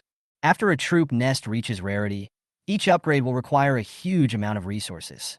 The next upgrade of the rare 3-star Axe of the Dead will be to rare 3-star, which requires 1,000 ordinary level troop nests. 500 pieces equals 500,000 units of resources. If it is upgraded again, it will be 5 million units. This data is becoming more and more exaggerated. And this is just one type of soldier. If he wants to train more types of soldiers, the resources consumed will be truly astronomical. Whether it is managing territory or developing the army, the most fundamental thing is the word economy. While thinking, Richard put the blueprint into the system space. From this moment on, there is one more road to take in the City of Dusk. Just when Richard was happily planning to continue scanning the pictures, a system prompt suddenly sounded in his ears. Ding, the war between the gods once shattered the long river of time, resulting in countless time fragments remaining in the main plane. One of the time fragments involving a large number of origin rules will appear on May 28th. The top 1 million players on the Lord's ranking can enter and explore. After the death of the army brought by the Lord, they can be resurrected at the end of the time fragment by spending the points obtained from it. The Lord himself can be resurrected for free. There are various special treasures hidden in the time fragments, and the winners will receive special rewards. Lords, please be prepared. Richard perked up. I opened the system and read the prompts carefully several times. Fragments of time? Isn't this a copy? And it is a large-scale copy with as many as 1 million people participating. And more importantly, this copy can be resurrected, so there is no need to worry about death. Millions of lords who were no longer afraid of death led their troops to fight together. The scene was probably more spectacular than any movie. At this moment, I suddenly felt excited. He was a little unhappy that he didn't find any player territories around Dust City, and now he could finally fight those idiots. He opened the forum and found that everyone was shocked. A large-scale dungeon. I can finally have fun this time. Brothers, come and help me. Capture Bassic right now. I'm sorry. I wanted to be a good person before, but I didn't have the chance. Now, I can only kill you all in exchange for the final reward. There are still 20 days left. Build up the troops. Build up the troops. Fuck. Why didn't you tell me earlier? I sold the territory to the NPC this morning. If I go, won't I get the final grand prize? Does anyone know the information about this copy? The Phonian Club is actively recruiting players. As the saying goes, a single tree cannot make a forest, but together we can break a piece of metal. Brothers who no longer want to be bullied and no longer want to face danger alone, please send me a private message. Once you enter the dungeon, you will have the support of the big guys. The first 1 million lords can enter the dungeon? What does that mean? Why only 1 million? We have 20 billion people. Everyone look. The ranking list has been announced. Suddenly, a post piqued Richard's interest. He closed the chat channel and looked at the gray section of the forum. The ranking list. The ranking list is now accessible. With a thought, he opened the ranking section. I saw that it was divided into 2 sections. Territory level rankings. Territory comprehensive strength ranking list. Glorious Age is a game for lords. Everything is based on territory, and there are no such things as level rankings. Currently, there is only one list open, the territory level ranking list. The territory comprehensive strength ranking list is hung with a countdown. May 28th, 10 o'clock announced. The first 1 million can enter the time fragment. Richard took a quick glance and was immediately surprised. Territory level ranking. First, Dragon Hidden, territory level. Level 3 small city, faction. Human, holy temple. Second, Claude, territory level. Level 3 small city, faction. Elf, nature. Third, Hank, territory level. Level 3 small city, faction, Orcs tribe. Fourth, Beacon Smoke. Territory level. Level 3 small city, faction. Human, holy temple. Fifth, A River of Spring Tide. Territory level. Level 3 small city, faction, Demon Abyss. Sixth, Watanabe Shio. Territory level. Level 3 small city, faction, Orcs tribe. Seventh, Muhammad, territory level. Level 3 small city, faction, Undead Dead. Eighth, Gross, territory level. Level 3 small city, faction, Dwarf Fortress. Ninth, Babarov, territory level. Second level small city, faction, Human Church. 10th, Jaital, territory level. Level 2 small city, faction, Medusa Dungeon. The top 8 territories have actually been upgraded to level 3 small cities. Starting from the 8th place to the 1000th place that is displayed, all of them are second-tier small cities. With a base of 20 billion, there will definitely be strong ones. Richard took a look at his territory ranking, 10 billion plus. The corner of his mouth twitched. All the resources he obtained these days were invested in the army nests, resulting in the City of Dusk still being a level 1 village. Compared with the territories on the ranking list, it is extremely worse. However, things have their priorities, and he doesn't think there is anything wrong with his choice. In an unsafe environment, investing resources into territory upgrades before having the ability to protect yourself. Once the enemy appears, you can only lie down and wait for death. He always likes to take the initiative in his own hands. Next, it's time to raise the level of the territory. We must not miss that large dungeon. He was absolutely confident that he could occupy a place in the territory's comprehensive strength ranking, but to be on the safe side, he still had to upgrade the territory's level as soon as possible. What if in the territory comprehensive strength ranking list that has not yet been opened, the territory level accounts for a large proportion, and the military strength only accounts for a small part? Don't be careless. Richard was in high spirits at the moment. I wonder if the current military strength of Dust City can hold the situation if it is placed among the top 20 billion lords? No, I have to continue to strengthen my strength. I must have stronger power before this copy opens. He wanted to build an army that other lords would have to bow to. Chapter 59 Follow-up Reaction. Sister, why isn't Boss Chinchio's territory on the list? After your damn Italian cannon sent the message, I reluctantly looked through it again.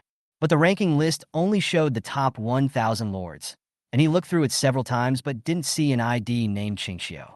Did Boss Chinchio change his name? Yiyu Hualuo. Impossible. Everyone can only have one ID, and the name change function has not been developed yet. Your fucking Italian canon is a little confusing. But why didn't we see him? The Chinchio boss can't be weaker than the others. Ever since Richard told him the secret of the copy, this guy has had a strong trust in Richard. Night Rainflower Falls.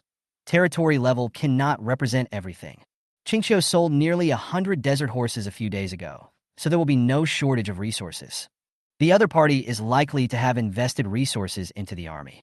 Otherwise, how could they have cleared the dungeon? Your fucking Italian cannon immediately became excited. Yes, form an army. Boss Chinchio must have invested all his resources into the army, so he was able to clear that 1-star dungeon full of rare soldiers. Yiyu Hualuo, don't say so much.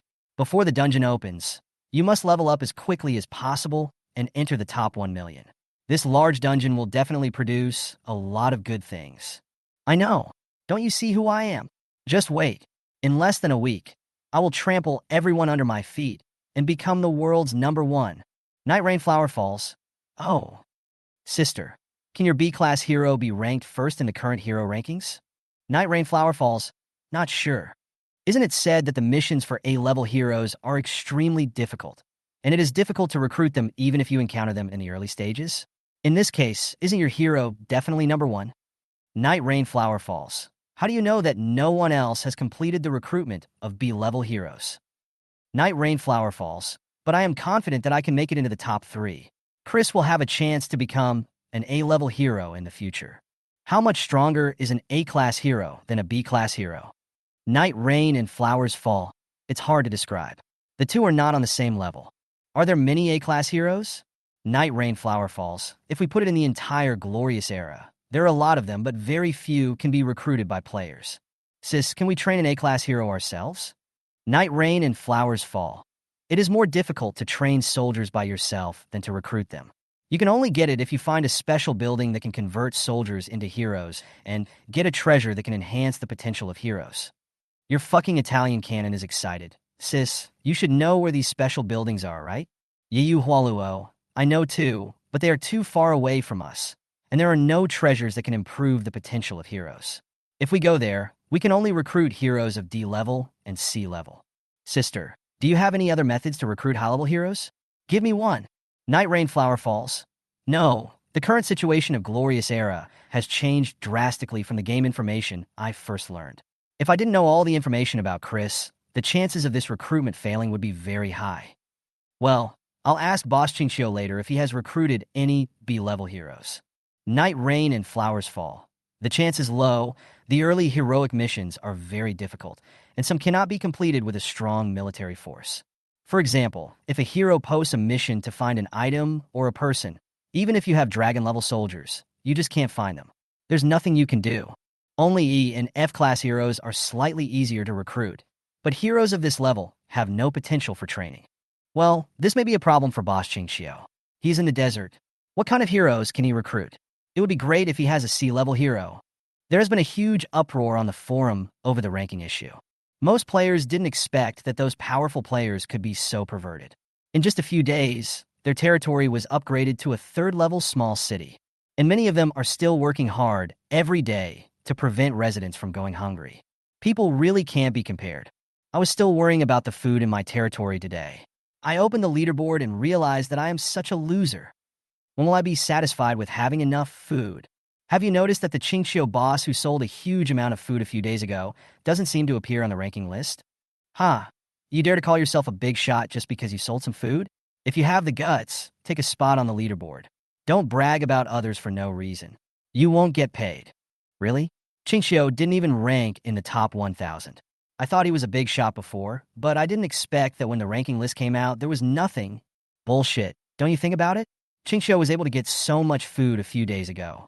How could it be short of resources to upgrade the territory? You are so stupid. But the reality is, no matter how much you brag, you'll still get slapped in the face. Isn't that ridiculous? You're just a clown. The ranking list has only just been released. Why are you so anxious? Are you so anxious to be slapped in the face? I think you're the one with cerebral palsy. Why are you bragging about nothing? At first, the players were discussing the top lords on the leaderboard.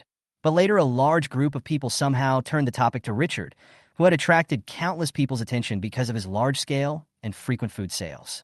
Later, the argument escalated into a war of words. One side thought that Qingxiu just happened to get some food, which was nothing big. It was not even ranked 1,000th in the territory level ranking, so it was nothing. The other side thought that Qingxiu could get so much food a few days ago. Who could compare? And with this ability, how could they lack resources? Now that the territory has not been upgraded, there must be other reasons. He is definitely a hidden boss. The war of words was fine at the beginning, but later more and more people were drawn in, and fewer people in the entire forum paid attention to the rankings. Everyone started discussing why Qingxiu was not on the list. Richard, who had not appeared from beginning to end, inexplicably became the focus of everyone's discussion after the territory rankings appeared. Things are getting magical. Chapter 60, Hidden Attribute. Public sentiment reaches 80. After Richard left the gold mine, he continued to scan the map with a somewhat excited mood. The most direct reflection of a military force's strength is its level and potential. Level. Each level up will give you a certain amount of power. Potential represents how much power can be gained after upgrading. Hunting not only provides supplies, but also a lot of experience. Leveling up is the eternal melody. It was not until dark that Richard returned to the territory with a somewhat exhausted body. I'm a little tired, but I am in a good mood. After today's busy day, I gain a lot. First, we occupied a medium-sized gold mine that could produce 14,000 units per week. Although it couldn't be compared with the gains from hunting, it was a fixed income and was still quite good. Secondly, hunting down the metal giant in a head-on confrontation once again verified the army's combat effectiveness. It gave him an intuitive understanding of the power in his hands. Once again, a construction blueprint of a food workshop was obtained from the gold mine, giving Twilight City other development directions for its future. This is a building that adds to the heritage. Finally, today's maps can yielded a lot of prey and experience. The Scorpion Warrior, Curse Pharaoh, and Axe of the Dead have all reached level 4 and are heading towards the level 5 threshold. The system space was also filled with prey and could process at least 2,000 units of food. A lot of harvest. When he returned to the territory, Kalu was waiting for him as usual. But today the other party seems to be worried. After asking, Richard found out that the water level in the territory's wells had dropped significantly in the past 2 days, which made Kalu very anxious. Lord Richard, the water output from the wells in the territory has decreased again today. It may drop further in a few days. Richard also had a headache. Water represents life in the desert, and lack of water is fatal to the territory. I've already accumulated 9 fountain fragments, and I only need 1 more to synthesize a medium-sized fountain. But he has not seen any action on the bounty these days. I'll take care of this matter in 2 days at most. If the deal is not completed by tomorrow, I will raise the price and offer a reward. As for money, just spend it. It's not a shame. Karu felt relieved after hearing this. Richard placed today's harvest next to the well for the residents to deal with, then returned to the Lord's mansion. After dinner, I opened the forum and took a look. Only then did he realize that he had become the subject of discussion among countless people, and his expression suddenly became strange. These idiots never change their personalities no matter what they do. They're just bored every day and still have the energy to criticize each other. He took a look at the bounties that he hadn't yet completed and searched again for the fountain fragments that were for sale. He found that the others who were selling fountain water fragments were all black-hearted guys, and their bids were higher than the other. After thinking about it, I simply added 30,000 more units of resources. He still couldn't believe it. 5 desert horses plus 30,000 resources, and no one sold a fountain fragment. Just a few minutes after hanging up, the private message suddenly rang. Ding, your bounty has been fulfilled. You lost 5 desert horses and gained 1 spring water fragment. Richard's mouth twitched. The transaction was completed so quickly. Why did he feel like he was losing money? But I was also relieved that I finally collected enough fragments needed for the upgrade. 3 pieces of fountain fragments can be synthesized into 1-star treasure fountain water. 10 pieces can be synthesized into 2-star treasure medium-sized fountain water, and 30 pieces can be synthesized into 3-star treasure large fountain water. The water shortage problem in Twilight City has been dragged on and is not a big deal. According to the spring water in the Saxal Forest, the medium-sized spring can easily provide water for 3,000 to 5,000 people. You won't have to worry about this for a long time to come. After the problem that had troubled him for a long time was solved, his mood improved and he went to bed happily. It's not too late to put it there tomorrow morning. May 10th, early morning. Richard was awakened by the noise coming from outside. With some doubts, he walked out of the Lord's mansion after briefly washing up. Following the sound, we came to the area where the well was. At this time, a large group of people were gathering at the well, discussing something with sad faces. After seeing Richard, he woke up and quickly saluted. "Good day, my lord." However, the tone of his voice lacked the spirit of the past, like an eggplant beaten by frost. Richard raised his eyebrows. "What are you gathering here to discuss so early in the morning?" A resident said with a sad face. "Lord, the well suddenly ran out of water this morning for some unknown reason." Out of water? Richard was stunned. He took a few steps forward and came to the well through the gap between the crowd. "Look down." I saw a half-wet wooden barrel tied with a rope, with drops of water sliding down the side. In the wooden barrel, the water only covered the bottom of the barrel, and it was muddy water with countless mud and sand, which was completely undrinkable. Last night, Kalu said he could hold out for a few days, but today he ran out of water. Richard instantly thought of the system prompt on Monday. This week is a special week, drought week. At that time, he also complained about the impact of drought on the desert. Now, even the water supply has been cut off. Why are you being so unreasonable? Is this the power of the drought week? It's incredible. We should never underestimate these special weeks in the future. The residents around started talking again at this time. My lord, what should we do? Does it mean that I can only go to the Eliagnis forest to get water from now on? Why did the well suddenly dry up? It didn't dry up suddenly. I found yesterday that the water level has decreased. Let's go dig a new well. The group of people were a little confused. The drying up of the wells dealt them a heavy blow. This is a desert. Water represents life. We cannot lack water no matter what. Kalu also hurried over at this time.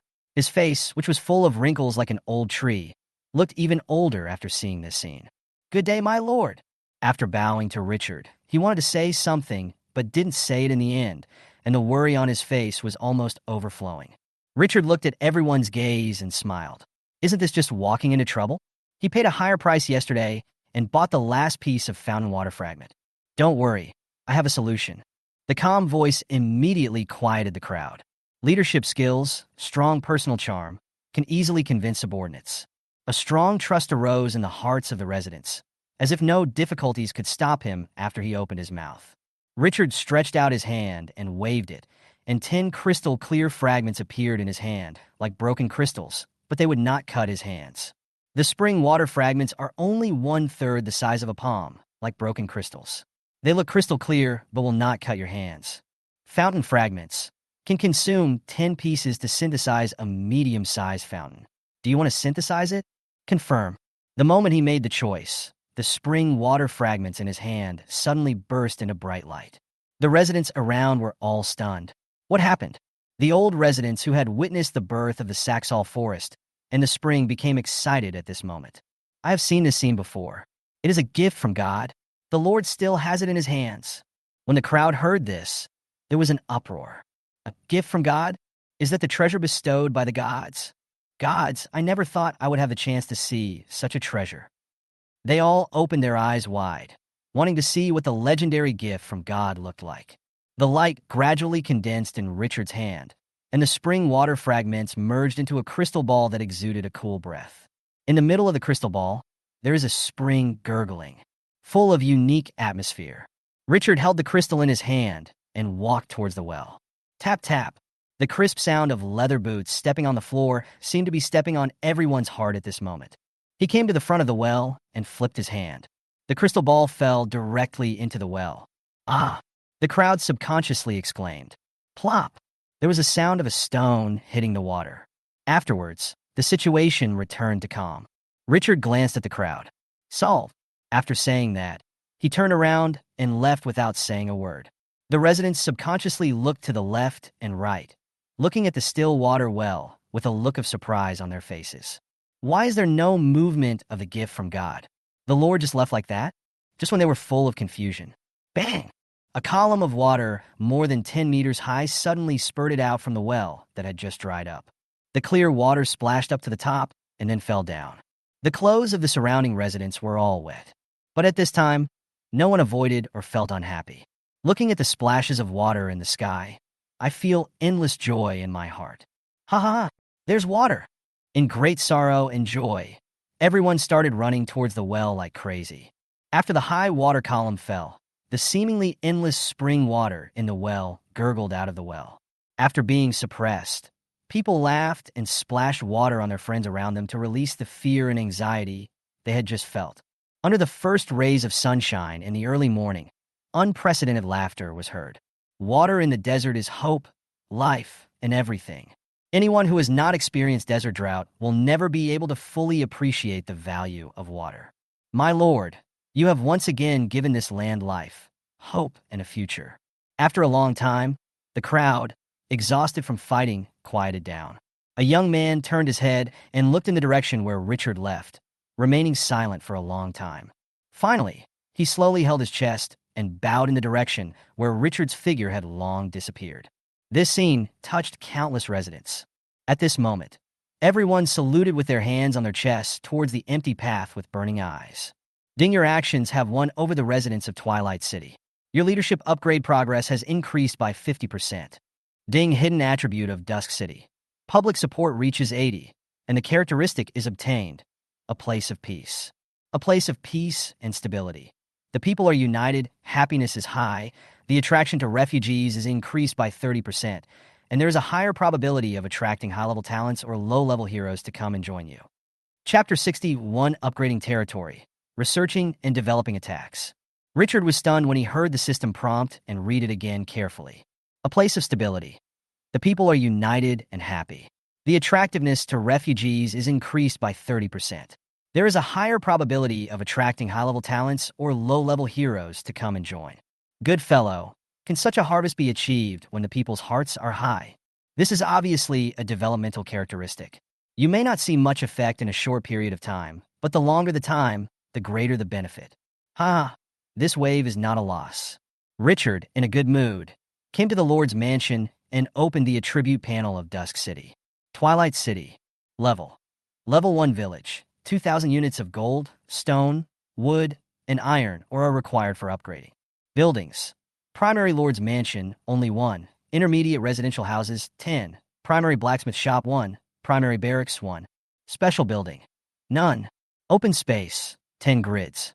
Residents. Humans, 340 people. Desert goblins, 20. Long-arm peons, 30. Resources. Gold, 25,000 pieces. Wood, 25,000 units. Stone, 12,000 units. Iron ore, 12,000 units. Rare resources. Mercury, 0. Sulfur, 0. Crystal, 0. Gemstone, 0. Occupied resource points. Micro quarry, 1. Small logging site, 1. Small iron mine, 1. Medium gold mine, 1. Micro gem mine, 1. Special resources. Eleagnis angustifolia. Desert bee. Flame dragon rabbit. Territory attributes. Yellow sand land, under the protection of Lord Richard. Residents of Dusk City will not get lost in the desert, and their physical energy consumption in the desert is reduced by 30%. Army Lair. 3 Guardian Lands, Elite 3-star. 3 Great Pyramids, Elite 3 stars. 1 Scorpion Lair, Elite 3 stars. 1 Cursed Pyramid, Elite 3 stars. 1 Tomahawk Cabin, Rare 3 stars. Arms. Mummy Guardian, Elite 3 stars, 90. Bandaged Mummy, Elite 3 stars, 51 items. Scorpion Warrior, Elite 3 stars, 20 items. Cursed Pharaoh, Elite 3 stars, 20 items. Axe of the Dead, Rare 3 asterisk, 15 items. Hero, Ondare Thorin A level. Introduction. An unremarkable territory in the Death Desert, but it has certain development potential. After reading the territory attributes several times, I had a general idea of it. The large-scale dungeon at the end of the month determines the overall strength of the territory, and the first 1 million lords can enter.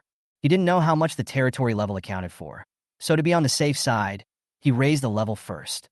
Don't let yourself be eliminated because your territory is not high enough. That would be ridiculous. Silently recite the upgrade. Ding, do you want to consume 2,000 units of gold coins, wood, stone, and iron, or to upgrade the territory level? Yes. This upgrade will take 30 minutes. Please clear out the residents in the Lord's mansion. After Richard asked everyone to leave the Lord's mansion, he chose to upgrade. A moment of time, a faint light like yellow sand appeared above the Lord's mansion. It enveloped every building in the Lord's mansion. Looking down from the sky, one can clearly see that the bluestone floor at the edge of the territory begins to spread in all directions, and the desert soon covers a large area. The noise immediately attracted the attention of the residents. Everyone was very excited to see the changes in the Lord's mansion. I know that this is the power bestowed upon the Lord by the gods. It can quickly upgrade buildings.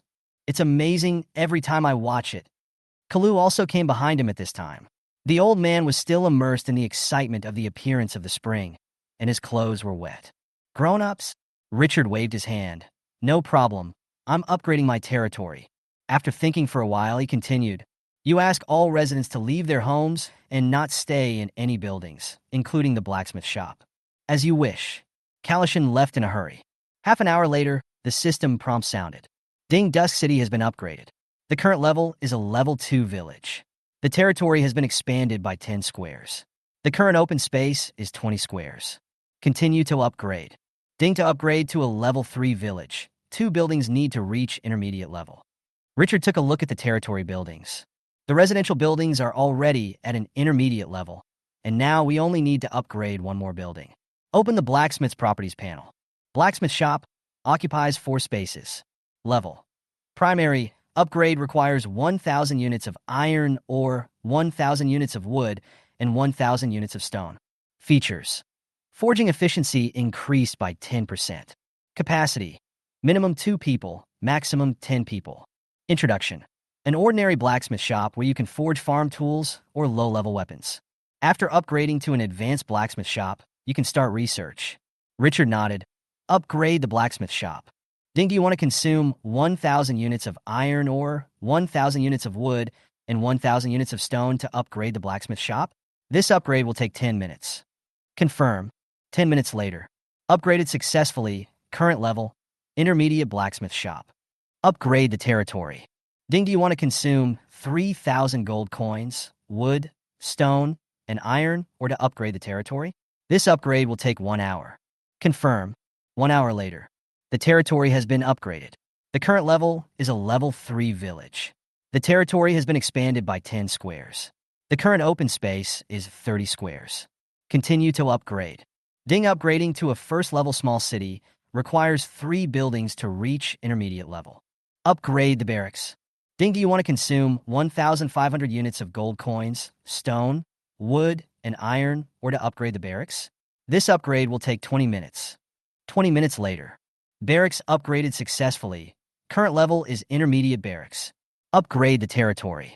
Ding, do you want to consume 4,000 units of gold coins, stone, wood, and iron, or to upgrade the territory? This upgrade will take 2 hours. Around noon. Ding, Dust City is upgraded to a first-level small city. The upper limit of the territory's buildings is raised to advanced. The Lord's Mansion is widened by 10 squares. The territory is expanded by 30 squares, and the current open space is 60 squares. Twilight City. Level. Level 1 small town. 10,000 gold coins, stone, wood, and iron are required for upgrading, and the 3 buildings must reach advanced level, and the number of residents must be 500. Buildings. Intermediate Lord's Mansion, only 1. Intermediate Residential House, 10 rooms. Intermediate Blacksmith Shop, 1 room. Intermediate Barracks, 1 room. Special Building. None. Open Space, 60 grids. Richard took a look at the territory level ranking. 10 million plus, and couldn't help but sigh that with such a large base, the probability of a strong person appearing was indeed exaggerated. Even if you pick 1 out of 1,000, that number would still be counted in tens of millions. These old coins usually cry about how miserable they are on the forum, but behind the scenes they are doing better than each other. Although the first level small city has not caught up with the frontline troops, it is not lagging behind. To upgrade to a level 2 town, you need 3 advanced buildings and 500 people. High-level buildings are easy to solve, but the population. This condition is somewhat helpless, so I can only postpone the idea of further upgrading. It seems that we need to find time to go to that desert oasis and bring the refugees back. He looked back towards the blacksmith shop. He did not forget that the advanced blacksmith shop could enable research functions and upgrade the attacks of troops. This is a very powerful feature, which has been mentioned many times on the official website of Glorious Era. Blacksmith shop occupies 4 spaces. Level. Intermediate upgrade requires 2,000 units of iron ore, 2,000 units of wood, and 2,000 units of stone. Features. Forging efficiency increased by 20%. Capacity. Minimum 2 people, maximum 20 people. Introduction. An ordinary blacksmith shop where you can forge some good weapons. Although the continuous upgrades have exhausted his resources, he still has resources to upgrade the blacksmith shop. Upgrade the blacksmith shop. Ding, do you want to consume 2,000 units of iron ore, 2,000 units of wood, and 2,000 units of stone to upgrade the blacksmith shop? This upgrade will take 30 minutes. 30 minutes later. Upgrade successful. Current level. Advanced blacksmith shop. Blacksmith shop occupies 4 spaces. Level. Advanced. Upgrade requires 5,000 units of iron ore, 5,000 units of wood, and 5,000 units of stone. Features. Forging efficiency increased by 30%. RD. You can select the type of troops in the territory for research to improve their attack power.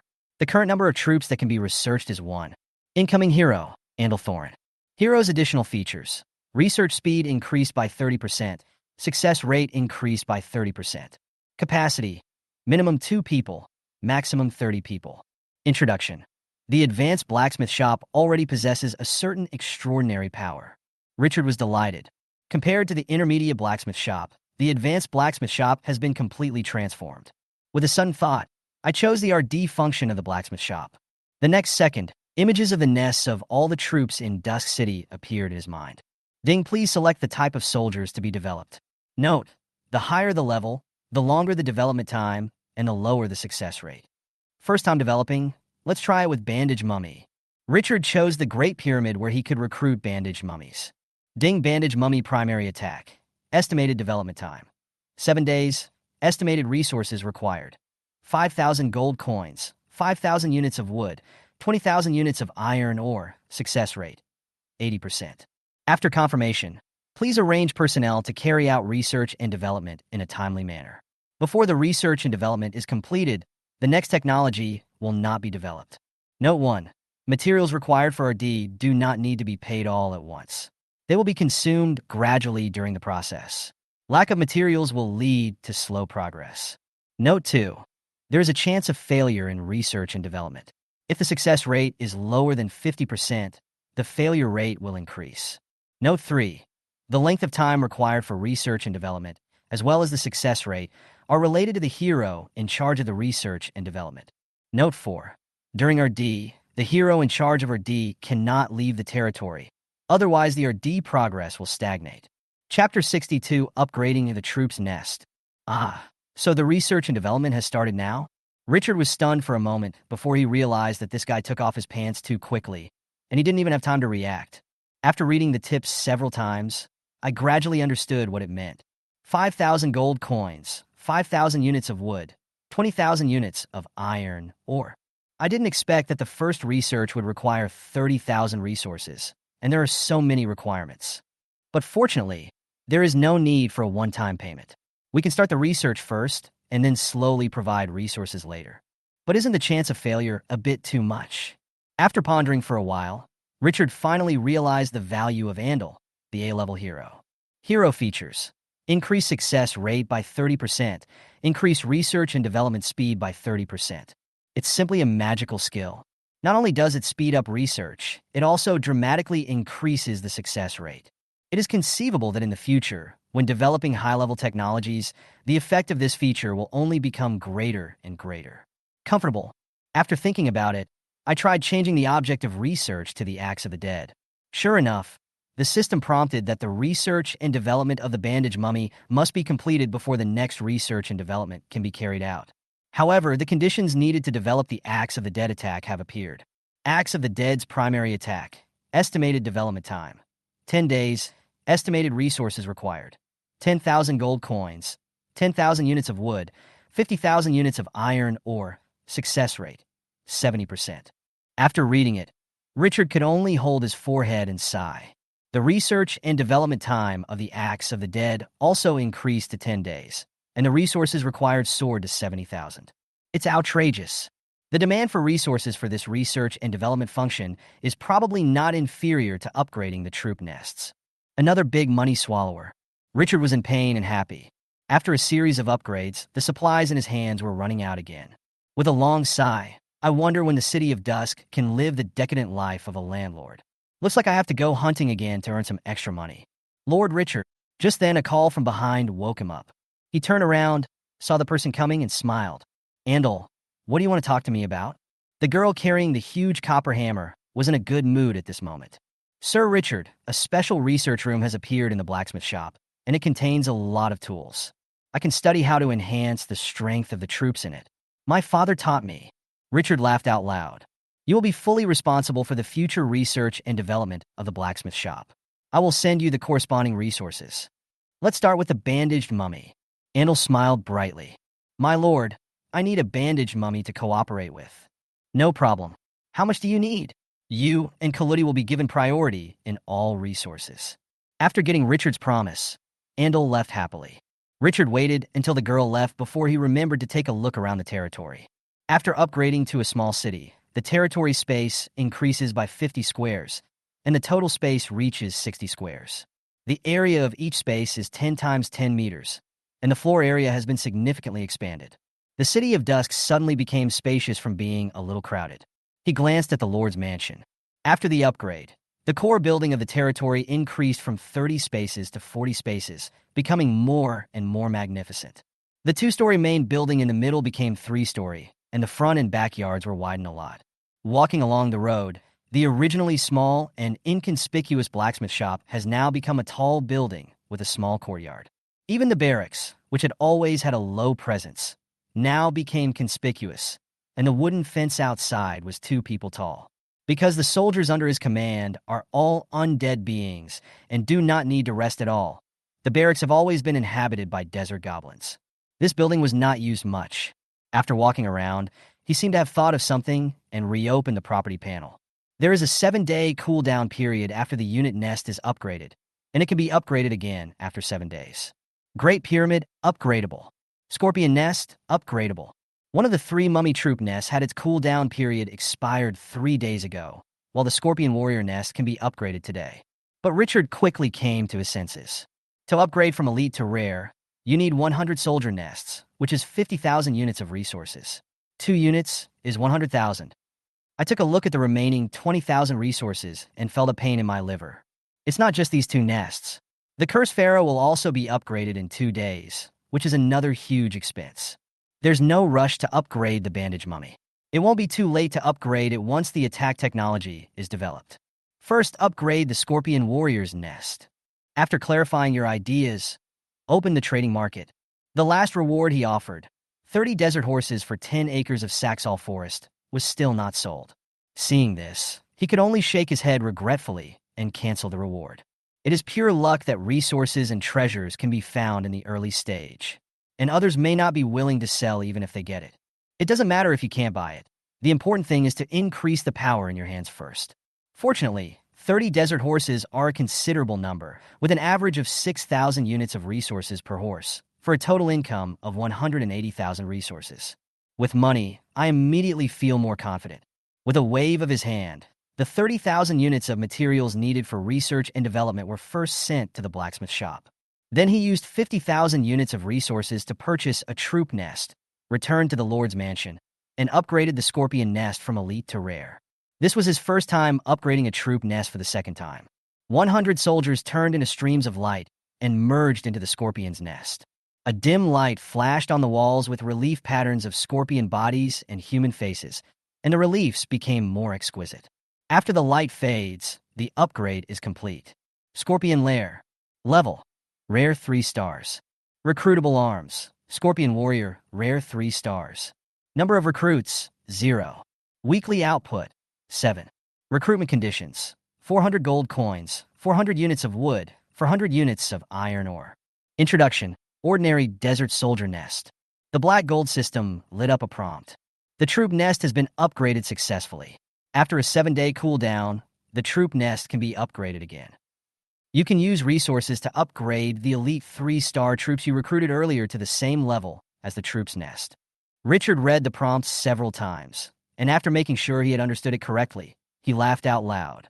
After the troop nest is upgraded, the previously recruited troop can also be upgraded. The black gold system is simply amazing. I opened the panel of the Scorpion Warrior, and sure enough, it showed that it could be upgraded. However, the resources required for upgrading are the same as those required for re-recruiting, and there is no discount at all. To upgrade 2 teams of Scorpion Warriors, you need 8,000 gold coins, 8,000 units of wood, and 8,000 units of iron ore. Richard still had 120,000 units of resources at this time, and he didn't hesitate at all. Upgrade all. In an instant, the Scorpion Warrior following behind him suddenly felt his joints creaking. A faint silver-white light appeared on his body, and mysterious patterns appeared on his pincers, reflecting the luster of metal, looking stronger than steel. The Scorpion's tail, which was curved like a long bow, became sharper and sharper, and the faint blue light on it, which represented a deadly poison, was enough to make one's scalp tingle. His appearance became much more domineering. Scorpion Warrior. Level. Level 4. Potential. Rare 3 stars. Skill. Toxic Scorpion Tail, D level. The Scorpion Tail can cause armor-piercing damage and will cause huge toxic damage after stabbing, and has a 3-second paralysis property.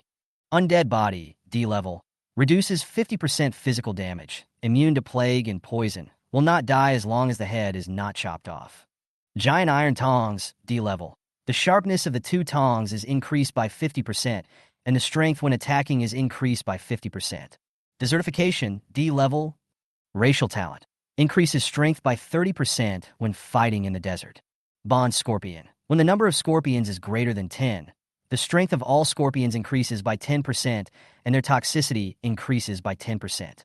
When the number of scorpions is greater than 20, their strength increases by 20% and their toxicity increases by 20%. Activated. When the number of scorpions is greater than 30, their strength increases by 30% and their toxicity increases by 30%. Introduction. The undead life sealed in the Pharaoh's pyramid. I believe you would not want to be stung by it. After the potential was upgraded, all the skill levels of the Scorpion Warrior reached D level, and the attributes attached to the skills were greatly improved. The Toxic Scorpion Tail skill also gains a new feature, Paralysis, which lasts up to 3 seconds. These 3 seconds in a battle are enough to decide life or death. Combined with the Curse of the Pharaoh, the impact on the enemy is doubled. Coupled with the Axe of the Dead, a unit that can burst out extremely strong damage, it is enough to scare any enemy. Chapter 63 City of the Dead. After upgrading the Scorpion Warrior, Richard was in a good mood. He was fascinated by the feeling of watching the power in his hands increase little by little. I was busy all morning upgrading the Fountain, the Territory, and the Scorpion Warriors. When he was free, it was already 1:30 in the afternoon. Just after lunch, several ugly-looking, long-armed laborers were brought into the hall by the bandaged mummies who were guarding the Lord's mansion. The other person's face was terrified and extremely flustered, as if he had received a huge shock. Master, something terrible has happened. The tone became sharp due to excessive tension. Richard's eyes narrowed when he saw the long-armed laborer's appearance. What happened? The other party quickly reported.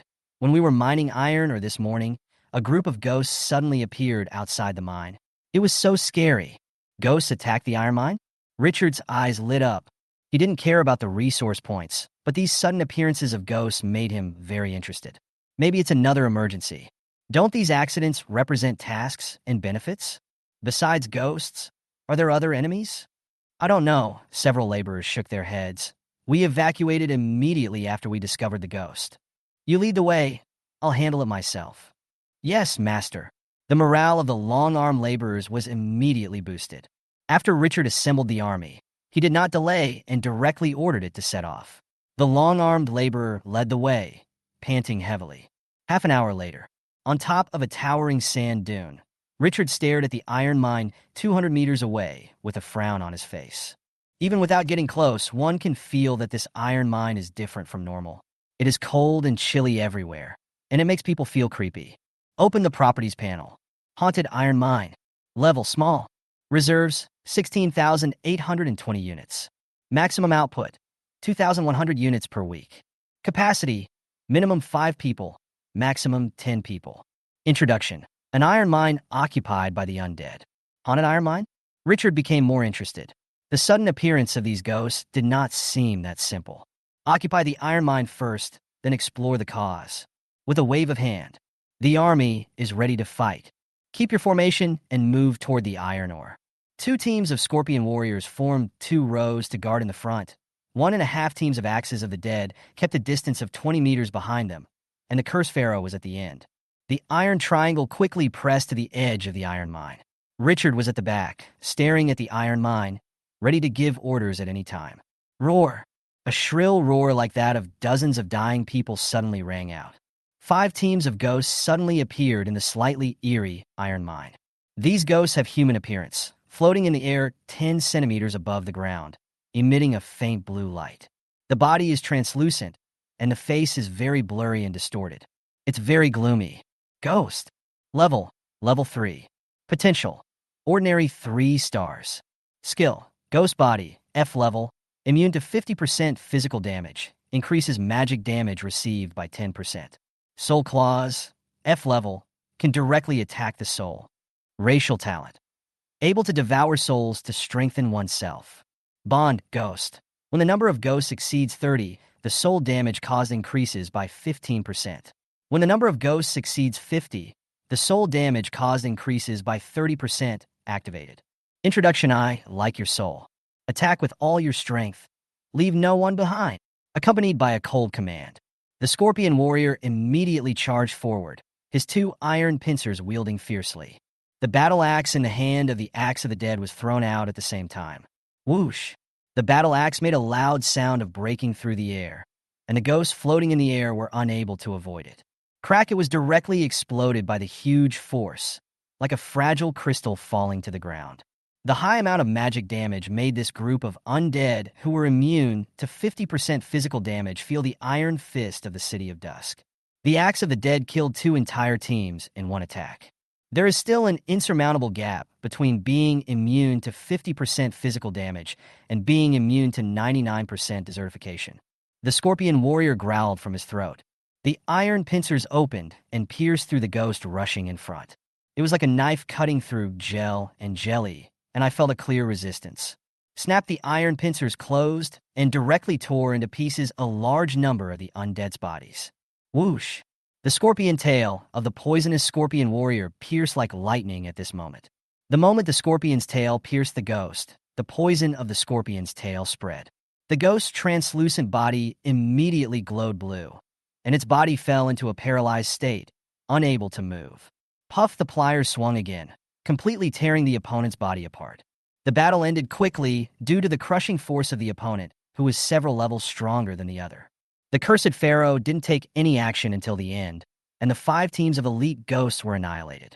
Ding! The army you led wiped out a group of ghosts and won a micro-battle. You gained 100 experience points. Ding! You have recovered the iron mine that was robbed by the ghosts. Do you want to occupy it again? Confirm.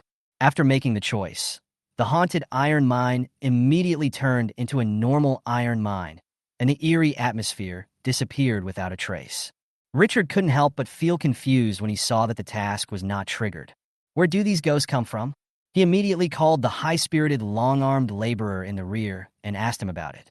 The laborer shook his head. Master, we don't know either. We only know that the first ghost we saw appeared in that direction. He pointed to the north of the iron mine and said with some fear, Master, could there be a city of the dead over there? The speaker may not mean it, but the listener may take it seriously. Richard's eyes lit up. It's not impossible. If there really is a city of the undead, this is it. After letting them resume production work, they immediately headed north with the army. At the same time, spread out the troops in a fan shape. Not long after, Richard encountered an unexpected situation. In front of him was a gathering place for field soldiers, but this gathering place had been completely slaughtered. What surprised him even more was that there was a lot of flesh and blood on the sand, but no bones. It seemed as if the bones were pulled out alive. Is this summoning skeletons? Richard was thoughtful. Summoning skeletons is the signature skill of the undead. They know how to kill wild monsters to gather troops. It seems that the undead forces around here are not weak. Is there really a city of the undead? My interest grew even stronger. Continuing to explore forward, within half an hour, he discovered 7 or 8 gathering places of soldiers who had been slaughtered. And without exception, their skeletons were missing. There were even a few places where the troops gathered without any corpses, only traces of battle. No wonder people say that the undead are rogues. If we give an undead lord some time to develop secretly, wouldn't he be able to accumulate several large armies of troops? Although the strength of the skeleton soldiers is not strong, if they really want to attack with thousands of them, few lords can withstand it at this stage. The aggressiveness shown by this unknown undead force also made Richard feel threatened. If they can attack his iron mine today, they will dare to attack the City of Dust tomorrow. The undead are not a kind faction, and they fight without any negotiation. Keep your vigilance to the highest level and continue exploring. Before long, the army discovered traces left by the undead in the desert, as if they had just passed by. Richard was cheered up and quickened his pace. Another half an hour later, the Scorpion warriors who were exploring the way ahead suddenly reported back. They had discovered the enemy. Finally found it. Richard was delighted and gathered the troops scattered around and came to where the Scorpion warriors were. Under the cover of the sand dunes, we followed their guidance and saw the target we were pursuing. It was completely different from the territory or undead city he had imagined. In front of him was an iron mine that had been mostly mined. There are ores scattered all around. A large number of skeleton warriors are patrolling the iron mine, and the number is probably more than 3 squadrons. At this time, two squadrons of skeleton warriors were slowly walking out of the desert, carrying some corpses into the iron mine. Not long after, he disappeared from Richard's sight. He looked carefully in the direction where the skeleton warrior disappeared and found that there was a hole leading to the underground in the central area of the iron mine. That city of the undead is built underground? Chapter 64, Entering the Underground. There was some thought in Richard's eyes.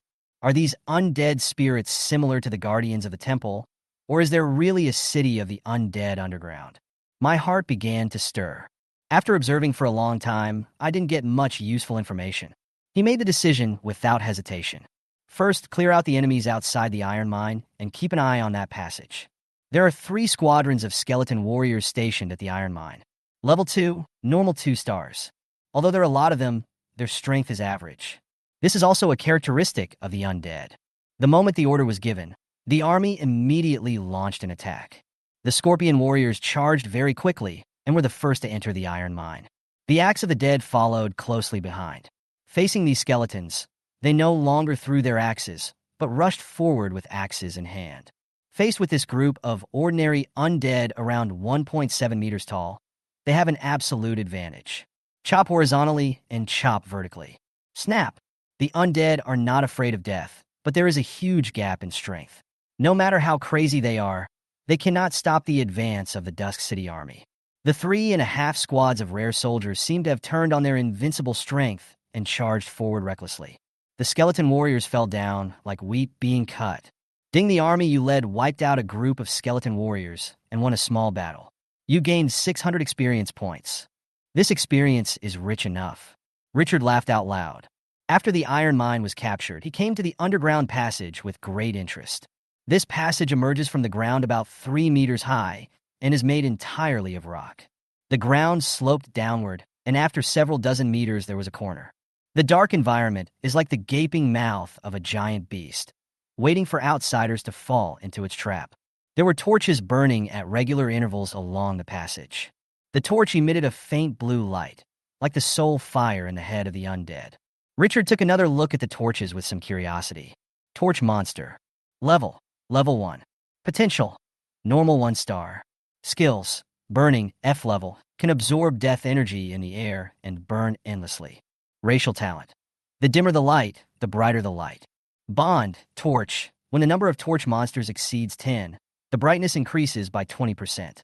When the number exceeds 20, the brightness increases by 40%. Activated. Introduction. Strange creatures created by the undead. They are good for nothing except glowing. Boy, that works too. Richard felt his eyes were opened. The undead were indeed undead, with everything they had. Fortunately, there are these torch monsters, so the passage is not completely dark. Leave a team of scorpion warriors to guard outside, and the rest of you follow me in. This passage is quite spacious and can accommodate a team of scorpion warriors walking side by side. Richard formed a mixed team of 5 scorpion warriors and 5 axes of the dead and asked them to scout the way about 50 meters ahead to prevent any accidents. Then there is a combination of 5 scorpion warriors, 10 axes of the dead, and 15 cursed pharaohs. He is in front of the cursed pharaoh and behind the axe of the dead, the most central and safest location. After making all the arrangements, Richard asked the cursed pharaoh and the scorpion warrior in front to take a few torch monsters and hold them in their hands to illuminate. Whether the light is dim or not has little effect on the life of the undead. They can use the fire of their souls to sense the enemy and observe their surroundings. The darkness has no effect on the undead, but it does on him. He has not yet gained dark vision and is currently unable to see through darkness. The faint blue light seemed very dim in the underground passage, but it was better than seeing nothing. Less than 10 minutes into the walk, the sound of fighting suddenly came from the exploration team 50 meters ahead. Enemy attack! The moment after the leading scorpion warrior roared, 7 or 8 teams of skeleton warriors suddenly rushed out from the opposite side of the passage. Hand-to-hand combat. But in such narrow terrain, the skeleton warriors could not take advantage of their numbers. The City of Dusk only used a small team of soldiers to block the enemy. The 2 giant pincers of the scorpion warrior became the sides of the god of death, and they made a whistling sound when they were swung. The skeleton warrior holding the bone knife couldn't withstand it at all. It was directly turned into a pile of bones. Whoosh! Suddenly, there was a sound of arrows piercing the sky. Two teams of skeleton archers appeared behind the skeleton warriors. It is difficult to dodge arrows in such a small range. Clang! The scorpion warriors who were fighting were hit directly, but the bone arrows could not break through the defense. The hard bone armor on the body becomes a powerful protective layer, directly repelling the arrows. Although he was not injured, the scorpion warrior was also furious. These trash skeletons dare to hurt them? He rushed forward suddenly, swinging his giant pincers to smash the skeleton warriors blocking the road in front of him to pieces. When the Axe of the Dead saw that the enemy had ranged troops, he no longer held back and threw the battle axe in his hand out with tremendous force. Crack the skeleton warriors blocking the front exploded directly, and 7 or 8 skeleton warriors became candied haws. When the power of the battle axe was about to run out, the Axe of the Dead suddenly pulled the chain in his hand, and a new power immediately poured into the battle axe. Click, click, like a whip hitting an egg. The skeletons on both sides shattered and bones flew all over the sky. The skeleton archers in the rear were not in a much better situation. As their must-kill targets, the 5 axes of the dead set off an axe storm.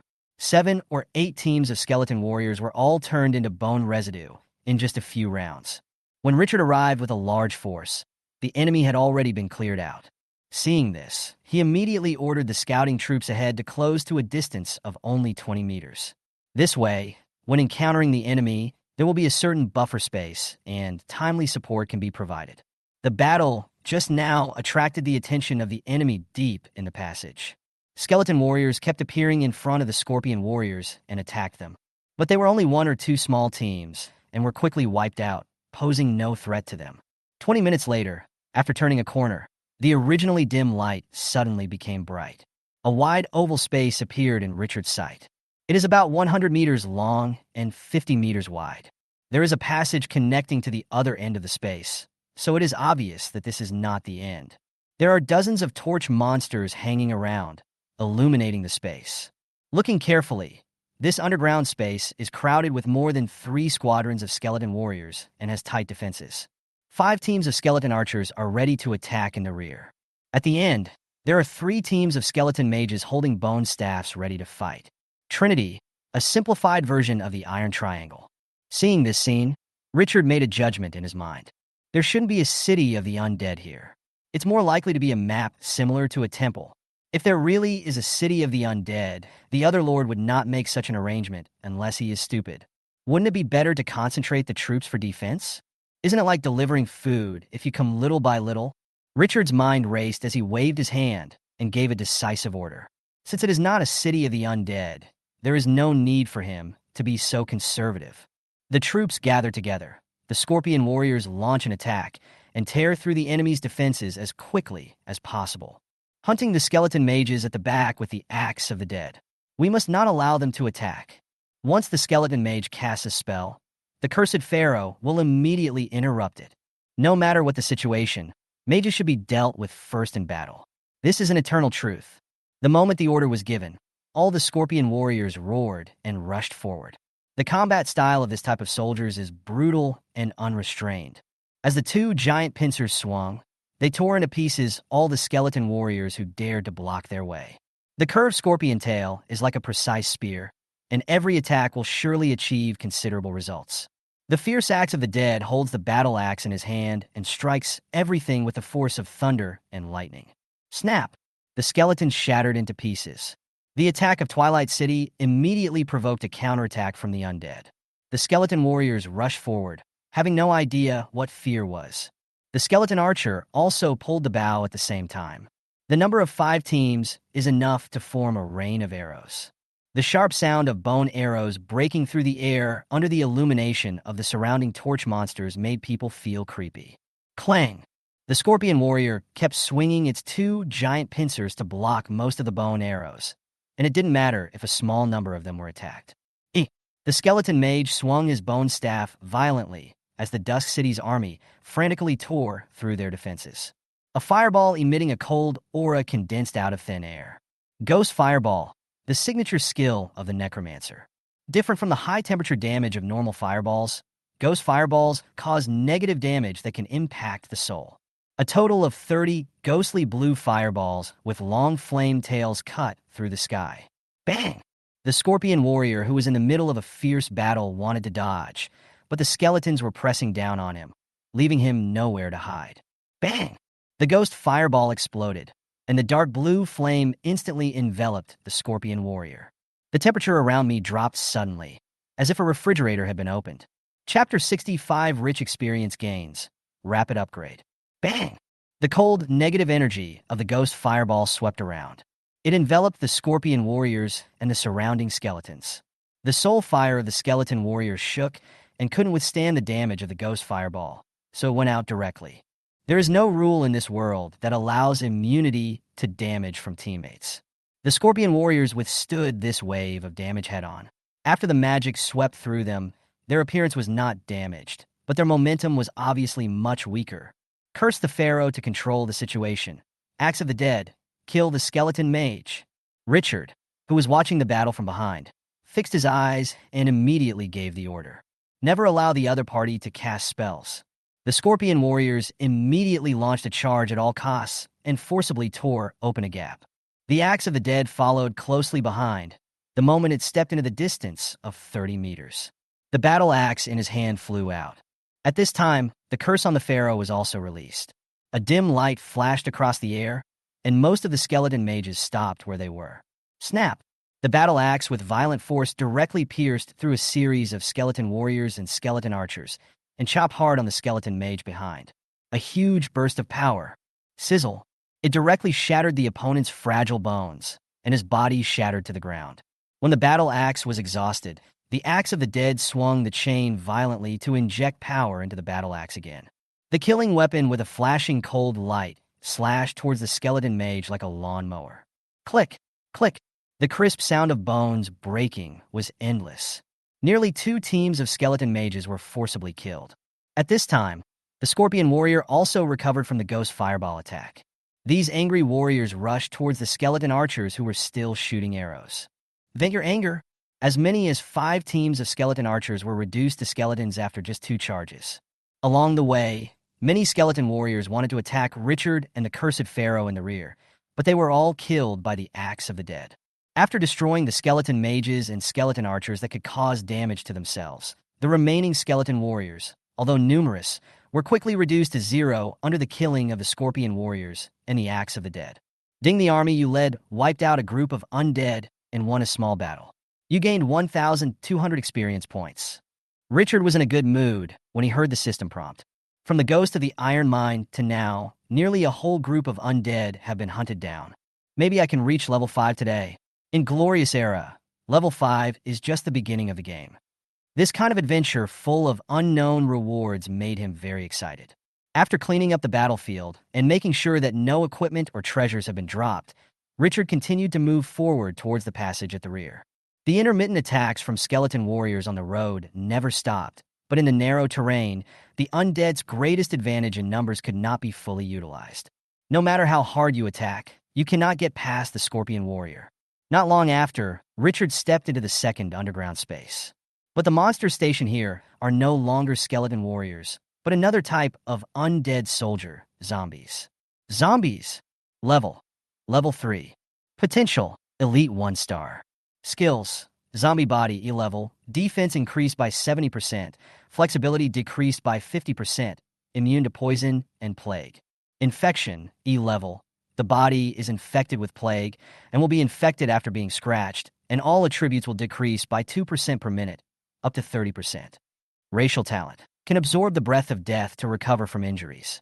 Bond Zombie, when the number exceeds 10, the defense increases by 15%. When the number exceeds 30, the defense increases by 30%, activated. Introduction, a type of undead soldier. They have good defensive capabilities. There are enough zombies to fill 2 squadrons. Behind the zombies stood 5 teams of skeleton mages. The poison scorpion warrior breaks through the zombie blockade. The axe of the dead cooperates with the poison scorpion warrior to hunt down the skeleton mage. Curse Pharaoh and cooperate with the scorpion warriors to gain space for them. The thick-skinned zombies are obviously not as easy to deal with as the skeleton warriors. However, the only one who can pose a threat to the Dusk City army is the skeleton mage in the rear. Richard's pupils shrank when he saw the skeleton wizard behind him start to cast a spell. Poison scorpion warriors, please take shelter. If you can't handle it, activate the desertification process immediately. Desertification does not make you immune to magic damage, but it can greatly restore your injuries, which is equivalent to a fast blood recovery skill. As soon as the voice fell, the zombies in front rushed to the Scorpion Warrior. These undead with hideous appearance and stiff movements exuded a disgusting stench. The Scorpion Warriors who have been promoted to rare level are more ferocious than zombies. Whoosh, the pliers were swung, making a sharp sonic boom. Phew! The front end of the closed giant claws had an extremely sharp iron hook that was firmly nailed into the zombie's body. Pull it hard. Sizzle. The dry and hard body was torn apart directly. The solid defense is useless in the face of the Scorpion Warrior's unique defense-breaking method. But the number of 2 squadrons is enough to stop only one team of Scorpion Warriors for a long time. Phew! The ghost fireball shot out from the skeleton mage's hand. 5 teams of skeleton mages launched the attack at the same time with great momentum. The whole space was brightly lit. Dozens of ghost fireballs were flying, covering the entire space. The Scorpion Warriors used zombies to protect themselves. Don't resist! Upon hearing the order, the Scorpion Warriors rushed forward. Ignoring the zombies swarming around him, he huddled together with them. Bang!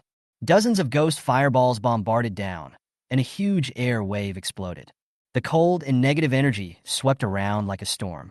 The ghostly blue will-o'-the-wisp flame enveloped the entire place. The zombies that were close to it felt as if a treasure hammer was hitting their heads, and their bodies suddenly became stiff. Unable to recover for a long time, the cursed pharaoh now forcibly controlled the zombies around the Scorpion Warriors, causing them to stop in place. The zombies in the back could not cross these zombies to attack the Scorpion Warriors, which bought them precious buffer time. After recovering from the soul shock, the Scorpion Warrior swung its pincers violently to kill the sluggish zombies around it. Forced a gap open. The Axe of the Dead also threw the axe in his hand for the 3rd time at this time. In an instant, a cold light flashed. Snap! The dozen or so zombies at the back had no time to dodge, and their bodies exploded directly. There was dirty blood splattered all over the ground. Axe of the Dead seized the opportunity and swung the chain violently.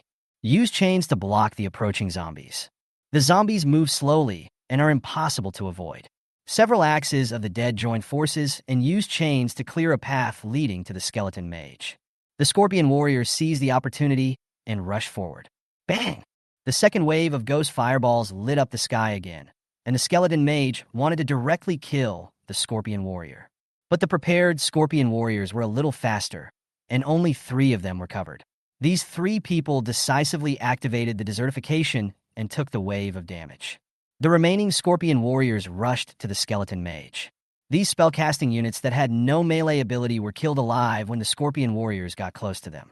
Seeing that the situation had stabilized, Axe of the Dead began to chop the slow-moving zombies in front of him with his battle axe. No matter how tanky a zombie is, it is not as tanky as a semi-metal giant with full defense. Without any worries, killing with the Axe of the Dead is particularly satisfying.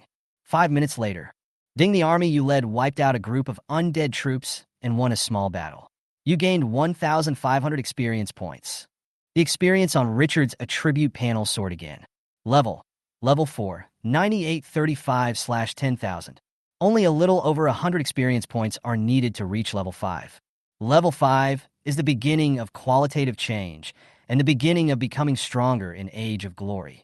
Only when you reach level 5 can you officially enter this world. The prerequisite for changing jobs and learning skills is level 5. This is called leveling. Scanning maps before was just playing house. In a very good mood, he immediately stepped into the 3rd passage. But unexpectedly, the Scorpion Warriors who were exploring the way ahead did not encounter attacks from the Skeleton Warriors this time, and the journey was smooth. But this only raised Richard's alertness to the highest level. After walking forward for 20 minutes, the poisonous Scorpion Warriors who were exploring the road ahead sent back reports and discovered new situations. Richard lowered his footsteps and followed the other party. After bending through an arc-shaped passage, the narrow and dim sight suddenly widened. The sight before him made his heart tremble. Chapter 66, Mysterious Sarcophagus. Lord Talent Promotion.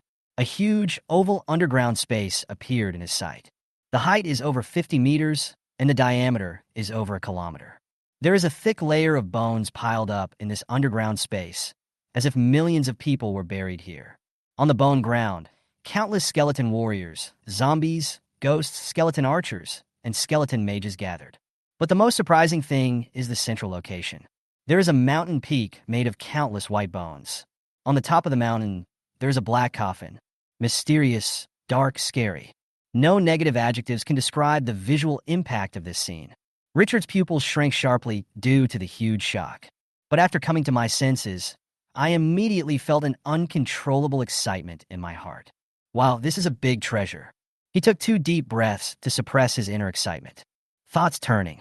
I'm afraid there are more than 3 battalions of skeleton warriors stationed there, and at least 1 battalion of zombies and ghosts, as well as 4 or 5 squadrons of skeleton archers, and 2 or 3 squadrons of skeleton mages.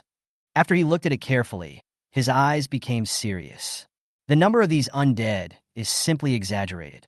If you want to get the coffin, you must first annihilate these thousands of undead armies. At this moment, he discovered a new type of undead soldier out of the corner of his eye. At the foot of the mountain of bones, the skeleton knight, riding on the undead horse, stood like a statue. Those undead were made of bones all over their bodies, holding a long bone knight spear. There are as many as 5 teams. One of the teams of bone knights wore a bone crown on his head. The momentum is full of oppression. Richard subconsciously opened the other party's attribute panel. Bone Knight Commander. Level. Level 5, Intermediate Soldier. Strength increased by 15%. Potential. Rare 2 stars. Skill. Skeleton Body. Sea Level. Immune to Poison. Curse. Plague. Strength increased by 70%. Charge. Sea Level. Drives the undead horse to charge the enemy, increasing the speed by 60% and the impact force by 50%. Combo. C rank. 5 consecutive attacks in a very short time. Heavy Slash. Sea Level. After charging, use the power of the undead horse to launch a critical strike, which can burst out 300% of the power. Racial Talent. Running speed increased by 30% and impact force increased by 30%. Bond Charge. When the charge distance is greater than 30 meters, the impact force increases by 20%. When the charge distance is greater than 50 meters, the impact force increases by 40%. When the charge distance is greater than 100 meters, the impact force increases by 60%, and it can cause a 5-second stun. Introduction. It is best not to stand in the way of the cavalry of the dead. Wow, this is a rare type of soldier whose skills are all sea level. Richard's eyes narrowed. All of the skeleton knight's skills increase speed and impact. The characteristics of cavalry are brought to the extreme. If the other party starts running, it will be fatal. His expression grew serious, and he glanced at the bone knights who were not wearing the bone crowns. Level 4, Rare Potential. The skills are exactly the same, but the attributes are much worse than those of the skeleton knight. Fortunately, no hero units were found. This is definitely the best news. Having a hero in command and not having a hero in command are 2 completely different concepts. With hero units, they may not even be able to get in. Roar! Suddenly a roar was heard, and all the undead in the underground world turned their heads and looked towards the entrance. Enemy! Smelling the strange breath, the skeleton warriors and zombies that were originally wandering aimlessly suddenly rushed over like sharks, seeing blood. The entire underground world was in an uproar. Richard's face froze. Everyone retreat into the passage and use the terrain of the passage to fight. The scorpion warriors are at the front. Don't get entangled. Retreat while fighting. A series of decisive orders were issued, and the army immediately had a target. The group retreated deeper into the passage and prepared for battle. After a few breaths, countless skeleton warriors poured into the underground passage like a tide. There are also a lot of zombies and ghosts in the middle. A small team of scorpion warriors simply cannot hold off so many enemies. Richard immediately gave orders upon seeing this. Leave 5 acts of the dead behind, and the others will fight with the scorpion warriors. Because a small team of scorpion warriors were sent to guard outside to prevent the retreat from being cut off, there were not enough people. If the front row can't stop the enemy, it's useless to have too many people in the back. The 2 teams of soldiers blocked the passage and finally suppressed the crazy undead. Richard turned his head and looked at accursed Pharaoh. Immediately let the scorpion warriors stationed outside come in for support. Yes, master. There is no telling how many good things are hidden in this mysterious land of the dead, especially the coffins on the Bone Mountain, which you definitely cannot miss. I can't care about so many things now. I have to concentrate my energies. For the first time, Richard experienced the dominance of the skeleton sea tactics. The enemy's individual soldiers are not strong, but the situation that seems to have no end and no one knows when it will stop will cause people to feel tremendous psychological pressure. Richard commanded his army to fight and retreat, using the terrain advantage to reduce the number of undead. Fortunately, this is a narrow underground place. If he were on the ground, he would be submerged by the other party in an instant. The Axe of the Dead, the Scorpion Warrior, and the Cursed Pharaoh, the Trinity, forcibly repelled wave after wave of attacks. Not long after, Ding, your level has been raised to level 5. You can change your job freely. Ding, your talent, Desert Lord, has been promoted. You have comprehended more desert power. The moment Richard heard the system prompt, a huge amount of energy surged through my body, and every cell in my body was filled with strength. And deep in his blood, a certain ability was also rapidly awakening. Finally reached level 5. Take a deep breath and suppress the surprise in your heart. This is not the time to be idle. There is no place for him to change his job or learn skills. Cheer up and continue to command the battle. He is the brain of the army and is indispensable. 10 minutes, 20 minutes? When Richard commanded the army to retreat to the second underground space for hunting zombies, he didn't know how many skeletons and zombies the army had killed. And the number of the enemy did not even show any sign of decreasing. The aura of several arms has dropped to freezing point, and the cursed pharaoh's magic power has long been exhausted. The situation is precarious. At this moment, the system prompt sounded. Ding, the Axe of the Dead, the Scorpion Warrior, and the Cursed Pharaoh, these 3 types of soldiers have gained a lot of experience after fighting, and their levels have been raised to level 5. Richard, who was under tremendous pressure, laughed out loud. He had gritted his teeth and persevered for so long just for this moment. His upgrade won't help the current situation, but the military is different. The next moment, the aura of all the soldiers rose rapidly, and within a few breaths, they returned to their peak. All skill cooldowns are refreshed. The aura was obviously much stronger than before. Each upgrade of a soldier will improve a lot of basic attributes, such as attack, defense, health, etc. Although there is no data showing it, its strength is real. Not only that, after the arms are upgraded to level 5, all 3 arms will gain attribute bonuses unique to intermediate arms. Scorpion Warrior, level 5, intermediate soldier, strength increased by 15%. Axe of the Dead, level 5, intermediate soldier, strength increased by 15%. Cursed Pharaoh, level 5, intermediate soldier, magical damage increased by 15%. Richard perked up. He has decided on that coffin. Chapter 67, 6,000 experience points, powerful talent. After the army's condition returned to its peak, the situation changed immediately.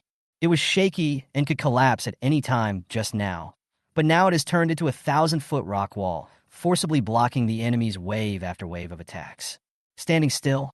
At this time, the Scorpion Warriors stationed in front of the passage finally arrived at the battlefield. These Scorpion Warriors who did not participate in the battle were still level 4, and Richard immediately sent them to the front line. With the addition of one more squad of soldiers, the undead's attack could no longer shake the defense line. The Axe of the Dead also returned to its normal position. Such densely packed enemies were simply the best targets. The battle axe whistled. Countless bones shattered with a crackling sound. The battle lasted for a full 2 hours after the troops escalated. When the Scorpion Warriors who arrived later reached level 5, the undead pouring out from the front began to become sparse. Finally, he disappeared completely. Ding, you blocked a large number of undead attacks and won a medium-sized battle. You gained 6,000 experience points. Current level, level 5, 6,000/50, 000. Richard took a deep breath. It's not easy. After reading the prompt again, he smiled. 6,000 experience points. This is simply too generous. Although this wave was a bit hard, the rewards were good enough and it was not a loss. However, after reaching level 5, the experience required for upgrading directly increased several times, and it would not be so fast to upgrade afterwards. He turned around and looked at the army, which had become much weaker, and ordered everyone to rest on the spot. Only then did he have time to open the system panel and check his newly upgraded talent. Lord Talent, Desert Lord, Special Growth Talent, current level B. You are the master of the desert. You can foresee the arrival of sandstorms, and sandstorms will avoid your territory. You also have the ability to cause desertification. Desertification, level B, turns the body into sand, reduces physical damage received by 99%, reduces magic damage by 30%, can swallow yellow sand to quickly recover from injuries, lasts for 15 minutes, cooldown time is 1 hour. You can bestow your power on the soldiers you recruit. After bestowing it, your subordinates will gain the C-level skill, Desertification. Desertification, level C, turns the body into sand, reduces 99% of physical damage received, can swallow yellow sand to recover from injuries, lasts for 10 minutes, cooldown time is 2 hours. Hiss. So strong. There was a hint of surprise in Richard's eyes. I didn't expect that my talents and attributes would be improved so much after the promotion. One of the things that makes him feel good is that the sandstorm will avoid your territory. His talent can even prevent natural disasters. This is a bit abnormal, but it doesn't matter. I have a strong taste and I can handle more. He saw the army around him out of the corner of his eye and suddenly had an idea. I wonder if it is possible to upgrade the level of the desertification skill bestowed on the soldiers? While thinking, he slowly stretched out his right hand, and the power deep in his blood began to surge. A yellow sand-like light surged in the palm of his hand, instantly covering all the troops. After a few breaths, all the soldiers suddenly felt an indescribable and powerful energy surging from their bodies.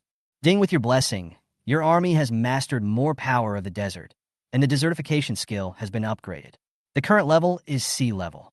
Sandification, C level, turns the body into sand, reduces 99% of physical attacks, can swallow yellow sand to recover from injuries, lasts for 10 minutes, cools down for 2 hours. When Richard heard the system prompt, he was suddenly overwhelmed with great surprise. This talent is simply heavenly.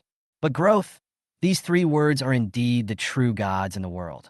After the desertification of the troops was upgraded from level D to level C, the duration increased from 5 minutes to 10 minutes. The extra 5 minutes gave him more room to maneuver. Of course, his B-level desertification is even more abnormal. Not only does it last up to 15 minutes, but it also makes the person immune to 30% magic damage. If I continue to upgrade it, will it really become an invincible skill that is immune to 99% of physical and magical attacks? The future is promising. Richard, in a good mood, waited until the army recovered to its peak condition and immediately ordered it to set off. Wherever he passed, there were bones and zombie bodies everywhere. It was impossible to count how many people were killed. When he saw the horrific land of bones again, the crowded space had been mostly cleared. At this time, there were only 3 squadrons of skeleton archers, 2 squadrons of skeleton mages, 4 teams of bone knights, and 1 team of bone knight captain left. The army did not take any action and guarded the white bone mountain tightly. Richard's eyes swept across the undead below and looked at the black coffin on the top of the bone mountain. With so many troops guarding it, what treasure is hidden inside? The bone knight's empty eyes immediately stared at him the moment he appeared. The seated undead horse tapped its hooves and shook its head restlessly, as if ready to charge at any time. This moment, the soul fires of the skeleton archers and skeleton mages lit up one by one. Follow the bone knight and turn around. Richard's eyes narrowed. The rear troops retreated to the passage, and the scorpion warriors lured the enemy. But as soon as the order was given, there was no need for any luring. The skeleton archers and skeleton mages attacked them directly. Phew! The ghostly blue fireballs and bone arrows whistled across the sky, forming a zone of death. However, due to insufficient range, no damage was done to them. The scene was slightly embarrassing. Richard did not let his guard down, retreat to the passage, and continue to use the terrain to hunt the enemy. Skeleton archers and skeleton mages pressed over at this time.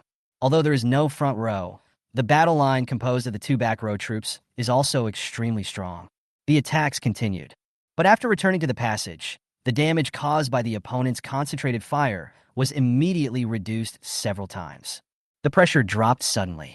Richard led his troops to guard a V-shaped corner. 15 axes of the dead stood about 25 meters in the passage. Once the skeleton archers and skeleton mages turned the corner, they immediately threw out the battle axes in their hands. Spin, D-rank. After throwing the battle axe, the player can use the chain wrapped around the arm to pull the battle axe and attack continuously. With the ability to remotely control the battle axe, Axe of the Dead doesn't even need to retract the battle axe. Those skinny skeleton archers and skeleton mages couldn't withstand a single attack. This terrain advantage is perfect for dealing with these fragile soldiers who have no heroic command and do not know how to adapt. The battle lasted for more than 10 minutes, and no more enemies appeared around the corner. Richard immediately led his army back to the underground space. At this time, there was only one squadron of skeleton mages and 5 squads of bone knights left in the vast land of bones. But this time, no matter how the scorpion warriors in front provoked them, the other side remained indifferent, just watching them warily. Obviously, the main responsibility of these two armies is to guard the coffins on the White Bone Mountain. Richard's eyes were cold. Since you can't lure the other party away, just eat them all. Everyone attack. After the Bone Knights charge, immediately activate the desertification. Ignore them and kill the skeleton mage first. The Bone Knight is powerful, but his damage output is only physical. The upgraded desertification skill lasts for 10 minutes, so you can eat the skeleton mage first and then turn around to deal with the Bone Knight. The extra 5 minutes after the desertification upgrade gave Richard the confidence to deal with it calmly. Entering the land of bones, the bones were crushed underfoot, making crisp, crackling sounds. As the army gradually approached, the soul fire of the Bone Knight gradually grew stronger. The horse's hooves kept pounding the ground, making Herod seem more and more restless. When the Scorpion warriors approached within 200 meters of the Bone Knights, these undead cavalrymen were completely enraged. 4 squads of rare soldiers, Bone Knights, led by a squad of rare soldiers, Bone Knight Captain. Holding the reins tightly, he raised the sharp bone spear, launched a charge against the army of Twilight City. Tap tap. The horse's hooves splashed broken bones all over the ground. The charge of the 5 squads was like 1,000 cavalrymen marching in formation. It came with the terrifying momentum of a landslide or tsunami. Chapter 68 Post-War Harvest Moment. The moment the Bone Knight launched his charge, all the soldiers in Dusk City began to turn into deserts. Richard also began to circulate the power in his body. The body instantly turned into a state composed of countless grains of sand, which was very magical. Attack! At the command, the Scorpion warriors in front immediately launched a counterattack against the Bone Knight. Tap tap! Tap tap! The longer the distance the Skeleton Knight charges, the more terrifying his momentum becomes. After a dozen breaths, the Scorpion warrior in the front collided with the Bone Knight. Bang! The iron pincers wielded by the Scorpion warrior were directly smashed into pieces by the huge impact force of the Bone Knight, and the whole person even scattered into gravel on the ground. Bang, bang, bang. Horse hooves trample on thousands of soldiers. As the Bone Knights charged, the bodies of the Scorpion warriors exploded one after another. The Axe of the Dead, holding the battle axe, took advantage of this opportunity and swung the battle axe out. The two sides were moving towards each other at a very fast speed. During the charge, the Skeleton Knight had no time to dodge and was hit directly. Snap! The battle axe penetrated the ribs and was embedded in the body. The Skeleton Knights were so fast that they missed the Axe of the Dead. In an instant, the maximum distance of the battle axe chain was reached. The Axe of the Dead pulled hard, and the chain suddenly straightened. Under the huge inertia, the Skeleton Knight was pulled off his horse and smashed into the bones, splashing bone fragments all over the ground. There were 2 throws of the Axe of the Dead that triggered soul execution, directly extinguished the soul fire of both the Skeleton Knight and his horse. Phew! The soul fire of the Bone Knight explodes. The spear whistled out, and with a swish, the Axe of the Dead could not avoid it even if he wanted to. The body exploded, splashing sand and gravel all over the sky. The army of Dust City was unable to stop the Bone Knights due to their terrifying impact force. The body was smashed into pieces like a sandball. But in the blink of an eye, the broken body will quickly recover.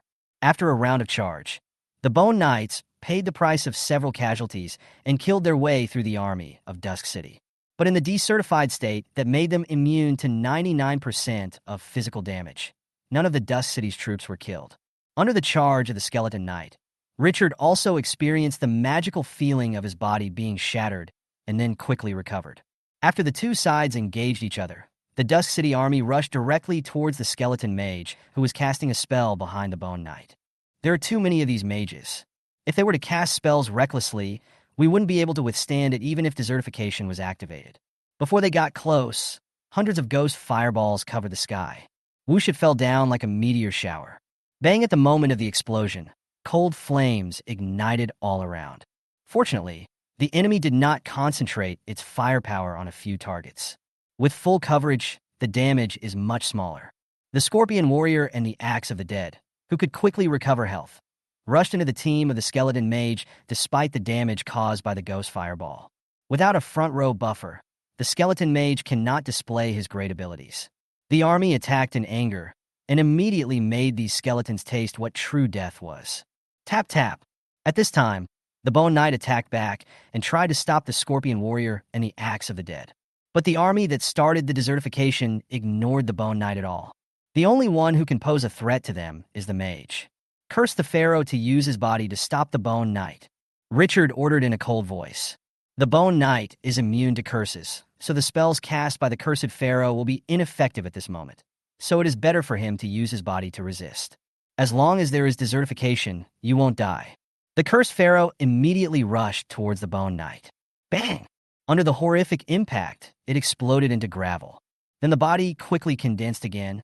This suicide attack bought the army valuable time. Under the reckless and crazy attacks of the Axe of the Dead and the Scorpion Warriors, the Skeleton Mages were cleared out at an extremely fast speed. When the only underground threat was eliminated, the army immediately turned its attention to the tough nut of the Bone Knight. Go straight up.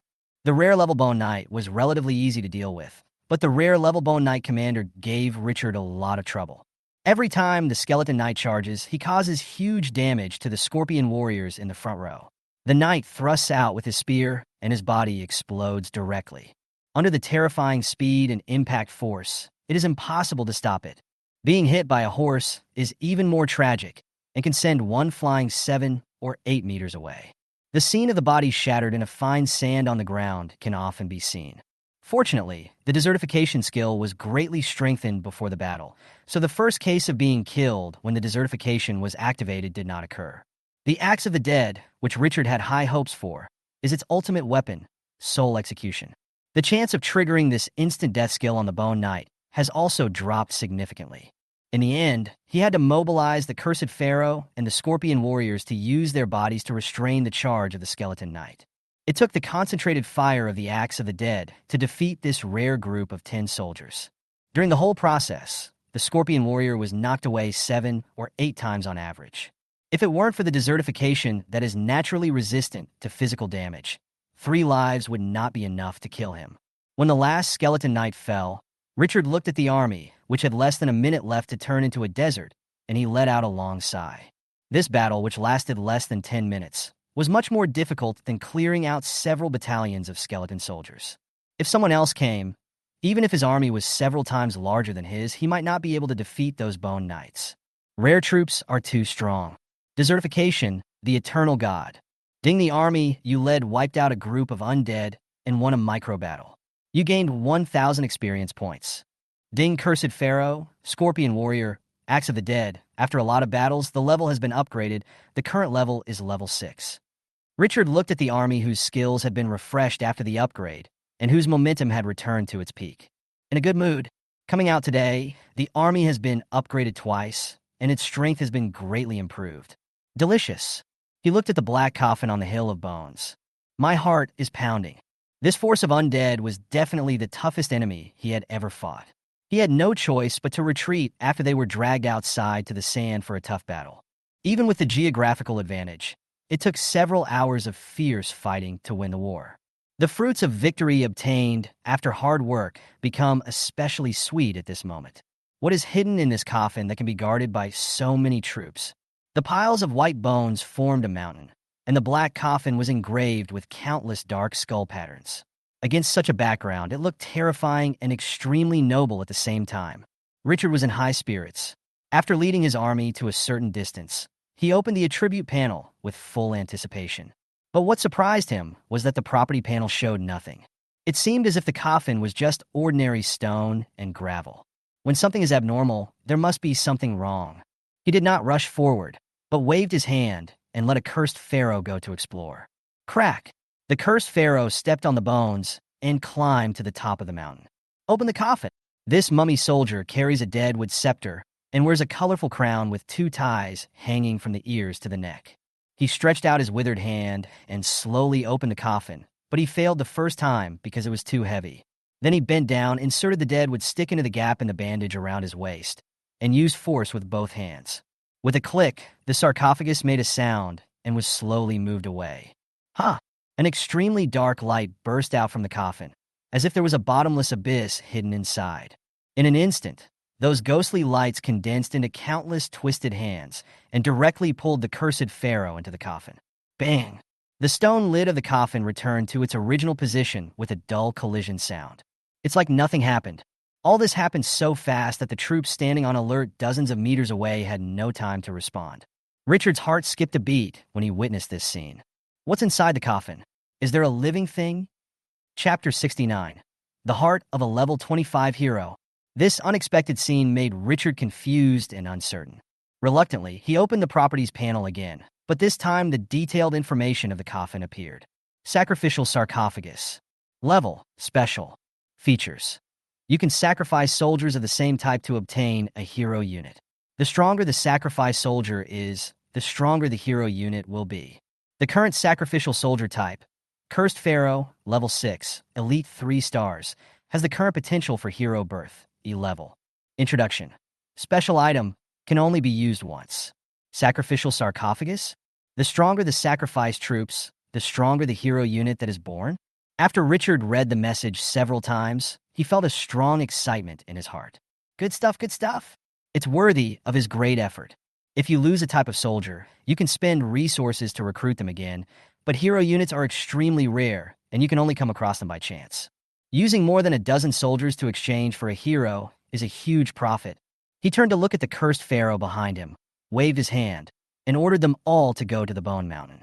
The undead creatures knew no fear and carried out Richard's orders absolutely, immediately stepping on the bones to reach the top of the mountain.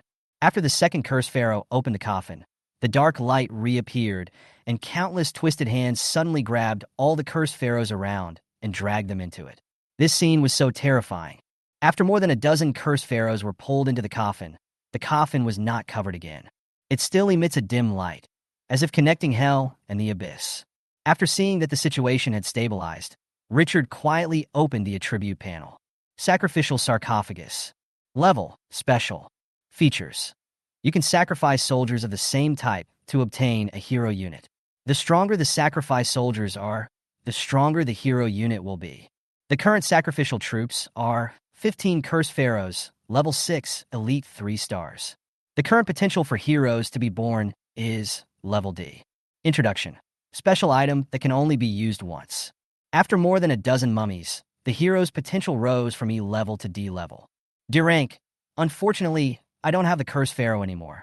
Richard couldn't help but feel a little regretful.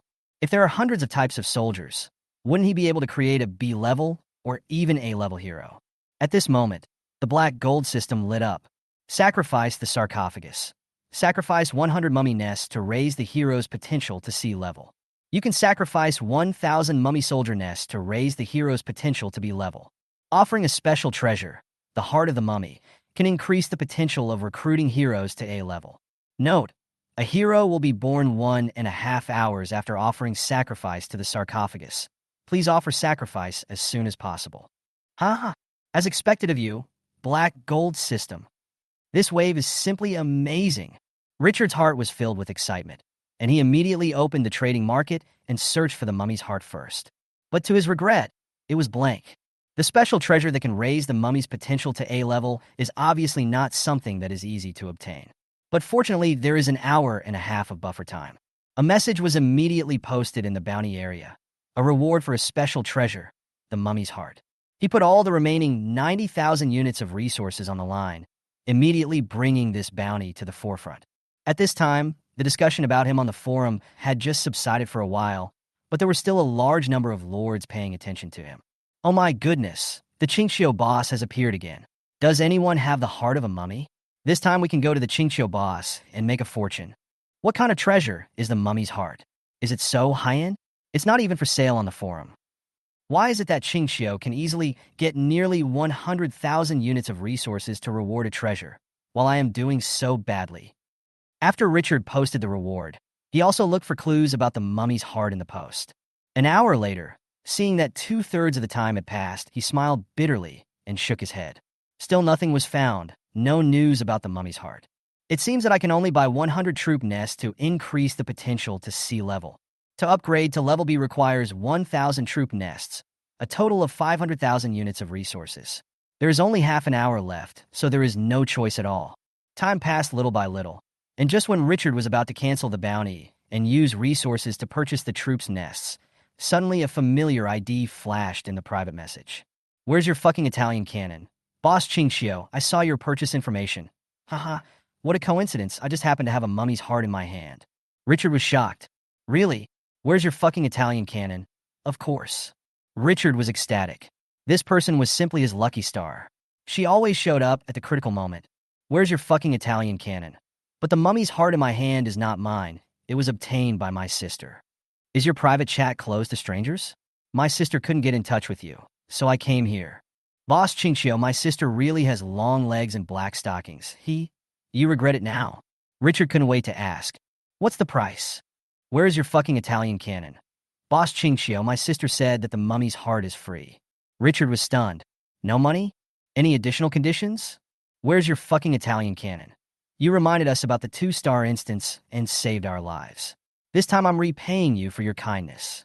"Boss Chinchio, the heart of the mummy is a special treasure that comes from a 4-star treasure chest. My sister almost wiped out her army to get that treasure chest. Just think about it, and you can tell the value of this item. If you don't want it, I won't sell it to you no matter what." Richard felt a bit complicated. Although this guy is a little funny sometimes, he is a good character and is easy to get along with. After thinking for a moment, he replied, "I owe you a favor this time." Your fucking Italian cannon immediately got excited. "We are brothers. Why should we be so different? From now on, you call me dad and I call you brother, and we will talk about our own affairs." Richard's mouth twitched. What a funny guy. Just going off of the reward and buy it. That little bit of resources will be considered as some compensation. "You fucking Italian cannon." "No, Chinchio boss, this is to repay you a favor, one thing at a time. Your sister's army has suffered heavy casualties and will definitely need resources to replenish its strength. A large-scale dungeon will be launched at the end of the month. Don't delay because of this. It's not worth it." After hearing this, you fucking Italian cannon finally agreed. A moment later, the system sounded, and his bounty had been fulfilled. Richard took out the mummy's heart from the system space with excitement. In his hand appeared an object half the size of a fist, gray, hard, and stone-like. Mummy's heart. Level, special. Features. A heart dug out from a mummy hero above level 25 has incredible effects on the mummy and can directly transform the user into a mummy hero.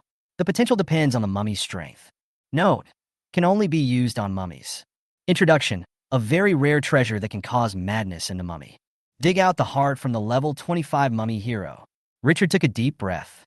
"I owe you a huge favor." Chapter 70. The birth of an A-class hero. Although Richard thought that the treasure that could recruit A-level heroes would be very valuable, he did not expect it to be this valuable. The desert dragon with invisible attributes that he met in the one-way portal was only level 15. Even the high gods are only level 30. A level 25 hero is top-notch in the entire main plane of glory. With mixed feelings, he let the axe of the dead at his side hold the mummy's heart and climbed up the hill of bones step by step, placed in a sacrificial sarcophagus. The next moment, the dark light seeping out of the sarcophagus was like pouring gasoline into the flames. The light shines brightly. The distorted light seemed to have demons from hell trying to crawl out of it. Richard watched this scene closely. He could clearly feel that the sarcophagus was giving birth to a powerful aura. The dark light became deeper and deeper and began to spread gradually. This hill of white skulls was enveloped in a few breaths. Countless cold energy was absorbed into the coffin. The white bones began to darken, and numerous cracks appeared. Upon seeing this, Richard immediately ordered the axe of the dead to evacuate below. After a few breaths, the dark light began to spread along the bone hill to the entire underground space. The white bones stacked layer by layer were devoured of their last energy. The white bones on the ground turned into black bones. Richard was deeply moved when he saw this visually impactful scene. This underground space is designed for this sacrificial sarcophagus. He didn't know who arranged all this, but now it all belonged to him. A strong sense of anticipation rose in my heart, waiting for the birth of the second A-class hero of Twilight City. The dim light gradually faded after more than 10 minutes, and the sarcophagus on the Black Bone Hill became dim. Ding's sacrifice completed. You have obtained a new hero unit. The moment the system prompt sounded, an arm wrapped in white bandages suddenly stretched out from the sacrificial sarcophagus. Then, the cursed pharaoh, wearing a crown and with two colorful ribbons hanging on his ears, slowly crawled out of the black sarcophagus. The fire of the soul was burning in the other person's empty eyes. And underneath the sarcophagus are countless black bones. This scene is very similar to the scene of the birth of evil spirits in some religious murals. There is unspeakable horror. The cursed pharaoh walked down the hill of bones step by step, and the dry bones under his feet would break with every step. This appearance is extremely cool. The cursed pharaoh slowly walked up to Richard and knelt on the ground in the most humble manner. "My lord, Gray obeys your command." The sound seemed to be formed by the vibration of air, without any human emotion. Richard's lips curled up, and the joy in his heart at this moment was no less than the first time he discussed the meaning of life with his girlfriend. No need to be polite. As he spoke, he couldn't hold back his emotions and immediately opened the other party's attribute panel. Gray, hero units. Level 5, intermediate hero, magic damage bonus 30%. Potential, grade A.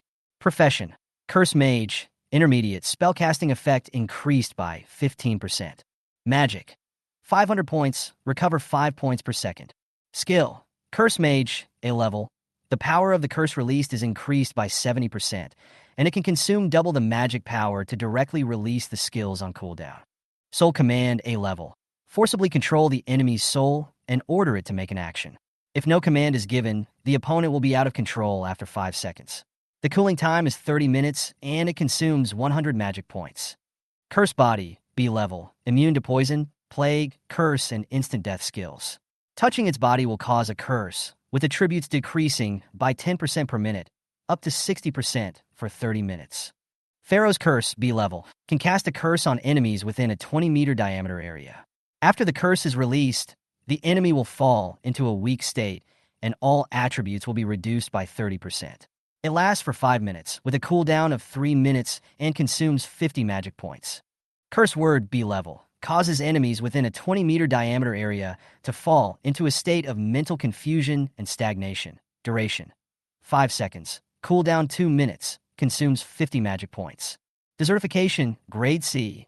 Hero characteristics. When commanding mummy troops, increase the spellcasting effect of all mummies by 50%.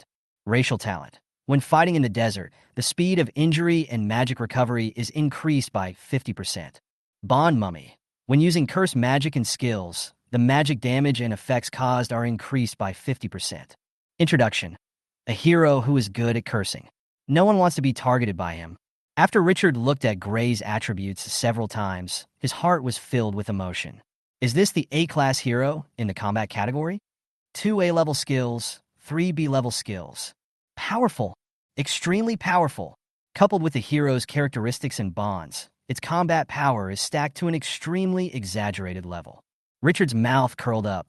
Gray not only inherited the skills of the Cursed Pharaoh, but also upgraded it into a ranged skill, which greatly increased its power. Not to mention the 2 powerful A-level skills, whose attributes are simply abnormal. Curse Mage consumes double mana and directly releases skills on cooldown. If you keep releasing curse words to control the enemy, wouldn't it be that the other party couldn't even move and was controlled to death? The skill of controlling souls is even more exaggerated. It can control the enemy's actions. How about letting the enemy cut his own throat? Or at a critical moment in the battle, control the opponent to give up defense and reveal weaknesses. He felt that this skill would be extremely effective when used against powerful bosses. Moreover, Gray's heroic characteristic, when commanding the mummy troops, increases the spellcasting effect of the troops by 50%. Also, explosively powerful. In the future, he can completely hand over the mummy troops to the other party to command. You can even build an army of mummies suitable for him to lead with Gray as the core. Heroes are the Lord's most important helpers. They have wisdom that is not inferior to, or even greater than that of the Lord's. They can lead troops in a battle, build territories, and do everything that the Lords can do. If the soldier type is the sword, then the hero unit is the hand holding the sword. Ondare is a living profession, and helping Twilight City requires a lot of resources to be reflected. Gray, on the other hand, was able to make a huge impact right away. Snap! A crisp voice interrupted Richard's excitement. and he subconsciously turned his head to look. At this time, countless cracks appeared on the sacrificial sarcophagus, and it gradually collapsed. Boom! After the sarcophagus was shattered, the black bone hill also collapsed, splashing up high dust. Richard felt a little pity. If this thing was permanent, Twilight City would be able to take off in one go. Snap! Before the dust settled, a louder cracking sound was heard. He was startled and looked up at the dome of the underground space. I saw cracks appearing on it. This scene made his scalp tingle. He didn't care about anything else. He waved his hand and led all the troops to rush into the passage frantically. If this is buried in there, it will be a complete failure. Boom! Just when he rushed out 100 meters away, the passage collapsed. Countless pieces of fine sand crashed down along with the rocks. Desertification! Richard roared and immediately activated his strongest life-saving skill. Fortunately, the army's desertification skill was refreshed when it was upgraded during the last battle. Boom! The huge rocks fell down, no one could dodge, and bodies collapsed one by one. After the passage collapsed, fine sand that poured down from overhead filled the gaps along the cracks in the rocks. At this moment, these fine sands became life-saving straws. Like a fish entering the water, Richard led his troops through the yellow sand and moved toward the ground. After a long time, phew, the yellow sand on the surface began to bulge, and an arm stretched out from the desert, supported on the sand, and pulled the whole person out with force.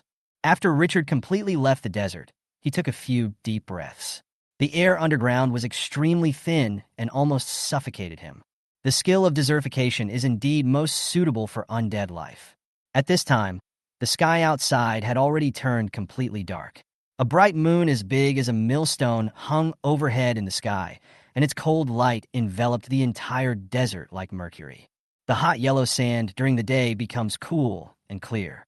Phew! He let out a long breath, calming his excited emotions a little. Turning around to look around, the Scorpion Warrior, the Axe of the Dead, and Gray also crawled out one by one. After the inventory, it was confirmed that there was no reduction in staff. Richard burst into laughter. This time it was a real escape from death. If it weren't for the magical skill of desertification, everything would have ended here today. The gains from this adventure are enough to make anyone jealous. He got an A-grade hero. A-grade! Haha! Chapter 71. The Tyranny of A-class Heroes. Richard stood up and looked forward, only to see that the entire desert had sunk, forming a wide valley. It is obvious that the collapse just now caused great damage. But fortunately, this is a desert, so it doesn't matter even if the sky is pierced. After leading the army to climb out of the sunken area, Richard felt better when he saw Gray beside him. Although I encountered such a thrilling scene today, the gains were also incredible. First, the Scorpion Warrior and the Axe of the Dead were upgraded to level 6, activating the additional features of the intermediate troops and greatly increasing their strength. Secondly, with the help of the Black Gold system, I got an excellent auxiliary hero, Gray, the Curse Mage. An A-level hero, his attributes can only be described as awesome. Just with this hero, this wave of expedition paid off tenfold or 100-fold. In a very good mood, he immediately returned to the City of Dusk with his army. The desert is not a safe place at night. He had no interest in risking scanning the map at night. Follow the system map and move forward. But before he had walked out for 10 minutes, Richard felt something was wrong. Alert! After the voice fell, there was silence all around. It seemed as if his caution was unnecessary. But he still didn't relax at all. His eyes were as sharp as an eagle's. Less than a minute later, rustling. The sound of footsteps gradually came from a sand dune. After a moment, pairs of green eyes appeared from the darkness. Under the moonlight, you can see wolves about the same size as bison appearing in sight. But these wolves were different from the desert wolves Richard had encountered before. Their aura is countless times stronger, and their appearance is more ferocious. And being stared at by the other party will give people a strong sense of oppression. Wild Wolf. Level. Level 5. Intermediate Soldier. Strength increased by 15%. Potential. Rare 1 star. Skills. Siege, sea level. Can tacitly siege and kill prey. Increase 30% agility and 30% strength when moving. Pounce, sea level. When attacking prey, the power increases by 50%. Claws and fangs, sea level. Claws and teeth sharpness increase by 50%. Can cause armor-piercing damage to light armor targets. Fierce, sea level. Fearless of life and death. Once targeting a target, will fight to the death. The more serious the damage suffered, the more fierce the burst of attack. Racial talent. When fighting in a group, strength increases by 30% and agility increases by 30%. Bond wolf pack. When the number of wolves exceeds 10, strength increases by 10% and agility increases by 10%. When the number of wards exceeds 30, strength increases by 20% and agility increases by 20%. Activated. When the number of words exceeds 50, strength increases by 30% and agility increases by 30%. Introduction. A predator wandering in the desert. Richard couldn't help but narrow his eyes after reading the other party's attributes. Level 5, rare 1 star, and there are as many as 3 teams. This is trouble. If he had not used the desertification skill just now, he would have been absolutely sure to eat these wilderness wolves. But the most powerful means of saving lives had already been used when avoiding the collapse of the passage. His desertification cooldown time is 1 hour, while the cooldown time for his arms is 2 hours. It is impossible to wait until the skill cooldown is refreshed. Moreover, the terrain here is vast, and it is impossible to use the terrain to fight. Prepare for battle. The Scorpion Warriors will be at the front, and the Axe of the Dead will be the main force in hunting. Gray, prepare to cast a spell and control these wargs. Richard looked at Gray, his eyes becoming serious, while the Scorpion Warriors were setting up their defensive formation. Awhoa! The howls of the wild wolves on the sand dunes could be heard for great distances across the vast desert. The clarion call for attack. The 3 teams of wolves were like wild beasts out of a cage. Their speed soared to the extreme in the blink of an eye, and they even left several afterimages in the air. Tap, tap. There was a rustling sound of footsteps on the sand. Those green eyes under the moonlight send chills down one's spine. The poisonous scorpion warrior opened its huge pincers, and its scorpion tail glowed with a faint blue light. Axe of the Dead gripped his battle axe tightly, and the fire of the soul flickered in his empty eyes inside his horn helmet. In just a few breaths, the wild wolves that attacked with lightning speed arrived in front of them. Even Richard could clearly see the other person's hair that was as hard as steel needles. At the moment when the 2 sides were about to collide, an obscure spell was chanted from the side. Gray pointed forward suddenly, and a dim light flashed by. The wild wolf charged at high speed, and the spiritual sea seemed to be hit by a sledgehammer, and the ears were buzzing. They lost control of their bodies in an instant, and the strong inertia caused by high-speed movement made them fall directly to the ground. Sizzle. He fell heavily on the sand, leaving a long scratch. Curse word B-level can make enemies within a 20-meter diameter area fall into a state of mental confusion, stagnation of action, duration 5 seconds, cooldown 2 minutes, consumes 50 magic points. All the waste wolves in the front were forcibly controlled. Seeing this, the wolves in the back jumped up urgently and directly past their companions on the ground. Sizzle. The moment it landed on the ground again, it opened its bloody mouth that could tear through thick armor and bit the scorpion warrior. And at this moment, the dim light flashed again. The aura of these wolves that rushed in front of the scorpion warriors suddenly became chaotic. The light in their eyes became scattered and vague, and their bodies lost control again. Curse Mage A level. The power of the curse released is increased by 70%, and it can consume double the mana and directly release the skills on cooldown. These rare soldiers who moved as fast as the wind were pinned to the ground by Gray and made to stand where they were. The Scorpion Warrior and the Axe of the Dead unleashed their most ferocious attacks the moment the enemy was controlled. He swung the pliers in his hand, leaving several afterimages, and clamped the wolf's neck directly. He exerted force violently, but the wolf, whose mind was in confusion, did not react at all. Phew! A huge wolf head fell directly to the ground, and blood splattered all over it. Whoosh! The battle axe whistled and chopped into the body, making the crisp sound of a dry branch breaking when it hit the bone. The power of the wild wolf lies in its terrifying speed and its attack power that can easily tear through steel. But these 2 items were forcibly suppressed by Gray. Roar! The strong smell of blood stimulated the nerves of the wards crazily, and the first batch of wards that fell to the ground suddenly raised their heads. Seeing the miserable state of his companions, he immediately became furious. The muscles in his body were compressed to the extreme like spring treasures and suddenly exploded. Once it gets close to them, no one can imagine what a terrible attack they will encounter. But just as the wolf started to move, Boom, the hammer in his mind exploded again. Their bodies froze on the spot.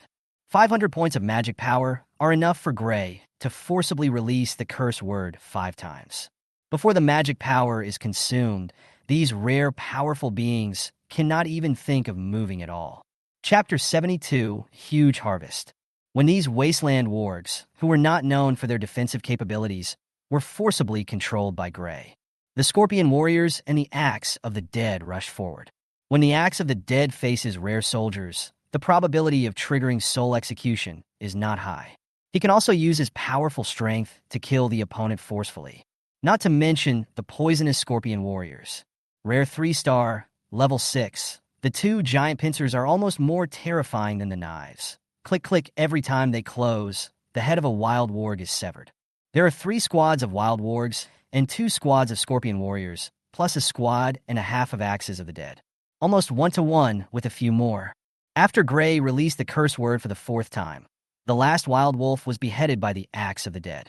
During the entire process, except for the 2 wilderness wargs that lost control and crashed into the Scorpion Warriors at the beginning, the army of Dust City did not suffer any harm. Even this rare level of troops was pinned to the ground before they could demonstrate their strength, unable to get up. Intermediate heroes. Spellcasting effect increased by 15%. Curse Mage. Level A, the power of the curse released is increased by 70%. Bond. When using curse magic and skills, the magic damage and effects caused are increased by 50%. Richard looked at Gray's attribute panel again. The opponent has 3 characteristics that increase the power of spells, which greatly increases the 5-second duration of curse words.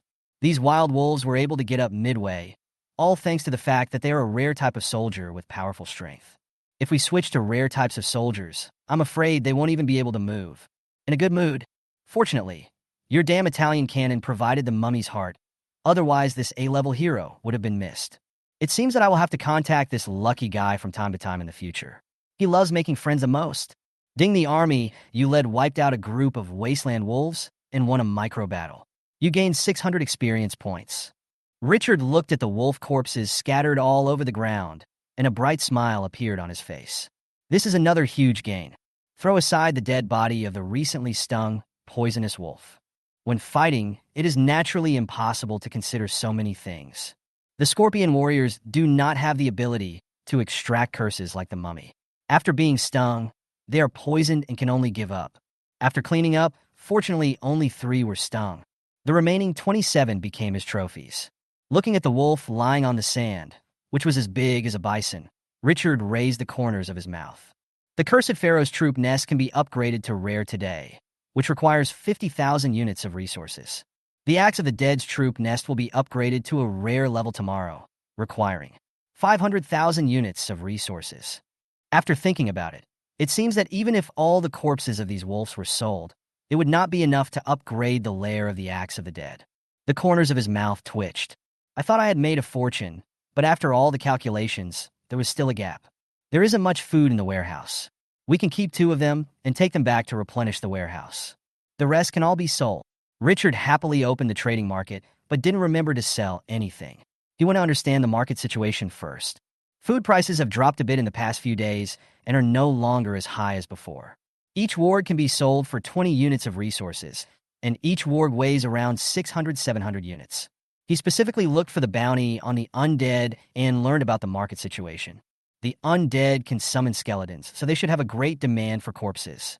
But to his surprise, the bounty price for the undead was very low, not even 1/10 of the price of food. This made him give up the idea of selling his wolves to the undead. These poor guys were not worthy of buying his wolves. Directly put it on the trading market. Less than 10 minutes after it was put up, it attracted great attention. Oh my god! That pervert from Qingxiu just sold 25 rare beasts, wilderness wolves. Is this a human? That's a rare beast. Am I fucking blind? How come someone can kill a rare type of soldier in less than half a month? Common, elite, rare, uncommon. I just got my first elite level troop yesterday. Where is Justice? This guy must be a beta tester of Glorious Era. Or he must be a planner of Glorious Era Company.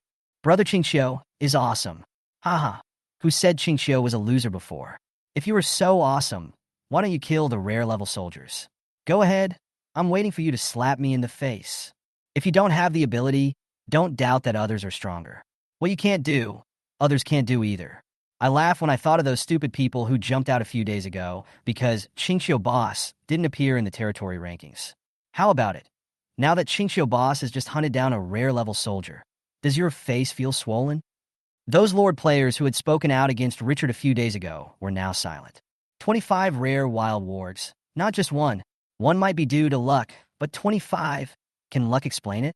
If this thing was so easy to deal with, they wouldn't be in such a miserable state. Even if you want to find fault with it, you will be speechless in the end.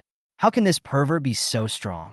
When your fucking Italian guy saw the news, he sent a message to his sister immediately. Sister, did you see that? 25 rare wilderness wolves. Boss Qingqiu is simply awesome. Ha ha ha. The stronger the opponent is, the more correct his vision is. He was extremely optimistic about Richard and wanted to cling to him tightly. Night rain and flowers fall. Qingqiu is indeed extraordinary, stronger than I thought. The combat power of these rare-level troops is extremely terrifying. I only encountered 2 squads yesterday, and my troops almost collapsed. You fucking Italian cannons smiled smugly. Now the Qingqiu boss has a close relationship with us, and we may have to rely on him more in the future. Night rain and flowers fall. You can contact him more often. It's always good to have more friends. You'd better become stronger quickly. The sooner we explore the 2-star dungeon, the better. Sister, don't be so anxious. If you wait for a while, you will definitely be able to open up that dungeon. Night rain and flowers fall. If we delay for 2 more months, we will lose our leading advantage. Will an item that is precious now still be precious 2 months later? Okay, just wait and see. Night rain flower falls. Also, the dungeon will be opened in half a month. No matter what, you must enter the 1 million players. There can be no mistakes. This instance will be a clash between the top lords of the glorious era, and the rewards you can get will definitely make people jealous. Sister, don't underestimate me. It's just 1 million. It's easy to catch. This time when I enter the dungeon, I will kill people indiscriminately. Chapter 7390 Points of Public Support. Richard thought about it and decided to sell the 3 poison wolves as well. However, the system marked them as inedible, as perhaps some undead might be interested in them. After everything is dealt with, have the Axe of the Dead carry the 2 wasteland wargs. Under the moonlight, return to the City of Dusk. The wild desert is no longer as hot as it was during the day, and the air is a little moist. Under the moonlight, the vast desert seems unclear and has a special hazy beauty. The journey was not peaceful. During the more than 2 hours of travel, we encountered raids by more than 10 groups of field soldiers. However, we never encountered an enemy as powerful as the wasteland wolf again. Under Gray's control, the car overturned before any wind or waves were created. After several battles, Richard intuitively realized the power of this A-level hero. Although there is no damage skill, the exaggerated control makes it impossible for the enemy to resist. It is absolutely amazing when paired with powerful attacking units like Axe of the Dead and Scorpion Warrior. At 9 o'clock in the evening, Richard, who had swept through a large area of wild monsters, finally returned to his territory. Axe of the Dead had more than 20 more prey on his body. He didn't even waste the corpses of the harvested soldiers and sold them all to the undead. Although the price is not high, it is also an extra income. After returning to the territory in a happy mood, he originally thought that the residents had gone to rest, but the scene before him stunned him. There were several half-burned torches stuck around in the empty space. In the dim light, you can see a large crowd of people sitting on the ground and dozing off. Many people still had expressions of uneasiness and worry on their faces, and they turned their heads to look outside the territory from time to time, as if they were waiting for something. A resident who got up to go to the toilet was slightly stunned when he saw Richard coming in from the side, and then shouted excitedly, "The Lord is back!" The huge noise startled the residents in the dim light, and they all turned to look at Richard behind them. When he saw the familiar figure, the worry on his face disappeared, and he revealed an extremely bright smile. "My lord, it's all right. Praise the gods. The Lord is back. Haha, I bet this is definitely the best news I've ever heard. My lord!" The scene, which had been silent just now, immediately became lively, with everyone cheering as if something good had happened. They are all waiting for him? When Richard saw this scene, a warm feeling rose in his heart. His eyes turned to Kalu, who was walking excitedly through the crowd. Without waiting for the other party to salute, he frowned and said, Kalu, did you ask them to wait here? Seeing that Richard was fine, Kalu waved his hands repeatedly as if relieved. Sir Richard, we didn't see you come back after dinner, so we spontaneously waited for you outside. The resident who first discovered Richard's return also spoke up. My lord, we are all worried that you are not back. Richard turned his head and looked at the faces that were smiling from the bottom of their hearts, and something in his heart was touched. At this moment, he felt extremely close to this world. There is no more strangeness. Take a deep breath and nod slowly. The sound resounded in everyone's ears. I think you're just looking for an excuse to sleep in tomorrow. The crowd chuckled. He then looked at the crowd and pointed at a resident and shouted, Deke, you are also a recipient of the Bronze Medal of Twilight City. Why don't you set an example? Starting tomorrow, you will be responsible for the territory's schedule, and this kind of situation must not happen again. Then he called out a few more names in succession, and then said loudly, You guys take the lead, go back and rest. As long as Dust City is still here, and you are still here, I will be fine. We'll deal with the prey tomorrow morning. What are you all still standing there for? Get out of here right now. After saying this, without waiting for the residents to leave, he ordered the army to place the prey next to the well and then return to the Lord's mansion. No one moved as he passed the crowd. Only after Richard's back disappeared did the residents start to make a commotion. The eyes of those people whose names were just called were red with excitement. They felt an unprecedented glory. Lord, you still remember our names? Lord, you still remember our names? Gods above, did the Lord just call my name? I was actually remembered by the Lord. Those who were named were all awarded the group bronze medal. I'm so envious. If I had known, I would have participated in the last mission too. Others were also particularly touched. In this city, these humble civilians experienced respect they had never felt before. A few young people suddenly thought of something and shouted, Didn't you notice just now? The Lord's army is missing many people. Yes, there were more than 10 mummies wearing crowns this morning, but only one came back just now. Go and have a look. There are 2 wild wolves next to the well. I have seen those monsters before. Even dozens of people can't stop them. The crowd that had been discussing heatedly suddenly fell silent. After many people looked at the 2 wolves beside the well, their emotions began to ferment. No wonder you came back so late tonight. You must have encountered a powerful enemy. I'm afraid it must have been difficult. My lord, those soldiers died, fighting for us. They had already imagined a scene where Richard was risking his life to hunt for his territory. It is their honor to have such a great lord. Back at the Lord's mansion, Richard, who had just been having a meal, suddenly heard a system prompt sound next to his ear. Ding, the residents' public opinion in Dusk City has reached 90, and the territory has acquired the characteristic, live and work in peace and contentment. Live and work in peace and contentment. Activated when the public sentiment reaches 90 points. The residents live and work in peace and contentment in the territory and respect you immensely. Everyone will 100% implement the policies you formulate and will spread your greatness to new residents. Residents will not be instigated by the enemy and will report to you immediately if they discover suspicious outsiders sneaking into the territory. The attraction of Twilight City to refugees has increased by 50%, and there is a higher probability that high-level talents or mid-level heroes will take the initiative to join the city, greatly improving the charm of the city. Chapter 74, 3 Nests of Desert Bees. Wow, public support has reached 90 points? Richard was a little surprised, but after reading the upgraded features twice, I immediately smiled. Although this feature is not a combat feature, it can greatly reduce the difficulty of management and increase the territory's foundation. The larger the territory and the longer the time, the more obvious this effect will be. Apparently, his policies towards residents during this time paid off handsomely. I wonder what features will appear after reaching 100 points? Ascension on the spot? Becoming a god on the spot? This extra gain made him in a good mood, and he ate 2 more bowls of rice. After a good night's sleep, he saw the excited Kalu as soon as he woke up the next day. My lord, the desert bees have just separated their nests. Upon hearing the news, Richard excitedly came to the Saxall forest. The flowering period of the Saxall forest is at its peak at this time. The rainbow-colored flowers stand out against the desert. The sound of bees, a symbol of vitality, makes people happy. The bees that were scrambling took the initiative to move into the hives we placed around them. They were very well behaved. Richard smelled the fragrance of flowers and entered the Saxall forest with Kalu. There are now countless bees flying around the area where the beehive is placed. The two new hives already had bees with pollen-covered legs crawling in and out. When they saw Richard coming, the bees immediately started buzzing around him. The scene was quite lively. Richard opened the properties panel of a new honeycomb. Desert wasp nest. Level, special. Queen bee. Primary, subordinate queen bee, cannot be upgraded, but can produce honey of the main nest level. Features.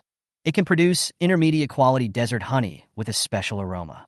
After consumption, it can greatly speed up the recovery of physical strength and injuries and slightly increase the recovery of magic power. Number of bee colonies. Small, fixed small, cannot be expanded. Output. Fixed output of 10 units of intermediate honey per week. Introduction. This bee is rare in the desert and is extremely rare. Can upgrade, and the number of bee colonies is fixed, and the output is also fixed. Richard frowned slightly. Can desert bees only rely on the main nest for reproduction and growth? The inability to upgrade other queen bees undoubtedly limits his idea of rapidly expanding the desert honey. But it seems normal when you think about it. If it were so easy to reproduce, desert bees would not be considered extremely rare. An intermediate queen bee can have 2 satellite nests. Can an advanced queen bee have 4 subsidiary nests? His brows relaxed slightly. Open the trading market. A long string of private messages appeared in the private mailbox. When I opened it, I found that all 25 normal wolves and the 3 poison wolves had been sold. He received a total of 340,000 units of resources. Plus the original resources, he now had 360,000 units in his hands. This is absolutely an exaggerated amount of money, but it seemed too little for what he had to do. Open the unit nest panel. The cursed pyramid required to recruit the cursed pharaoh can now be upgraded to a rare level. The axe hut of the axe of the dead can be upgraded to a rare level. Desert bees can also be upgraded to advanced queen bees. By this calculation, 600,000 units of resources are needed to meet the upgrade requirements. The landlord is really poor this time. Richard, who had hundreds of thousands of units of resources in his hands, felt quite helpless. The speed at which he earned resources was among the highest among the 20 billion lords. But compared to the consumption, it won't be long before the rich landlord falls into a state of extreme thirst for resources again. The tomahawk cabin requires 500,000 units of resources. You can wait for now. Upgrade the desert bees and cursed pharaoh first. The sooner the bees are upgraded, the greater the benefits will be, so there is no need to delay. Richard spent 100,000 units of resources and purchased 200 troop nests. Among them, 100 are insect-type troop nests and 100 are desert camp troop nests. Come to the main nest of desert honey. Use up all 100 soldiers. After a moment, new changes occurred in the properties of the hive. Desert wasp nest. Level, special. Queen bee. Advanced, promoted to premium queen bee. The beehive can produce premium honey of better quality. Features. It can produce high-quality desert honey with a special aroma. After consumption, it can greatly speed up the recovery of physical strength and injuries and greatly improve the recovery of magic power. Number of bee colonies, medium. Subhive, 2, can have 2 intermediate subqueens. Each subqueen can have 2 primary queens. Production, minimum production of 15 units of high-grade honey per week. Currently available reserves, 15 units. Introduction, this bee is rare in the desert and is extremely rare. When the main beehive is upgraded to advanced level, the 2 deputy queen bees can be upgraded to intermediate level and can have their own deputy queen bees. As a result, the number of desert bees did not increase by 2 nests as he had imagined, but directly increased by 4 nests. As long as he reproduces, he will have 7 hives of bees. If it is upgraded to special grade, wouldn't it increase the number of bee nests by 8 at a time? Moreover, he does not need to raise the level of the deputy queen bee. They will automatically upgrade over time. Every month at most, he could see several other hives of bees appear. Richard laughed out loud. It turned out that this was how desert bees expanded. I feel a little better now. His beekeeping business is now on the right track. He walked out of the Saxall forest and called a few staff members. The honey in the main nest is ready to be harvested. Grab your tools and follow me. Yes, sir. After taking the honey collecting equipment they had prepared in advance to the spring to wash them, they immediately followed Richard to the beehive. There are more than 10 units of honey in the main nest. Open the bottom of the box and take out the honey. After being upgraded, the desert bees have become extremely smart, and the few people were not stung by the bees. The beehive is made of wooden boards and placed on a wooden frame. The bottom plate can be opened by pushing and pulling. Pull open the bottom plate from the bottom, and you can see pieces of honeycomb, and the sweet smell explodes instantly. The honey we are taking now is intermediate-grade honey, which is one level higher in quality than the primary honey we took last time. Although he hadn't tasted it yet, Richard's saliva was already flowing uncontrollably. Who can resist this kind of fragrance? After taking 3 pieces of capped honey, the desert bee's available reserves dropped to 0. Richard took a few more glances and found that these desirable honeycombs were clearly separated from the desert bee's nests by a certain distance. It is obvious that the other party built it here on purpose. I nodded in appreciation. These little guys are really smart. Turning his head, he looked at the staff behind him. Today is May 12th. From now on, you will come to get honey every week. Just like today, take the honey off the sides and don't touch the old nest of the bees. Number 19, the 2 beehives next to it can also produce new honey. Take it out in the same way. Also, install the finished beehives in advance, as the bees will separate into different nests later. Yes, sir. After giving the instructions, Richard looked at the honeycomb stored in a special wooden barrel and couldn't help but reach out and break off a piece. Look closely through the sunlight that is dappled by the leaves. These honeys are already capped and have a thin layer of beeswax on top. Generally, bees will preserve the brood honey in this way. I took a big bite of a corner, and a few thin threads of golden honey were pulled out from the crystal clear honey. The taste, sweeter and richer than primary honey, explodes in your mouth. After Richard swallowed it, he was full of praise. I feel like the story I made up about the desert crown is a little off. This should be a gift from the gods to the human world. This thing must definitely take the highest end route. I hope Anik won't let me down. The desert crown will definitely become the pearl of the Dusk City. At this moment, he has seen a lot of resources flowing into his pocket. The landlord is in urgent need of resources. Chapter 75. 3 days later, the arms are refreshed. After the honeycomb is taken out, you can dry it in the sun or use special tools to take the honey out. Naturally, he doesn't need to do these tasks. As the master of the territory, all he had to do was give orders and make good use of the territory's resources to fulfill his will. After dealing with the desert bees, Richard came to the flame dragon rabbit breeding area next to it. The breeding base has begun to take shape. There is a 2-meter-high wooden fence on the outermost layer, and inside is a 1-meter-high and 2-meter-wide wisteria thorn. A team of bandaged mummies are on guard around. The wisteria thorns have become lush and vibrant because of the abundant water irrigation. These sharp thorns with 7 or 8 centimeters long barbs would make even soldiers wearing thick armor nervous. At this time, the desert goblins were setting up a second row of wisteria thorns outside the fence, and it seemed that they wanted to completely lock down the surroundings. Richard was quite appreciative of this. If the scale of the flame dragon rabbit can be expanded, the output efficiency may not be worse than that of desert honey. The blanket made of flame dragon rabbit fur and capable of automatically controlling temperature made him deeply understand what Anik meant when he said that only the royal family and nobles in the Ice and Snow Empire were qualified to use flame dragon rabbit products. "Oh my great master, your humble servant greets you." Chinya, the thin head of the breeding base, immediately ran over to greet Richard when he saw him. That flattering look made Richard feel helpless. Goblins are truly a top-notch creature. "How's the flame dragon rabbit?" Chinya patted his toothpick-like chest and said excitedly, "Master, those flame dragon rabbits are very healthy now. I will inspect them every day and never allow them to eat. When raising other things, we are afraid that they will not eat, but when raising flame dragon rabbits, we are afraid that they will eat. It's quite interesting too. Where are the flame dragon rabbit's cubs? It is growing very rapidly and is expected to reach maturity by the end of the month. It will shed its hair next month and enter the breeding period. Wow, that's really fast. Take good care of him. Come to me anytime if you have any questions." "Yes, sir." The flame dragon rabbit was basking in the sun all day, and there was nothing much to see, so Richard gave it a few instructions and then returned to his territory. Enter the Lord's mansion and use the 100-troop nest you just bought to upgrade the cursed pyramid to rare.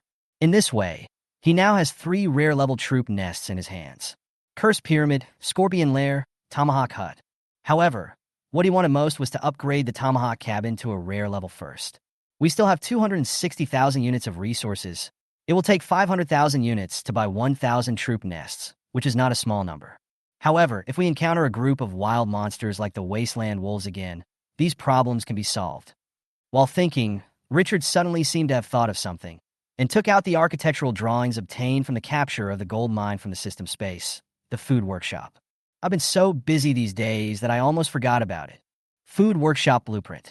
Level normal. Features. You can build food workshops to research, produce, and process food.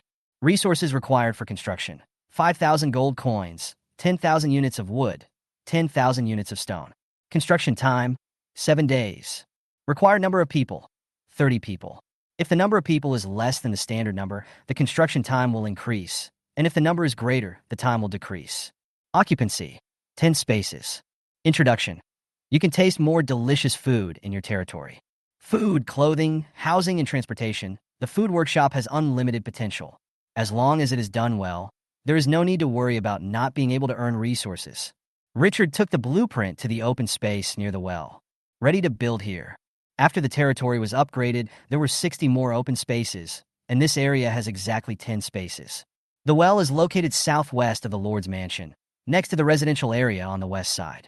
He reached out and called a resident, asking him to help him call Kalu. A moment later, Kalu, with white hair but extremely energetic, arrived. Lord Richard. Richard pointed to the blueprint in his hand and told Kalu the approximate properties and construction requirements. Go find 30 workers right away and build the food factory. I have a feeling that this building may be particularly important to Twilight City. As long as they can produce food that is delicious enough, and with the trading market and Luangwiwa Chamber of Commerce serving 20 billion players, they will never have to worry about sales. Of course, the specific situation will only be known after the food workshop is completed. After assigning the tasks, Richard left enough resources to fill up the surrounding open spaces. Then he ignored everything else and prepared to continue hunting with his army. Before other industries in Twilight City develop, hunting will still be the main focus. But he believed that with his cultivation, it would not be long before Dusk City would have its own industry. At that time, Dusk City will usher in a period of rapid development. Richard's goal this time was to fill the gap of more than 200,000 resources needed to upgrade the Axe of the Dead before the troops' nests were refreshed on Monday the 15th. But this is no small amount. In order to improve efficiency, after some thought, he transferred the 5 teams of bandaged mummies stationed in the territory to Gray. Let this A-level hero lead the team to scan the map in another direction. Hero units have extremely high intelligence and are no worse than lords and leading troops. It just so happens that Gray is a mummy hero and has additional attribute bonuses for the mummy army. The bandaged mummy was put to good use in his hands. The security of Dust City is ensured by 9 teams of elite mummy guardians, which is sufficient for the time being. Richard set out at noon and returned with his prey only after dark. At the same time, Gray was not inferior and also reaped a full harvest. The bandaged mummies had not suffered any casualties after a whole day of fighting, which reassured Richard and increased his trust in Gray. On the 13th, 14th, and 15th, for 3 consecutive days, Richard and Gray went out early and came back late every day to scan the pictures. But battles in the wild were not always smooth sailing. At noon on the 15th, Gray was attacked by a group of rare-level field soldiers. The bandaged mummies lost 1 team, leaving only 4 teams in total. However, he gained more that day than Richard did. When they came back, almost every bandaged mummy was carrying 1 or 2 prey on its back. On the evening of May 15th, Richard returned to the territory, but Gray had already returned. Looking at the prey piled up like a hill, I felt very happy. A portion was left to fill the warehouse, and the rest was sold out.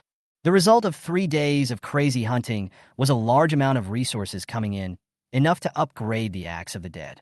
He looked at the skyrocketing data on the attribute panel and was in high spirits. Gold, 200,000 pieces; wood, 150,000 units; stone, 150,000 units; iron ore, 130,000 units. What made him excited was not only the abundance of supplies, but also the fact that today was Monday, the time when the production of military nests would be refreshed. The army under his command is about to expand again. The opening of the large-scale copy at the end of the month is getting closer and closer. The more troops you have, the more confident you will be in clashes with other lords. Chapter 76. The first rare-level soldier in Twilight City. 8 o'clock in the evening sharp. The system prompt rang in Richard's ears on time. Ding, this week is the Timber Resource Week. The production of the lumberyard will increase by 1,000 units per day. Lords, please arrange production. Ding, the production of all troop nests has been refreshed. Lords, please recruit on your own. It's finally here. Richard was in a good mood. Timber resources per week. Unfortunately, Dusk City only occupies a small logging site.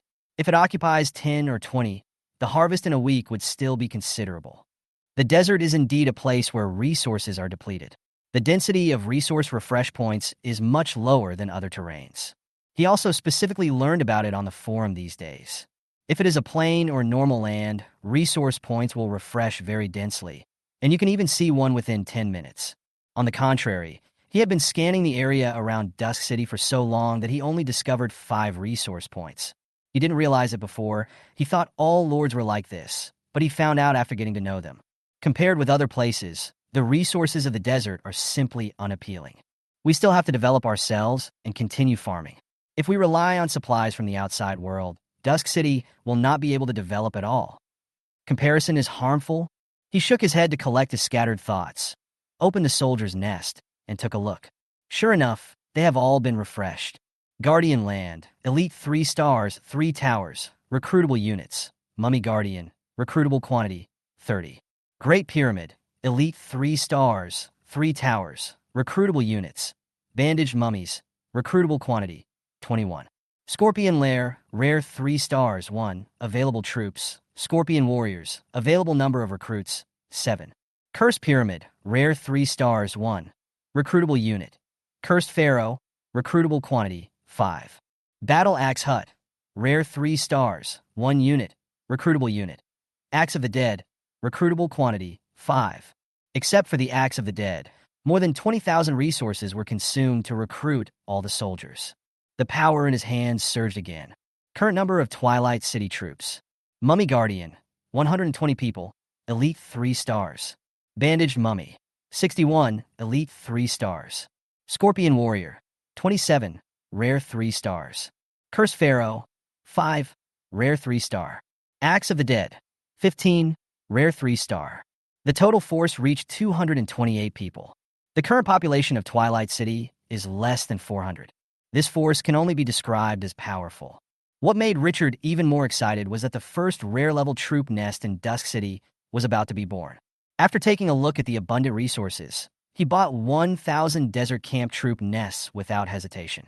He spent this resource very happily. After the purchase, only 110,000 units of resources were left out of 610,000. Richard came to the front of the Tomahawk cabin with great anticipation. This was his first time upgrading a rare-level troop nest. I was quite excited inside. The temple guard who seemed out of reach to him half a month ago was only of a rare level.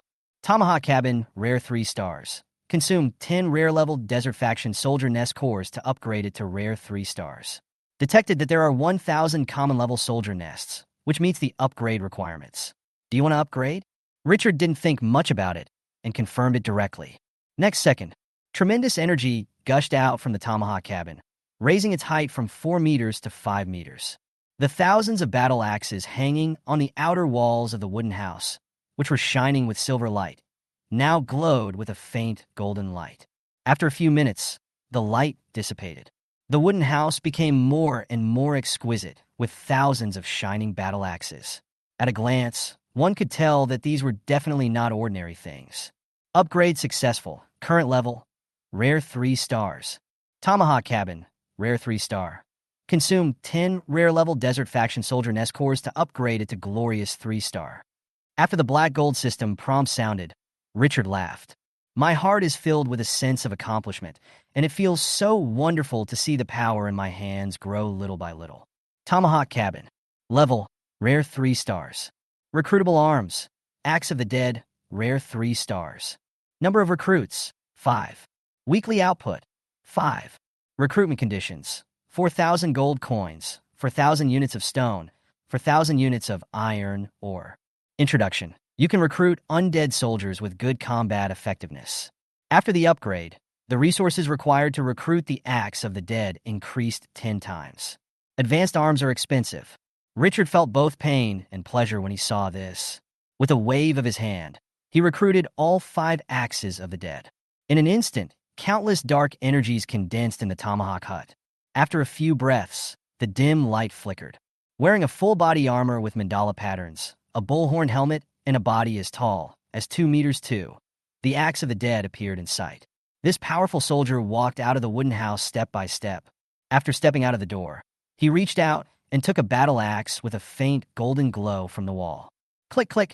The moment he raised the battle axe, countless chains gathered on his wrist out of thin air. A true axe of the dead appears. Richard opened the other party's attribute panel with impatience. Axe of the dead. Level. Level 5. Intermediate soldier. Strength increased by 15%. Potential. Rare 3 stars. Skill. Battle axe kill, B rank, can throw a battle axe to attack the enemy within 40 meters, can retract the battle axe through the chain on the arm, causing huge magic damage to the enemy. Body of the dead, C level. Immune to poison, plague, curse. Defense increased by 70%. Will not die unless the heart is destroyed. Roar, C level. After roaring, the next attack power increases by 70%. Spin, C level. After throwing the battle axe, you can use the chain wrapped around your arm to pull the battle axe and attack continuously, and have more sophisticated control over the battle axe. Axe break, C rank. After the battle axe is thrown, it explodes and breaks, causing huge magic damage to enemies within a 10-meter diameter. Racial talent. After the battle axe is broken, it can consume power and recondense. Bond battle axe. The distance of the battle axe throwing is 110 meters, and the damage caused is increased by 20%. The distance of the battle axe throwing is 1120 meters, and the damage caused is increased by 40%. The distance of the battle axe throwing is 2140 meters. The damage caused is increased by 60%, and there is a 30% chance to trigger the instant death skill, Soul Kill, which directly executes the enemy. The higher the enemy level, the smaller the triggering probability. Introduction. Want to try the axe? After Richard read it several times, he felt a strong excitement in his heart. Wow! The initial level of the axe of the dead recruited from the soldier's nest has reached level 5. Directly obtain the attribute bonus of intermediate troops. Moreover, after the promotion, not only all skills are upgraded by 1 level, but also the attributes are greatly improved. He also gained a powerful skill, Axe Break. It gives the already powerful axe of the dead the ability to attack in groups. This wave is simply a divine enhancement. More importantly, the killer move of the axe of the dead, the battle axe throwing, has a distance increased from 30 meters to 40 meters. The range of the instant death skill Soul Execution has also been increased from 21m 30m to 21m 40m, increased by 10 meters. The extra 10 meters doubles the operability of the axe of the dead. This is the real killer. Ha ha ha ha. Chapter 77. Successful technological development, strengthening the mummy. Richard, after the 5 axes of the dead were recruited, immediately granted all arms the skill of desertification. This magical skill, which has accomplished countless great deeds, has become a standard feature of the City of Twilight. Looking at the powerful army in front of me, I felt very happy. Looking at the other 15 axes of the dead, with the upgrade of the troop nests, they can also be promoted to the rare level. But after taking a look at the attribute panel, his expression suddenly looked a little strange. The resources required to upgrade troops are equal to the recruitment resources, without any discount. To upgrade 15 axes of the dead to rare level, you need 60,000 gold coins, 60,000 units of wood, and 60,000 units of iron ore. The total amount adds up to 180,000. This is simply killing me. It's really poor. Richard sighed to the sky. The speed at which he earned resources was already abnormal, but in the end it was still not enough. The army's nest is a bottomless pit. If you want to cultivate it, the investment will be limitless. This is just a troop nest. I still have scorpion warriors and curse pharaohs. In the future, the speed of training soldiers may not be so fast. No, it seems that we still need to train some elite and rare-level soldiers to match them. We only use high-level troops. The consumption is too horrible. We still have to find other ways to get resources. If we rely solely on hunting, how much hunting will be required if the troop level is high? Trade. A rare upgrade to the glorious level requires 10,000 troop nests, which is 5 million units of resources. If we save at the current rate, without considering other expenses, it will take more than a month. It is not something that can be solved in a short period of time. After Richard sorted out his thoughts, his eyes gradually regained their calm. For now, it seems that we can first upgrade the bandaged mummy to a rare level. 3-troop nests only consume 150,000 units of resources. After the nests are upgraded, the troop types of the 6 squads can be promoted to rare. In this way, I will have a squadron of rare-level soldiers in my hands, and I can definitely conquer that 1-star dungeon. He has been thinking about that one-way portal for a long time. But the black gold system has pointed out that the average strength potential of the troops in it is rare. At this time, you just need to upgrade the bandaged mummy, and you will have the rare axe of the dead in gray, an abnormally powerful A-level hero. The power in his hands is enough to conquer that copy. After having a plan in mind, the highly proactive Richard immediately began to execute it. On the morning of May 16th, he and Gray each led their troops out hunting. But even so, he still felt that the speed of collecting resources was too slow. That night, Richard and Gray began hunting around Twilight City at night. Although the danger of hunting in the wild has increased significantly, the rewards have also increased significantly. In high-intensity combat, on the evening of May 18th, he had accumulated enough resources to upgrade the bandaged mummy and 15 axes of the dead. It takes 150,000 resources to upgrade the 3 Great Pyramids. After the upgrade, it takes 80,000 resources to upgrade the 61 elite bandaged mummies to rare. Upgrading 15 axes of the dead requires 180,000 resources. A total of 410,000 resources. Mummy Pyramid, Elite 3-star. Consume 10 elite-level Desert Faction Soldier Nest cores to upgrade it to Rare 3-star. Do you want to upgrade? Axe of the Dead, Rare 3 stars. Do you want to consume 4,000 gold coins for 1,000 units of wood and 4,000 units of iron, or to upgrade to Rare 3 stars?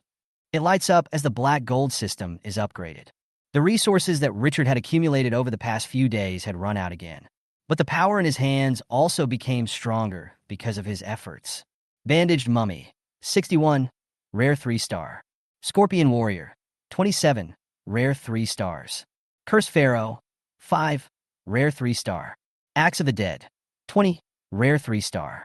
There are 9 squads of rare arms and 2 squads of uncommon arms. The total force is 113 people. Richard felt his heart surge as he looked at the powerful army in the front yard of the Lord's mansion. This is the army he forged with his own hands. It is more than 10 times stronger than it was half a month ago, full of sense of accomplishment. Ding, the bandaged mummy's primary attack has been successfully researched and solidified into a territory characteristic. You can go to the blacksmith shop to freely improve the bandaged mummy's attack. Richard was somewhat surprised when he heard the prompt from the system suddenly. Andal was successfully developed? Wow, good things are happening one after another. He immediately took the bandaged mummy to the blacksmith shop. As soon as I reached the door, I saw Andal pushing the door open with a long-handled copper hammer on her back. After seeing him, the tired girl immediately perked up and said excitedly, "Sir Richard, I have figured out how to strengthen the mummy's attack. Praise the god of Forge. The gods gave me inspiration." Richard laughed. "Andal, I believe that it is your intelligence. You have worked hard during this period. I will give you a few days off. Come back to work when you have rested well." Andal shook her head like a rattle. "No, sir, I like this job. I don't want to rest for so long. I can work tomorrow. I have already experimented on the mummy you gave me before." As Andal said this, she asked the apprentice in the blacksmith shop to bring out the bandaged mummy that had been studied for the past few days. At this time, this bandaged mummy has not been upgraded yet and is still at the elite level, but one of his skills has undergone a significant change. Enhanced claw tearing, E-level. The sharpness of the fingers is increased by 50%, and the firmness is increased by 50%. Richard opened the rare level of bandage mummy attribute. Claw tearing, D-level. The sharpness of the fingers is increased by 40%, and the firmness is increased by 40%. Wow! After strengthening, the attributes of E-level skills are higher than those of D-level skills. He specifically asked the 2 bandaged mummies to stretch out their shriveled palms for comparison. The strengthened bandaged mummy arm seemed to be integrated with steel with a metallic luster. Even if you haven't tried it, you can feel its solidity. The 5 fingers of the palm have changed drastically. After being irrigated with metal, they are as sharp as daggers and look extremely ferocious. Those that have not been strengthened are obviously inferior, and their sharpness is significantly reduced. Richard was in a good mood. "Andal, besides you, is there anyone else who can strengthen the mummy's attack? I have taught all the skills here to the apprentices in the blacksmith shop. Everyone knows. How long does it take to strengthen a mummy?" "It takes 20 minutes to half an hour, depending on the skill of the blacksmith. Okay, go back and rest first, and let the others strengthen all the bandaged mummies for me tonight. Tomorrow I will go out to capture a powerful gathering place of field soldiers. I'm not tired, I'll just stay here and supervise. Andal, obey orders. My lord, Oh, yes. After sending the tired-looking girl back to rest, Richard couldn't wait to come to the forging area. Watch as the blacksmith strengthened the mummy. I saw the blacksmith's melting pots of steel, then cooling them at different times, adding some of his black metal materials, and finally mixing them together. After the red molten iron is ready, the bandaged mummy is asked to come over and place his arms on the operating table. The blacksmith poured the molten iron directly down little by little. Sizzle, a foul smell came, which made Richard feel extremely choking. But as he watched, the molten iron not only failed to burn the bandaged mummy. Instead, it merged with their arms, gradually reflecting a metallic luster. The whole process is very detailed and seems to be full of fantasy, and it is not scientific at all. Only undead creatures can do this. If it were a human, they would have collapsed from the severe pain long ago. When the first bandaged mummy was strengthened, Richard immediately opened its attribute panel. Bandaged mummy. Level. Level 5. Intermediate soldier. Strength increased by 15%. Potential. Rare 3 stars. Skills. Body of death D level. Strength increased by 50%. No fear of pain. No fear of death. Immune to poison and plague. Corpse shroud D level. Reduces physical damage received by 40%. The bandage comes with plague. The infected will fall into a weak state. All attributes will be reduced by 30%. If not treated, will gradually die. Enhanced claw tearing D level. The sharpness of the fingers is increased by 70%, and the firmness is increased by 70%. Desertification Grade C. Racial talent. When fighting in the desert, physical strength and injury recovery speed are increased by 50%. Bond mummy. These days, Gray took the bandaged mummies out hunting and raised their levels to level 5. After strengthening, the skill attribute of claw tearing increases the sharpness and firmness of the fingers from 40% to 70%. Much stronger, the sharp claws that reflect the cold light are constantly reminding outsiders that they are not to be trifled with.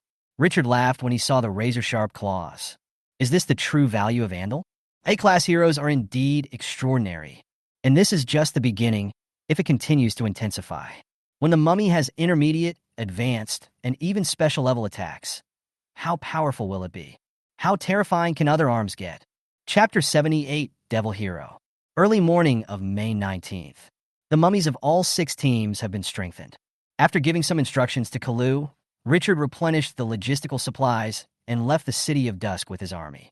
The territory is guarded by 120 mummy guardians, so there is no need to worry about any mistakes. This time his goal was also very clear, a one-way portal.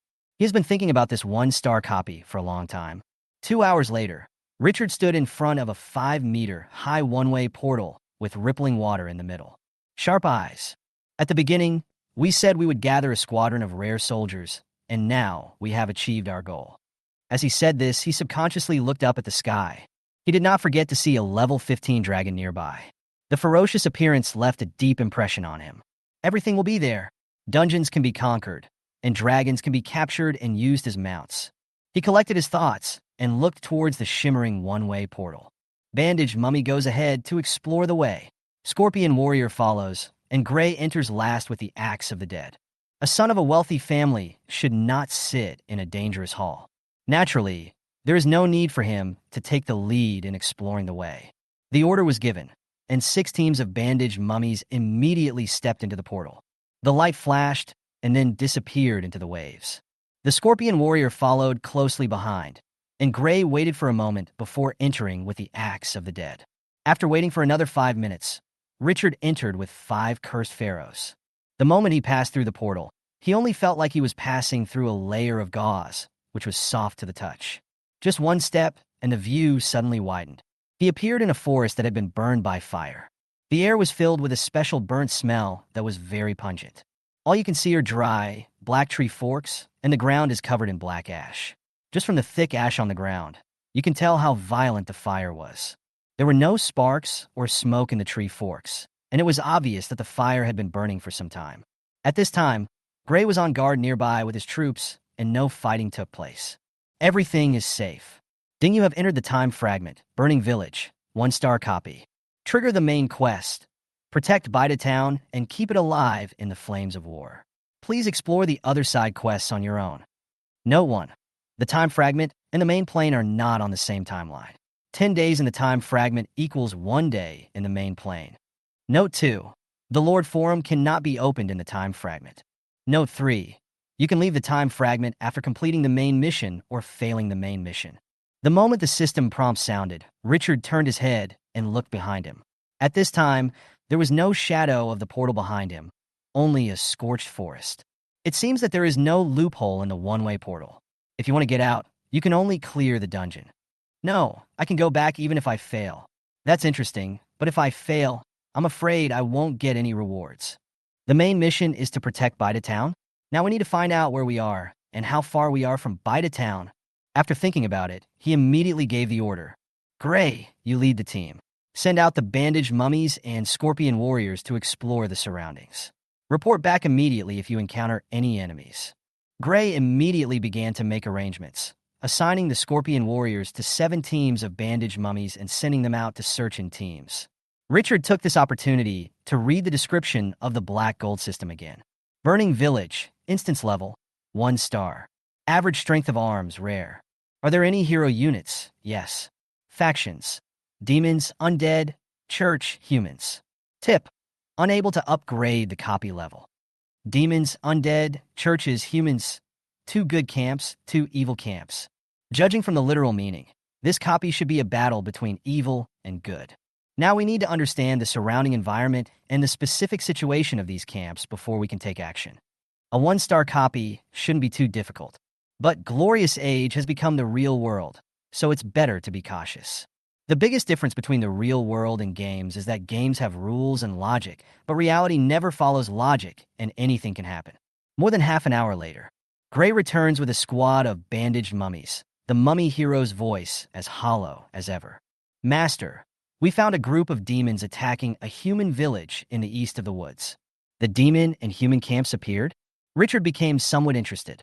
What's the situation now? Gray answered in detail. The demons are looking for a breakthrough in the human village. They haven't launched an attack yet. The 2 sides are in a stalemate. The number of demons exceeds 3 squadrons, and 2 of them are elite 2-star soldiers, lesser demons. A squadron of rare 3-star soldiers fallen. This army has a demon hero leading the battle. I left 2 teams of bandaged mummies on guard. It was indeed a copy, and a hero unit appeared at the very beginning. An army led by a hero and an army not led by a hero are 2 completely different concepts. Heroes can not only command troops to fight, but also improve the overall strength of the army. Gray is the best example. Integrate the army and head to the human village immediately. Yes. More than 20 minutes later, stepping on the thick black ash, under the guidance of Gray, the army came to a small hillside. Richard saw the village several hundred meters away. The village is surrounded by scorched trees and has become dead silent. The architectural structure of that human village was very special. Outside, there were towering houses made of rocks with shooting holes on them. Hundreds of houses formed a huge oval-shaped complex, which was no less impressive than a fortress. Surrounded by houses, there is only one road leading to the interior of the village. At this time, several squadrons of demon troops were glaring at the tightly guarded passage. The 2 sides were deadlocked here. Although they were about 400 or 500 meters away, the woods in front had been burned out by the fire, and there was no obstruction, so Richard could see very clearly. What attracted his attention most was naturally the devil. The largest number of them are inferior demons that are about 1.7 meters tall. Their bodies are covered with scars, and their muscles protrude in lumps, making them much stronger than humans. It has a curved back, a long and thin tail, 2 curved horns on its head, 3 fingers as sharp as daggers, and a bloody mouth with sharp fangs. The evil aura gushed out. Perhaps there is no more typical image of a demon than this. Lemur. Level 4. Potential, elite 2 stars. Skill, demon body, E-level, defense increased by 30%, immune to plague and disease. Chaotic nature, E-level, when in a frenzy, the strength increases by 50%, and it will attack everyone around it. Sharp claws, E-level, the sharpness of the claws is increased by 30%. Racial talent, craving for bloodshed. Strength increases by 50% during combat, but the longer the battle lasts, the more likely it is to fall into chaos. Bond demon. When the number of demons exceeds 10, the power increases by 20% and the degree of chaos increases by 20%. When the number of demons exceeds 30, the power increases by 40% and the chaos level increases by 40%. When the number of demons exceeds 50, the power increases by 60% and the chaos level increases by 60% activated. Introduction. Only the Abyss can accommodate these chaotic lives. The fallen demon is even more terrifying. He is 1.8 meters tall and has a pair of small wings on his back that cannot allow him to fly. He holds a long handle in his hand, and the other end of the handle is connected to an iron ball full of spikes through a chain. When it is swung, it makes a unique metallic friction sound. These terrifying evil beings constantly make creepy noises from their mouths, as if countless vengeful spirits are whispering in your ears, making you tremble with fear. Fallen. Level. Level 5. Intermediate Soldier. Strength increased by 15%. Potential. Rare 3 stars. Skill. Sinking into the Abyss, D rank. Uses the Abyss Blasphemy to emit terrible whispers. Those who hear the Abyss Blasphemy will fall into a trance. If the willpower test fails, they will sink completely and transform into a new demon. Demon Body, D level. Defense increased by 50%. Immune to plague and disease.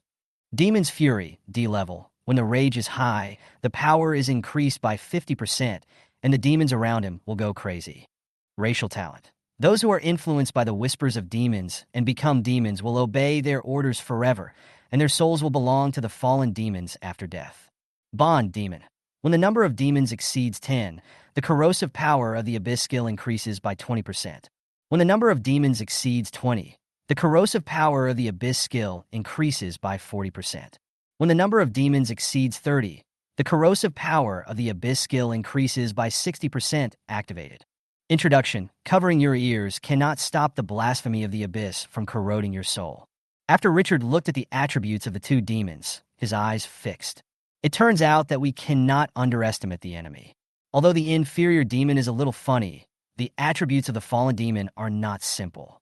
As he pondered, his eyes turned toward the center of the demon. Each carriage was pulled by a team of inferior demons. The inferior demons were put in chains and used like livestock. Sitting on the carriage was a tall demon holding a flaming whip.